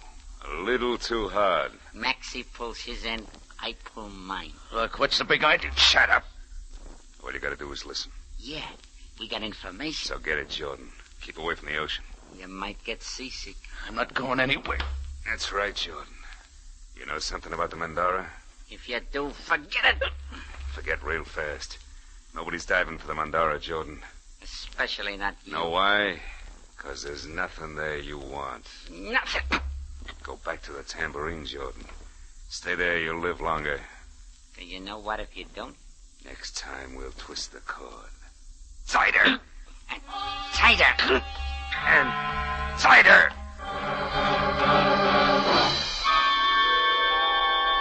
They both gave a last twist. My breath was gone, and I went spinning off to the moon. The curtains were closing in when the cord loosened. Then they slammed me back into the alley and were gone.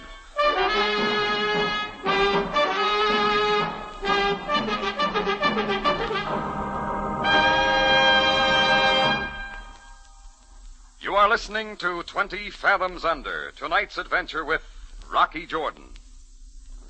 You'll find the chills colder, the excitement sharper, and the stories better on CBS Mystery.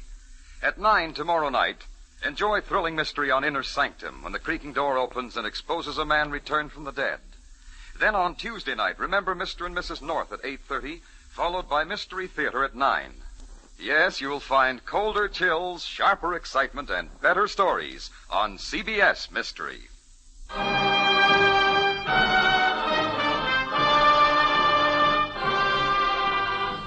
And now we take you back to Cairo and tonight's adventure with Rocky Jordan, 20 Fathoms Under.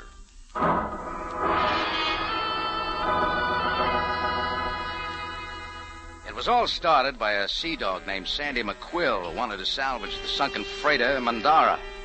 The cargo of the Mandara was supposed to be nothing but tea and rice. And after the sinking, members of the crew had been killed one by one, all in the same manner. I didn't want any part of it, but the story got spread all over the newspapers with my picture. Then a couple of guys gave me the silk cord treatment with threats to lay off and dump me in an alley.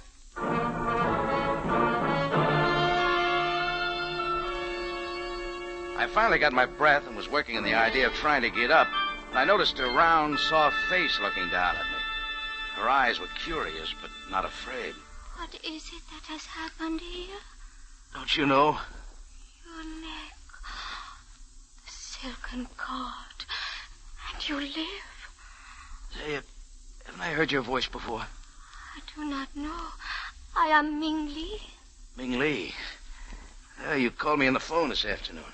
Then you are Rocky Jordan. Just where did you come from? I was searching for you. I'll bet you were. Mr. Jordan, I am but obeying the command of my father, Sen Wang Li. He wishes to speak with you. He doesn't give up easy, does he? My father feels that it is most important. Will you come with me now? Maybe I've been pushed around enough for the night. But my father does not wish you harm. Just questions, huh? Perhaps more. Come, let me help you. All right, Ming. Let's go see what Sen Wang Li has on his mind. This way, Mr. Jordan.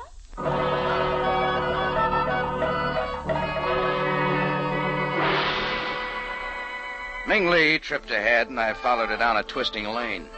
She took me into the Chinese sector, where the houses overhanging the street almost touched overhead. At one of the doors, we turned and went in. Ming led me down a dimly lit hall, off another corridor, and finally into a room rich with tapestries.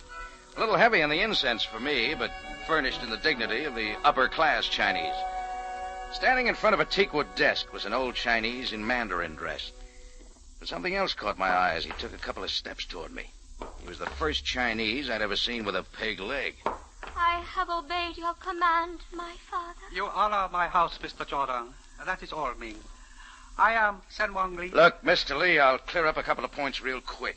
I don't know what's on the Mandara worth salvaging. In fact, I don't know where it went down. And yet we have read that you plan to find the Mandara. Mr. Li, what I want to know is why you and a couple of dozen other people in Cairo care whether I salvage the Mandara or not. The interest of other people is not my affair, Mr. Jordan, but for me it is most imperative.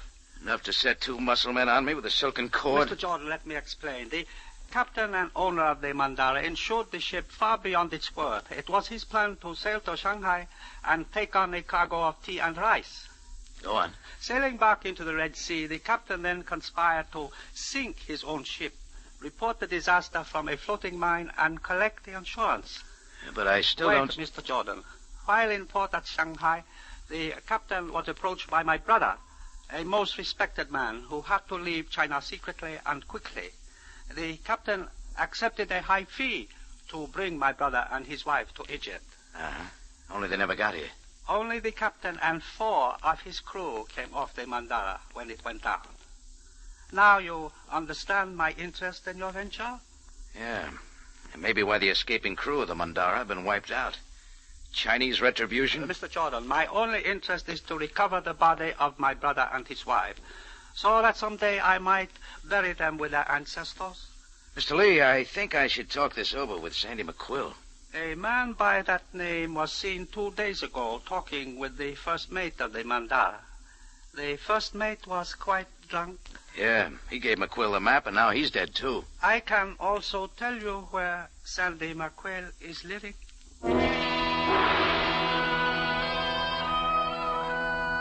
Sandy McQuill's address turned out to be a third-rate hotel, past the Frank Quarter and near the Hassan Bazaar.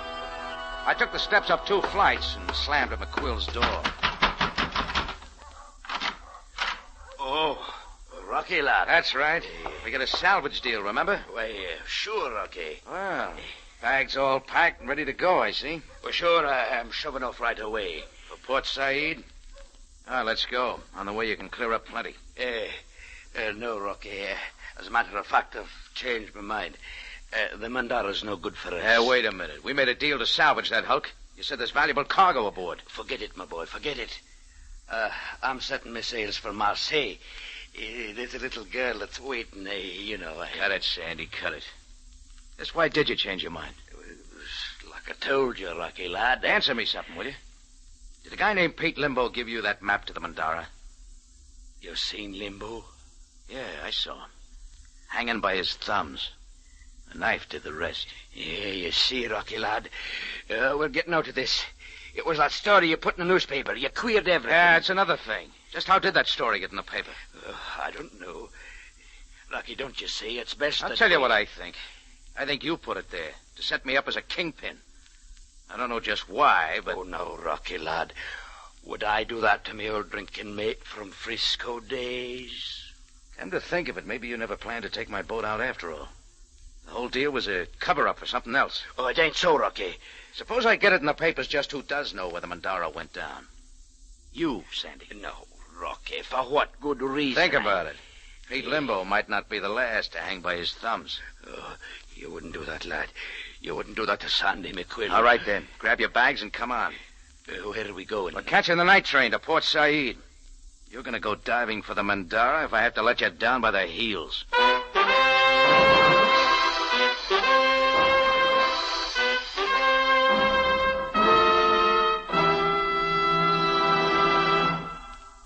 You are listening to 20 Fathoms Under, tonight's adventure with Rocky Jordan. The Unafraid, an emotion-filled screenplay, is presented by Lux Radio Theater tomorrow Monday night at 6. Burt Lancaster and Joan Fontaine star in their original roles. So don't miss the radio adaptation of The Unafraid with Burt Lancaster and Joan Fontaine on Radio Theater Monday night at 6 on CBS.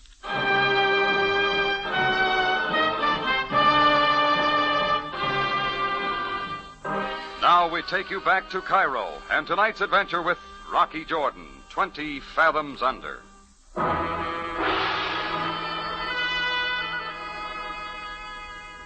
Well, when McQuill and I got to Port Said, we found we couldn't have sailed my motor launch in a bathtub. So I rented a salvage rig at the docks, dug up a couple of bumps to help man it, and we headed down the canal. McQuill steered and seemed to know where he was going. It was early the following morning, far down the Red Sea. The sun was just beginning to cut through a fog that had followed us all the way from Shadwan Island. Hey, what's that to the starboard, Sandy? The best I can make out through the fog. That's the point there, Rocky. That's Ras Haben Funderak. Now listen, Rocky, lad, I'm telling you again, this ain't for us. You'd better find it, Sandy. Cut the motors! Oh, is this the spot? Hey, matey. The Mandara's below. Look, Sandy, if you've steered wrong, you'll find that ship if you have to dig up the Red Sea. It's here. I'll lay me word to it. Okay, let's not lose any time. It'll be light enough before long. Get into your diving suit. Well, Rocky, there's no rush about it. Just listen to me. We didn't come all the way down here to talk, Sandy. Let's go. Rocky, I can't do it. Why? I promised somebody. That's all I can tell you. If we cut it off now, there'll be no harm to any of us. Here's the diving suit. Take off your jacket and get it on. No, Rocky, let go. Let go. I warn you, matey. Diving now, Sandy, if I have to break your neck. No, Rocky, I'll get it. That's mine. Oh, something you're hiding in your jacket, huh, Sandy? Neat little bundle. It's nothing, lad. Give it me now. As soon as I've had a look. Neat stack of 20-pound Egyptian notes. Enough to take you a long way. Where'd you get it, Sandy? Why, it's mine, Rocky. Just me life savings. Oh, it's real clear now. This money's a payoff, right? Well, I tell you... Who are you blackmailing? A missing captain of the Mandara, maybe, huh? He's a dangerous man, Rocky. Sure. You had a great way of bringing the captain to terms. You threatened to salvage the Mandara, then splash my picture all over the papers. When I was a sitting duck, all you had to do was sit back and wait for the payoff. Oh, I was going to split with you, Rocky, lad. With me hanging by my thumbs, like Pete Limbo and the rest of the crew? Now, matey, you wouldn't suggest that I did that. Why not? What do you know of a Chinese named Sen Wong Lee? Nothing at all. But the captain did it, Rocky. He wanted rid of them that knew the Mandara's secret. Who is the captain? Where do we find him? Rocky, you know I can't tell you that. I made a promise. I'm a man of my word. Get the port side! Look, Rocky, coming out of the fog. There's a big ship. Suppose they see us? Aye. She's drawn in close, but she don't turn alongside. Now, Rocky, wait a minute. Rocky, do you know who it is? Easy, Sandy. Maybe I do. You double-crossed me, McQuill. Yeah, it's Matson, the insurance man who came to my office asking about the Mandara's cargo. He had a beard before that, Rocky. It's the captain himself. I see. Better answer him, Sandy. Talk fast. Ahoy, Captain! It's a mistake. I wasn't meaning to cross you. You won't be crossing me, McQuill. Or John neither. Full speed ahead. Matson, turn him off. He's coming at us. He's going to ram us. Get off this tub, Sandy. Jump. Get...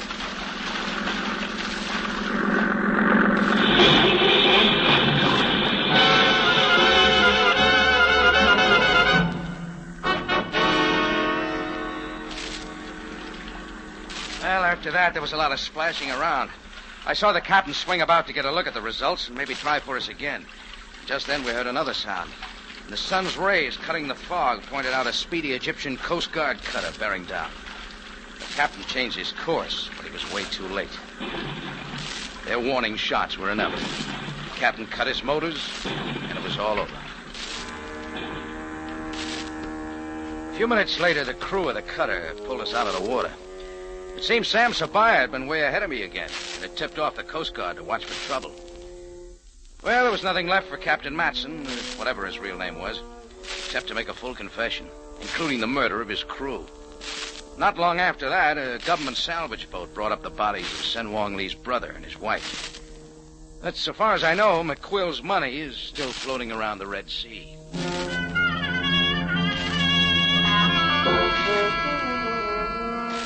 Well, back at my tambourine in Cairo, I had no more than settled down in my office when I heard a tap on the door. Real gentle. Come in. Mr. Jordan? Well, Ming Lee. Yes, Mr. Jordan. I come at the command of my father, Sen Wong Lee. Oh? My father sends me with a gift from his house for your kindness. This ancient wind bell. Oh, but this must be of great value to your family. I didn't ask for anything. You will honor my father by accepting it. Why, of course. Give your father my regards. Also, Mr. Jordan, my father wishes you to know that he feels deep gratitude and devotion to you. Wait, Ming. Yes, How do you feel? I feel that my father is most wise.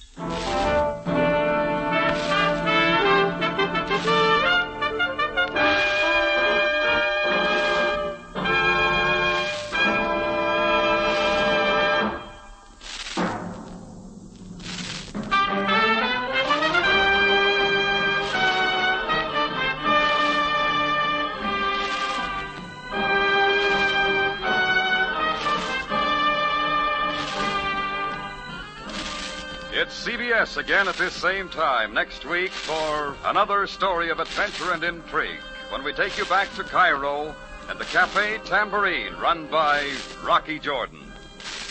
Jack Moyles plays the title role with story by Gomer Cool and Larry Roman. Rocky Jordan is produced and directed by Cliff Powell with original music by Richard Arund.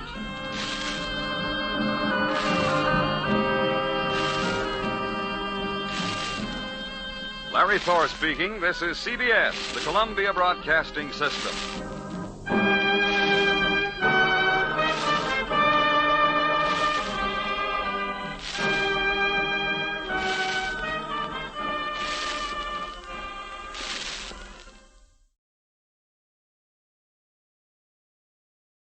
The Adventures of Sam Spade, Detective, brought to you by Wild Root Cream Oil Hair Tonic, the non-alcoholic hair tonic that contains lanolin. Wild Root Cream Oil, again and again, the choice of men who put good grooming first.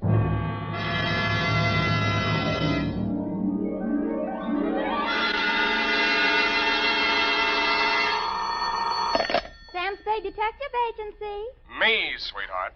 Sam, how did it go? It was the end, Effie, but the end. Oh, Sam, not another one of those society things. Depends on what you mean by society. Well, you know, Sam, cafe society. Cocktails for two, hands across the table, making another old-fashioned, please. Let's not lose our head, Effie.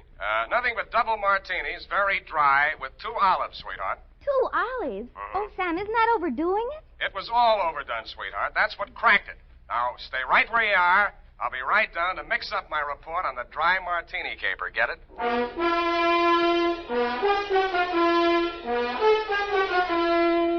Dashiell Hammett, America's leading detective fiction writer and creator of Sam Spade, the hard-boiled private eye, and William Spear, radio's outstanding producer-director of mystery and crime drama, join their talents to make your hair stand on end with the adventures of Sam Spade. Presented by the makers of Wild Root Cream Oil for the hair. August is always a great vacation month, and for those of you planning to take your vacation soon, let me suggest that when you're packing, be sure you include a bottle and a handy tube of Wild Root Cream Oil Hair Tonic. For no matter where you go, you can always depend on Wild Root Cream Oil to groom your hair neatly and naturally, relieve dryness, and remove loose dandruff. Yes, you can take it with you on your vacation, and you should. Wild Root Cream Oil Hair Tonic. Again and again, the choice of men who put good grooming first. And now, with Howard Duff starring as Spade, Wild Root brings to the air the greatest private detective of them all in The Adventures of Sam Spade. You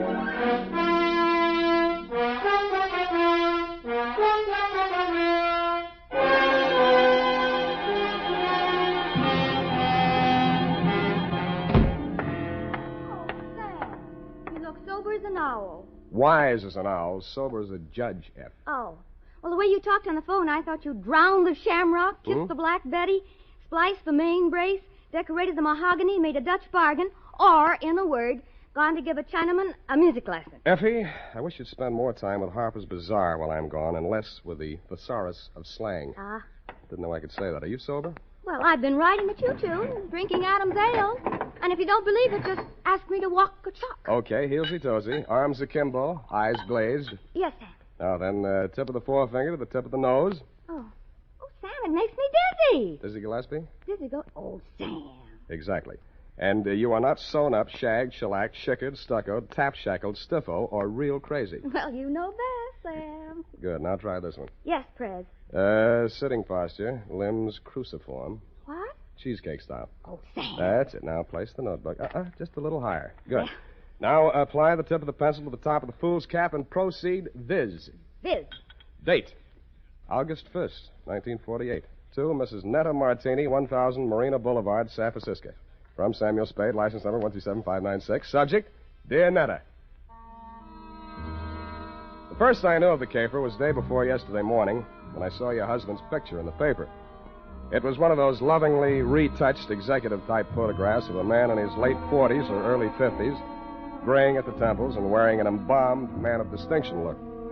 The story was headlined, Corporation Head Waylaid by Mysterious Assailant. Chauffeur foils would-be kidnappers at offices of Martini Trading Company. The item under it wasn't as thrilling as the headline. Sounded as if he'd been knocked down for his wallet and the attempted kidnapping had been dreamed up by a bored city news reporter. I tossed it into the wastebasket along with my morning mail and went back to the Police Gazette. On page 3, the phone rang. Unique Garage, Harry speaking. Mr. Spade? One moment. Who's calling? Gordon Martini. Not Gordon Martini, the corporation head, waylaid by mysterious assailant. Chairman of the board, and there's nothing mysterious about it. Then what are you doing on this phone? I can't talk on the phone. Where are you? In a hospital? I left that pest house this morning. I'm at my residence, 1000 Marina Boulevard. Mm-hmm. It will take you exactly 20 minutes by cab. You will meet me in front of the building, and we'll have our conference in my car en route to the office. Where's your office? Downtown Post Street. Oh, why don't I meet you there? I'm a busy man. I have a full calendar. I'm already late due to all that hospital red tape. But I can fit you into my schedule if you'll hurry. Now, look alive, man. Well, it's a little early in the morning, but I'm trying hard. Good. What will you want for a retainer? I'll let you know if I decide to take the job. Fair enough. 20 minutes. I'll expect you. I should have looked more alive. It took me 2 minutes to get out of the street, 1 minute to flag down a cab, and 18 minutes to reach your address, Netta. A total of 21 minutes. As my taxi drew up to the curb in front of the canopied entrance to the corner apartment house at 1000 Marina, I saw your husband pacing indignantly up and down in front of the entrance, pausing only to glare at the outsized chronometer on his left wrist. His gray Homburg was perched atop an outsized turban of gauze bandage that decorated his head. You're Spade. You're exactly 1 minute and 22 seconds late. Hours are made of minutes, minutes are made of seconds. In killing this seemingly negligible interval of time, you have wounded an hour. Oh, I have. Well, I'm sorry. The traffic's pretty heavy out here this hour of the morning, you know. You should have started a minute and 22 seconds earlier. I'm sorry there was a bore on the telephone, kept talking about how valuable his time was. Yeah, well, don't apologize. Only waste more time. Now, here's your check, $100. My car's just around the corner. I paid that chauffeur a large salary. We mustn't keep him waiting. In the meantime, you may as well start earning your fee. I've been earning it for the past 22 minutes and 22 seconds. Wait. Uh-huh. I suspected as much. Do you drive a car? Yeah, you mean one man drives all that? I see him, that rascally chauffeur of mine. Sleep in the back seat. All right, come out of there, you. Hey, watch it!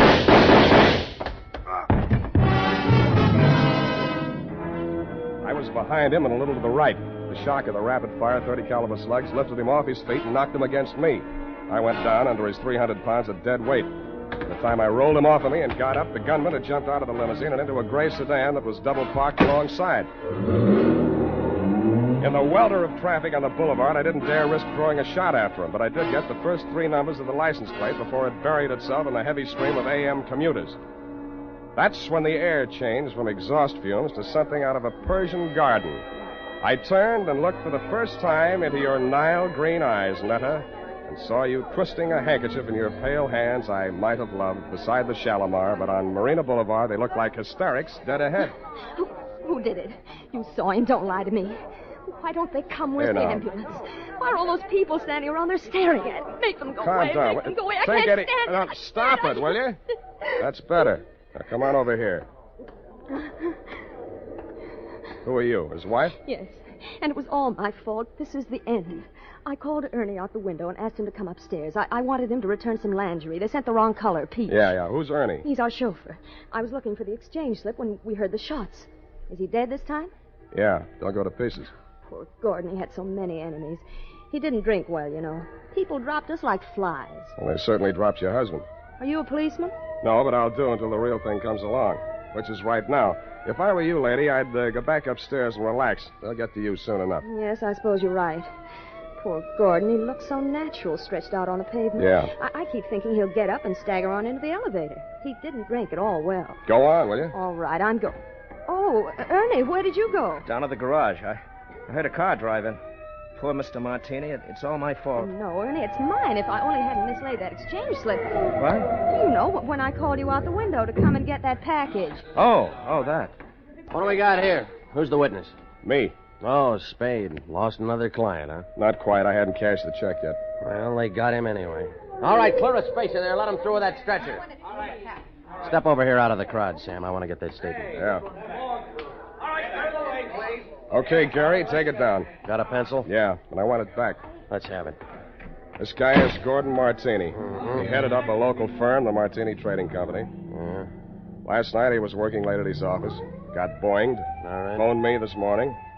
Didn't know why. Thought maybe he wanted a bodyguard. Anyway, he needed one. Mm-hmm. Gunman was crouched in the back seat of the limousine, shoved the carbine out when Martini opened the door. Carbine, huh? Didn't get a good look at him. You can see why, the way it's closed in. No side windows. Foreign car, isn't it? Stop drooling. You can't afford one. You getting all this? What about the getaway? Martini fell on top of me. I saw the getaway car on the back of his head. Yeah. The car was a gray sedan. The back of his head was a standard make, too. Only got the first 3 digits of license plate, 5D9. 5D9. Anything else? Yeah, give me back my pencil. The homicide boys want some help. They know my fee. Mr. Spade. This is Martini.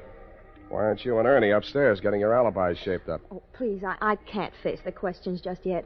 Would it be legal if I just avoided them till I can collect myself? I don't know about legal, but it might be smart. Where can we talk? What do you suggest? Well, there's a little cocktail lounge up on Lombard where Ernie and I all... it's just around the corner. Very handy. Let's go.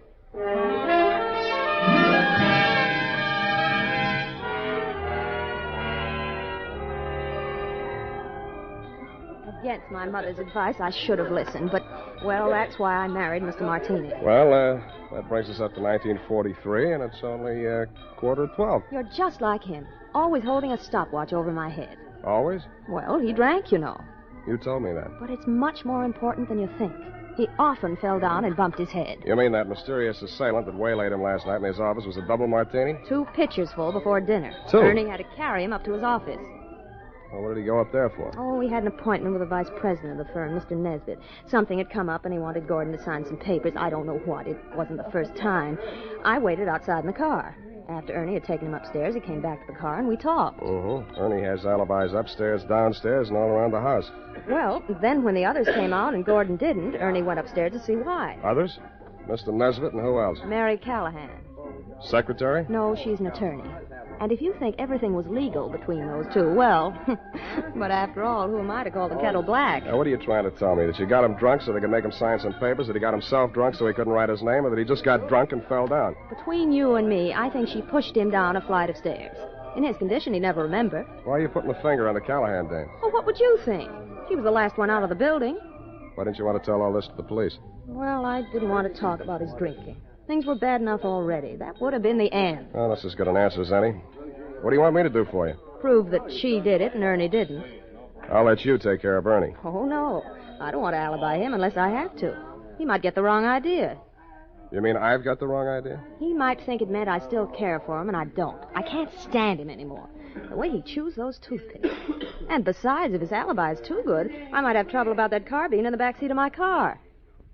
Pardon me, it sounded as if you said you might have trouble about a carbine in the back seat of your car. That's what I said. Where is your car? In the garage. But somebody had it out this morning. They scraped the fender coming back in, and they ran into the wall. They must have been in an awful hurry. Tell me, this car of yours, it wouldn't be a gray sedan? Yes. License number? Oh, wait a minute. It's on my key ring. Here, 5D90... That's enough. Why didn't you tell me this before? Well, I couldn't get up the nerve. After I heard you tell that policeman the gun that killed Gordon was a carbine, and the gray sedan and all that, well, it's the end. I hoped you were right, but I didn't think so. When I went to look at the gray sedan in your garage, I knew you were wrong. Dead wrong. It was the getaway car, all right, and the carbine, as you know, was proven later to be the one that killed your husband. But Ernie had turned into a very poor suspect indeed. He was hugging the carpet between the front and rear seats, and when I nudged him, he didn't move.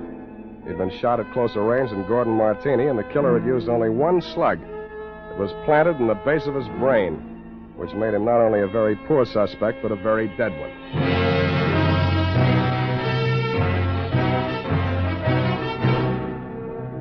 The makers of Wild Root Cream Oil are presenting the weekly Sunday adventure of Dashiell Hammett's famous private detective, Sam Spade.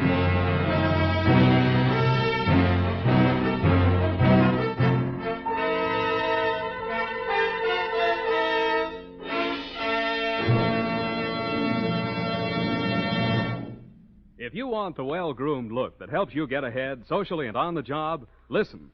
Recently, thousands of people from coast to coast who bought Wild Root Cream Oil for the first time were asked, how does Wild Root Cream Oil compare with the hair tonic you previously used? Better than 4 out of 5 who replied said they preferred Wild Root Cream Oil. And no wonder. Wild Root Cream Oil grooms the hair neatly and naturally, relieves annoying dryness, and removes loose dandruff. What's more, non-alcoholic Wild Root Cream Oil is the only leading hair tonic that contains soothing lanolin. So ask for Wild Root Cream Oil Hair Tonic. Again and again, the choice of men who put good grooming first. By the way, smart girls use Wild Root Cream Oil, too. And mothers say it's grand for training children's hair.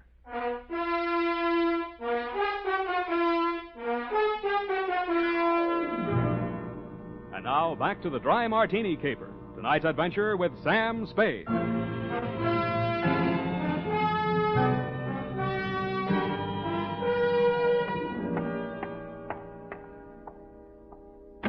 Martini Trading Company, good afternoon. I'm sorry, Mr. Nesbitt is in conference.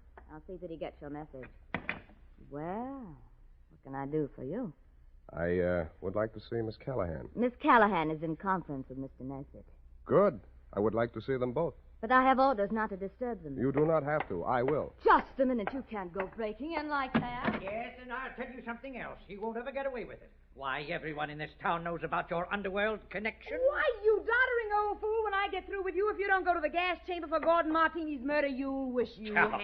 If I go to the gas chamber, it'll be for killing you, not Gordon. Oh, you said it. Oh, why didn't I have witnesses here? Miss Callahan? Oh. Did you hear that? You weren't talking loud enough. I didn't hear a thing. Well, come on in here and I'll tell you a thing or two. Close that door. Now, sit down. Thanks. I listen better on my feet. Oh, so you're the detective Netta Martini employed, eh? What's she paying you? That'll depend on how much I have to do for her. Well, I'll tell you how much you'll have to do for her. You'll have to make a case against me, and that's not going to be easy. Why do you think she's out to get you? Why, indeed.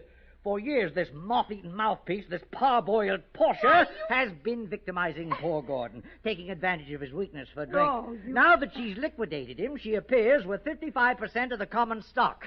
Motive enough, eh? Why, you fraudulent old fool. I simply bought up his debts and threw an attachment on those stocks. Unethical, but perfectly legal. Look, Why, you're not even a proper thief. You're nothing but a bumbling old embezzler. Now, listen you had here. him killed because he was going to call in the auditors look over those books of yours. The Dean of Double Entry, Mr. Spade. Look, will you save this for the courtroom scene? Now, you've convinced me. You're both crooked. I'll see that you both go up for something. That's a promise. Oh, Mr. Spade, I gave you credit for better sense. Do you know that this Medusa of the magistrate's court, this harpy of the Hall of Justice, tricked him into changing the beneficiary of his insurance the very night she pushed him down the stairs? And you were all in favor of it when you thought you held the controlling interest in the company. Answer that. You see, Mr. Spade, he can't answer that. Good. I'm glad one of you is temporarily lost for words. Now, I only want to know one thing, and I want a straight answer, and if either one of you starts off on another speech, I'm going to push you into the nearest cloakroom and lock you in together. Why, you wouldn't dare. Try me, sweetheart. Well, what do you want to know about this Amazon ambulance chaser, this Trilby of the traffic court? Watch it. Well, what do you want to know? About Martini's insurance policy. Now, you say he changed the beneficiary. Please answer in 10 words or less.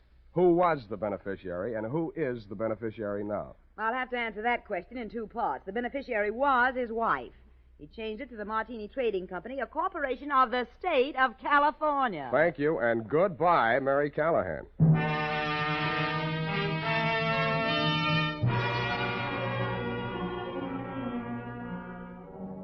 And that Netta took the heat off of you for the time being, which made things tough for me, because Callahan and Nesbitt were so horrible I never wanted to see them again, even to testify against them in court. I was sure of one thing. None of you had pulled the trigger of that carbine. There'd been a hired killer behind it, and the way he operated, taking crazy chances in broad daylight in a crowded street, told me an important thing about him. That night, I made the rounds of the joints. At a plant called the Bing Room, I found a bouncer who'd tossed out a customer that'd run up a bill and tried to pay it with a $1,000 check. He sent me to the Atlas Hotel.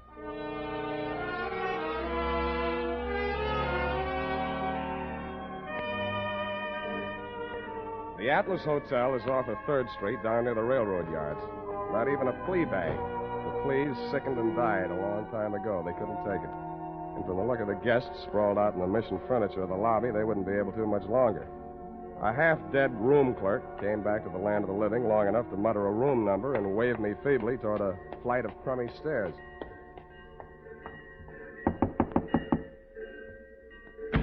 Yeah, what do you want? You, Hack Hartman? Hey, you got anything for me, huh? Yeah, I got news for you. Get back in the room. I'll tell you all about it. Yeah. Well, come on in. Drop the shiv. Yeah, I'll drop it. I'll fix you. I'll cut you good. I'll cut you. I'm glad you did that. You make it easy for me. Now get over there. Leave me alone. I'm not feeling so good. You can feel a lot worse. Who hired you to put the burn on Martini? You don't get nothing out of me. Who gave you that check? Oh, leave me alone. I got all night, Hack, and I feel better than you do. Now, what did you do with that check? I'll shake it if your teeth come out with it. Come on. All right. Stop it. I don't feel so good. Okay. Where? Pocket. My shirt. Don't reach. I'll get it. There was a company check, which is what I'd expected. It was for $1,000 drawn on the Golden Gate Trust and Loan. But I wasn't expecting to find the signature on the bottom line. It was signed in a bold, firm hand, Gordon Martini. Who was the penman on this? He wrote it himself, right in front of me. What was it supposed to be for? He wanted I should knock off his brother. You get mixed up?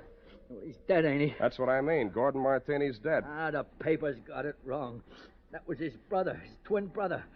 And that other guy, that chauffeur, kept hanging around the garage so I couldn't get out. I had I had to burn him, too. You know what you're saying? Yeah. I'm making sense. Now get out of here. I'm getting steamed. Don't let it worry you. I got a nice, cool place all picked out for you.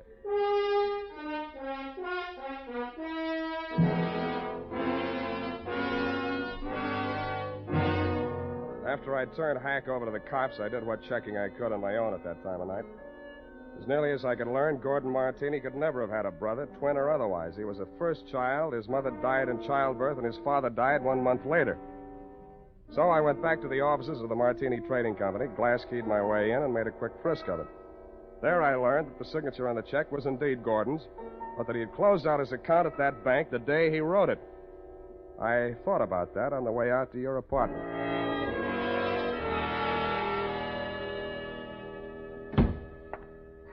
Sam, I've been calling and calling, trying to reach you. I've been so worried. It's the end. This time you might be right. Fix me a drink. Well, there's nothing in the house but those prepared martinis Gordon used to drink. Is that all right? No, but fix me one anyway. Never mind the ice. It's not morning yet, but I hate myself already.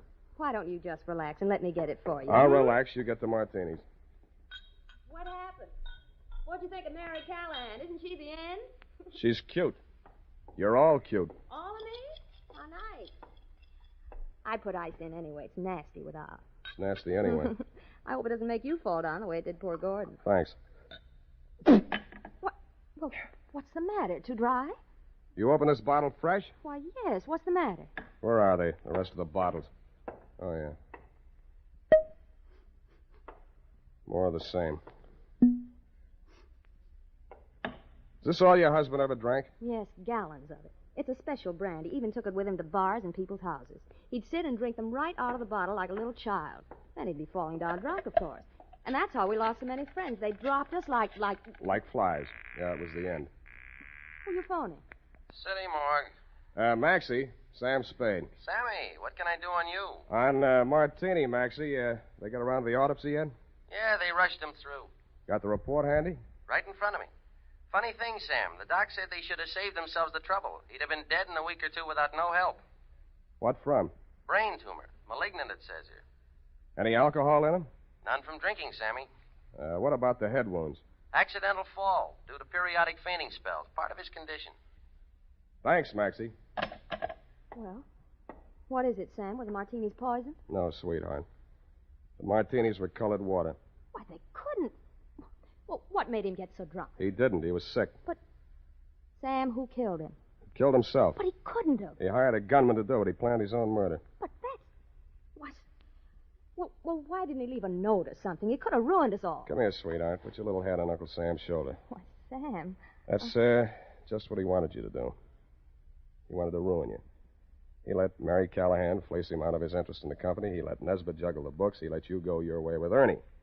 He let all three of you fix yourselves up with as nice a set of motives for murder as a jury could ask for. Oh, it couldn't have... The real joker was the check he used to pay off the man he hired to kill him. It bounced. It also proved he'd planned his own murder. But he still has his revenge. Because the insurance that would have kept the corporation from going broke won't be paid off on account of a self-liquidating cause. Oh, Sam, darling, what's going to become of us all? Well, Callahan and Nesbitt will probably sue each other to death. You might have to go to work and earn a living. Well, I have $500. I might invest it in something. You already have. Here's my bill. But, Sam, you didn't help me. What? This is the end. No, it isn't, sweetheart. This is the beginning. Come here.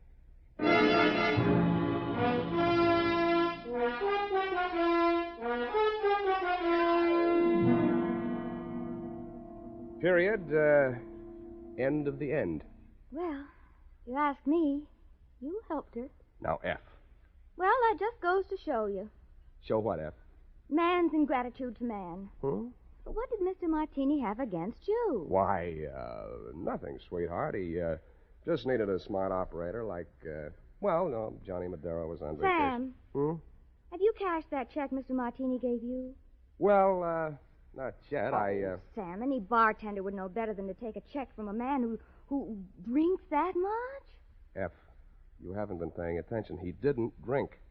He didn't. I was able to establish that later on. You haven't been listening. Well, at the time, Sam, for all anybody knew, he was a hopeless drunk. He was, Sam. Oh, you're so wonderful and trusting. But I do wish that you'd understand this. He was a hopeless drunk. For the last time, Effie, he didn't really drink. I'll just type this up, Sam, while you call the bank. I'll do that.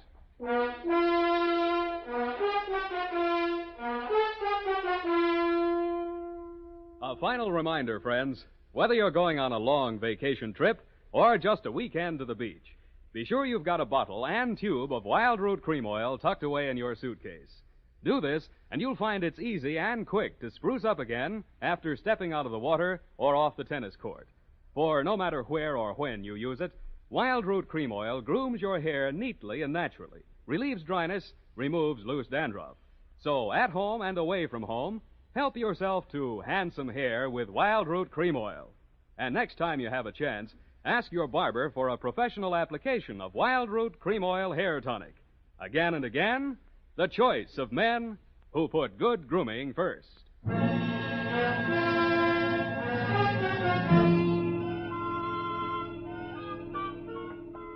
it is, Sam. I hope it was worth the price of the paper and carbons. You made carbon copies of that? An unimportant report like that? Oh, it bounced? Well, the estate isn't settled yet. Oh, Sam, you're so wonderful and trusting. Effie, I am not wonderful and trusting. I am a hard-boiled private eye. I know. Just a pity there's no money in it. And I'm also two-fisted. Sam, have you ever thought of ceramics? Of what? Ceramics. It takes virtually no capital. All you need is a small furnace and some clay. And if you don't have any talent, you can just make ashtrays. Thanks, I already have one. Oh, flower pots are fun. You can pot them on a wheel. And you can pot your hat on and wheel on out of here and also take your furnace and clay. Oh, I love you when you're so gay and carefree. I am not gay and carefree. You are a hard-boiled private eye. Good night, Sam. Good night, and sue me for your back salary, sweetheart.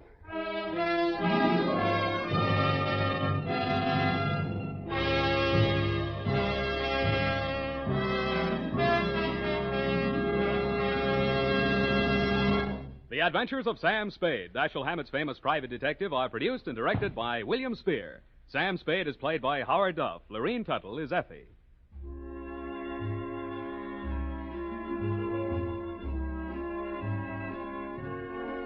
The Adventures of Sam Spade are written for radio by Bob Tallman and Gil Dowd, with musical direction by Lud Gluskin. Gil Dowd directed tonight's broadcast in William Spear's absence.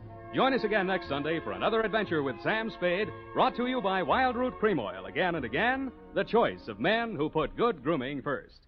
This is Dick Joy reminding you to get Wild Root Cream Oil, Charlie. It keeps your hair in trim. You see, it's non-alcoholic, Charlie. It's made with soothing lanolin. You better get Wild Root Cream Oil, Charlie. Start using it today. You'll find that you will have a tough time, Charlie, keeping all the gals away. Hiya, Baldy. Get Wild Root right away. This is CBS, the Columbia Broadcasting System.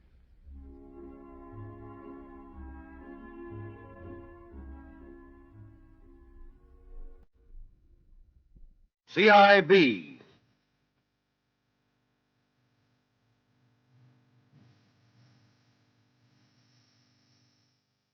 From Australian police records come these true stories of day and night vigilance that protects our lives and our property, of prevention and detection in the unceasing war against crime. CIB. From New South Wales, the true story of the Baracool Bones.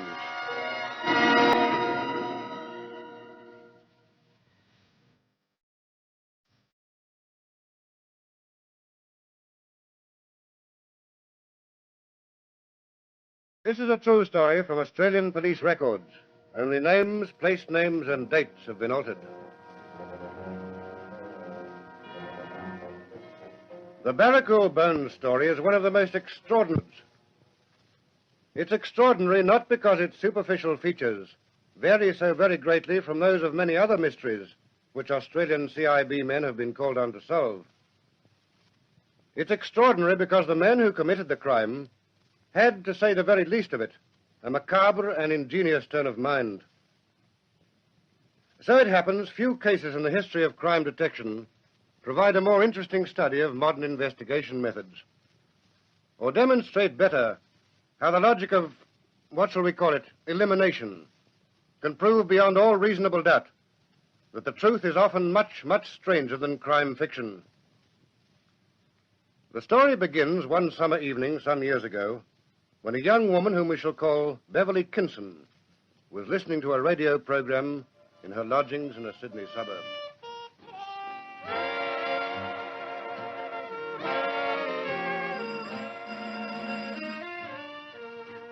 Father, who on earth can that be? I'll answer if you like, Bev.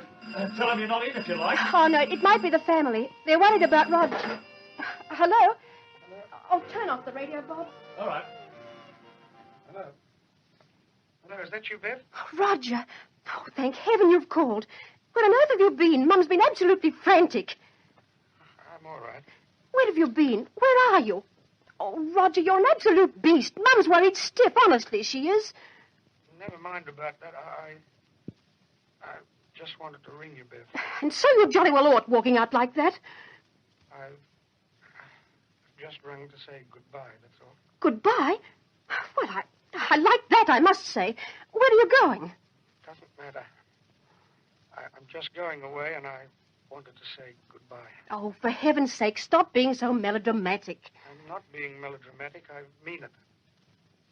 I'm going. Very well, then. You're free, white, and 21. There's nothing to stop you going wherever you want to go, is there? But if you want to say goodbye, please come out here and say goodbye to me properly. Who was it, Bev? Roger, my brother. So he hasn't gone missing after all. All right. Be sarcastic if you want to. But I'm worried about him. I really honestly am. I don't know what on earth has come over that boy. Truly, I don't.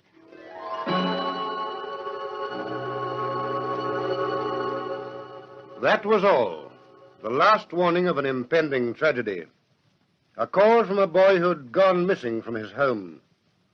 A call to say goodbye. Remember, in this story of the Baracool bones, there's no trick in the presentation of the evidence. You have much more than the police had to begin with. They didn't come into it till weeks later, hundreds of miles away in a remote outback district.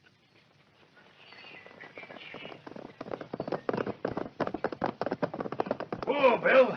Yeah, steady down here.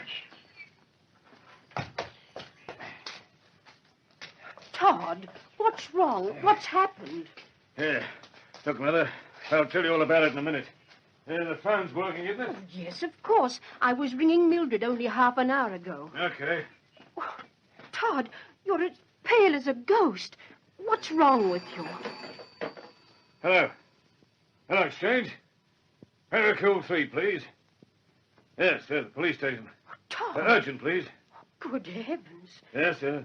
What's happened? Hello. Hello, Sergeant Davies there? Oh, it's Todd Sexby speaking. Now, listen, I'm not kidding. I don't want to talk about this on the phone, but hang on, will you? Wait until I get into town. I'll get the ute out, and I'll be in half an hour. Yes, it's urgent. As urgent as it can be.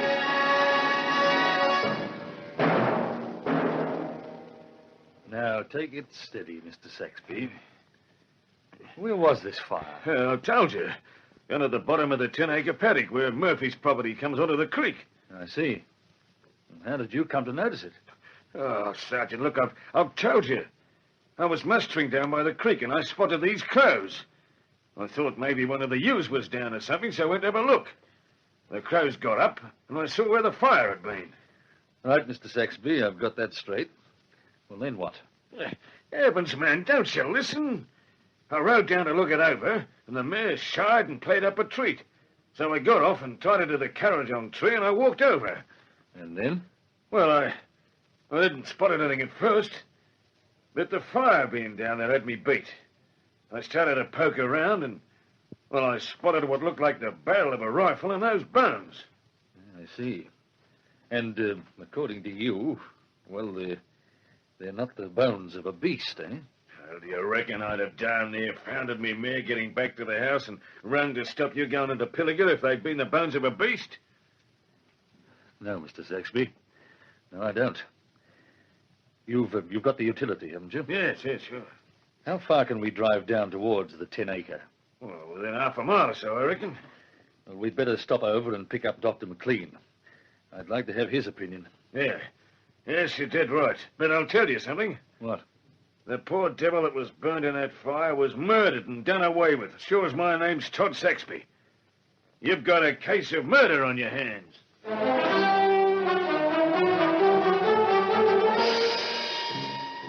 A case of murder. Sergeant Davies hadn't run across much of that sort of thing in his years in the force. An odd bit of cattle duffing, a fight between drunken shearers outside the pub on Saturday afternoon, petty thieving in the cricket club pavilion. These were misdemeanors more in his line. But his early training held good. Careful, Mr. Saxby. Don't disturb more of that ash than you can help. Has the doc got enough? Aye, that'll do. Well, Doctor, what's the verdict? Sergeant Davies. Yes? Look here. Yes? What is it? You see that? Recognize it? No, I can't say that I do. Well, if you'd done anatomy, you would. That is the head of a human femur. And that, if I haven't forgotten my bones, is a scapula with a part of the humerus attached. Human? Aye, human. Saxby's right. A body has been burned here. Here, I dig out the rest, Sergeant? No, leave it. Leave it alone. We've found out what we came for. Yes, Leave it, I said. This is a job for the CIB. Come on, you fellows. I want to get onto a telephone somewhere. Within hours of Sergeant Davies phoning his district superintendent, 2 skilled investigators from Sydney's Criminal Investigation Branch had taken over the problem of the Baracool bones. First, they carefully sieved every ounce of ash from the large fire of brushwood and dead timber that had so nearly destroyed all traces of the body. And then they took stock of what they'd found.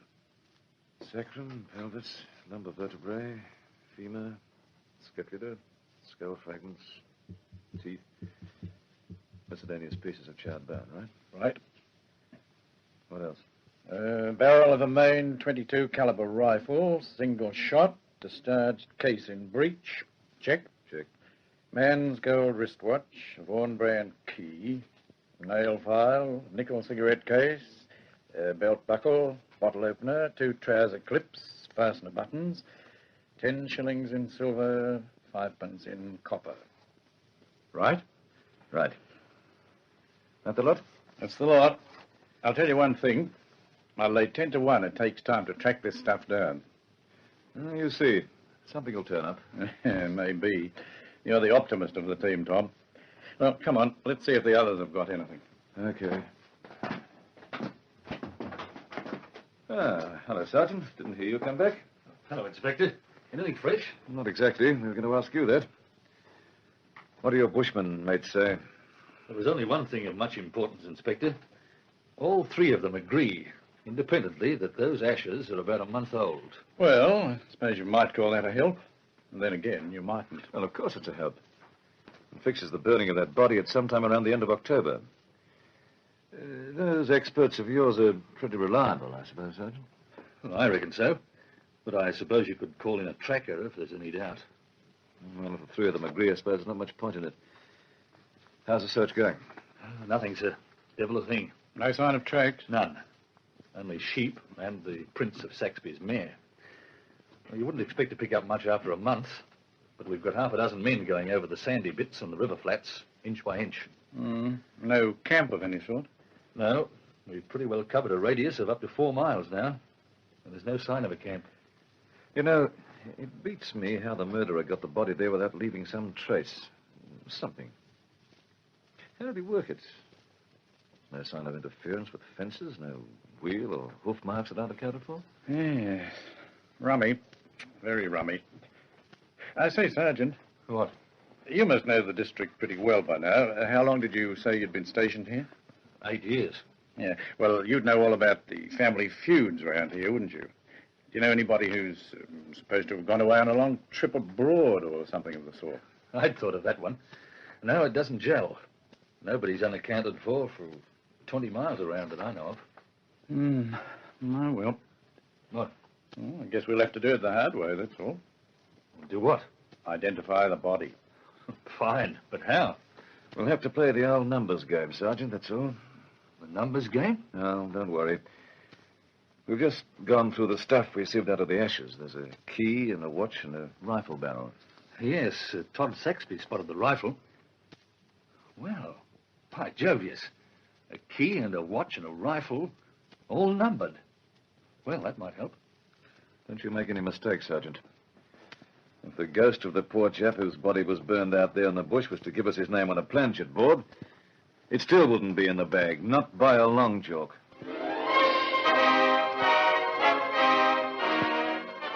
In a moment, we'll continue this true story from Australian police records.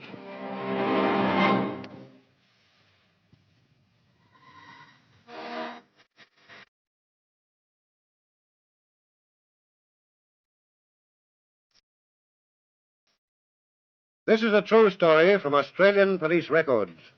Only names, place names, and dates have been altered.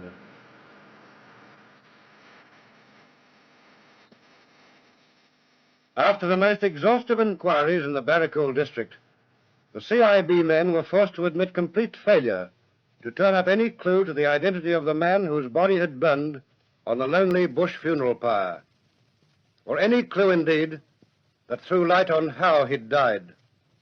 The mystery caught the public imagination, and the police sought to speed up identification. Paper! Baracool Bone Mystery! Paper! All the latest! Paper!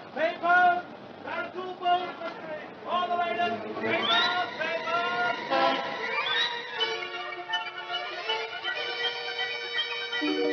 How's it going, Dennis? Any calls about that picture in the papers? No. What would you expect? Picture of one half-melted watch and one blackened key. Who the heck could identify them? Yeah, well, it's worth a try. I wish the boys in England would hurry up tracking down those manufacturers' numbers, that's all. Oh, give them time, man. Anyway, I've got a bit of a lead that might be worth following up. Oh, what's that? Now, you saw the expert's report on those bones, didn't you? Sure. Male, aged between 20 and 26, tall, powerfully built. All the bones from the same individual. Is that what you mean? Yes. Well, the boys have turned up something on the missing persons list that may just lead us somewhere. Have they now? Go on. Young fellow named Roger Kinson, age 21, height just over 6 feet. Reported missing by his parents at the beginning of October. No trace of him since. It fits in a rough sort of way, doesn't it? In a rough sort of way, yeah. Well, the Supers put a couple of men onto it just to see how the land lies. They turned up anything? Negative. The kid was worried about losing his job or something and just went through, it seems. So far, we haven't been able to trace any country contacts. That's the stumbling block. Yes. Why go through to Baracool of all places? However, are you doing anything about it? Well, a brother named Hugh lives out Coogee way, works in a factory there. We'll see if he recognizes the watch and the key while we're waiting for the replies on the numbers.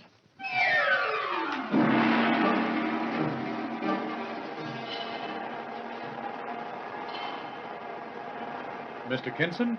Eh? Are you Mr. Hugh Kinson? Yes. What do you want? We're detectives from headquarters, Mr. Kinson. Can you spare us a moment? Detectives, did you say? Yes. Okay, here. Come in here.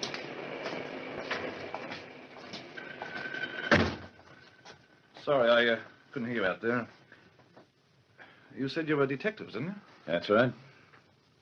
Is it about young Roger? Well, to be frank, Mr. Kinson... Is he in any sort of trouble? No, we didn't mean that. It's, well, we're not actually certain that it is about your brother. We're just trying to find out. Well, how can I help you?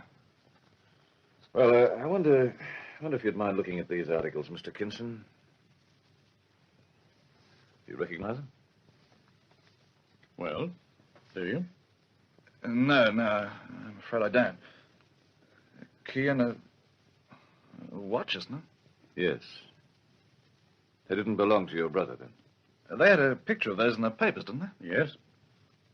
No, I don't recognize them. I don't think they could have belonged to Roger. You sure, Mr. Kinson? Well, a man can't be that sure. But no, I don't reckon they belong to Roger, that's all. Okay. Just a shot in the dark, Mr. Kinson, that's all. Thanks a lot. That's all right. I reckon this means you haven't got any news of the kid, doesn't it? I'm afraid not. If I were you, I wouldn't worry too much. He'll turn up all right in the end. I'm not worrying. It's only Mum. You know how women are. Yes. Well, thanks. We won't keep you. Good day, Mr. Kinson. So long. Tom, the cable from England's come in at the Baracool business. Key number's been traced. Oh, fine. It's a locker key that came out with a shipment to Furness and Company 4 years ago. Have you followed through? What do you think? It was a long job, mighty long job, but we've got the answer. And what was the answer? Furness's supplied that locker to the Youth Fellowship Club on order for the new gymnasium. That and 11 others. And what did the YFC say? The locker was allotted last year to a man named Roger Mortlake Kinson.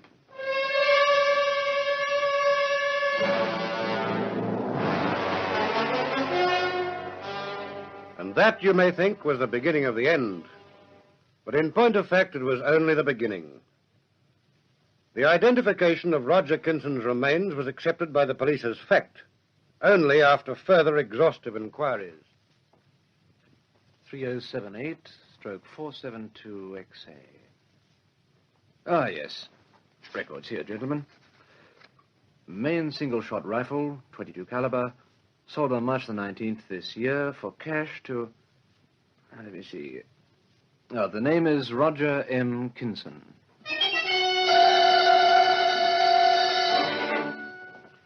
Well, the 7 and the 0 and the 2 8s are pretty clear in the case. Yes. I wouldn't like to swear it was the same watch. Here you are. Take a look at my books. Oh, thanks. Elgin roll gold case, 15 jewels, NA/740388. Sold on the 4th of November 7 years ago to Hugh A. Kinson. Hugh Kinson? A brother. And he didn't remember, eh? Didn't recognize the watch case. I wonder.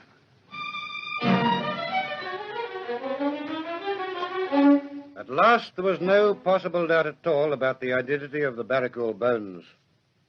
Everything, literally everything, pointed to them being the mortal remains of Roger Mortlake Kinson. But nothing, literally nothing that the detectives could discover gave any clear indication of how his body came to be destroyed by the flames of the funeral pyre built in Todd Saxby's 10-acre paddock. Well, Dennis, how's it coming? It isn't. That's the trouble. Got all the reports in? Yes, Inspector. And read them until my eyes are hanging out. And there's no lead? No lead at all.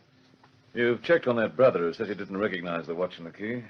Checked and double-checked and triple-checked.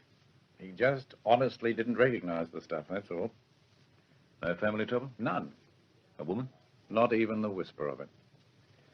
Then why did Roger Kinson go missing? No good reason, except that he'd been laid off work for a while and was worried about it. It seems he thought he was going to be a burden on the family or something, and he just took off. Worried, eh? I see. We've had a yarn to her sister who lives out in the eastern suburbs. He rang her to say goodbye. She said he sounded very depressed. He was a bit sharp with them, I gather, but it didn't do any good. Have any money with him that you know about? A few pounds, Inspector. Well, what with the gold watch and the silver being found in the ashes, the possibility of robbery being a motive doesn't seem very hard, does it? I'd say not. Listen, I've just thought of something. Some of the other boys have been out to see the mother, haven't they? Yes, wasn't much use. She didn't know anything. What's on your mind? Leave it for the moment. We're going out. Where are we going? Out to see the mother.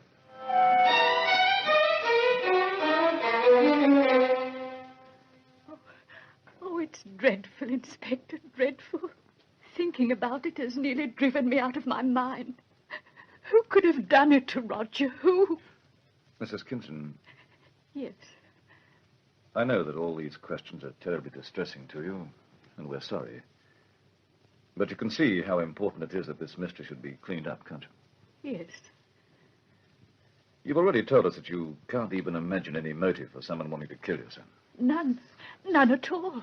Well, you're not alone in that. And we won't go over the ground again.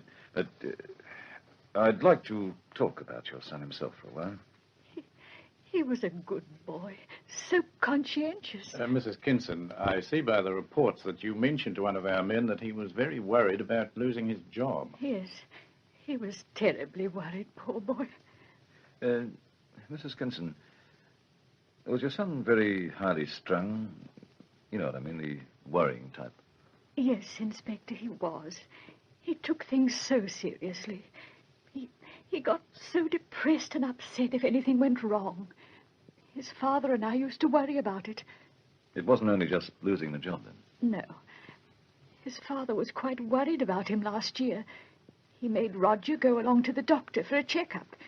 He thought there might be some physical cause for him being in such low spirits. And was there? No. The doctor said he was quite sound physically. Do you mind telling us who the doctor was, Mrs. Kinson? Of course not. He's our family doctor, Dr. Wilkinson. His surgery is just down at the corner. Thank you. Now, just one thing more. This rifle your son bought just a short time before he disappeared. Yes.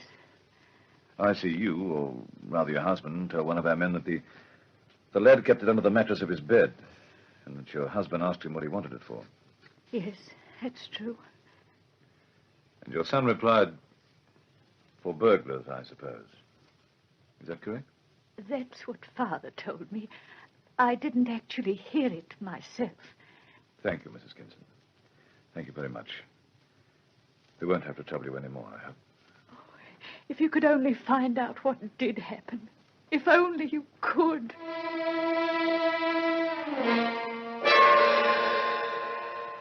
Sobered by the thought that there was now a strong possibility the whole investigation had been keyed to a false assumption that Roger Kinson had been murdered and his body burnt on the back paddock of the lonely Baracool farm, the CIB men again assessed their evidence and added to it from channels of inquiry suggested by the new line of thought. Did you see the doctor, Tom? Yes. Result? Yes. Emotional instability, he put it. Early signs of mental illness, depression, morbid fears. What do you think really happened then? I think he was contemplating suicide for weeks, possibly months. I think he bought the rifle for that purpose. I think he went completely around the bend, poor young chap. Took off, wandered around the country for 2 or 3 weeks, then screwed up his courage to the sticking point. I see. You mean... Yes. I mean just that. I mean that he made a neat job of it in Saxby's 10-acre paddock by building a pyre, lighting it in 3 places, climbing onto it and shooting himself dead. Right? By golly. Yes. Funny how you sometimes can't see the wood for the trees, isn't it? Now, who'd have thought when we first looked at those bones at Baracool that they were all that was left of the murderer, the man who murdered himself and burned his own body.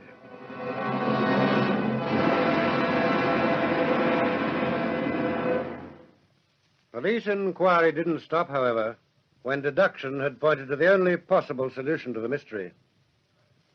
In time, Roger Kinson's movements were traced in the Baracool district with the help of photographs.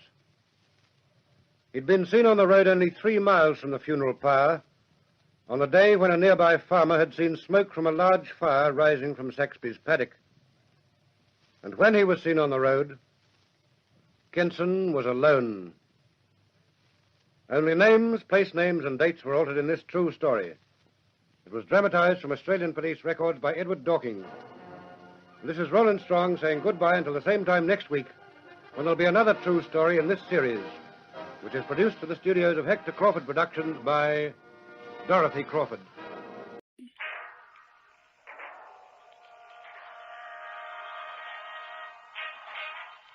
The bigger they are, the harder they fall. The highly successful businessman, the supremely confident woman, the boastful bluffer, the sly schemer, each is vulnerable. Each has some weakness, some chink in his armor, some little flaw that we call a blind spot.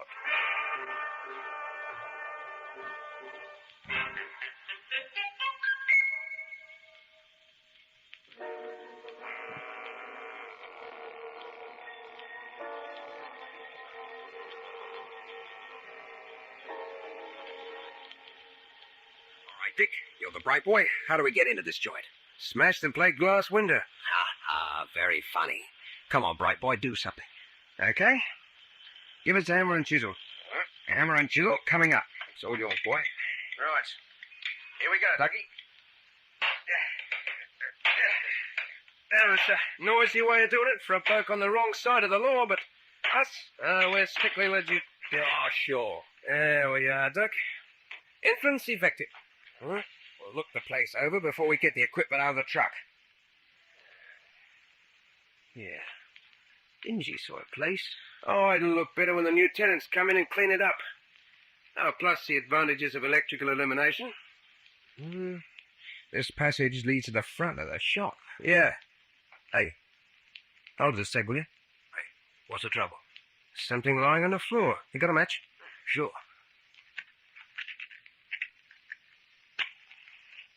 Holy mackerel! A girl.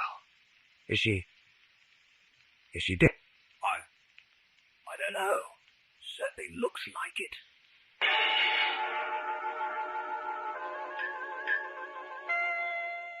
Yes, Superintendent, it's all in now. Pardon? Oh, the girl's name was Doreen Hoskins, age about 20. The divisional surgeon, after his first examination of the body, says the death took place about 12 hours before the body was found. What's that? Oh, yes, the forensic boys will be carrying out a full post-mortem this afternoon. Oh, yes, I agree. It's a most peculiar story. But I've got the two men from the electrical firm outside now, Norman and Morrison. But I'll get them in separately and go over it again. Oh, yes, sir, I'll let you know. Sergeant, have Mr. Norman come in. Right, sir. All right, Mr. Norman. In here, please. Right, sir. Sit down, Norman. Dick Norman, isn't it? That's right, Inspector. Oh, what comes after the official title? Eh? Oh, yes, I'm Inspector Lamb. I like to know the names of people I'm dealing with. Creates the right impression, sense of intimacy right off. I got that out of a course on business psychology. Is that so? Well, we'll get back to that later. In the meantime, suppose you tell me, why did you and Morrison have to force an entrance into that shop? Oh, the firm sent us here on a job. We had to renew the electrical wiring. All perished, you know. Well, the agents figured it was necessary before they could let it again. And didn't they give you keys to get in? Oh, Inspector, I've been through this before. And now you're going to have to go through it again. Well, they gave me the keys on Tuesday when I was sent there on my own to remove the old fittings and make a report. When I went there with Doug Morrison to put the new lot in, it was Friday. No keys available. Why not? Funny lot of agents. Only had one set of keys. The keys they gave you on Tuesday. What happened to them? You know, soon I'll be repeating this little old story in my sleep. I'll send her wife crackers. When you start sending me crackers, I'll let you know. Answer the question. Well, Tuesday I'm working in the front part of the shop. Chap comes along, taps on the window, points to the door, and I let him in. Got the keys, he says. Yes, thanks, I says. Well, give them to me, he says. Well, he produces a piece of paper torn out of an order pad. Order from the agent stand over the keys. He's a prospective tenant and wants to look the place over. Well, he needs the keys to look in the other rooms, which are locked. I give them to him. Lighting won't suit for the business I'm opening, he says. Well, give me the job of chasing it, I say. All right, he says. We'll talk about it. Meet me tonight at 9 o'clock, corner Shaftesbury Avenue and Piccadilly Circus. Right, I says. Oh, what about the keys? Well, he says he'll drop them into the agents and off he goes. You met him at 9 o'clock. Yeah, I met him. He agreed to give me the job. Said we'd go back, look the place over, so he could tell me what he wanted. Then he finds he hasn't got the keys. It says he's left them in his car. I thought he was going to drop them into the agents. Yeah, well, he said he'd told him what he was going to do, so they told him to hang on to it. I see.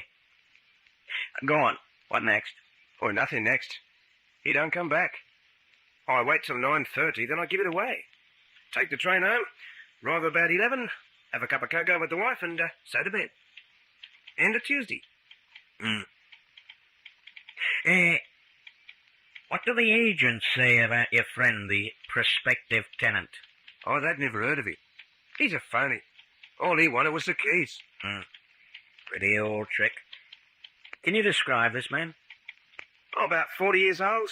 Little less, maybe. Good 6 feet in height. Could be 6'1". Ginger moustache. Gold fillings in his 2 front teeth. Lean, well-built. Ruddy complexion. Grey single-breasted suit. Green hat. Oh, well, a little fervent. Anything else, Inspector? No, not now, Mr. Norman. I think you've done enough for the moment. Well, if you want me, you got my address and telephone number. Yes, we'll get in touch, Mr. Norman, if we want you.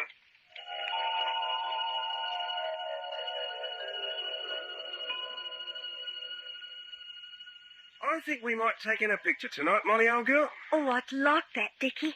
There's ever such a nice one on at the Odeon. Singing and dancing and full of technicolor. Oh, that sounds gruesome. I'd rather go to the Regal. They got a crime show. Good juicy murder. Murder? I should have thought you'd had enough of that. After what's happened. Oh, not me. They're what I like to see. You know, maybe I can pick up a point or two and help the coppers out trying to find that chap that polished off that girl. Be careful, Dickie. Hello? Oh, hello, Inspector. What can I do for you? You have? Well, that's a bit of good news. Oh, no trouble at all. Be glad to oblige. It will take me an hour or so to get up there. Yes, I'll leave right away. See you, Inspector. Who was that? The police again? Yes, I'll go Inspector Lamb in person. Oh, sorry, the pictures are all for tonight. Why? What's happened? They need me for a little job of identification. They, got the bloke that disappeared with the keys. Oh. Well, you be careful what you say, Dickie. You never can tell what you're getting mixed up in. Oh, watch it, Ducks.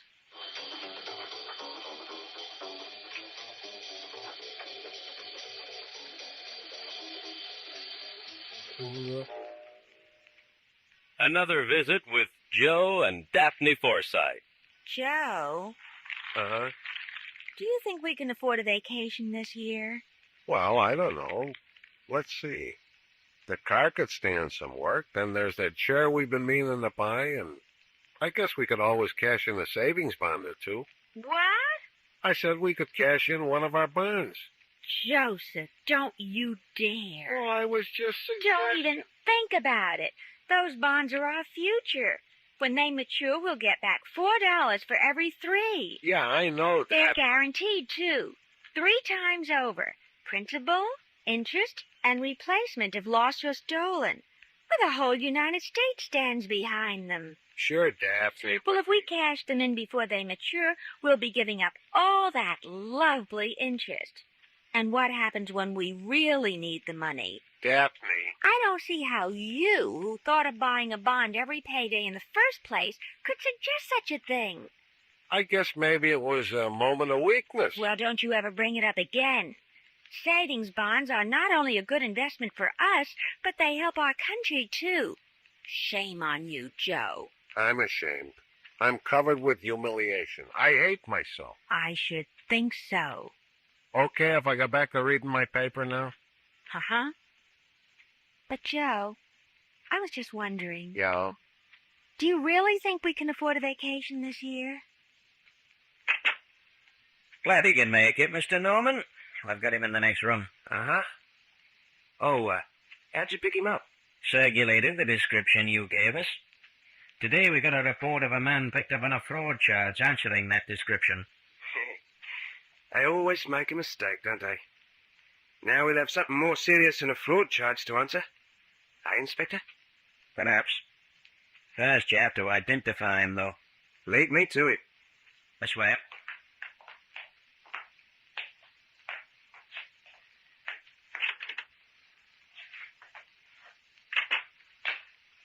Mr. Norman, have you ever seen this man before? Yeah, of course I have. How are you, mate? I don't know you. Oh, you having trouble with your memory, are you? Not that I've noticed. Oh, well, you must have. You're the chap come to the shop on Greek Street Tuesday last. I gave you the keys and met you Tuesday night, 9 o'clock, corner Shaftesbury Avenue. I'm sorry you're mistaken. I wasn't anywhere near Greek Street on Tuesday. Shaftesbury Avenue either. I don't blame you, mate. I'd say the same if I was you. Inspector, I've never seen this man before. I wasn't there. I don't know what he's talking about. Just like that, eh? Look, mate, what about giving us the name of your dentist? It's a lovely job he's done with those fillings. Oh, lovely girl fillings. Hey, don't you reckon, Inspector? I wasn't there, I tell you. I've never seen this fella before in all my life. Ah, very interesting.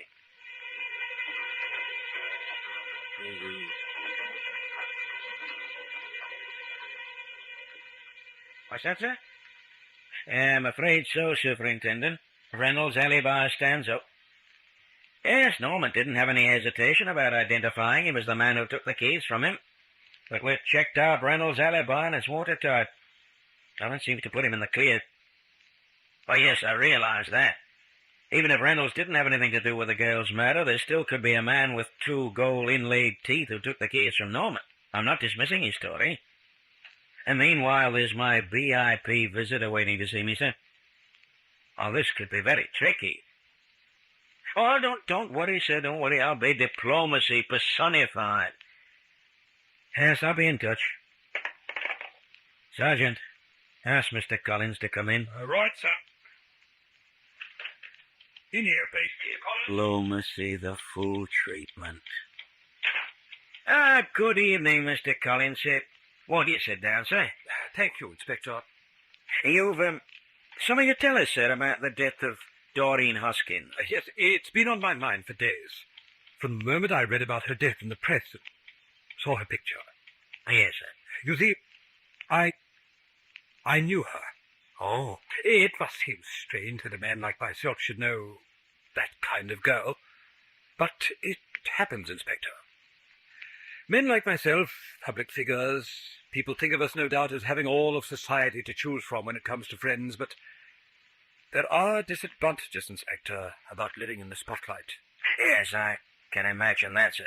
In my own case, it's not generally known, but my marriage is an unhappy one. A loveless marriage.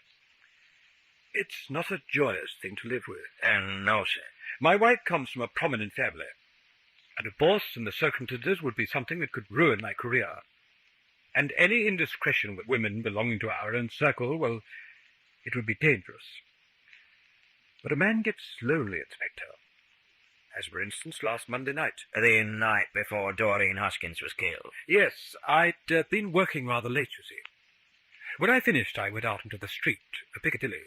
But I couldn't go home. I was too depressed, lonely.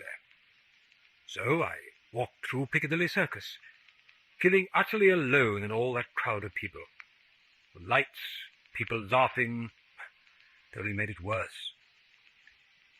It was in Coventry Street that I saw her. Doreen Hoskins? Yes, I bumped against her in the crowd. She smiled. I smiled back. You could call it naive if you like, but it was like a sudden oasis of warmth in a world that was cold. I asked her to have dinner with me. Go on, sir. We went to a little place in Soho. She was an ordinary girl, but she was a human being. And you'll think I'm talking like a fool when I say it about that sort of girl, but I felt she was looking for something too. That she needed warmth and friendship as much as I did. After dinner, we went back to the place where she lived. She made some coffee. It was a very pleasant interlude. Yes. And did you see her again? Yes, the next night. I deliberately walked the same way. I saw her near Leicester Square Station. And what happened? Nothing. I was about to go up to her and speak to her, but I didn't. I suppose I felt it shouldn't go any further. Yes, I understand. What time was that? About 9 o'clock. I never saw her again. I've come to tell you this in case somehow you might have found I'd been at her flat the night before. I wouldn't want that to become public knowledge. Mr. Collins, Later medical evidence has now revealed that the girl's death could have taken place much earlier than at first believed. Up here? Yes.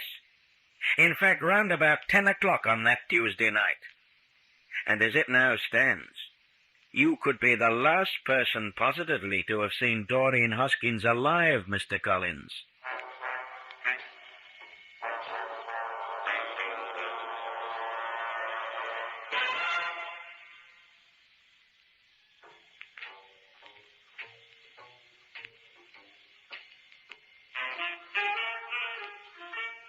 You're Jack Stokes, is that right?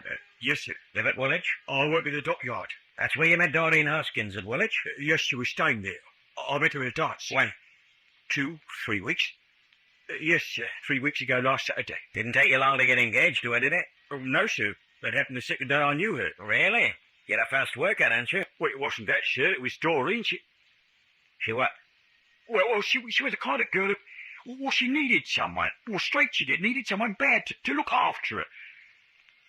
Anyway, that's what I thought at the time. Well, you certainly didn't know her very well when you became engaged to her, did you, Stokes? No, that was the trouble.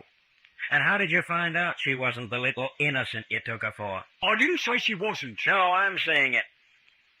Well, how did you find out? The way she started talking about men. Then when I come up to London with it, up west that is. That was Saturday, right? Saturday, yes. Well, she didn't want me around. She wanted to get rid of me. I knew why. Didn't have to be detective with that. And you quarrelled? Not right out, but... And you broke off the engagement? Well, sort of. Sort of? What does that mean? Look, I was in love with her, but if she was that kind of girl, what was I supposed to do about it? Oh, that's a good question. What did you do? Kill her? No, I didn't, so help me. When did you see her last? Saturday night. I left her Saturday night, went back to Woolwich. I've been up west again. Not till they brought me here to talk to you. If you're lying about that, Stokes, we'll find out. You know that, don't you?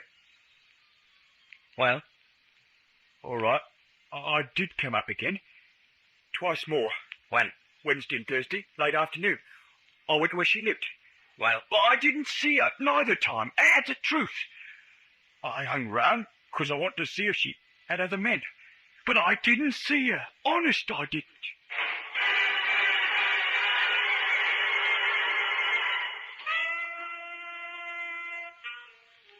Coroner's inquest.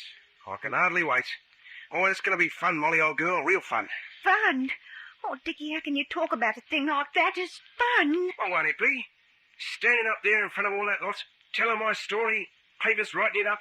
Ah, smashing, I call it. Dickie, a girl has been killed. That's right. Bailey murdered. And who did it, eh? You think they'll ever find out? They might think it's you. I reckon they're thinking it now.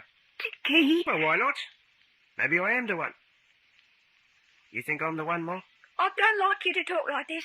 Make me nervous. You might think it's funny, but I don't. Calm down, Ducks. I was only fooling. I'm not the only one they suspect. There's Gold Teeth, what took the keys. There's a little boyfriend. Maybe there's others too. But here's the thing to think about. One of us did it. And he's got to be clever enough to get clean away with it. He got to out with the police, the coroner's jury. The lot all. Ah, yes, he'll be a clever man, the murderer. If he gets away with it, eh, Mol? A perfect murder. Hey, wouldn't it be something to know a man as clever as that? Eh, Mol?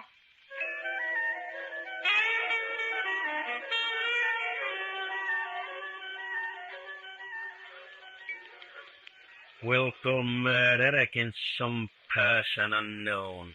How do you feel about the verdict, Inspector? Well, you've been a crime reporter long enough. You ought to know how I feel about it. It was the only possible verdict on the evidence presented. Yes, the only possible verdict. And if you don't dig up any fresh evidence, that'll be the end of it.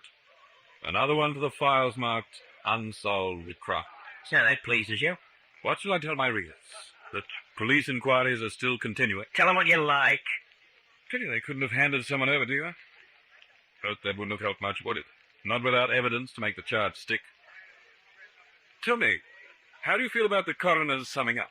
You know, telling the jury that they might disbelieve Norman's story about the gold-toothed character, but that didn't make him a murderer. Suggesting that the chain of circumstantial evidence wasn't strong enough. Fletcher, why don't you go and Don't get lost. Ah, here comes the man himself, Mr. Dick Norman. Doesn't look very happy. Wonder what he's worried about.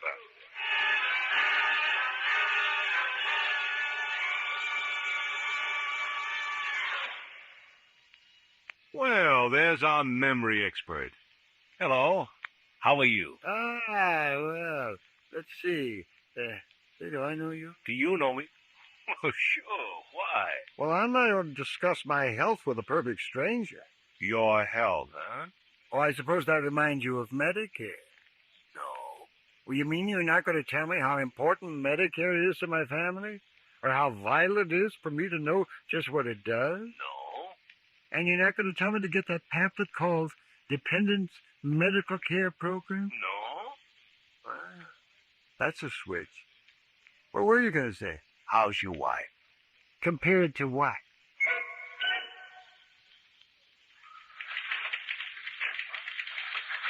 Sit down, Mr. Norman.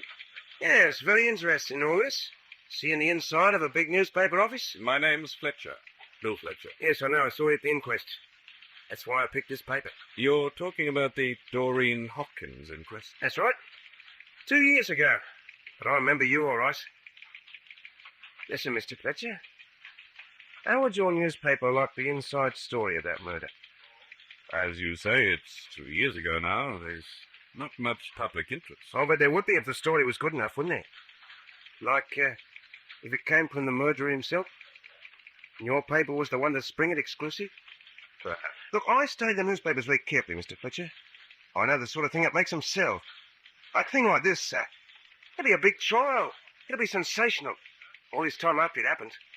People will talk about nothing else. Right, Mr. Fletcher? Yes, you're right, Mr. Norman. Of course I'm right. Everyone will be talking about it. All of London, whole country. All right, Mr. Fletcher. Yeah, if a man came to you with a confession like that, exclusive, would your paper finance his defence? That's a matter for the managing editor. But I think I could say, yes, it would. All right. And cop this, Mr. Fletcher. I did it. I killed that girl.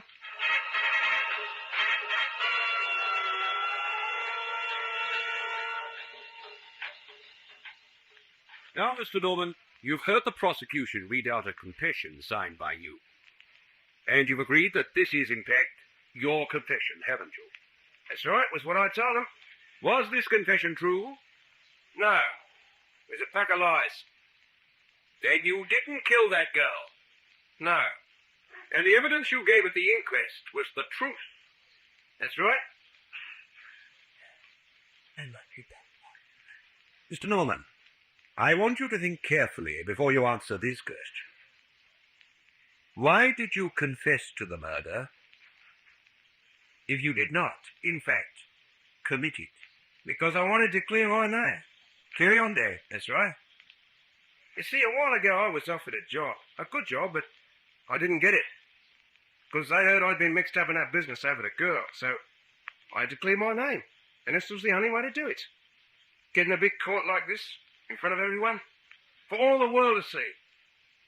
You get the picture? Oh, yes. I get the picture, Mr. Norman.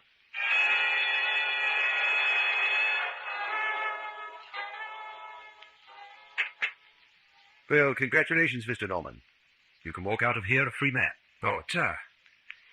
You did a good job for me. Real good. There wasn't ever very much doubt what the verdict would be. You said your confession was all lies, and they couldn't prove otherwise. There was no new evidence against you, only your own false confession. So the judge had to order an acquittal. You think I didn't know that? Oh, yes. You did a good job, all right. But I reckon I did a better one. What do you mean by that? What say I was guilty? What say I really did knock her off, like I said in the confession? I don't have a thing to worry about, do I? Did you kill her? What's it to you, Mr. Lawyer? I've been tried and acquitted. Man can't be tried a second time for the same crime. I know that I saw it in the movies. So I can talk about it all I like now. And no one can touch me for it. Right, Mr. Lawyer?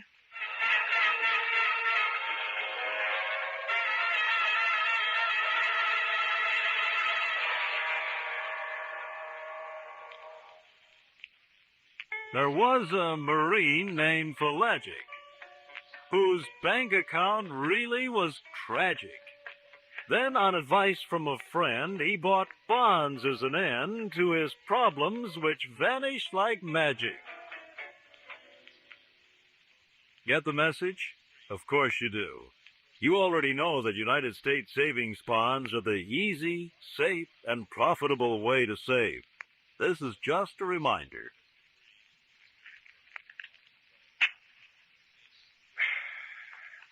Hey, what are you looking at, Molly? There's someone coming up the pod. So what? I think... I didn't see him properly, but I think it's Inspector Lamb. Oh. Oh, well, I'll handle it. Good evening, Inspector. Good evening, Mr. Norman. May we come in? I brought your sergeant with you, eh? Oh, yes, come in. Yeah. I didn't think I'd be seeing you again. You come to talk about old times. Oh, well, sit down, sit down. Molly, get the gentleman a drink. This isn't a social call. I have a warrant for your arrest, Mr. Norman. Oh, no, you know better than that, Inspector. That was 4 years ago, and 2 years since I was acquitted. Do I have to explain the law to you? Richard Norman, I have here a warrant for your arrest for the willful murder of Emily Bowker. And I warn you that anything you say may be taken down and used in evidence. Emily Bowker? Who's Emily Bowker? A woman of the same type as Doreen Hoskins. A few years older, but then you're a few years older too, aren't you, Mr. Norman? Emily Bowker? Hey, you interest me. Hey, go on, tell me more. Emily Bowker was murdered last night in her flat at Pimlico. And I did it, eh? You want me to confess? If you wish. Why not? Yeah, sure, I do it, Inspector. Now I'll have it all over again, eh? The big court, the lot. And then I'll deny the confession like last time. Make fools of you all. Vicky, stop it! Start it. I can hardly wait. Yes, Norman, we'll get started. Only it won't be quite like last time. Oh, the murder was the same, exactly the same. Emily Bowker was killed in precisely the same manner as was Doreen Hoskins. Your trademark, as you might say. Trademark, eh? You think you can prove it? Yeah, I think we can. You see, this time you left something behind. Left something? What do you mean? Your wallet, Norman. Its contents contain complete identification. No. No, I couldn't have. Not me. Only a fool of making that sort of mistake like that. No, not me. But you are a fool, Norman. You got away with it once. I should have thought that it'd be enough for any man. Now listen, you got... But you had to try it again, didn't you? You just couldn't see past your ego, could you?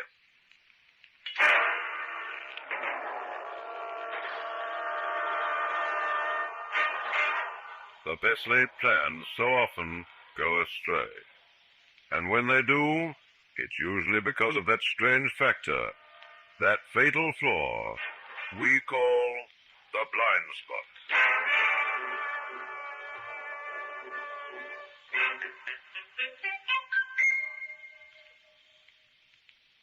This is the United States Armed Forces Radio and Television Service.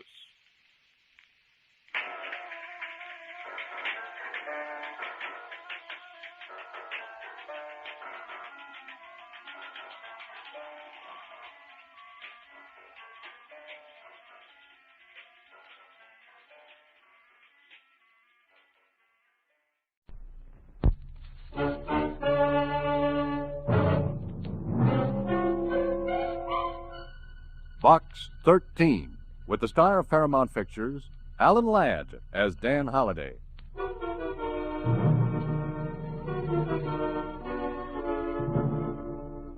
Box 13, Kev Star Time.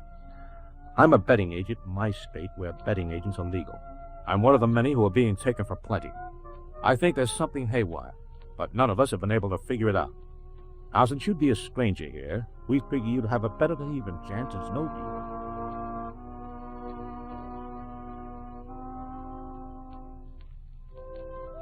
The chance of nosing around and finding out how we're getting clipped.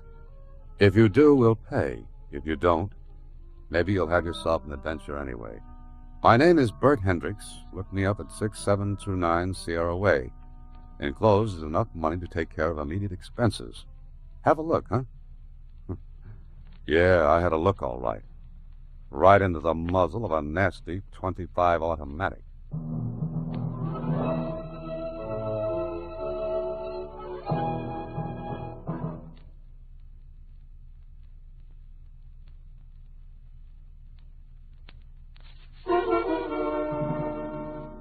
Now back to Box 13 and Dan Holliday's newest adventure, Much Too Lucky.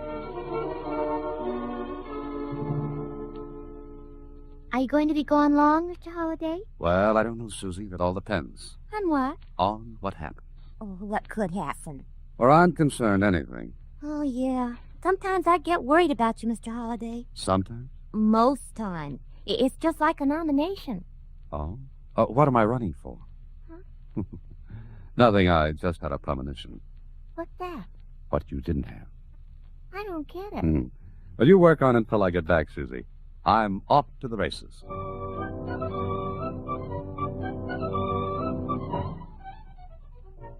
The plane trip was quick and pleasant.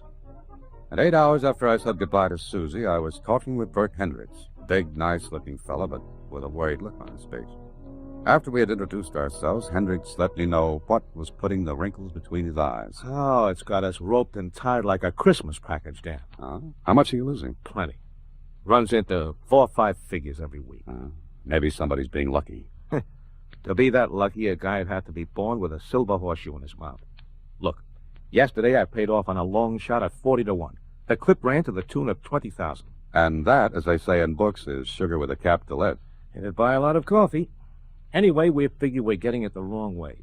Clip, bamboozled. Well, why don't you go to the police? With what? Troubles? It's not the answer. Have you tried to find out? Are you kidding? We ran ourselves into a lather trying to catch the angle. No dice. Dan, somebody in this town's plenty smart. Smart enough to know our boys. And that brings me in. That's right. You're a stranger. They won't take a second look at you. I caught your ad in the Star-Times and played the bet. Well, here you are. With nothing to do. How much do you want? Well, believe it or not, Bert, I do this for nothing. Yeah, I heard you say that before, but I don't get your dodge. My what? Your gimmick, dodge, racket, angle. Oh. Well, I figure if the plot's good enough, I can use it in the story. Okay, but no dough? I'll tell you what, Bert. If I figure this, will you turn over what you'd give me to any charity I name? Here. Here's a blank check. Fill in the amount, I'll sign it. But try to catch the capers that are putting the shellac on us. With nothing to start on, I've got a job. They're smart, plenty smart. What they win is over and beyond the run of luck or chance. Any ideas? Yeah? One. Now, what's that? I got a guy with a crystal ball. That the best you can do? Come on in the wire room with me. See if we can catch anything. Oh, up front? This way. And we're getting ready now for the third race today. We've got a radio back here, broadcasting direct from the track. Comes over a local station. Oh, and where are the bet plates? Right here, or FATHOMS. I see. And you take bets up until the time the horse the foals. That's right. But once the race starts, no more bets. Listen to the race. Now he's in place. We're ready. And they're off. Hiya, Bert. Hi, Billy. How's it going? Somebody called up and got a fence ray on party line. Oh, the 20 to 1 shot? That's right. Oh, Billy, this is a friend of mine, Dan Holliday. Hiya. Hello, Billy. Party line wins, Bert. It's the 4th long shot this week that's paid off. Yeah, I know. Each one was bet on, is that it? But heavy. I still play it as one of them guys who's doing it by telepathy. Listen. Go, Pitt. At the half this mine owned by half a length over cantilever, Rocket is third and falling back with old Joe. As party line still swings wide and moves up on the outside. Coming into the turn now with mine owned by a head over cantilever and moving up fast on the outside is party line third. There he comes. Who made that bet on party line? Mike took the call. Okay. Get me the name of the guy who made the bet. Sure. Right away. Listen to that. Party line. It's mine owned by a half over party line. And it's a blinding finish with mine owned in front by a low. Party line getting up the win and moving up. Up and across the finish at party line by a head over mine own. Oh, 20 to 1. Now $100 at 20 to 1. Don't say it. Don't say it. Come on. Let's go back to my office. Oh, Dan, I don't get it. How can they pick long shots like that? Is it only long shots? No, not always. Sometimes it's the favorite. but it's always a winner. And I say no guy can pick a winner every race, especially every long shot. Come in. Want to know who placed that 100 on party line, Bert? Yeah. Here's the tab. Oh, her again. She's awful lucky. Too lucky. Who is it? Name's Bourne. Terry Bourne. Singer at one of the clubs here. She's done this before, huh? Yeah, she's done it before. 20 grand today, 5 last week. Why doesn't she retire and leave here? She can. Look, Dan, we've got this betting narrowed down to about 20 people. 20? Yep. The most consistent winners. They never lose. Oh, a ring, is that it? That's right. But not one of them is ever at the track. You mean they just don't go? That's right, never. I don't get it. Neither do we. Oh, Billy. Yeah? This call from Terry Vaughn came in just before the horses were at the post, huh? Sure. We take bets up to the break. What are you thinking about, Dan? I was just wondering if there was any way of getting advance information on a race. You kidding? Not a chance. This is a business with us. Legitimate. On the level. We know every angle and dodge. There's no way anyone could know before the race that a long shot like Party Line was going to nose across first. You got yourself a problem. All right. How about taking a slice of it, Dan? What I said about that blank check still goes. Okay, you've got yourself a boy. Good. I don't know where I'll start, but as they say in books, everything has a beginning. So, why not start with Terry Vaughn?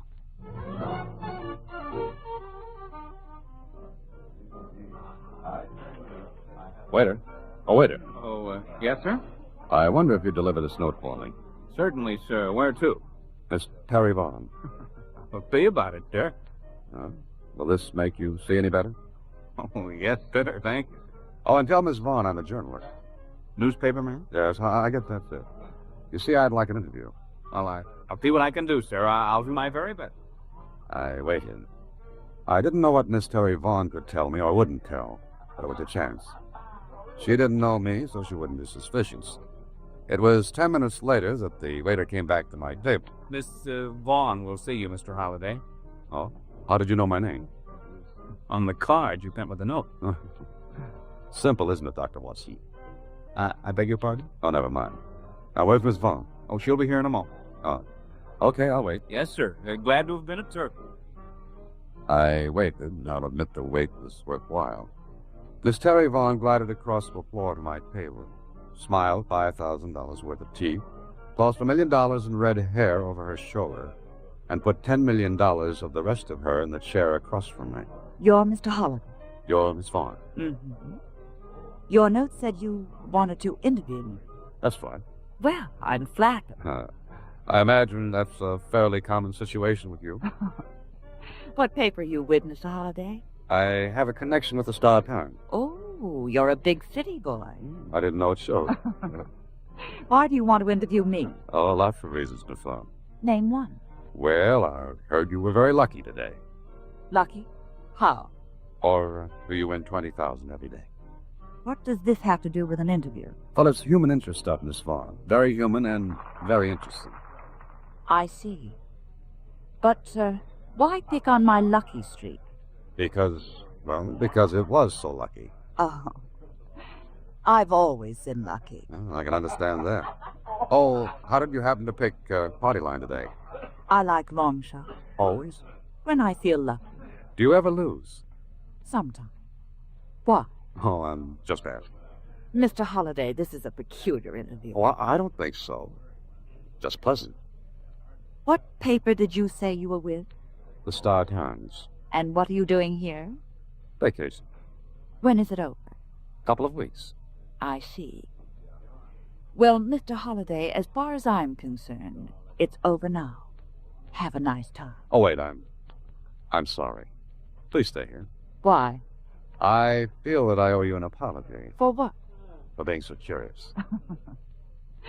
All right. We'll forget it. Let's do. Let's forget all about $20,000, long shots, and lucky streaks. And what shall we substitute? Terry Vaughn. Do you mind? I don't mind if I do, Mr. Holliday. Well, it was a pleasant way to spend an evening. But when it was over, I was just as smart as at the beginning, which was zero. Maybe Terry Vaughn was lucky, But how lucky can you be? The next day, I met Bert Hendricks, and he had more trouble. Well, somebody did it again today, Dan. Not quite as big as Terry's play yesterday, but enough. Enough. One of the same 20 people you've tabbed? One of the 20. If it weren't for the fact that it's those same 20 people all the time, it could be just luck. Could be. You saw Terry last night? Yeah, I saw Terry. And? A very lovely girl. I wish I had her money. It's mine. That's funny. Oh, I'm sorry, Bert. I don't have to ask if you've watched those 20 people. Oh, sure we have. They don't talk to anyone connected with the track. As far as I know, they don't even know anyone there. There's got to be a gimmick. Yeah, that's what I keep telling myself in the head. Look, Bert, let's try to figure it out logically. You say every one of those bets is placed just before the race is run. That's right. And each of those 20 people picks a winner. Yeah. Not only with me, but with all the other agents who have the same setup I've got. Then how could they get advance information? They can't. They've got to, Bert. Dan, we've been all over that. Maybe there's an angle you've overlooked. Okay, name it and I'll buy it. Is there any particular race or races they always bet? What races do you lose the most heavily on? Wait a minute. That is an angle. You think of something? Maybe. Wait a second. I'm going to check. I think I'm right, but I'll make sure.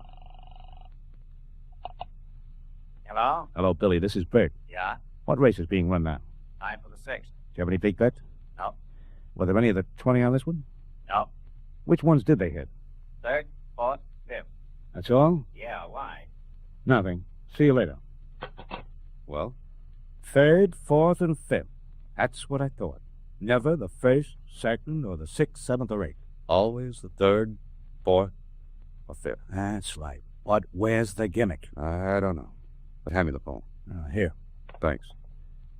Now, what's the phone number of the club where Terry Vaughn works? No, I don't know. It's in the directory. But why? What's that got to do with this? Bert, I don't know yet. But I'm going to ask the lovely Terry Vaughn if she'll go out with me tomorrow afternoon. Afternoon? What are you getting at? Your money. I hope. Hand me the directory.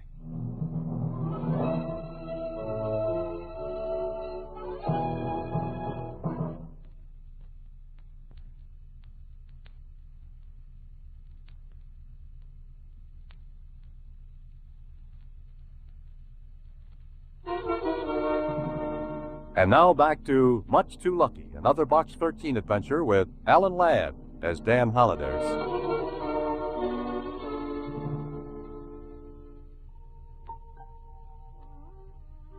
Well, I had an idea. Not a big one, and not one that made sense, yet. But I was going to play it.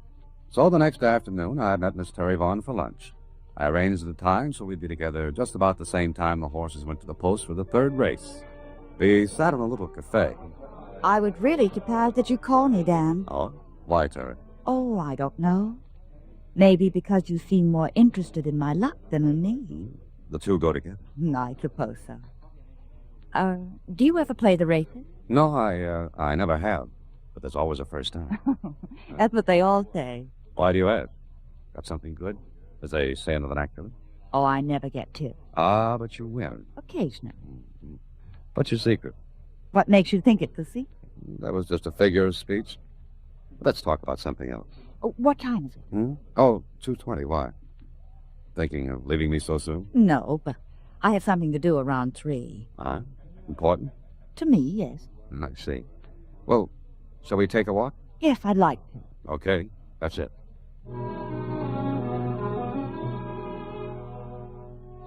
So we walked.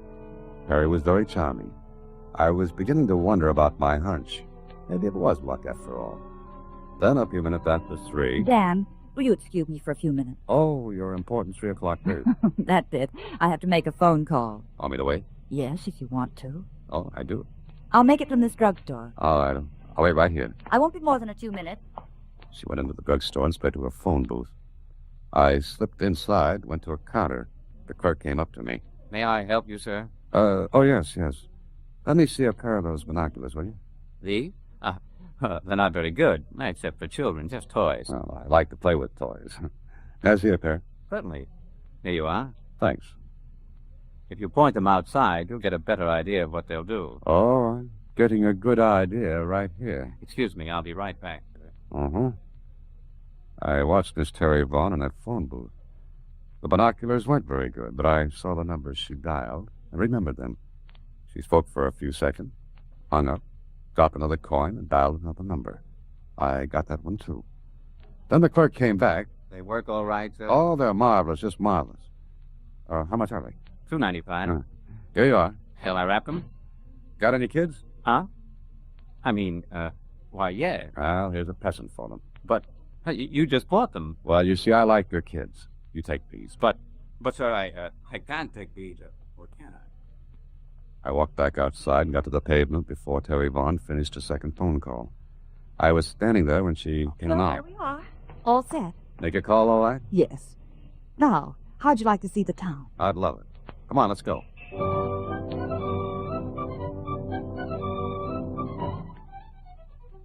We spent a pleasant afternoon, but my mind wasn't on my work.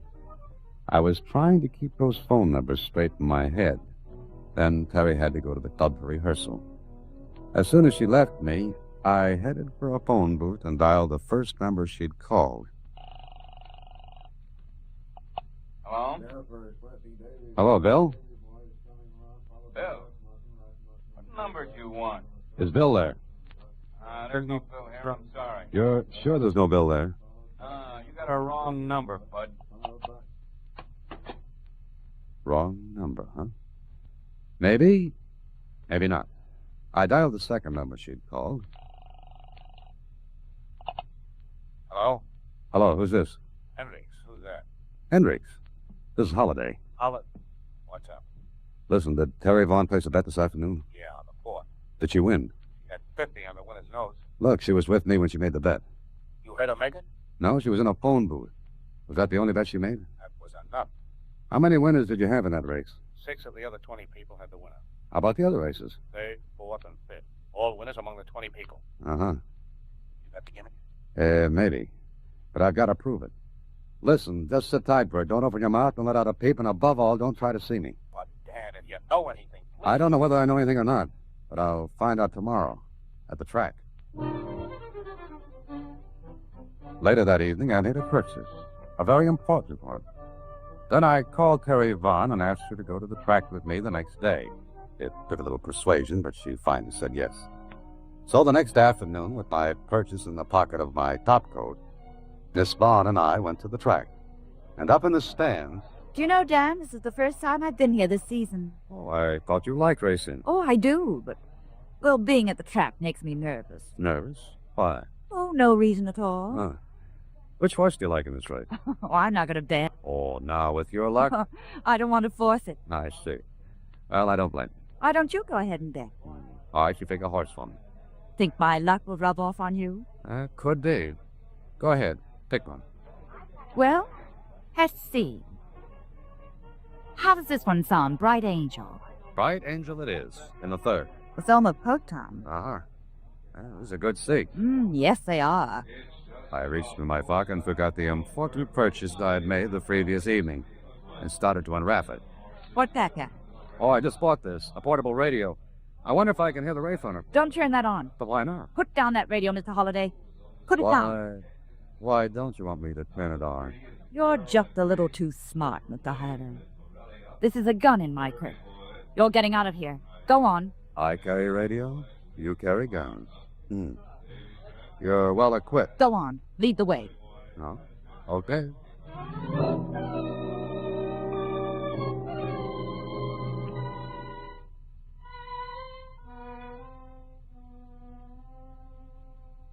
She was as cool as an Arctic winter, and she handled the gun nicely, kept it in the small of my back under her handbag. Somehow I knew she'd use it if she had to. We got to her car, and a half hour later she marched me into a room where a man sat wearing a pair of headphones. He looked up as we came in. Oh, hello, Carrie. Who's this? A smart boy, Tim. I'm leaving him with you. Smart boy? Mm-hmm. He's wise. How he got that way, I don't know. But after the 5th race cleanup, we're leaving town. Well, it's about time. We couldn't run this racket forever. You know, Mr. Holliday, you're lucky you didn't come along sooner. Yes, I know. Before you made your take. That's right. How did you figure it? Through a $2.95 pair of binoculars. I saw the numbers you dialed yesterday. Oh, you should be with us. Let's see. That thing there is a wire recorder. You tap into the broadcast line that runs from the track to the radio station, without the station's knowledge. You record the broadcast, then play it back into the broadcast line. 2 minutes after the regular airtime. You are smart. And those 2 minutes give you enough time to place bets on sure things. You already know the winners, but the bookmakers don't. Correct. But you only pull this on the middle 3 races of the card, so the latecomers and those who leave the track early won't catch wise by listening to their radios. Right again. The broadcast is delayed 2 minutes. The race is already over before the bookmakers even think it's started. Sit down, Mr. Holliday. Watch him, Tim. Yeah, okay. I'm going to clean up a few odds and ends. Goodbye, Mr. Holliday. Oh, we'll see each other again. Oh, I doubt that very much. Goodbye. And be very happy that some of my luck did rub off on you. Smart dame, smart dame. Knows angles. Yes, I can see that. And we make a take here and then move on. Now, you just sit still, Bub. I got some work to do, but I can still watch you. I watched him, too. The wire recorder was spinning. He flipped a switch, and I knew what happened. The third race at the track was over, but the broadcast of it was going over the air now. 2 minutes later. Then... Now we sit tight for a while. Say, that wire recorder, I've never seen one before. Great gadgets. Great. I make recordings of my own voice all the time. Oh? You mean all you do is talk into that little microphone and your voice is recorded right away? Mm-hmm. Hey, you want to say something? Hey, you're obliging. Oh, sure. Anything to pass the time. Gets dull in here. Go on, say something, and we'll play it back for you. Go on. Well, what'll I say? Oh, anything. First thing comes to your mind.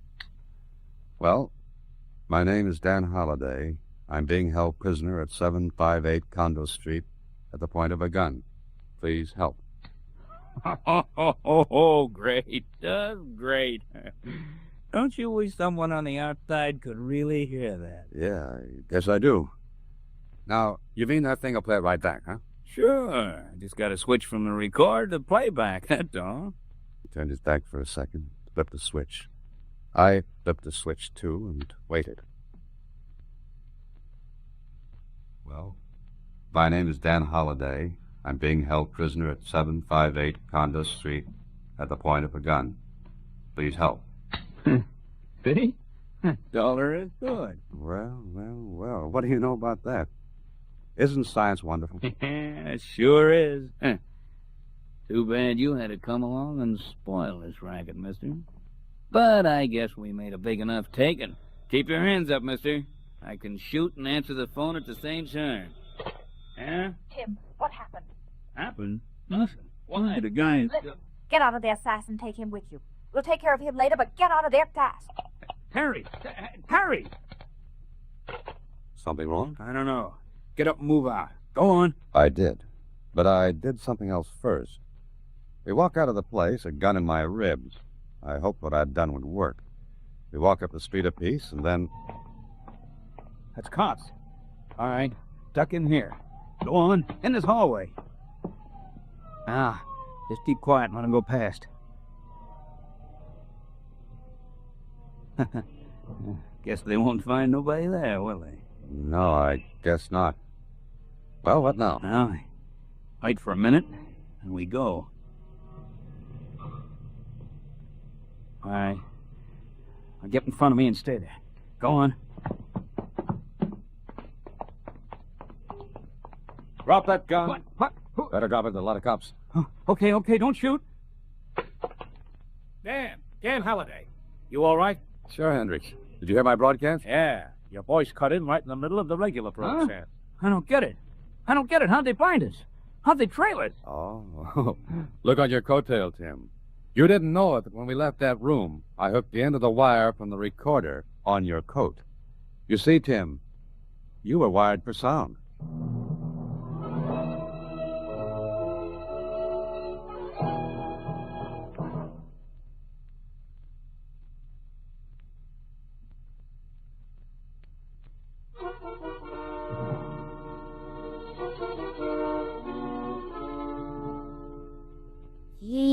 sure was a clever idea they had, Mr. Holliday. Uh-huh. And you were clever, too. That wire left a trail right to you and that man. He was wired for sound, Susie. Uh-huh. Oh, and I'll bet you got a racy story out of it. What, Susie? No, don't you get it, Mr. Holliday? I made a joke. Racy story. Get it? Yeah. Yeah, I got it. Good night, Susie. Next week, same time, through the courtesy of Paramount Pictures, Alan Ladd stars as Dan Holliday in Box 13. Box 13 is directed by Richard Sandville. This week's original story by Robert M. Light and Mr. Sandville. Original music is composed and conducted by Rudy Schrager. Part of Susie is played by Sylvia Picker, and production is supervised by Bern Carstensen. Box 13 is a Mayfair production from Hollywood. Watch for Alan Ladd and his latest Paramount picture.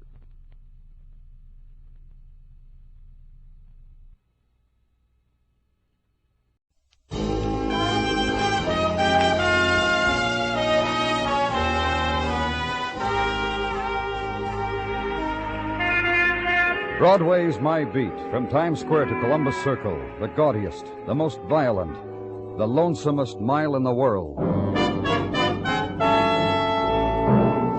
Broadway's My Beat, with Larry Thor as Detective Danny Clover.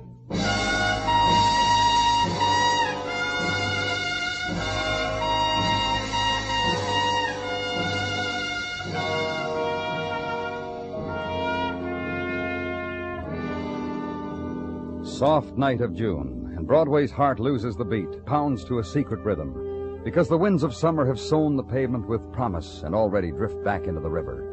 And the avenue now is echo of glitter, and where on the throats of women were the quick jewels of summer light, there are shadow tracings now, and their perfumed walk had been promise, and a hawker's tune promise, and a neon doorway. It gets late, so go back to it. Dig deep for the buck. Buy remnant of a summer night. It's the chance of a lifetime. And where I was in Detective Muggavan, summer pastoral, woman in white robe, woman of white hair, and threads of it drifting with flow and ebb of summer wind across the serenity of her ageless face. Woman dead. In upstairs room of tenement. Room by presence of roll-top desk converted to office. Room by presence of death converted to official silences, official searchings.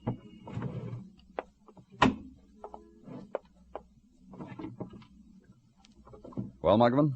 Same things in the desk drawers, Danny. She's got all around the room. More books? Uh-huh. Same type, too. Here's one. Occult Practices of the East. Yeah, very occult. I can't understand one sentence. And this book here, Let's see. Here. Oh, metaphysics. Yeah? Metaphysics for the beginner. These bookshelves lined with the same type of stuff in categories. Philosophy, metaphysics, primitive theologies, mysticism of the ancients. Yeah, and this whole row, paperbacks on philosophy. Very studious old woman, I'd say. You find out who... Yeah, had a little chat with the super. Knew her a long time as Sophie BRETTON. Says she lived here like this 10, maybe 12 years. She's very broken up about she was shot dead. The super cried. Oh, a small wound looks like... Uh-huh. Small caliber gun. 22, I'd say. Put the call in, huh, Danny? Let's look around some more. You say so. She must have put up quite a battle, the old woman. The way things got tossed around. All this litter, junk on the floor. Books, magazines, more books. Danny? What? Found something. See? Cigarette lighter. A nice lighter, maybe $12 lighter. Initials on it. H.M. No way to cut it to make it spell out Sophie BRETTON, huh? Call it in, Muggavan. We'll have You people. What do you want, mister? You got here, didn't you? You people finally got here. And so late.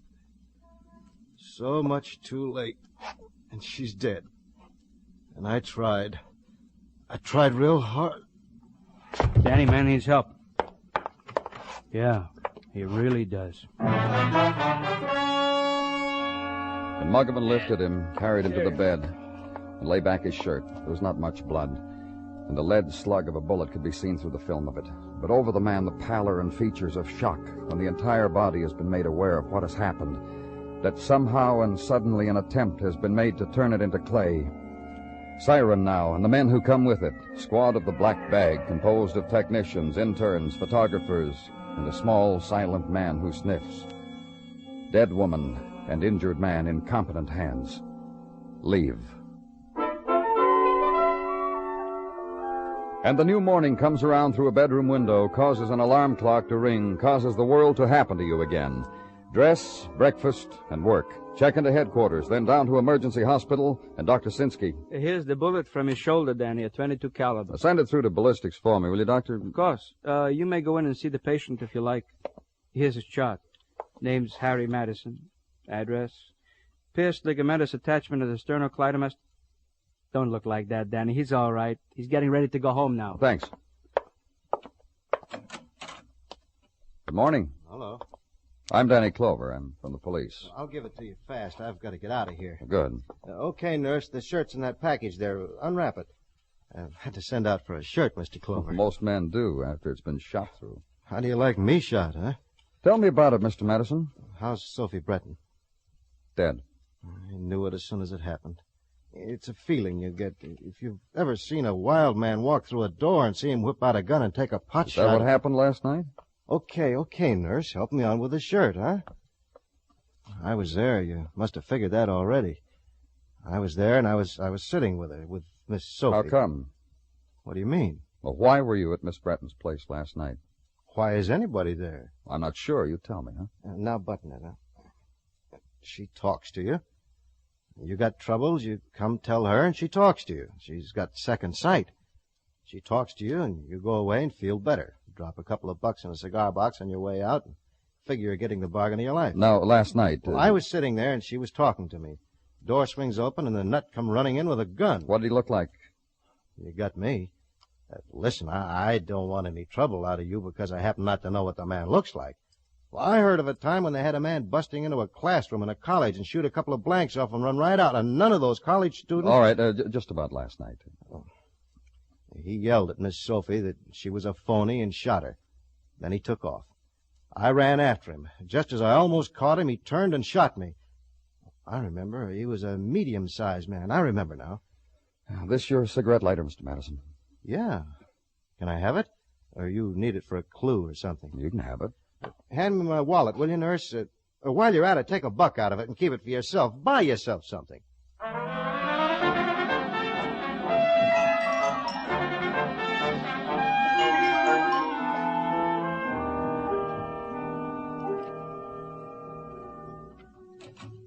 Danny? Come on in, Gino. Well, you got something for me? Is that the greeting for an old friend?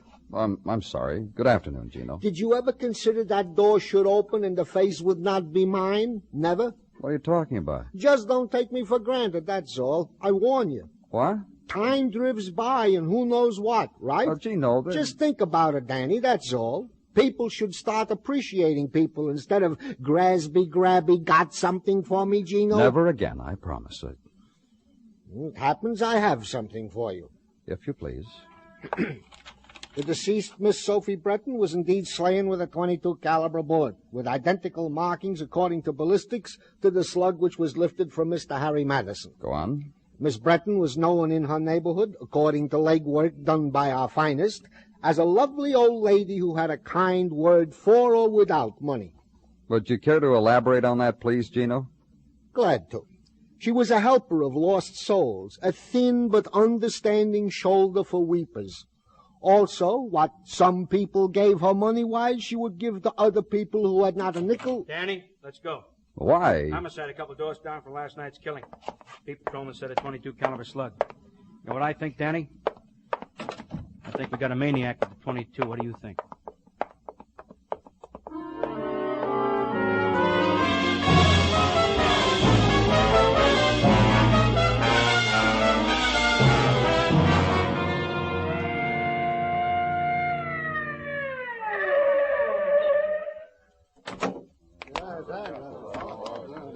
The word don't take long to hit, does it, Danny? Look at him, already a crowd. Give him a chance, they beat down the doors.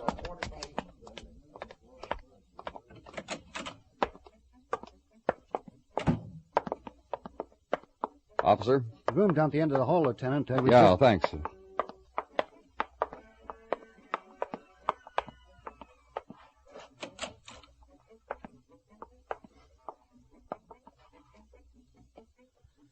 Just like it was told to me, huh, Danny? Uh-huh. Yeah, just like it was told. Man hit by a .22, man real hurt, man real dead. You like my theory, Danny? What theory? Maniac on the loose, somebody who flips with a .22 in his hand, picks off the easy stuff like ripe fruit. Like that old woman, Sophie Bretton, like that Harry Madison who chased him, like this man, who looks like he tried to scream and couldn't make it. Look around the place, I'm not going to... While I... Where's that radio coming from? Next apartment. Anything on him, Danny? No, some loose change, pack of cigarettes crushed when he fell, I guess. You? Yeah, I found. Come here. What? These books stacked here in the corner. I've been running down the titles. Look. Mm-hmm. Same kind we found in Sophie Bretton's place. All of them. Same subject, same reading matter. There's something else. What? Note over here by the telephone says Sophie on it. Sophie, 10 o'clock. That'd figure Sophie Bretton, wouldn't it, Danny? Yeah, it would. And he's dead. Wonder when that man with the .22 is going to run out of bullets, Danny.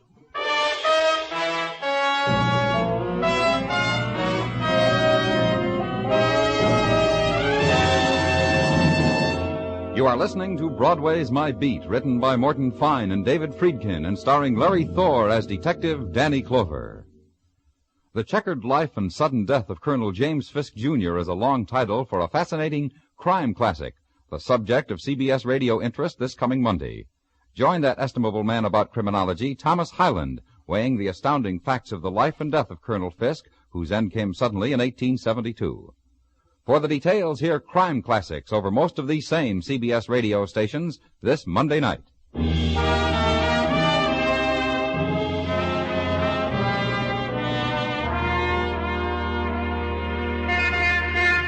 The late afternoon on Broadway is a dreamy carousel, figures in pastel that drift by and spin slowly and never come back again.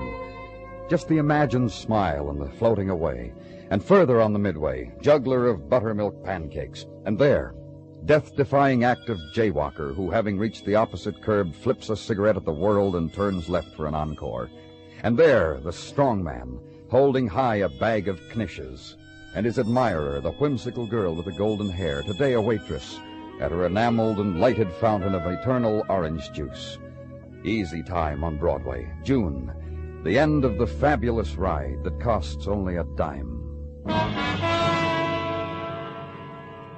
And all of it comes to one corner or another, turns off, ebbs, searches a side street, or goes home. And where I was, house on West 19th, the seeking was over, done. Death was here, and Detective Muggavan. You know what this room reminds me of, Danny? When I was a kid, I was very sloppy. Just the way my room looked. Magazines, pictures, junk, books, everything all over the place. Hey, come here. Take a look what's in the bathroom. You ever see so many medicine bottles? About 9 million, huh? Yeah. Same name on all the labels. John Selby. Yeah. Names in a few of those books in the bedroom, too. Murdered man's name, John Selby. Probably. They get him down to the morgue and have whoever's playing that radio and some of the other people who live in this place come down and give positive... Oh, this bedroom probably hasn't been cleaned for a year. Never could understand why people saved old newspapers and... Look at these 2-year-old horoscope magazines. For people who can't remember what happened to them, huh? Not funny, huh? Here's something. What? This manila envelope. There's a box of them over there in the corner, new ones, flat. Well, this one's been addressed and forwarded and returned to the sender and readdressed. Hmm? First postmark just about a year ago. Here, take a look. Uh-huh. Should I open it? Sure. Well, don't look at me like that, Danny. Give it to me. Half of it. Let me live a little. Here. How much you holding? Fast judgment, I'd say a couple $1,000. Yeah, these are $100 bills. Yeah, maybe 30 of them right here. Altogether about $5,000. You know what? What? All of a sudden, this room doesn't remind me of my old room when I was a kid. Ever hear of this name? Mary Stacy. I don't think so. Oh, I thought maybe when you worked in records. Well, anyhow, that's the name it was addressed to on East 112th. Guess I'll be seeing you, huh? Yeah. If you find Mary Stacy up there, tell her I'm happy for her. I'll see you, Danny.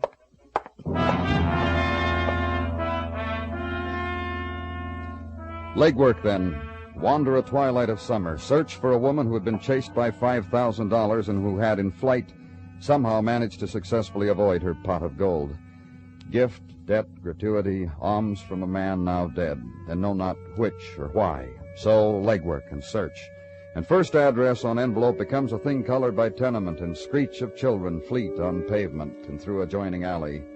Becomes a man in undershirt and great freckled bulging of arms, on them glint of red down, and suspenders loose hanging to the knees. And be told while he scratches a dachshund's ear that 4 years ago, maybe a Mary Stacy did live there, rented a hall bedroom. Sure, Mary Stacy, remembered because a man once had come and inquired for her after she moved. Only way anyone in the house knew she was even alive. Man given a forwarding address which Mary Stacy had scribbled on the wallpaper. Not to be forgotten, the man reckoned. And leave him, and to the next address, and a woman works the soil of a potted geranium, asks, kindly hand her the mulch, tells you, Mary Stacy had a room with her. Mary Stacy was elderly and quiet as a mouse and often wept little tears as became her, and then moved on, leaving the geranium and forwarding address behind her. And third address, a 16-year-old girl who says, you care about Mary Stacy? Grins with both hands, pushes her hair up from the back of her throat, says, yes. Mary Stacy took a room from her mom. A creep, moaned and cried, so a girl young and dreams to be dreamed couldn't latch onto an eyeful of sleep.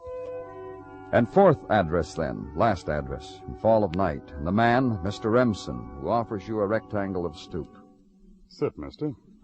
Sit, you get the chance. Any minute these steps get fat and sweaty. You knew Mary Stacy, Mr. Remsen? You need her for something? Just trying to find her, that's all. You need her, huh? Look, Too bad. Because I don't think you're going to reach her, whatever you need her for. Why not? A year ago, she wandered out of here. Left all her things. Wasn't much. A couple old cotton dresses, an apron, box of pink face powder. Just wandered out and left them. Never came back. Mail came. I wrote on it. Not here. Is this your handwriting? Yeah, that's the manila envelope, and that's my handwriting. You know where she went? Mary Stacy? No. She never talked much, except about her boy. Don't know where she went. Think about it, though. Her boy? Dead boy. Got herself killed by a man, Mary Stacy said. Anyway, if she ever had a boy, I guess you had to believe he was dead. Mary Stacy cried and made an effort to believe. You looking for her, right? Uh-huh. You thought of the river? Or Potter's Field? Places like that, where Mary Stacy'd be? Think about it, mister. Mull it over in your brain for a minute. Night, mister.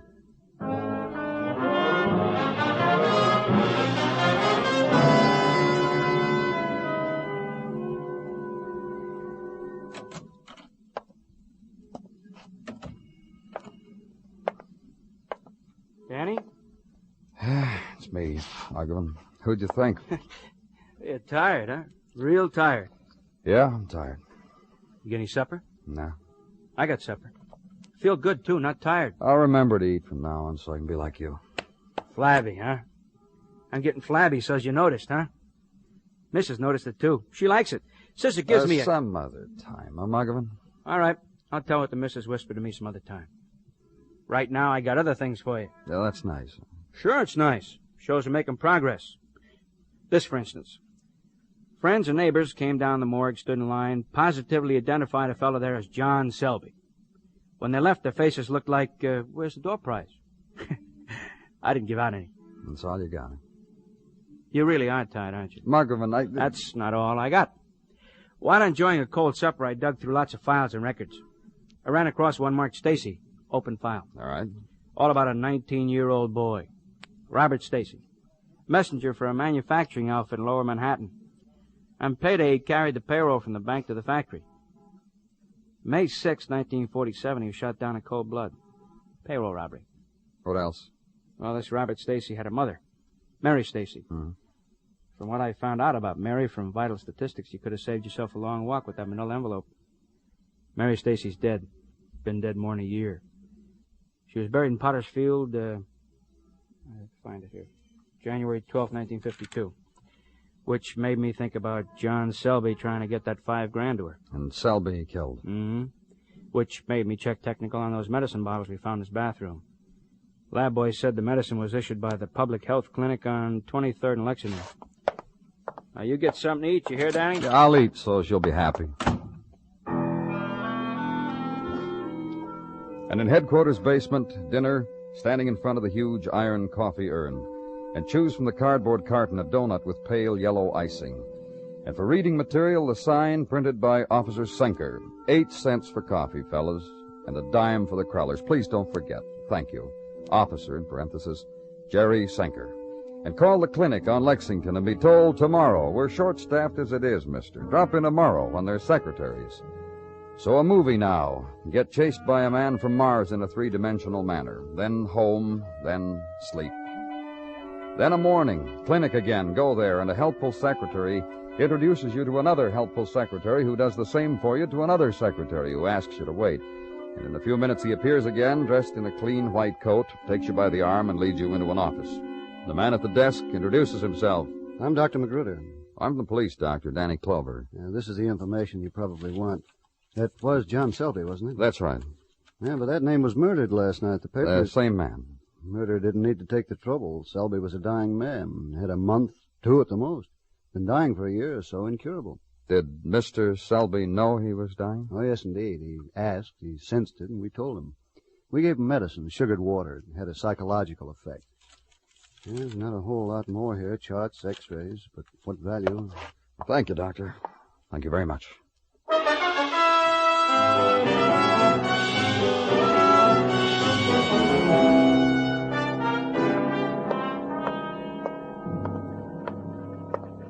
Muggavan? Huh? Oh, hi, Danny. What'd you get? The man at the clinic said Selby was a dying man. Yeah? Good diagnosis. He died. You get something? Mm-hmm, I think. What? Well, I've been here with my nose in records and files ever since... What did you get? Well, that payroll robbery where the kid Robert Stacy was murdered. There was $10,000 stolen. And we found half of it in the envelope in Selby's room. Mm-hmm, yeah. Oh, and this file says there was an eyewitness to the robbery. Oh? Yeah. He appeared at the coroner's inquest. You know, got his pictures in the paper and everything. Very dramatic account how he was walking across the street when, boom, boom, there was a couple shots. Kid screaming from the sidewalk, man running away with a briefcase and a gun. Eyewitness was kind of stunned by it all. Couldn't identify the killer. You got the... Yeah, sure. Here's a signed statement, Danny. Go and read it. I read all of it. Real interesting. Especially down toward the last part, where he signed it. Harry Madison. Mm-hmm. I'll put the call in for a squad car.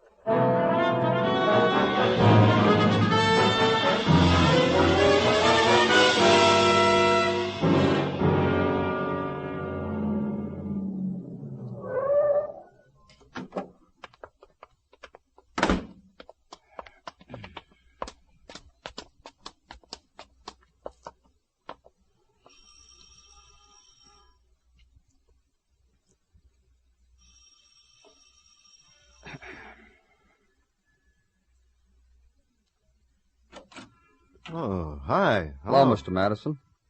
This is Detective Muggavan. Hi. You don't mind if we come in, huh, Mr. Madison? I wish you would. Thanks. How's the shoulder? Funny thing just happened. What? You remember that nurse at the hospital helped me with my shirt? She just left here. Redressed the bandage. Did the shirt bit again. Volunteered. Doorbell rang, I answered it, and there she was with a first aid kit. I guess you're just the kind of fellow draws attention to himself. I knew a fellow like that once. You don't say. You mind telling me what happened night before last when that woman, that Sophie Bretton, when she was killed? I told him. I told a lot Tell of... Detective Muggavan. I even dictated it once. Can't he read? Well, we got a new girl in the shop. She misplaced the transcript. Well, tell me. I was sitting there telling Miss Sophie my troubles, and this crazy man burst in. You still can't remember what this crazy man looked like, can you? Middle height. I told you that. That's all I can remember. Mm-hmm. Oh, go on. He called Miss Sophie a phony, shot her. Then he ran. I ran after him. I almost caught him. He shot me. Then what did you do with the gun? Huh? He said, then what did you do with the gun? I said this guy turned, and he shot me. All right. Tell us again why you went to see Miss Sophie. Troubles. Miss Sophie had a sympathetic ear. Some people are born to listen to other people's troubles. You troubled man? Oh, some days it's awful. Those are the days you don't attract attention, huh? Hey, what is this? What did you do with the gun? Gun? .22 caliber. Well, you guys... What did you do with it? Well, you can search the place. There's no gun. Throw it in the river? I told Sewer? you. Will you listen? Garbage can? I'm trying to tell you. What? I don't know what gun you're talking about. The gun which fired the bullet which shot you, which fired the bullet that killed Sophie Bretton. That's because I ran after the guy. Which fired the bullet that killed John Selby. Okay, Harry, now tell us who fired the bullet that killed the messenger 5 years ago. You? You kill that boy, Madison? Listen, 5 years ago, a boy was shot down and $10,000 was stolen. I don't know what you're talking about. You witnessed it. Oh. And half of it turns up in Selby's room. He'd been trying to mail that money to the boy's mother. Why? How do I know? We think we know why. Figures that Selby was in on that robbery, and the boy was killed. And you were in on the robbery, too. Weren't you? Eyewitness. Very clever. Fooled everybody. I didn't kill that boy. Selby held on to his half of the bankroll money, became conscience-stricken, and tried to locate the boy's mother and give her his share. He couldn't find her. Then last year he found out he was dying and told the whole story to a gentle old lady named Sophie Bretton. Where's the gun, Harry? I'm telling you, I didn't kill that boy. Selby did? Yes. All right, come on, Harry. Where's the gun? The one you wounded your shoulder with. Harry? He threw it away. I took it apart. Dropped off a piece here, a piece there. Listen. Yeah? He didn't have to tell that crazy old woman, but he did. I tried to reason with her. She gave me a book to read. Then you know what she did? What? She told me to go away and then come back. When I did, she told me she'd meditated over it and come up with I should give myself up to the police. That's what you should have done. She said if I didn't, she'd have to tell the police herself. She said she meditated on that, too. You had to kill Selby because you're afraid he'd tell someone else. Selby was dying, you know that. Guy starts dying, he babbles, runs off at the mouth. You don't know what he's going to come up with to say next. He goes on and on and on. Just because he's dying, he wants to get everything out before it's too late.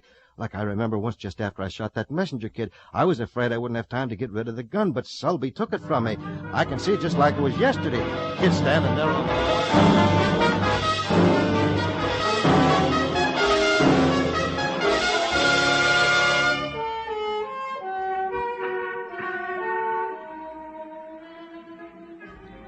In the deep of a summer night, Broadway echoes with sounds heard only in darkness. The whispers that speckle a place where there's no sun. There's a touch on your coat and you turn, and there's no one. Nothing. Only the trail of dust on your shoulder. It's Broadway. The gaudiest. The most violent. The lonesomest mile in the world. Broadway. My beat.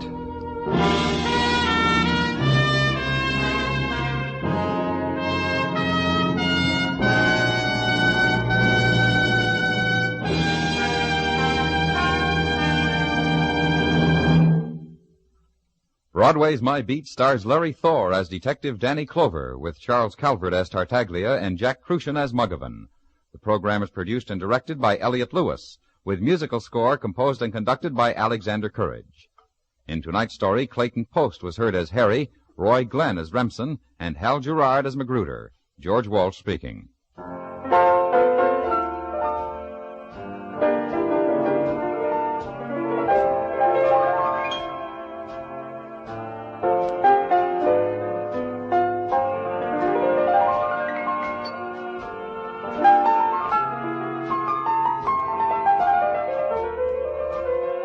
A reminder to all able-bodied mystery fans, Tuesday night on most of these same stations, those devil-may-care amateur detectives, Pam and Jerry North, run afoul of a coat of arms in their search for clues to a baffling murder. They may need every bit of help you can rally from your armchair to aid Mr. and Mrs. North this Tuesday night on most of these same stations, when CBS Radio turns them loose on their latest case. Stay tuned now for the Vaughn Monroe Show, which follows immediately over most of these same stations. And remember, John Lund, as yours truly, Johnny Dollar, brings you Colorful Mystery Tuesday nights on the CBS Radio Network.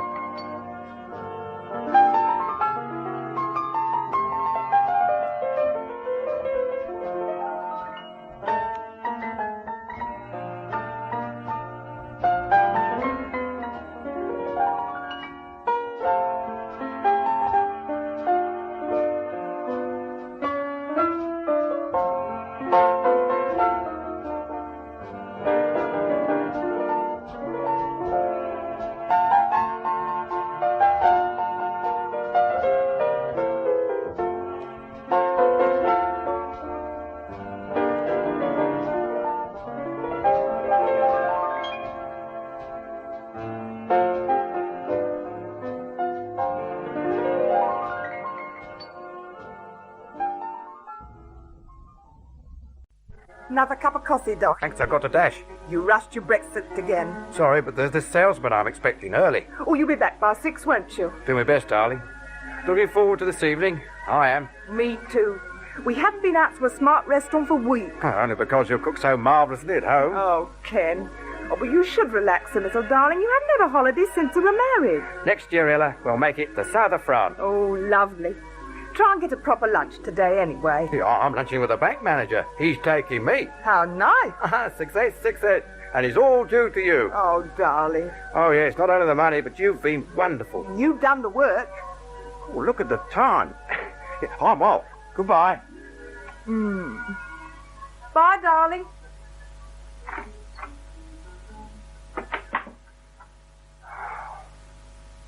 If only I could tell her the truth. Will I ever be able to tell her the real truth?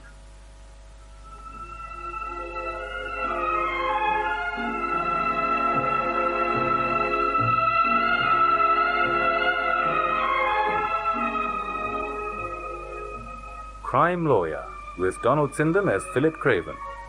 This week, Philip Craven discovers a skeleton in the cupboard.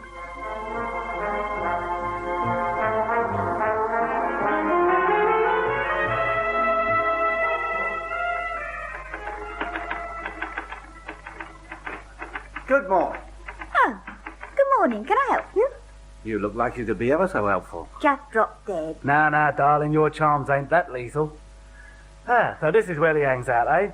This is Mr. Philip Craven's office, the solicitor. Good view you got here. On a clear day, you can see right across the street to Bow Street next. Clear day or not, Mr. Craven can't see you without an appointment. No?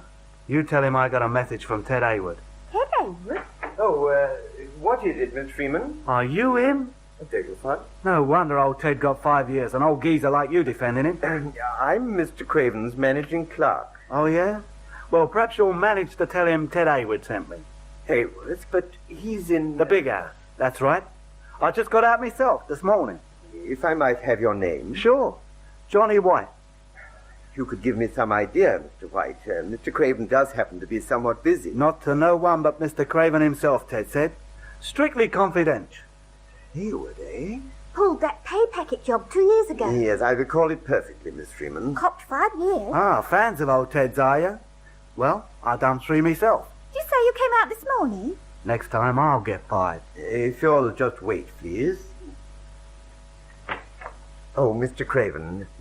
Yes, indeed. A friend of Mr. Hayward to see you.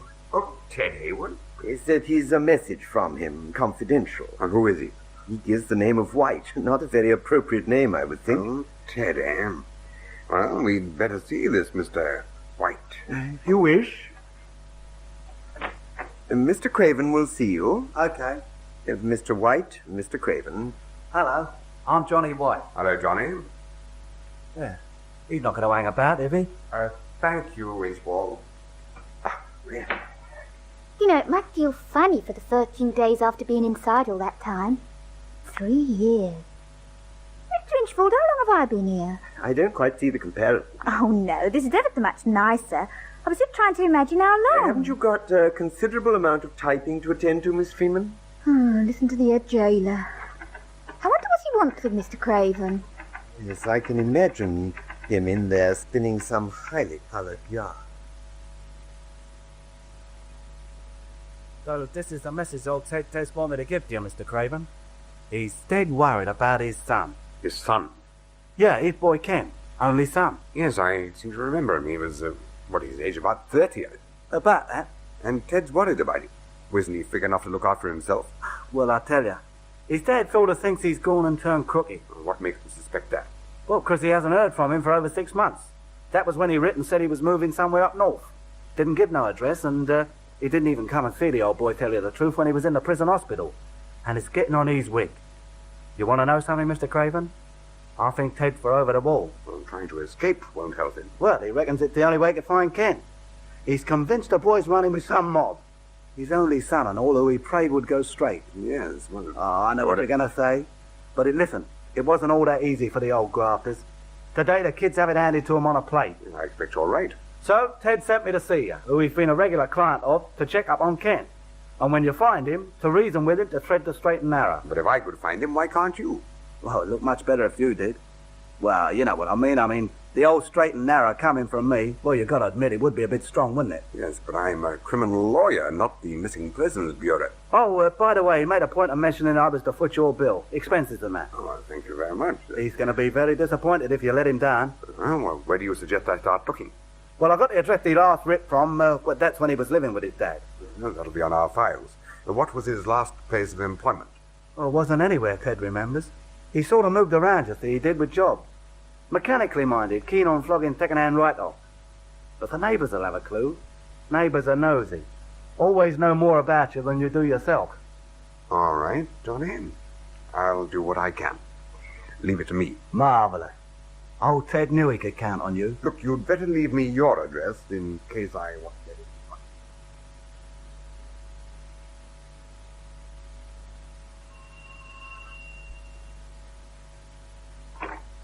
Good afternoon. Oh, good afternoon. I think perhaps I've come to the wrong address. Who do you want? I'm looking for Mr. Hayward, as a matter of fact. Ken Hayward? Yes. Well, my husband isn't in. Oh, are you Mrs. Hayward? Well, yes. Why? Well, a friend of his gave me this address. Well, if it's important, he's at his office. Hayward Car Sales. That's his firm, on the North London Road. I see, right. Did you come from the Oxford Circus direction? Yes. Well, then you keep on up the road, then past the crossroads, and it's after the next lot of traffic light. Hayward Car Sales. Right. Many thanks. Will he know your name? No, it's, Craven. Well, you may not find him at his office. He may be out with a car salesman. And would you like me to phone and see for you, Mr. Craven? No, don't bother to phone. I'll look in, and if I miss him, I can make it some other time. Well, I'll let him know you called anyway. Yes, do that. Well, I do hope you find him. Hayward Car Sales. Hayward Car Sales. Thank you very much. Thank you. Goodbye. Bye. Oh, and don't forget, on the North London Road.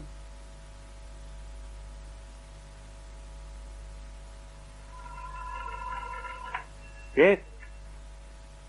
You'll say I'm busy. So I've had to go out. I don't care who it is. Well, say I'm busy for the next 15 minutes. Now then, Mr. Craven, what's your game? My wife phoned while you were on your way here. Did she? She wondered who you were, naturally.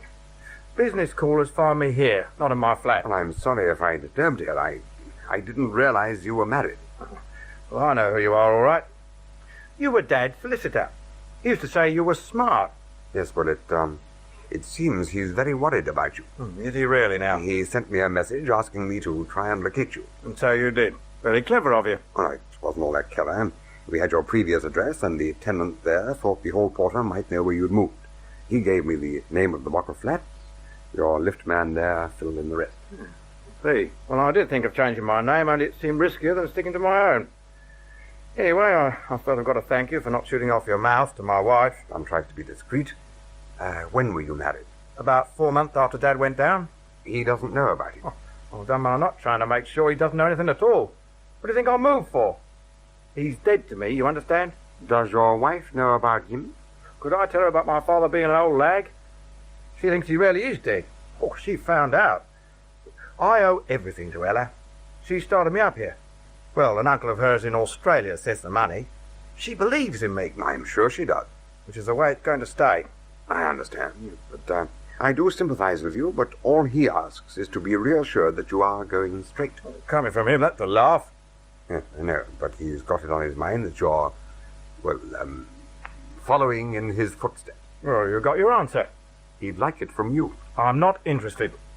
After all, you're all he has. Oh, yeah, that's right. I'm all he has. That's what he used to tell my mum. Tears in his eyes. You're all I have, he used to tell her.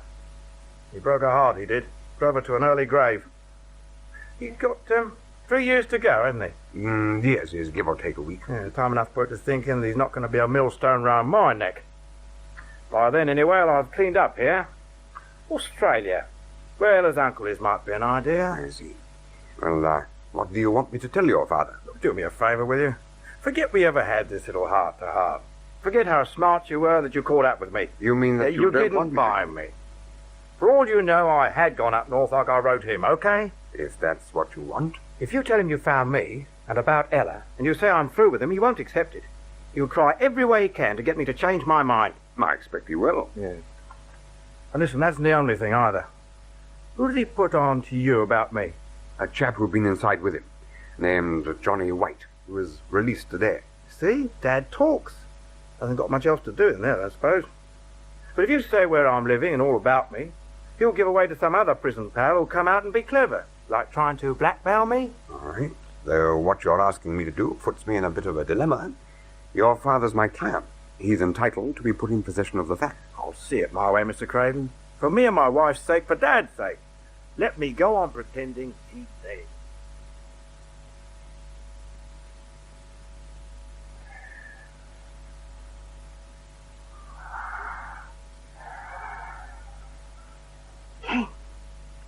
Ken. No? Thought I heard someone. What? In the kitchen. Well, what's the time? 2:05. You're sure you locked up before you came to bed? Of course. It was rather late, Ken. You were tired. You may have overlooked something. Oh, all right then. I'll go and check. Oh, be careful. Not to worry. Who's there? Who's there? Ken, you all right? Ken, what is it? Is it anything? Are you sure? It's nothing, Ella. Oh, you haven't got your dressing gown on. Oh, or his slippers.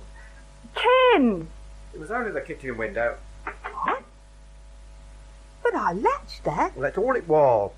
Window a bit open and the curtain flapping in the draught. But I shut the kitchen window. But then you said it was late, darling. And after that lovely dinner, I should have noticed it was open myself. But I could have sworn that I shut it. I know I did.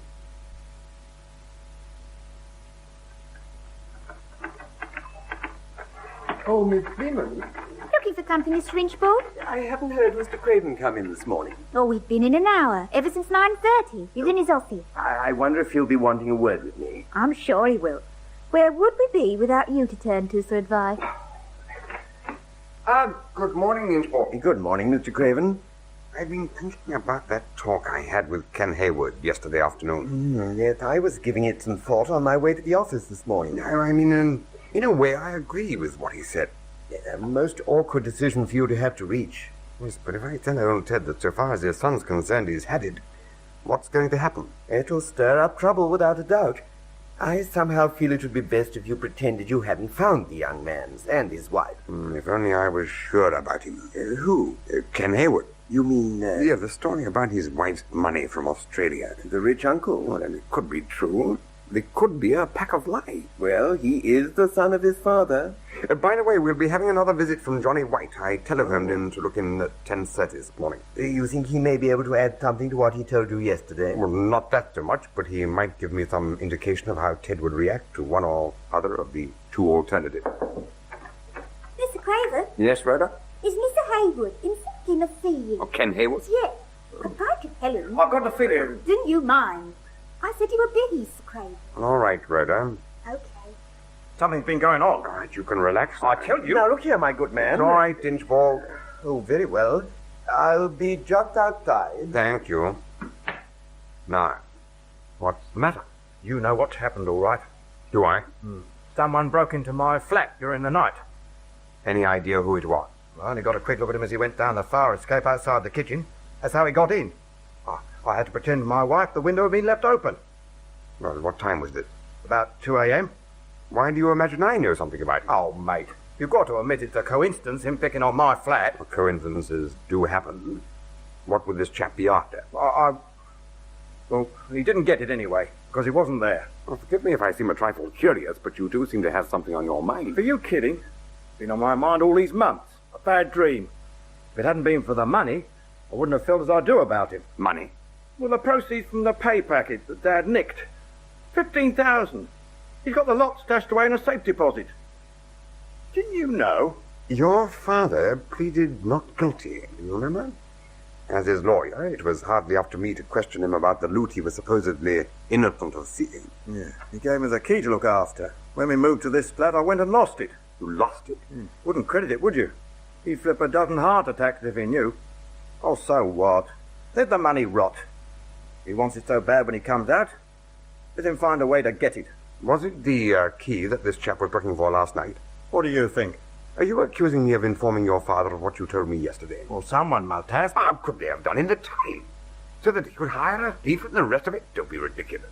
All the same, somebody broke in last night.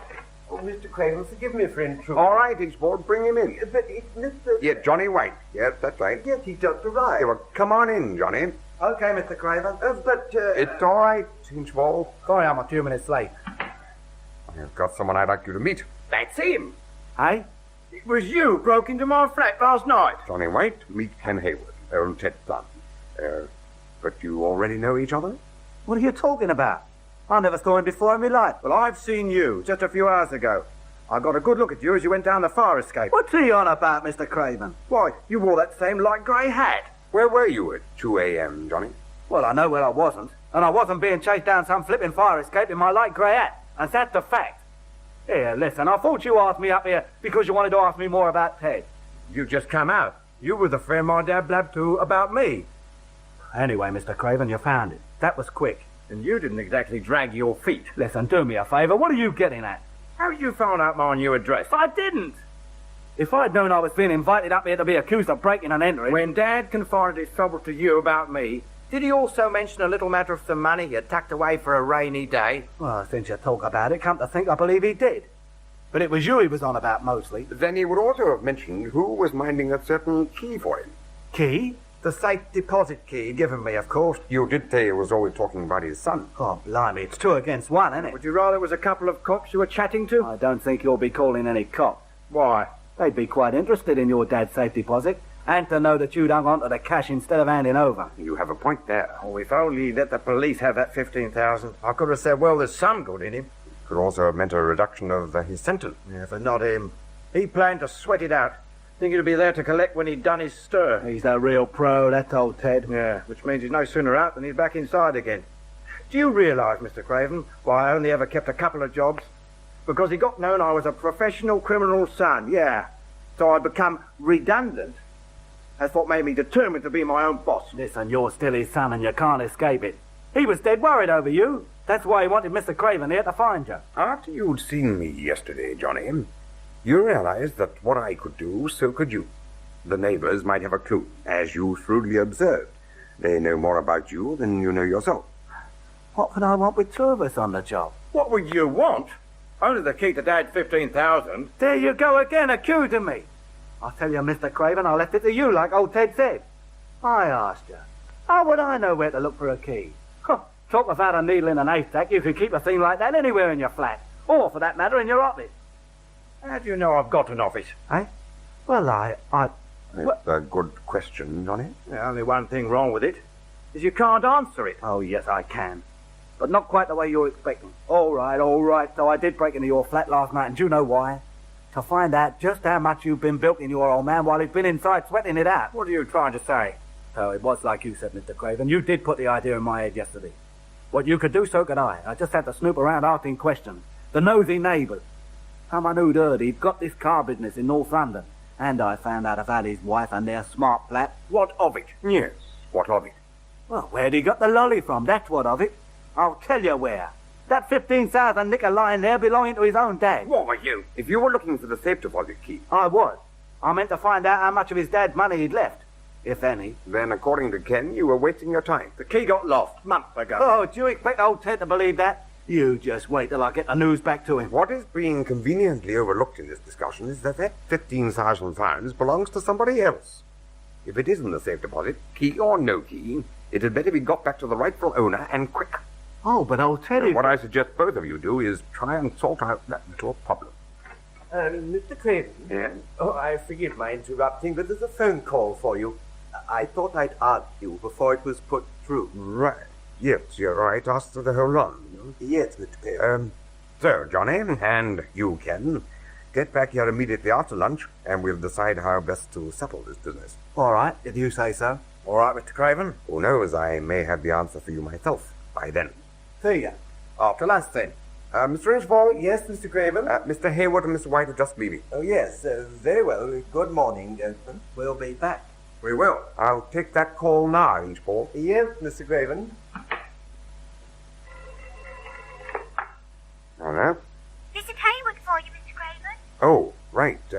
Right, Rhoda, put her on. Yes, Mr. Craven. Hello? Mrs. Hayward, I'm sorry to keep you waiting. That's all right, Mr. Craven. I'm sure that today busy. Can I help you? Could you come and see me? So, please, I'd suggest I came to your office. Ken might phone or come back unexpectedly. You want to see me right away? We could talk better than over the phone. All right, Mrs. Hayward. With you as soon as I can. Okay, in about half an hour?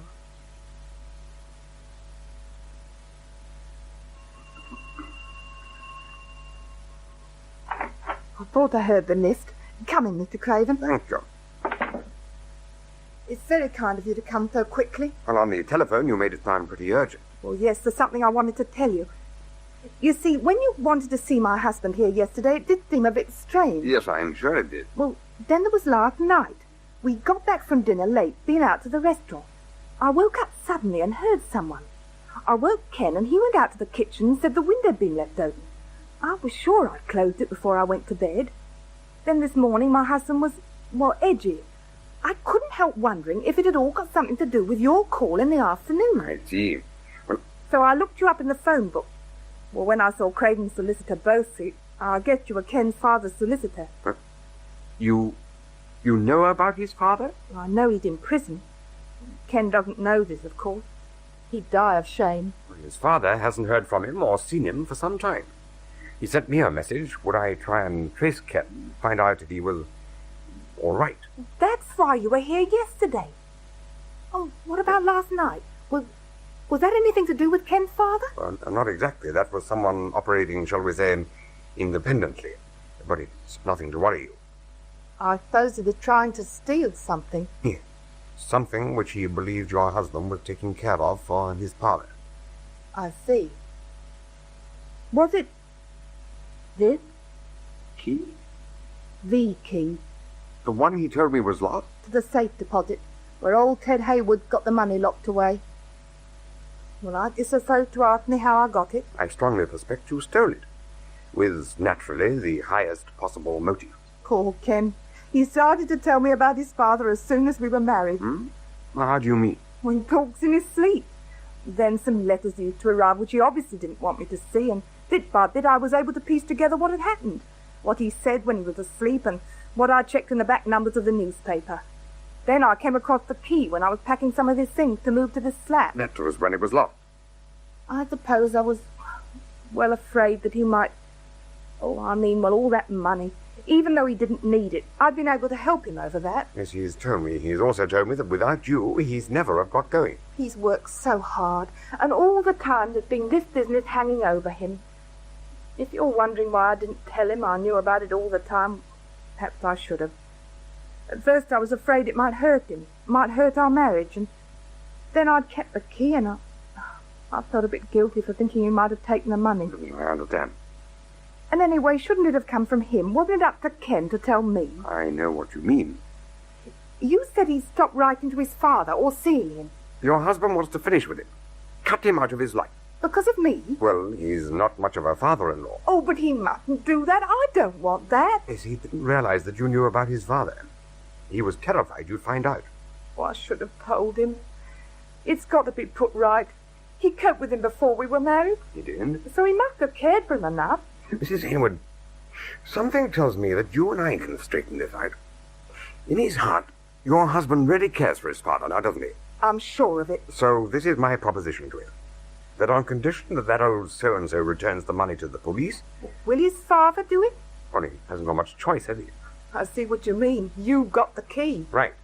But I don't believe I'll need to exert much pressure. Despite what it'll cost him, and that he was banking on it when he comes out of prison, if he knows he's got his son back, he'll turn it in. Will you help me talk to Ken? I know he'll agree. Old Ted will have to count on him when he's released again. And me. He's a hardened old lad, Mrs. Hayward. A no-good criminal. Oh, that's the lift. It'll be Ken, I know it. I've got the feeling he's decided to tell me all about it. Could be. When you marry a man, they say you marry his family. And Mr. Craven... Yeah? Between ourselves, I don't think Ken really cares very much for my mother.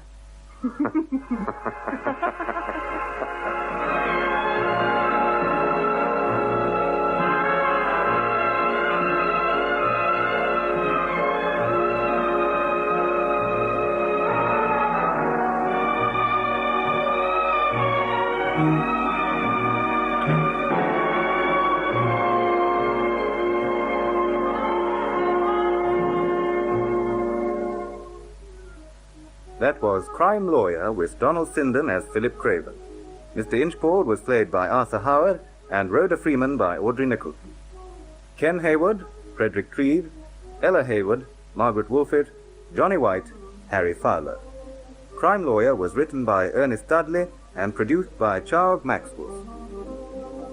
Time now for Rocky Jordan.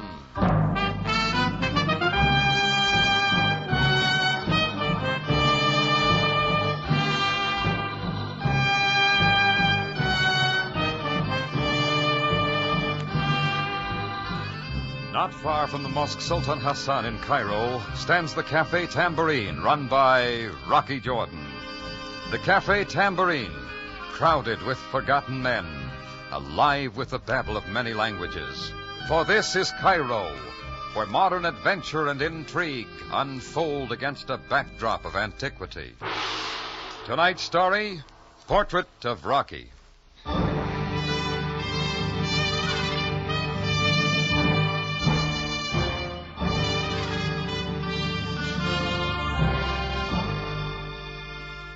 It was the stifling sort of night when you expect people to stay at home and out of trouble.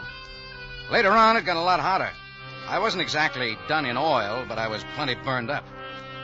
The night air out of the desert was thick and depressing, and the windmill fan in the tambourine made it even worse. At 11 o'clock, I sent the help home, figuring to close up early. The only trouble was a couple of customers. One was over in a corner nursing some cognac, a big shaggy specimen, dark eyes, gray showing in his beard. Might have been American once. The other one was easier. He hung onto the bar and let you know about himself. I tell you, right to Monty, signing to his nose. I get the idea. You in Montgomery, like that, huh? Yeah, just let me tell you a week before Tobruk what I'm saying. I'm standing in a tank. How about finishing it off, huh? Closing time. Oh, wait a minute, Governor. I haven't told you. Hey, now, cut your knife full of that bloke, would you? Oh, the beard over there? Staring at me, he is. Why does he get off staring at me like that? Oh, take it easy. It's me he's looking at. You, me, what's the difference? He does it every night. Well, does he get too fast? Hey, put down that bottle. A man's got a right to his privacy, ain't it? Let go, me. I said take it easy. I'll take him as me boot his eyes for All him. right, Horsey, you asked for it. Let go, me. Out you go. Come on. I'll wipe the floor with you, too. Good night, Horsey. Pleasant dreams. Don't bother to come back until your tank's empty. Don't worry, Governor. I ain't bad for the last couple of drinks, remember? Waltzing Matilda, waltzing Matilda. What's so funny? All of it. Anger, drink, man. Yeah, well, you're next, you know. I'm closing. Do you mind? Ambition is funny, too. Hatred? Well, sort of. And love? That's the most humorous of all. Look, philosopher. Sit down, Jordan. Have a nightcap with me. Thanks. I'm having a cold shower alone. Just a friendly little cognac. You know, friendship isn't so funny. Look, pal, what's it all about? Who is he? The Australian? Yes. You heard him, a buddy of Montgomery's. Tell me, Jordan. I told you I don't know. No, you don't, do you? Now, let me lock up, huh? Jordan, would you like to make £10? That's all I have. How? Find out about him. Uh-uh. Please, Jordan, I need your help. I must find out. You tell me why? I wish I could tell you, Mr. Jordan. It's just a feeling. That man, I don't know. Then skip it. Doesn't make sense anyway. The guy's been in here once, and you've been in 3 or 4 times. Only every night you stare at me. Oh, that. You have a face, that's all. Don't most people? Most people only have license plates. Here, I'll show you. A pencil. You know, there's something in your eyes that belongs to you. One ear's a little larger. Well, that's it. You're an artist, huh? You draw pictures of everybody you meet? A mouth that's for chewing instead of advertising. Yes, I'm an artist. Jeffrey James. Jeffrey, not Jesse. But you've never heard of me, have you? Well, don't let it worry you. Renoir, Michelangelo, and Rembrandt, that's all I know. Here, keep it. A souvenir. Ah, it's not bad. You sure you won't reconsider about checking on the Australian? I don't like trouble unless I know what it is. Yeah, You're smarter than I thought you were, Jordan. Thanks for the picture, Mr. James. Yes. Good night.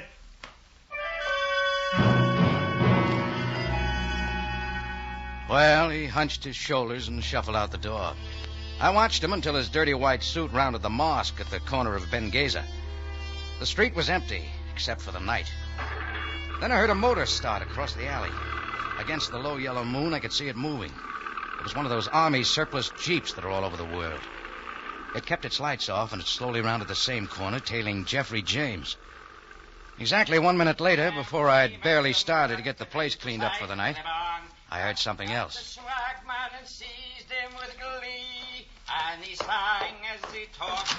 Hey, Australia. Where? Still open for business, eh, Governor? Come in here, will you? I want to talk. Ain't that a coincidence now? There was something I forgot to say myself. Huh? Well, it figured I made my mistake when I thought he was drunk. He wasn't. Neither were his brass knuckles. I came floating back to life maybe half an hour later. I was alone on the floor. The door was open, and all the bugs in Egypt were holding a filibuster around the bar light. Everything else seemed to be okay. Nothing was missing. The cash register was still full. I still had my wallet. Yeah, nothing was missing except one thing. That pencil sketch the artist had drawn. The pencil sketch of me. I'd been rolled before for a wallet or a wristwatch, but never so someone could steal a pencil sketch of me by some down-and-out artist. But I never did like getting rolled, no matter what the reason. Well, I finally got my cold shower and tried for some sleep. I was awakened way too early by someone banging on the front door of the Tambourine. It was Captain Sam Sabaya, Cairo Police. Good morning, Jordan. Sam, I'm not entertaining. What's the idea? A small matter. Well, let's save it till later. One moment. A beggar saw a man in your cafe last night. That unusual? An Australian talking to you at the bar. Sure, name's Bertie. Short, shifty eyes, seersucker suit. Why? Your memory's rather sharp, Jordan. Ought to be. Got a little noisy. I threw him out. A few minutes later, he came back with some brass knuckles. I took the count. And you did not notify the police? You want me to call you every time somebody gets rough in my cafe? Jordan, this is more serious than you think. The man you call Bertie was just found back of the Tambourine. He's dead. What'd you find on him, Sam? Very little. Why? Did he take something from you last night? No money. Only a picture. What kind of a picture? A pencil sketch of me. Of you, Jordan? Are you suggesting that a picture of you is motivation for murder? All I'm saying is he knocked me out, took it from me, and it's gone now. Mm-hmm. Well, perhaps when this Bertie sobered up and got another look at your picture... Okay, have your laugh, Sam. But think about it. I have much more important things to occupy my mind. Come on, Jordan. We had a look at Bertie. That didn't help my morning any. And Sam kept asking the same questions that always kept leading back to the missing pencil sketch of me. So when Sam left, I decided to dig a little. The artist, Jeffrey James, figured to be information pleased, so I tried to run him down.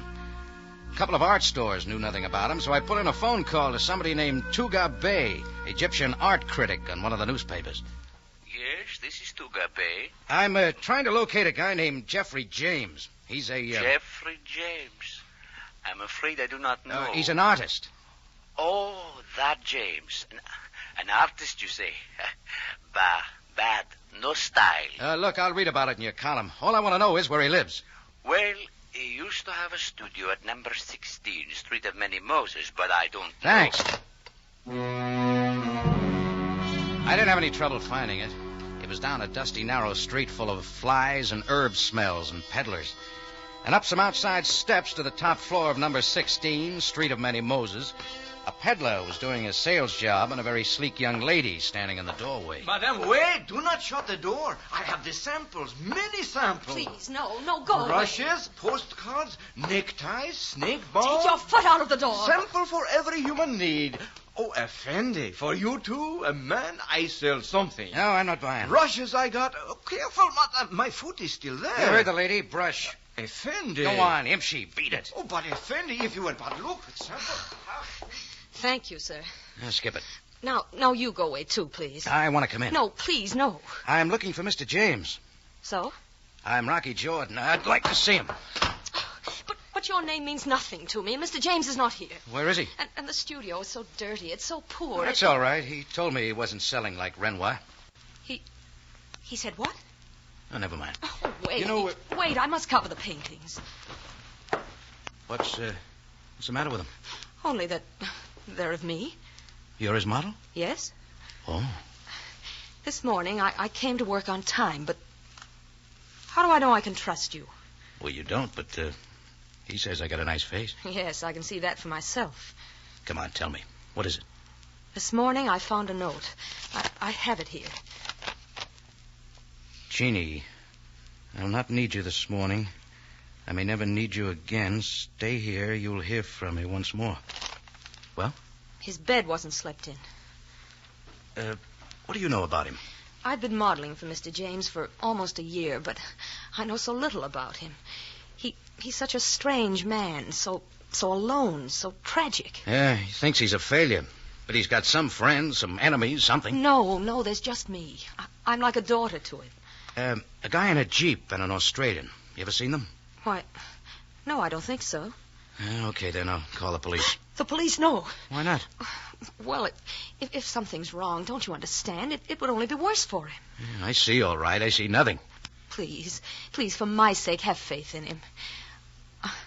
I just need you to help, Rocky. Well, what's your suggestion? Wait with me, please. It's only hot outside. You could draw the blinds to the window, and it's cool here. I'm not so bad to wait with, am I? Some other time, sister. I'll see you later. Hey, you toothbrush. Effendi, get away, Effendi, get away. Keyhole boy, huh? Yes. Look at what you are looking at.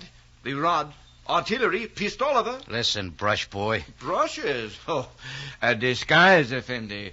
Now we are vamoosing before she sees us. Okay, quit shoving. Hurry, please. This way. This way, Effendi. This way for a little ride with me. Oh, so that's it. You drive a Jeep. All the modern appliances, Effendi. In, please. In. Where are we going? You do not ask questions. This is a caper. You know all the words, don't you? On the shortwave radio, I am listening to Sam Spade. I know my stuff. So beware. Well, now I heard everything.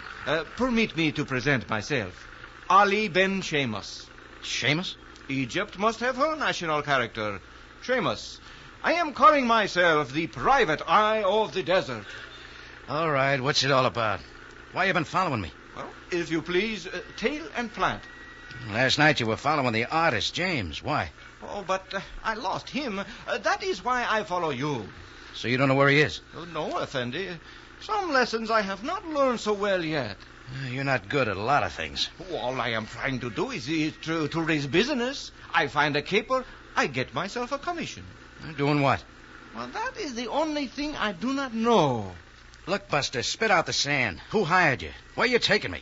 Your name is Jordan, Effendi, and I think maybe you will hire me. I already got a dishwasher. No jokes, please.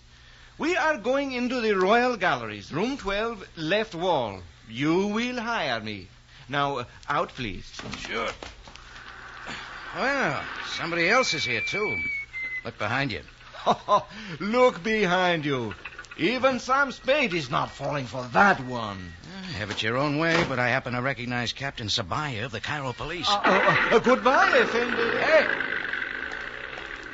Well, Jordan, who is your hasty friend? Oh, he's a nut, Sam. If you want to crack him, you better get going. I have done enough chasing for a hot day. The one I want is you. Me? Why? A few more routine questions. Okay, just stay with me. Come on. Jordan, where are you going? Into the Royal Galleries to get you some answers.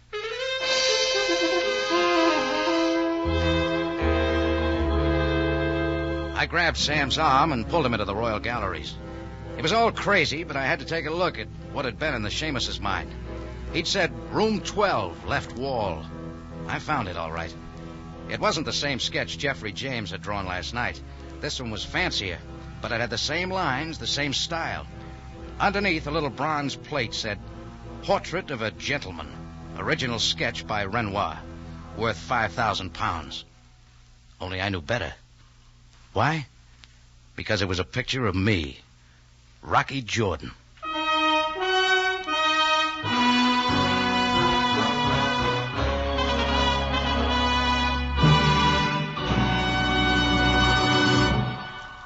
You are listening to Portrait of Rocky, tonight's adventure with Rocky Jordan.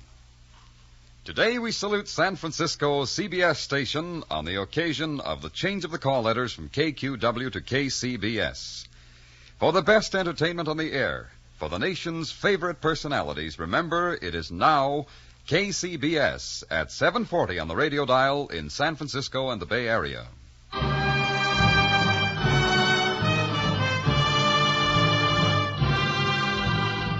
Now we return you to Cairo and tonight's adventure with Rocky Jordan, Portrait of Rocky.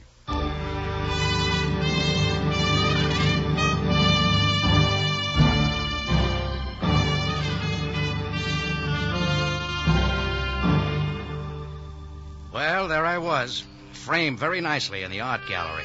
A pencil sketch of me valued at a few £1,000, done by Renoir. Well, somebody had themselves a deal, selling phony pictures by old art masters and collecting a fancy buck for them. But who? The artist who drew them? The Australian who stole the sketch from me and ended up dead? The model, or Ali Ben Seamus? There are a lot of people in the play, but as we stood there in front of the picture in the gallery, Sam Sabaya kept looking at me, because he was interested in finding a murderer.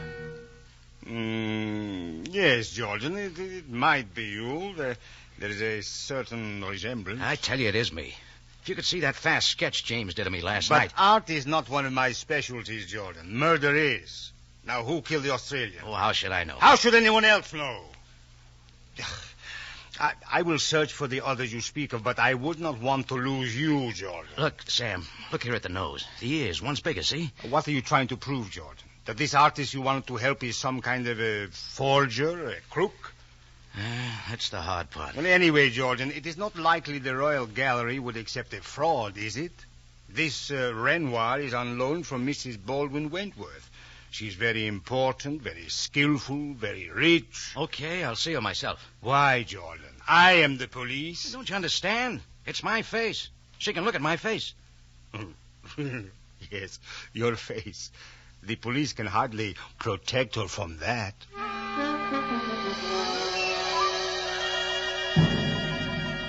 Mrs. Baldwin Wentworth lived in a private pyramid with a view of the Nile.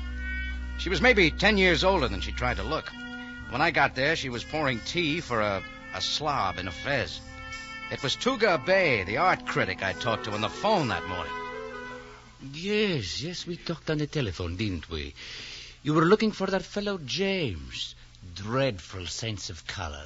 James? Never heard of him. Who is he? Sugar and milk, Mr. Jordan? Thanks, I'd like a slice of lemon.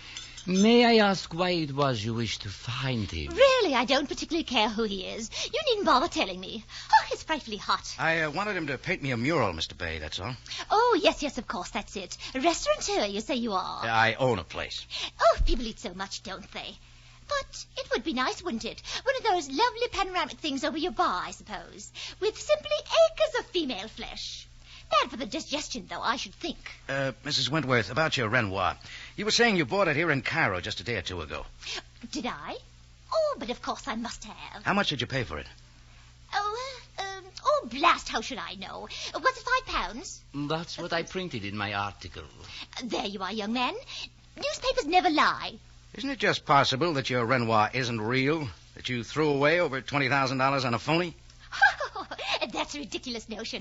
I'm an expert, Mr. Jordan. And Tuga here. He's frightfully keen. The picture is perfectly genuine. The find of the season. Mrs. Wentworth, take a look at me. Oh? You've studied the drawing. It could be my photograph. What? It's me. Look at me. Don't you see it in my face? Really, young man, all I can see in your face is my desire to be 25 years younger. There now. That's the nicest thing I've said all day. Thank you, Mrs. Wentworth. I wish you were. Goodbye. Oh, Jordan, wait a moment. Yes, Mr. Bay? About that picture. What about it? You said it was genuine. And I am certain it is. I have staked my reputation as a critic on the authenticity of that Renoir. Now, we haven't anything to talk about. No, wait, Jordan. You interest me. Tell me, Does Jeffrey James have any connection with this impossible theory of yours? Nothing much, except that he drew my picture and sold it to Mrs. Wentworth for £5,000. That is preposterous. Is it? Why don't you ask Jeffrey James? I most certainly shall. And immediately, Jordan.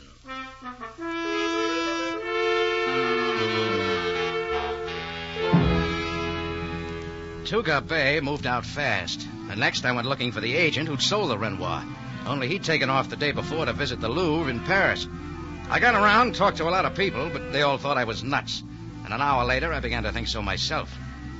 I headed back for the Tambourine about sunset. Was just crossing the street in front of my place when a little Jeep whirled around the corner, and I jumped for the curb. Oh, Effendi Jordan, I find you. Ollie, the Seamus. Where you been? Well, that I have come to tell you. I am convinced the life of a private eye is a bomb racket. All right, come off the spade routine, Ollie. I'm not buying. Oh, but this you should know, Effendi. There is a murdered man. I discovered him a short time ago lying in an alley back of the street of Many Moses. You discovered who? The art critic, Tuga Bay. Tuga Bay is dead? Yes, Effendi. He had been shot only a short time. Come on, let's go. Where, Effendi? Back to Tuga Bay. Now, start it up, Ollie. As you wish, Effendi. Now, suppose you start at the beginning and tell me everything you know. But there is nothing you do not know yourself. You're avoiding the police too much, Ollie. Why? Oh, please, you are touching a sore point, Mr. Jordan. All right, let's have it. Even in Cairo, the eye must be legit. Oh, no license? Natural intelligence, they admit I have. But I am handicapped. How so? Mirror vision. Say that again. Oh, please, it is not good for my ego. The world I see backwards. Only a few people are so afflicted with mirror vision, and I am one. Yeah. Something's beginning to add up. What did you say, Effendi? You're the only one who looked at the Renoir and said it was me. That is true. Nobody else could see the resemblance because that drawing is wrong side, too. Like I see myself when I shave every day, like the guy who drew it. Like he what, Effendi? Jeffrey James sat in my tambourine night after night, staring at me in a bar mirror. That is it. He studies you. He is making a sketch. He sells it as a master for big money. He made another for me in the tambourine, freehand. Oh, yes. Evidence against him. A mistake. So when it falls into the hands of the Australian, James must kill him. No, I don't need a diagram. I put Tuga Bay on the artist trail today. So James had to kill him, too. Ah, so, Effendi Jordan, we have got our man.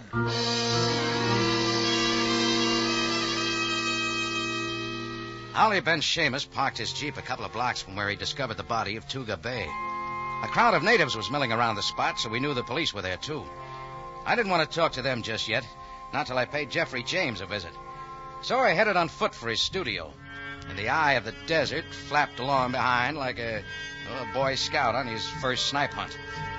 It was dark by now, and the street of Many Moses didn't look quite so shabby. We groped up the rickety steps, and Jeannie answered my knock. Mr. Jordan, what do you want? A word with your artist friend, Jeffrey James. But I told you he's gone. I still haven't heard from him. I'm so worried. Why? Well, so many strange things are happening. Yeah, like the murder of Tuga Bay. Mr. Jordan, no. No, what are you doing? Getting a look at these pictures you covered up this morning? Please, Here, have a look, Ollie. They're not all pictures of Jeannie. Renoirs, Monets, Gauguins, all phonies by Jeffrey James. Right, Jeannie? Why, yes, but what does it matter? It adds up, Effendi. Now we know this girl is covering up for the artist. You're right, Ollie. I don't understand. What is this all about? It's simple, Jeannie. Your boss has been playing people like Mrs. Wentworth for suckers, selling his own stuff as originals of masters, then killing when anybody got in his way. Oh, no, this can't be. Jeffrey's like a father. He couldn't harm anyone. Yeah. Where is he, Jeannie? I don't know. Now, please go. Let them stay, Jeannie. Jeffrey. It is the artist. Watch him, Mr. Jordan. Calm yourself, my boy. It's as Jeannie says. I would harm no one. Yeah, we've got a different idea, James. Yes, I know. I heard everything. You've made a great mistake, Mr. Jordan. Oh, yeah? Like spotting these masterpieces as phonies you drew yourself? Is that a mistake? Not at all. For many years I've known that I wasn't a creator. So what better could I do than imitate the work of great artists? Sure, then sell them as originals. Mr. Jordan, do you think I would represent my feeble efforts as the work of masters? There's a picture hanging in the Royal Gallery says you would. One moment. Let me show you something. What is this, Effendi? Just watch him, Ollie. We'll move this Renoir over under the light. Now, with my mat knife, I will scrape off the name of Renoir. Now, step over here, Mr. Jordan. Read what is underneath. Imitation of Renoir by Jeffrey James, 1947. Now you realize I couldn't possibly have represented the sketch as anything but my own. Ah, you're clear, Jeffrey. Sorry I didn't get it right the first time. So, Mr. Jordan, why don't we forget this whole affair? That's not so easy. Somebody sold that picture hanging in the Royal Galleries as a genuine article, and 2 people were killed because of it. The police want to know why. Are the police necessary? Yeah. Very well, Mr. Jordan. Let us go to them. I will confess to the murders. Jeffrey, what do you say? Quiet, Jeannie, my dear. It's the best way. So, Effendi, Geoffrey James is the killer. We have apprehended him. No, Ollie, but you'll get your badge. We have the killer. Please, Mr. Jordan, let's say no more. The cover-up's the other way around, isn't it, Mr. James? If you look in Jeannie's room, I'll bet you'll find the £5,000 for that picture. Wait. Recently, I've been aware of many things. But for Jeannie's sake... You'd do anything for her, wouldn't you? Even after she's made a sucker out of you. Mr. Jordan... Try it this way. Jeannie knows how you feel about her, so she gets away with plenty. She and Tuga Bay hatch up this idea of selling your imitations as originals. When you start getting wise, they put the Australian on your trail. You learn too much. He was killed. Not by Jeannie. What difference does it make? Then Ollie here scratched around too much. Things begin falling apart. So Jeannie decided to get rid of Tuga Bay and keep all the money for herself. Oh, it's all so easy. You take the blame, Jeffrey. You're the sucker. Please let her go, Mr. Jordan. She and I will go away together. No, Jeffrey. Only I will go away. Effendi, she has a gun. Yes, and there are enough bullets to kill all of you. Please, Jeannie, my darling. Shut up. I'll do it quickly. Why do you cringe, Jeffrey? Effendi, Jordan, what do we do now? You're a detective, Ollie. You tell me. Oh, yes. Sam Spade, he would think quickly. He would move in. Ollie, no. So you're the first. She swung around, but he kept coming, and she fired at him point blank. That was my chance. Before she could swing back, I had her by the wrist, and the gun dropped. Jeannie scratched me up a little, but she knew she was through. And all this time, Jeffrey James stood as though in a stupor.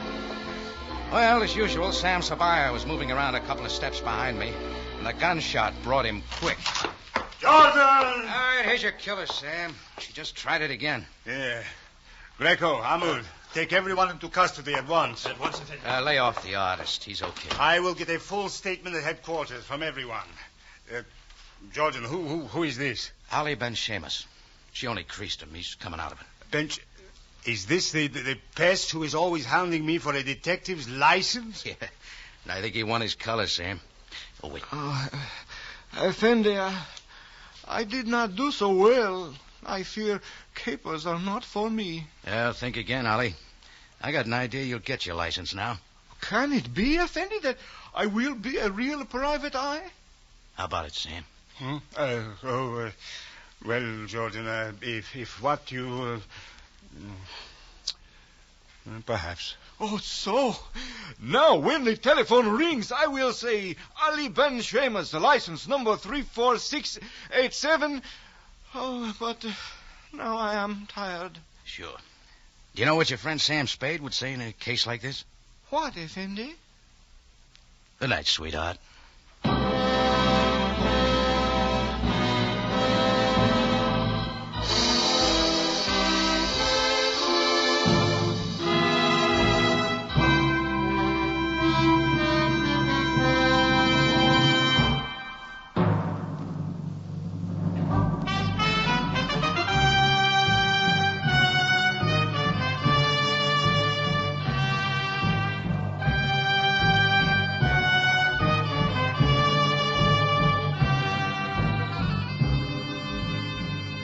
It's CBS again at this same time next week for another story of adventure and intrigue when we take you back to Cairo and the Cafe Tambourine run by Rocky Jordan.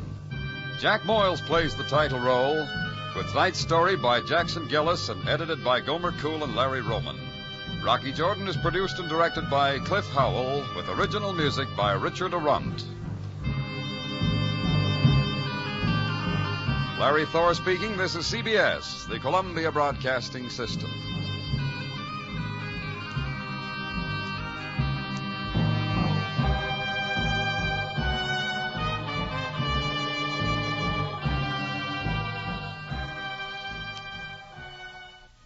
And now another of Max Marston's Crime Doctor dramas, brought to you by the makers of Philip Morris cigarettes.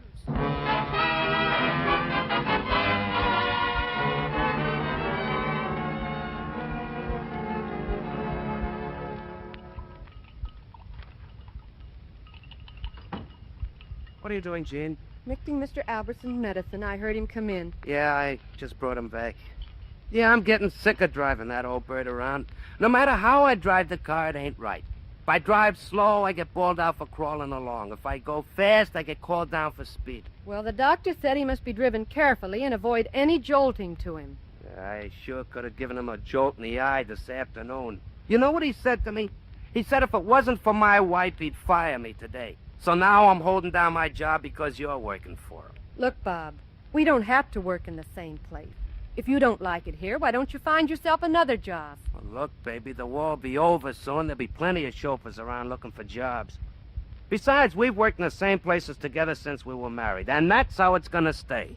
Jean? Jean? Yes, sir, I'll be right in. Calling for his medicine. I've got to go.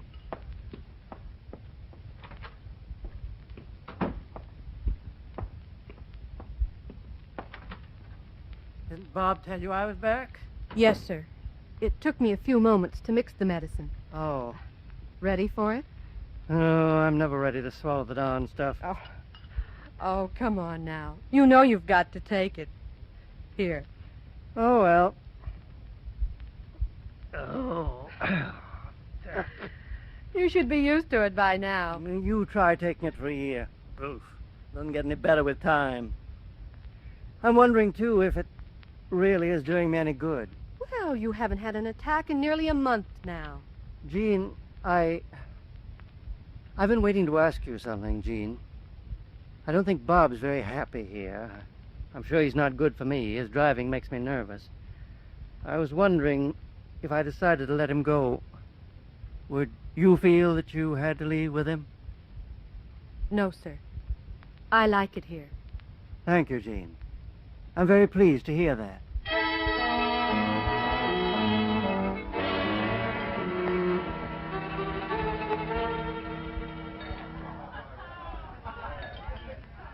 Hey, Charlie! A little attention down this end of the bar. I'll be there in a minute, Mac. Are you saying, Bob? Yeah, like I was saying, Charlie, you can't depend on women. There's no loyalty among them. Now, you take my wife. Oh, your wife, so that's what's the matter. Huh? You know what she's done? Now, what? She lets the boss fire me, and she goes right on working for him. She ain't even unhappy about it. Oh, gee, Bob, that's tough. Give me another drink, huh? Make it a double. Oh, no, drinking ain't gonna bring your wife back, Bob. You know, if she was my wife, I'd go there and get her if I had to drag her out by the hair. Yeah, that's right.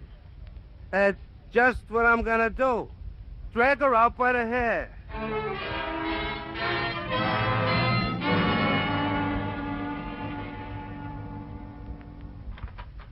Come on, get in here. Right, Come on, get in there. Shove me, leave me alone. Don't argue with me. Can't lock me up. Get in there. All right. What's the matter, Riley? Drunk and disorderly. Sergeant, this is an outrage. A man's got a right to go see his own wife without having the door slammed in his face. That's what she done. I mean, that's just what she done. What did he do? Threw a brick through the window when she wouldn't let him in. What's your name, mister? What do you want to know for? I'm signing you in for the night.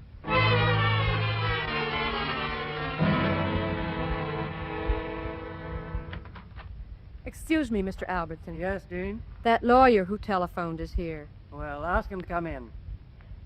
Will you come in, Mr. Moran? Well, thank you. Oh, don't go, Jean. Yes, sir. I presume you're Mr. Albertson? Yes. I represent Mr. Mason, this young lady's husband. Yes. Well, I don't understand, Mr. Moran, why my husband should want you to see Mr. Albertson. My client believes he has some sort of a grievance against Mr. Albertson. He feels that he's responsible for breaking up his home. Bob broke it himself by his own conduct. That would be for a court to determine. Mr. Mason is suffering great anguish of mind, and if Mr. Albertson is in any wise responsible, Look, Mr. Moran, I consented to see you because I thought I might help to straighten out a situation between Jean and her husband. Jean tells me she will not live with him again. She intends to obtain a divorce. So I understand. And my client feels, Mr. Albertson, that you have persuaded her to take the step. That's not true. I've interested myself in this matter, Mr. Moran, for purely selfish reasons. Mrs. Mason has no evidence with which to obtain a divorce in this state. I've told her that. She insists that she'll go to some other state to obtain it, but she's my nurse and I can't spare her. I told her if she could arrange with her husband for him to obtain the divorce in another state, Yes? I'd be willing to pay his expenses and, in addition, give him a sum of money. Well, Mr. Albertson, that seems like a reasonable suggestion. I'll talk it over with my client.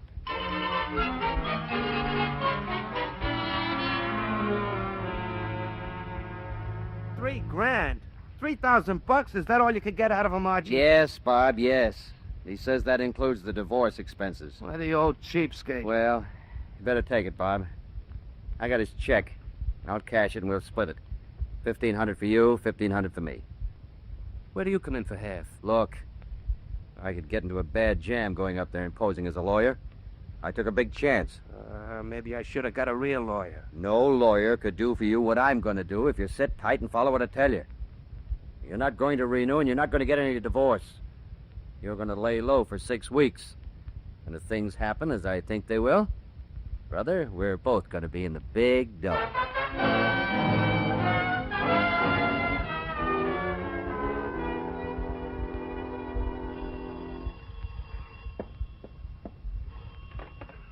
Yes? I just thought I'd phone you to let you know I'm leaving for Reno tonight. I'll be back in 6 weeks with a decree.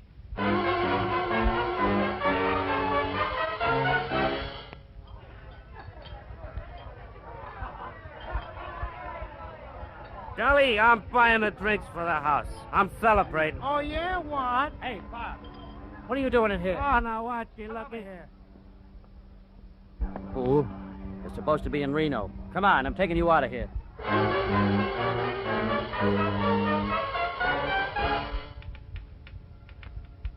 Proceedings started. We'll keep you informed. Signed, Bob. Yeah, there's the first telegram we'll send her, Bob. Yeah, but how you going to send it from Reno? I got a friend of mine working out there.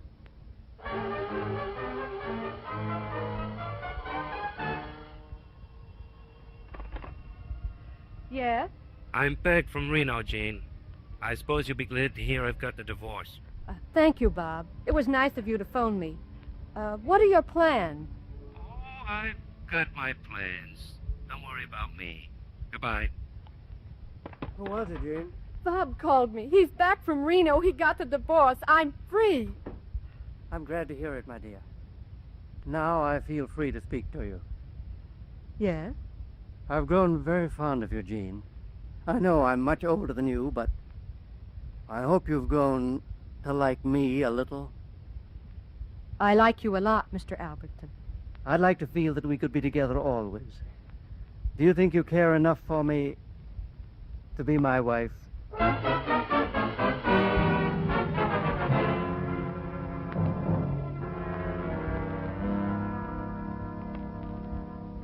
Hey, Bob. Huh? Bob, you see the paper? What? Look, there it is.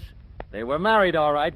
I told you they'd do it. They didn't waste any time. No. Hey, where's that phony divorce decree you took up to show her? Oh, I got it. Well, let me have it. Oh, I'm going to tear it up right here and now, fling the pieces out the window. Oh, boy, are we sitting pretty.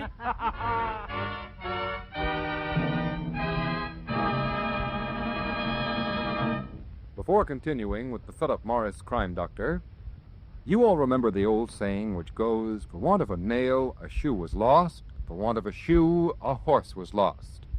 Such a small difference. But because of it, an important battle in some old-time war was lost. All for the want of a horseshoe nail. Yes, differences sometimes bring tremendous result. For example, in cigarettes.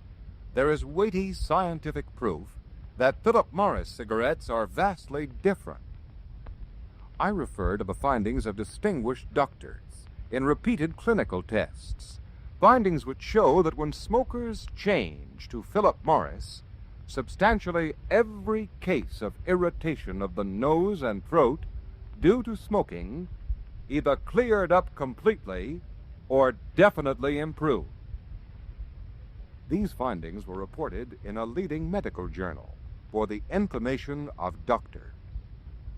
Now it's true. You enjoy Philip Morris for the grand flavor and aroma of the world's finest tobaccos. But extra protection is an added enjoyment in this cigarette proved less irritating, safer for the nose and throat. No curative power is ever claimed for Philip Morris, but an ounce of prevention is worth a pound of cure. Yes, differences change results. Philip Morris' superiority is recognized by eminent medical authority. No other cigarette can make that statement.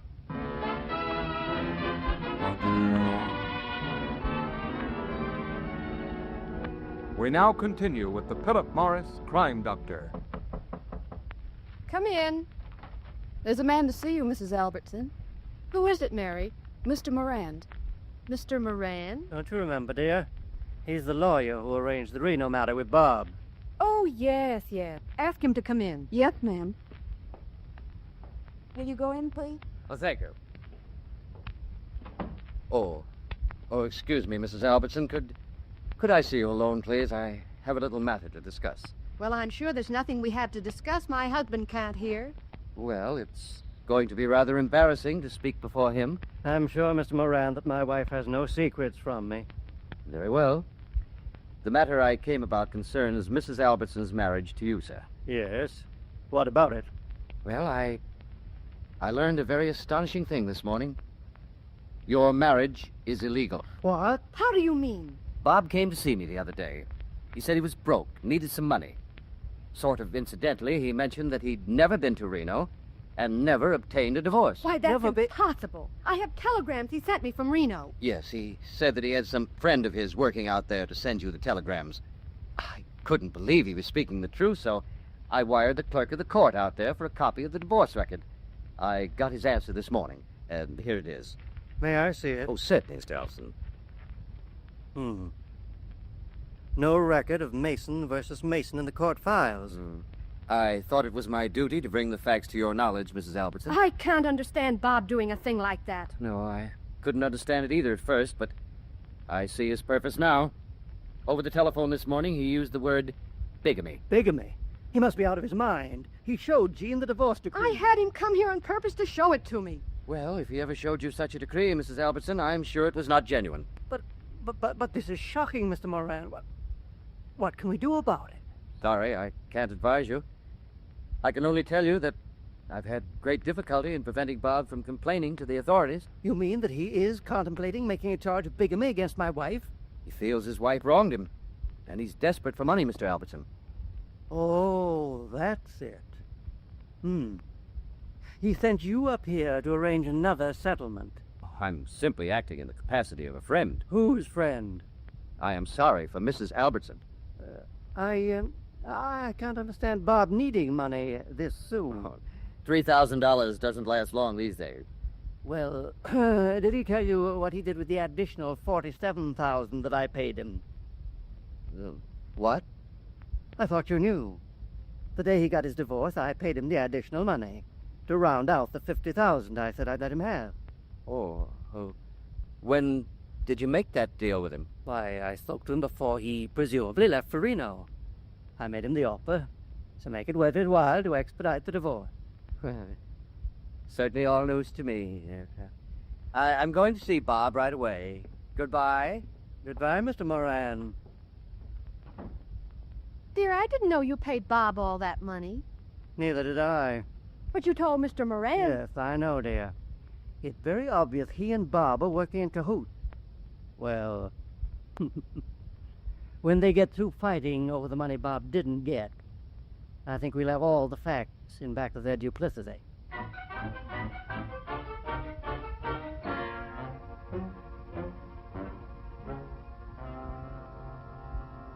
Now, look, put away that gun, Arch. Put that gun away. I tell you, the guy's a liar. I never got no 47 grand from You're going to pay me my half share or not? How many times must I tell you? All I got was the dough you brought. How many times must I tell you? You're a liar. Why would I double-cross? To chip me out of my share.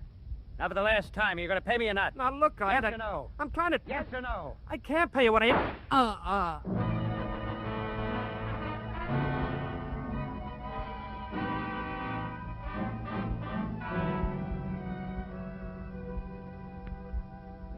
I'm giving it to you straight, Inspector. I shot him in self-defense. Man's got a right to shoot in self-defense. Yes, that's right. He has, Moran, if his life is in danger. My life is in danger, all right. You'd think yours was too, Inspector, if a man stood 4 feet away from you pointing a gun at you. I'd like to ask you, Moran. Yes, Dr. Ordway. Just where were you standing, and where was your friend Bob at the time of the shooting? I was standing right over there near the wall. Bob was about in the middle of the room. How did he come to be pointing a gun at you? They had a quarrel over money. He got angry and suddenly pulled a gun and fired. The bullet passed over my shoulder and lodged in the wall. Before he could fire a second shot, I had my gun out and let him have it. He fell to the floor. I ran out to call a policeman, but there were people in the hall, and they followed me down the street till I found a cop. And that's the truth, Mr. Crime Doctor, whether you believe me or not. Oh, Jackson. Yes, Inspector. Jackson, when you got here, what did you find? The dead man was lying in the middle of the room. According to the medical examiner, a .32 caliber bullet had shattered his spine and lodged in his lung. A .38 caliber pistol was lying near his hand, and a second pistol, .32 caliber, was on the floor near the wall. One shot had been fired from each of the guns. Let me see. Jackson, what was the caliber of the bullet in the wall? That was a .38. And how far from the dead man's hand would you say the .38 caliber pistol was lying? I should say about an inch from the right hand. How far from the wall was the .32 caliber pistol lying? The butt of the pistol was touching the wall. Touching the... In what direction was the barrel pointing? Pointing towards the dead man. Let's see. Jackson, did you question any of the people who heard the shots? Yes, sir. They all say they heard 2 shots. Some say there was a difference of 5 seconds between the 2 shots. And others say the second shot came fully 10 or 15 seconds after the first. Oh, indeed.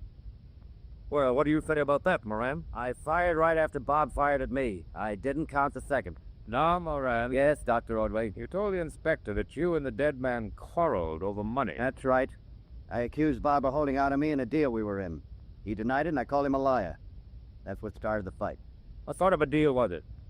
I acted for him in negotiating a settlement for his domestic affairs. He and his wife agreed to get a divorce so she could marry the man she was working for. Bob didn't have any money, and I arranged for the settlement with Mr. Albertson. That's the wife's employer. How much did Mr. Albertson pay? $50,000. Bob and I agreed we were to split the money 50-50. He claimed he only got $3,000. Is that why you killed him? I told you why I killed him. In self-defense. Nevertheless, Moran, the fact remains that your life never was in danger. Look, there's the bullet hole right there in the wall to prove he fired at me. No, Moran, that shot was never fired at you. You wanted it to appear that way as confirmation of the story you thought up. But unfortunately for you, you overlooked one little detail that proved conclusively your shooting of Bob was an act of cold-blooded murder. Ladies and gentlemen, in exactly 59 seconds, Dr. Ordway, the Philip Morris crime doctor, will be back to tell you the little detail overlooked by the suspect.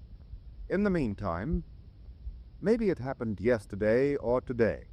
You act for Philip Morris, and your dealer hasn't any. He can't help it. Neither can we, because we're providing all the Philip Morris humanly possible.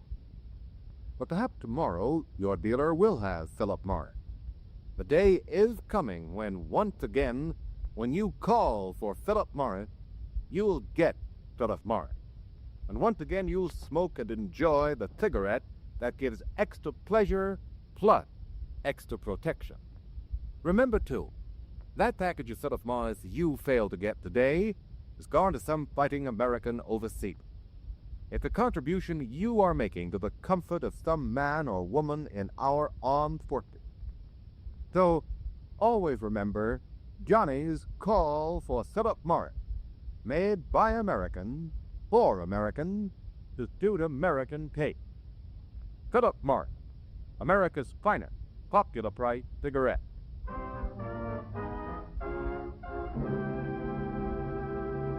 We now return you to Dr. Ordway, the Philip Morris crime doctor. Well, now, Dr. Ordway, you mentioned a little detail that was overlooked by this suspect, Archie Moran. Yes, Inspector. He made a fatal mistake in telling how the murdered man was killed. The facts contradict the story told by this suspect. The facts are just as I told them, Dr. Ordway. In order to fire at you, Bob would have had to stand facing you. Well, who said he wasn't facing me? He couldn't have been Moran, because the bullet that killed him scattered his spine and lodged in his lung. That means the bullet entered his back.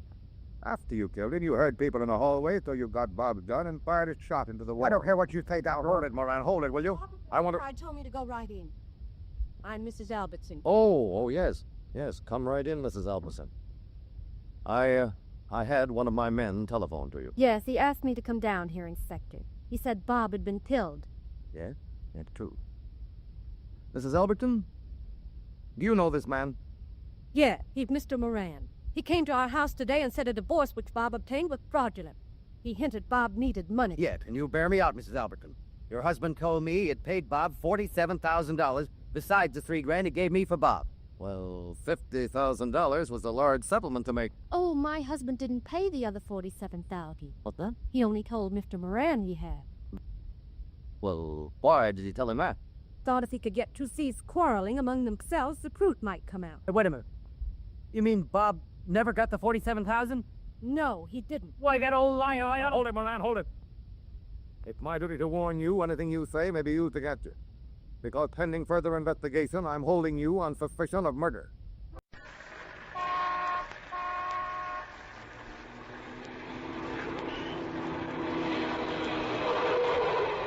Look at that man go! Boy, he's heading for trouble.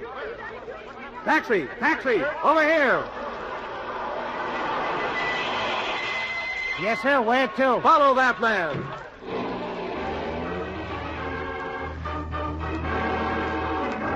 Yes, follow that man. Follow him into danger, into romance and high adventure. Follow his trail wherever it leads, through a maze of thrills and spine-tingling intrigue.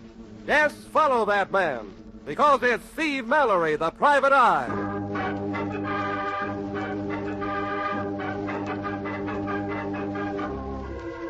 And here he is, Steve Mallory, in tonight's adventure for your product, The Trail of the Terrified Temptress.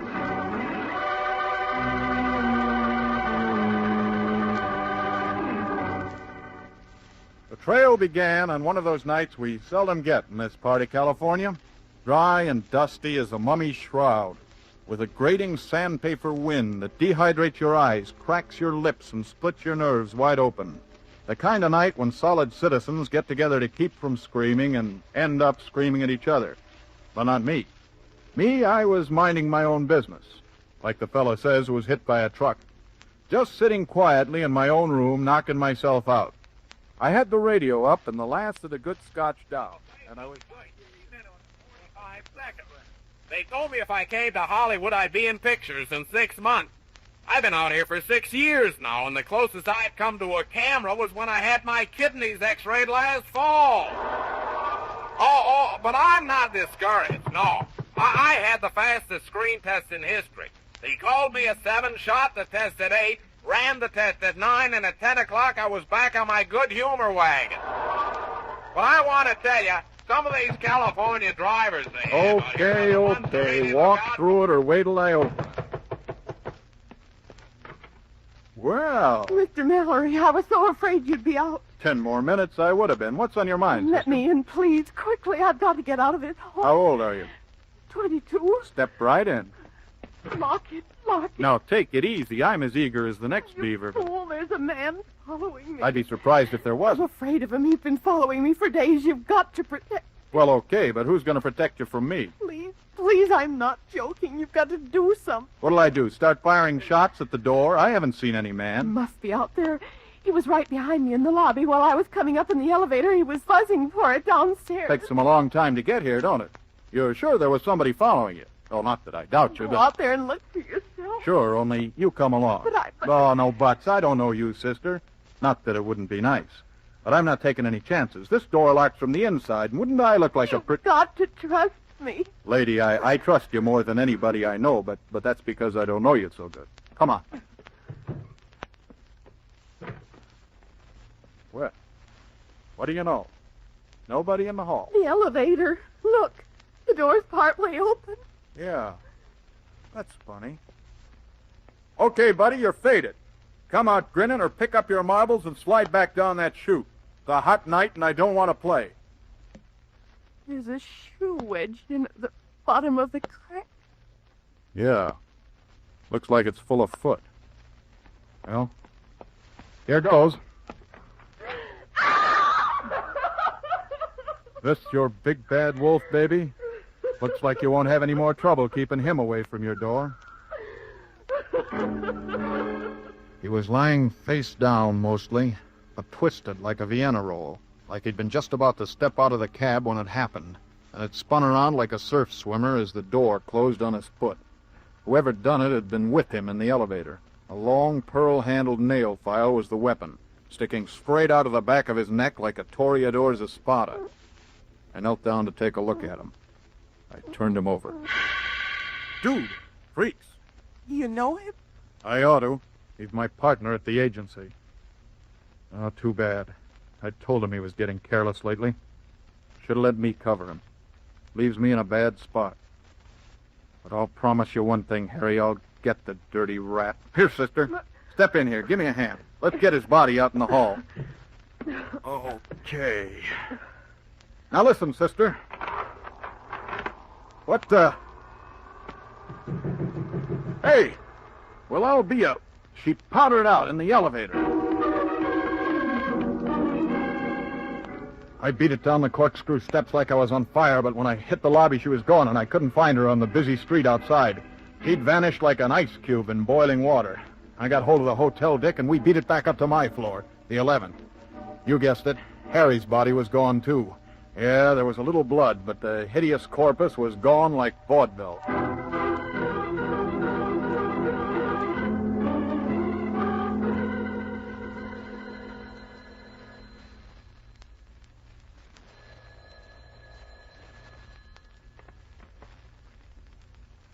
Hello? Rusty, did I get you out of bed? Oh, hello, Jeans. Yes, I blush to admit it that I went to bed at 9. Sorry. You're not, and I'm used to it. And to what disaster do I owe the pleasure of this call? Brace yourself, honey. This'll jolt you, and I don't see how I can soften it. Harry's been killed. Harry? Killed? But... Oh, Steve. Yeah, rough. Nobody'd intercept my passes for you now, baby. But listen, Rusty. Rusty. Yes? Rusty, don't crack up. Not yet. You gotta take it, and you gotta hang on. At least for a while. A lot's depending on you. Okay, Steve. I'll make it now. Good kid. Now look, you worked for the agency long enough to know that Harry's business was his business and mine was mine. Mm-hmm. We didn't check each other and we didn't cross each other. But this makes his business my business. You get me? Yes, Steve. Okay. I want to know everything about the case he was working on and who was paying him. Some dame he was tailing led him up here, and she or somebody else knocked him off. You know who she might have been? Well, wait a minute. Yes, Nita, something. Nita called, that did. I've got it all down in the folder at the office. Okay. Brief me on what you can remember and give me the fill-in later. Who had her shadowed? Why, she hired Harry herself. She wanted protection. She was afraid of being alone or something. Wait a minute. Yeah, think so? Yes, and I think it's important. Harry filed a dictaphone report late this afternoon. He wanted me to type it tomorrow. He was pretty snug about it. You know the way he gets when he's onto something. Said you'd be tipping your hat to him for a week. Yeah, he was always trying to get me to do that. Wish I had once in a while. Did he say what it was he discovered? No, he was in a hurry. Said he had to check the morgue files right away. I was already late getting out, so I controlled my curiosity till tomorrow. Anyway, it's all on the cylinders. Yeah. Yeah, what else on Nita go? She wanted to see you at first. I remember I thought that was odd at the time, so I took a better look at her. She looked a little dazed or something. Anyway, you were busy with the case. Scotch. Yeah, I washed that up tonight. What else? What was she afraid of? Her own shadow, it seemed to me. Oh, darn it, Steve, I can't remember the details. Oh, yes, she's a singer. I don't know. A nice diaphragm. Where's she work? At the Xanadu. Xanadu. Sunset Strip, huh? Well, we'll knock it off the income tax. Oh, Steve, are we going? Sure, maybe. Soft lights and music for me, and down to the office for you, where there's never a cover charge, never a minimum. Get all the dope out of the folder and phone me at the Xanadu. Oh, Steve, I do all the dirty work and you have all the fun. Sure, and I get all the credit, you get all the cash. Come on, Rusty, on your horse. Maybe Harry was in it for laughs, too. Maybe what happened to him is somebody's idea of fun. Well, whoever he was, baby, he's got himself a new playmate. And I don't think you'd like the way we're going to play. But you can sit on the sidelines and coach me, honey. You'll be doing as much for Harry as I will. Okay? Okay, Steve. And... Yeah? Oh, I was going to say be careful, but with the youth. Okay, honey. Over and out. Steve. Yeah? Be careful.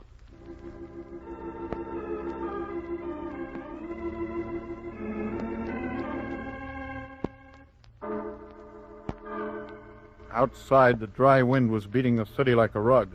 The gutters were gargling dust, and the hills above the Sunset Strip were huddling together like scared chicken thieves in the dark. The Xanadu was a beautiful club, in the same cheap way as most of the women who filled it. I mean, it had started as one fool's dream. It switched ownership a dozen times and always cost somebody dough.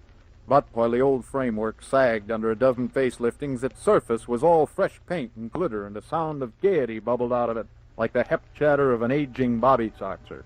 It was run by Manny Borden. As far as I knew, it was run on the level. But when you balance a ledger on Manny's honesty, always leave room in the margin for correction. Manny Borden saw me coming in. He always liked me, like a wife likes cigar ashes on the rug. Well, well, Steve Mallory. And I thought the 2-bit cover charge would keep out the riff-raff. Hello, Borden. That's a funny opening line. Is all your dialogue that good? The whole act is good, Mallory. But you can't get in it, so get out. Yeah, you get funnier all the time. But I can't wait for the topper. Where's the dame? We don't serve dames. You gotta bring your own. What dame? Don't act stupid. Nita Gulch, your canary. Where is she? Listen, Shamet. Where she is where you ain't gonna be. I got a package deal on that, and I deal you out. So like I said, you should pardon the expression, blow. You listen, Manny. I haven't got time to play footy with you. You tell me where she is, or I'll ram your minimum down your throat. I think she killed my partner. Oh? Too bad. He was only a step up from you, but I'd have taken odds you'd get it first. First or last, Borden, I want that dame. Lots of guys have made the same mistake. Try looking. I'll tell you when you're getting warm. Now, that's real helpful, pal. Where's that door back of the bandstand go? You're a bright boy, Stevie. You're getting warmer already. Thanks, sweetheart. I wrestled through the dancers on the floor like a stag at a sophomore hop, while 2 big guys in evening dress ran a photo finish for second to the door. They were right behind me as I opened it and helped me through with a gun in my back. We went down a short flight of steps into an alley outside. Then they went to work. The boss says we should clean your nose for you, Mallory. Says you're having trouble with it. Aren't you boys taking chances? Only 2 of you and only 1 gun? One's enough. Cover him, Crocker. Yeah. You know, I don't like his mouth. I think I'll change it. Oh, you never laid a glove on me. Still talking, huh? I like it better, though, when them little red bubbles come out. Try this on for size. Oh, you're developing a nasty habit there. You ought to check it while you're young. Boy, you keep coming back like a song. Don't you? Now you're playing dirty. You know, I think I'm spoiling me manicure. You'll pardon my shoot. That's funny. Ain't got so much to say for himself now, has he? No. I thought he'd never run out of funny cracks. Too bad. I was just beginning to get a kick out of it.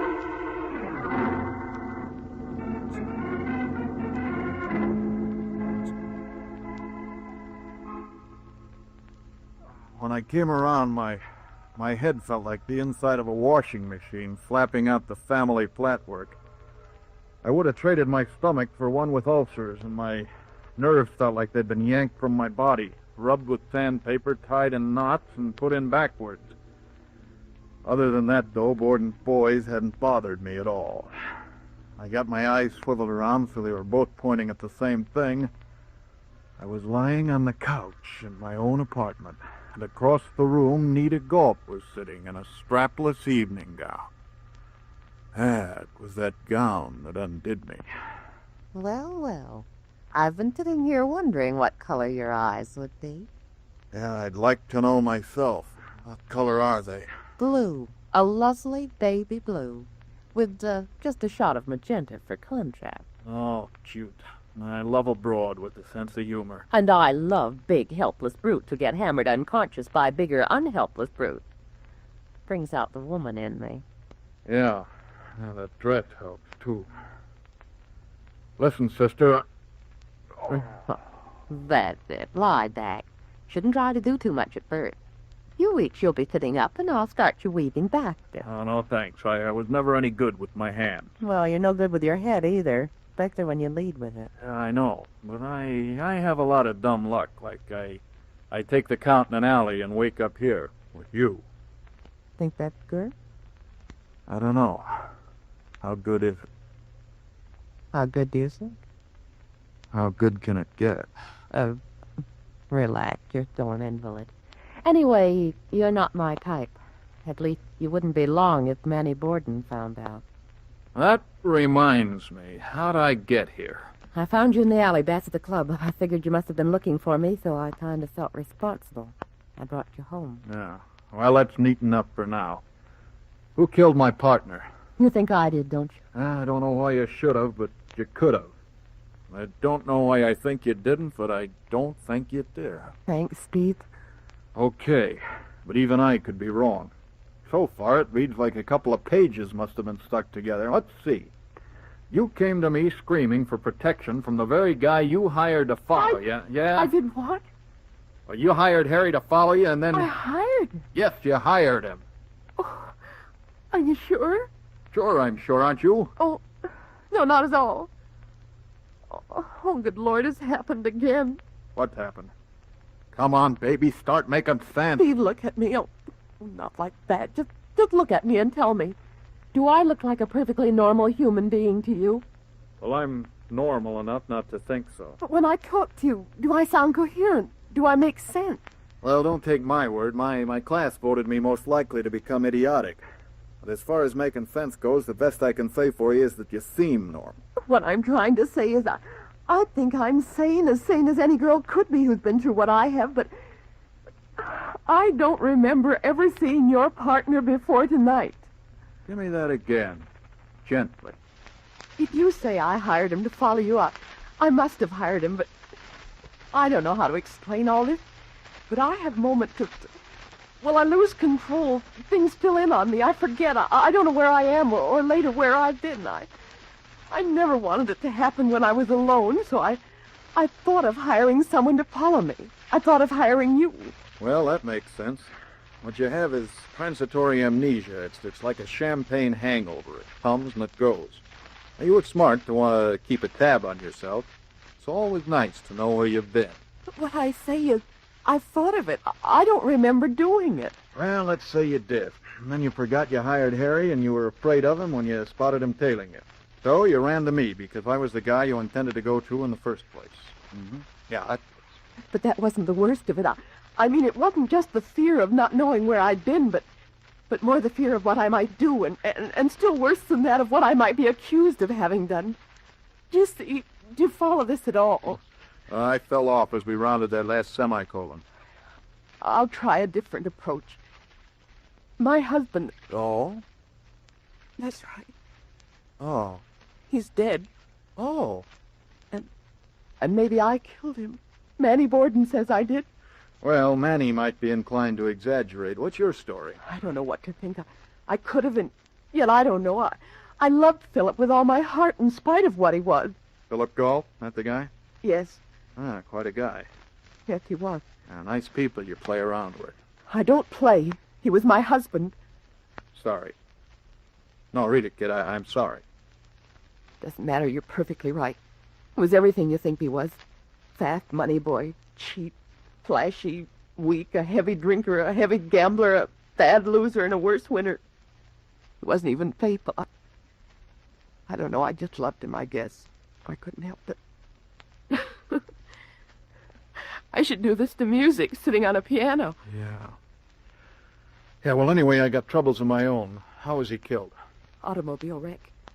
Manny says I was driving. Says I'd been drinking and crashed into a road bank on a detour in Topanga Canyon. Steve, if it's true, then I'm guilty of manslaughter and I want to pay for it. But I can't remember. I can't remember a thing. Yeah, how come Borden knows so much about it? He says I walked to a grocery store and phoned him to get me. That sounds like something I'd do. Says he picked me up and brought me home. The boys got the car off the road and took Philip's body away. What boys? Crocker and Jenk. Oh, those boys. Yeah, I've had the pleasure of meeting Crocker and Jenk. I'm in the clear if it's true, but I don't remember ever being out of my room. When I came out of the fog, my clothes were torn, I was covered with blood, and I reeked of liquor. But there are about 8 hours I can't account for. Whose car were you supposed to be driving? Mine. That is, my husband's. I mean, it was registered in his name. But you paid for it. Well, yes. Where is it now? Have you seen it? Yeah. Horrible mess. Manny has it hidden in one of his garages. He has the lodge in Topanga. That must have been where we were going. I don't know. So, Manny did his good deed. Hushed it up and kept you out of it. For the police, that'd make him an accomplice. More guilty than you are. What's it make him to you? Scoutmaster? What do you mean? Ah, quit stalling. He did it because he wanted something. He never did anything any other way.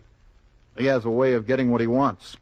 You didn't go for him, so now he's playing heavy hangs over thy head with this manslaughter rap. And you're the forfeit. Am I right? All right, just scare me.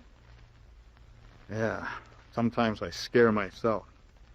Especially when I can't figure out how any of this has anything to do with Harry's death. I owe you an apology for running out on you the way I did. I was panicking. Oh, yeah, you had a right to be. If they ever started grilling you and you cracked out with that transitory amnesia stuff, you'd be cooked. Especially if they tumbled on this manslaughter caper. That's the big joker. That and why anybody was mad at Harry. Now, I got a lot of good back fence gossip here, but nothing that ties up with him. That's all I care about. Is that all you care about? I thought I wasn't your type. You'd be somebody's type.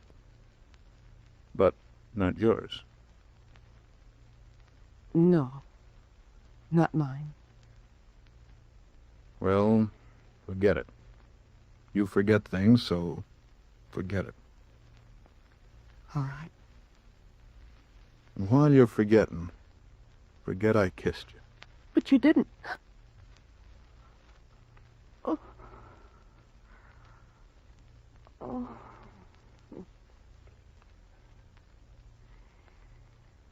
You are my type. Thanks. I was afraid I was using the wrong toothpaste. So far tonight, nobody seemed to like me very much. Maybe my charm's coming back. I think I'll go over and try it out on Manny Borden.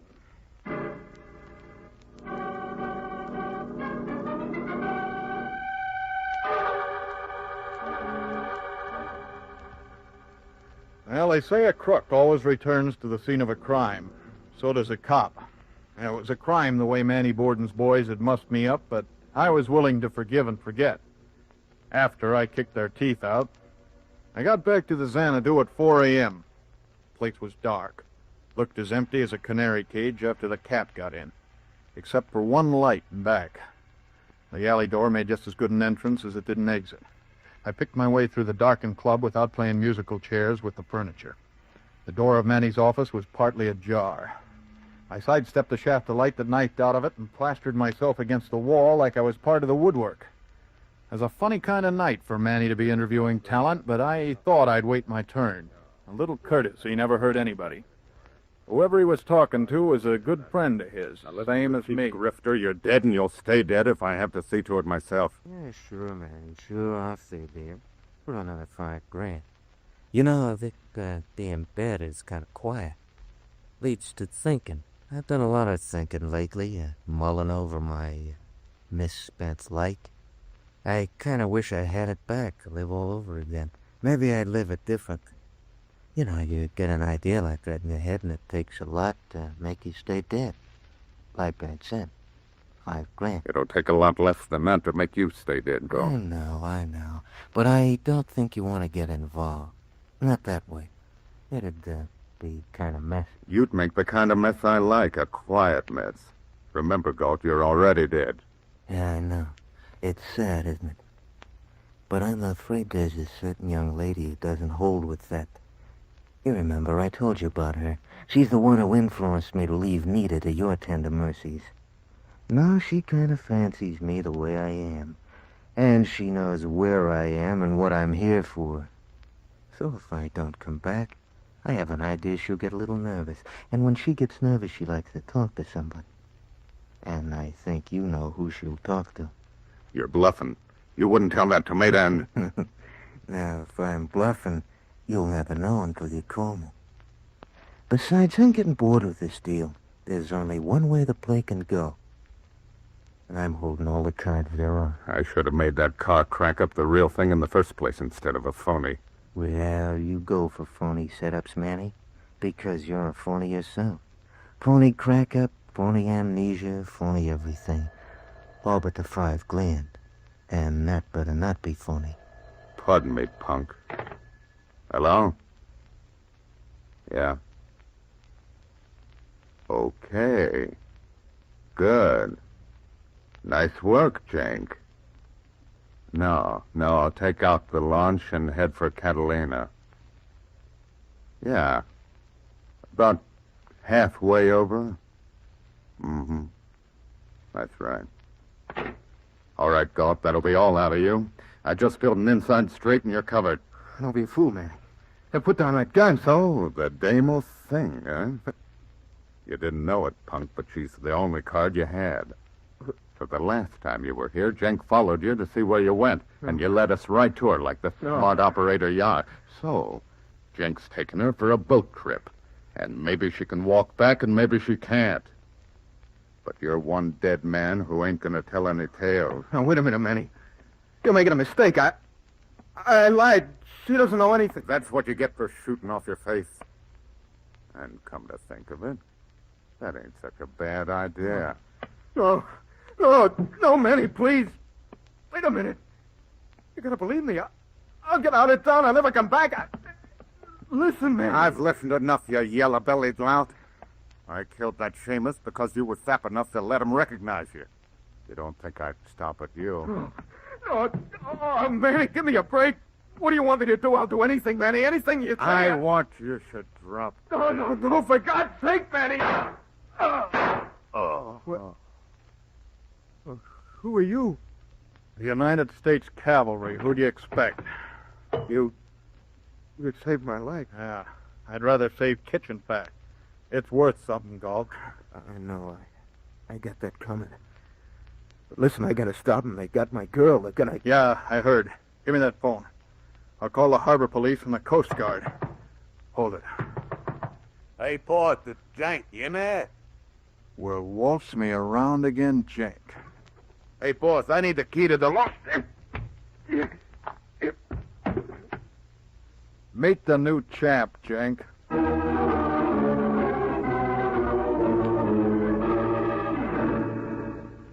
Well, there was a little more excitement after that. I had to get the drop on Crocker, Borden's other handyman. Well, that turned out to be easy.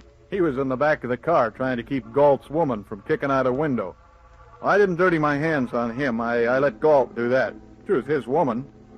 It was a nice fight while it lasted, but when Galt went down for the fourth time, I kind of influenced the decision with the butt of my gun. I turned the whole mess over to the local gendarmes. Jenk, Crocker, Galt, the dame, and what was left of Manny Borden. Made a nice package, but no profit to the agency. Borden had been feeding Nita Galt a drug that made her lose her memory for short periods of time. Yeah, they have things like that. And then the rat killed my partner, Harry, because Harry spotted Philip Galt alive. Poor old Harry. We found his body on the roof of my building. The killer dragged it up there when I went after Nita. Planned to dispose of it later. Good boy. Knew his act of habeas corpus. I got to bed about 10 the next morning and was just about to sleep when... Oh, no, not again.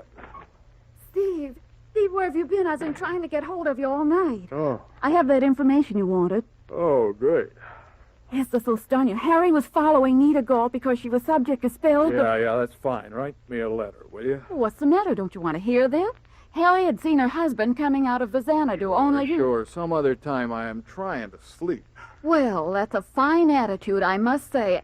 I spend the night knocking myself out doing your work for you, and now you tell me... Rusty, honey, I love you dearly. I appreciate everything you've done, but do me one more favor, will you? Yeah? Go out and read the newspaper. All right. What page? Oh, Rusty. Well, I guess you know what you're doing. Yeah, I think I do. I'm going to sleep. Steve Mallory. Well, wouldn't that curdle you? Going to sleep at a time like this.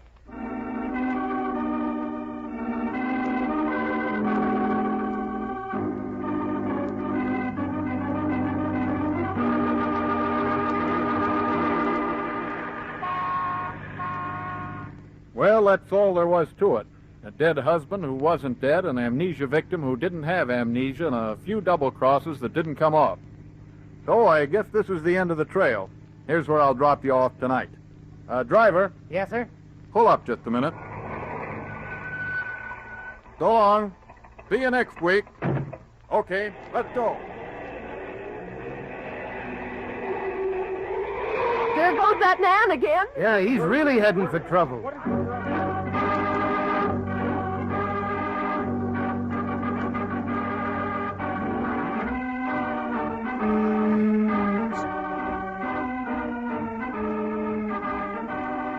Yes, Mallory's off in a cloud of dust, speeding off in pursuit of new adventure. So follow that man.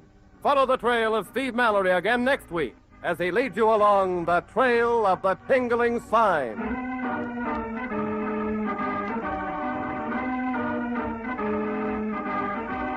The Private Eye is written for radio by Doug Hayes, who plays the part of Steve Mallory. Production and music by Richard Oran. Nita Galt was played by Monty Margetts. The part of Rusty was played by Rosemary Kelly. Stanley Wachtman was Manny Borden. Philip Galt was played by Tom Holland. Buddy Gray was Trucker, and Paul Frees was Jake. This is James Matthews speaking.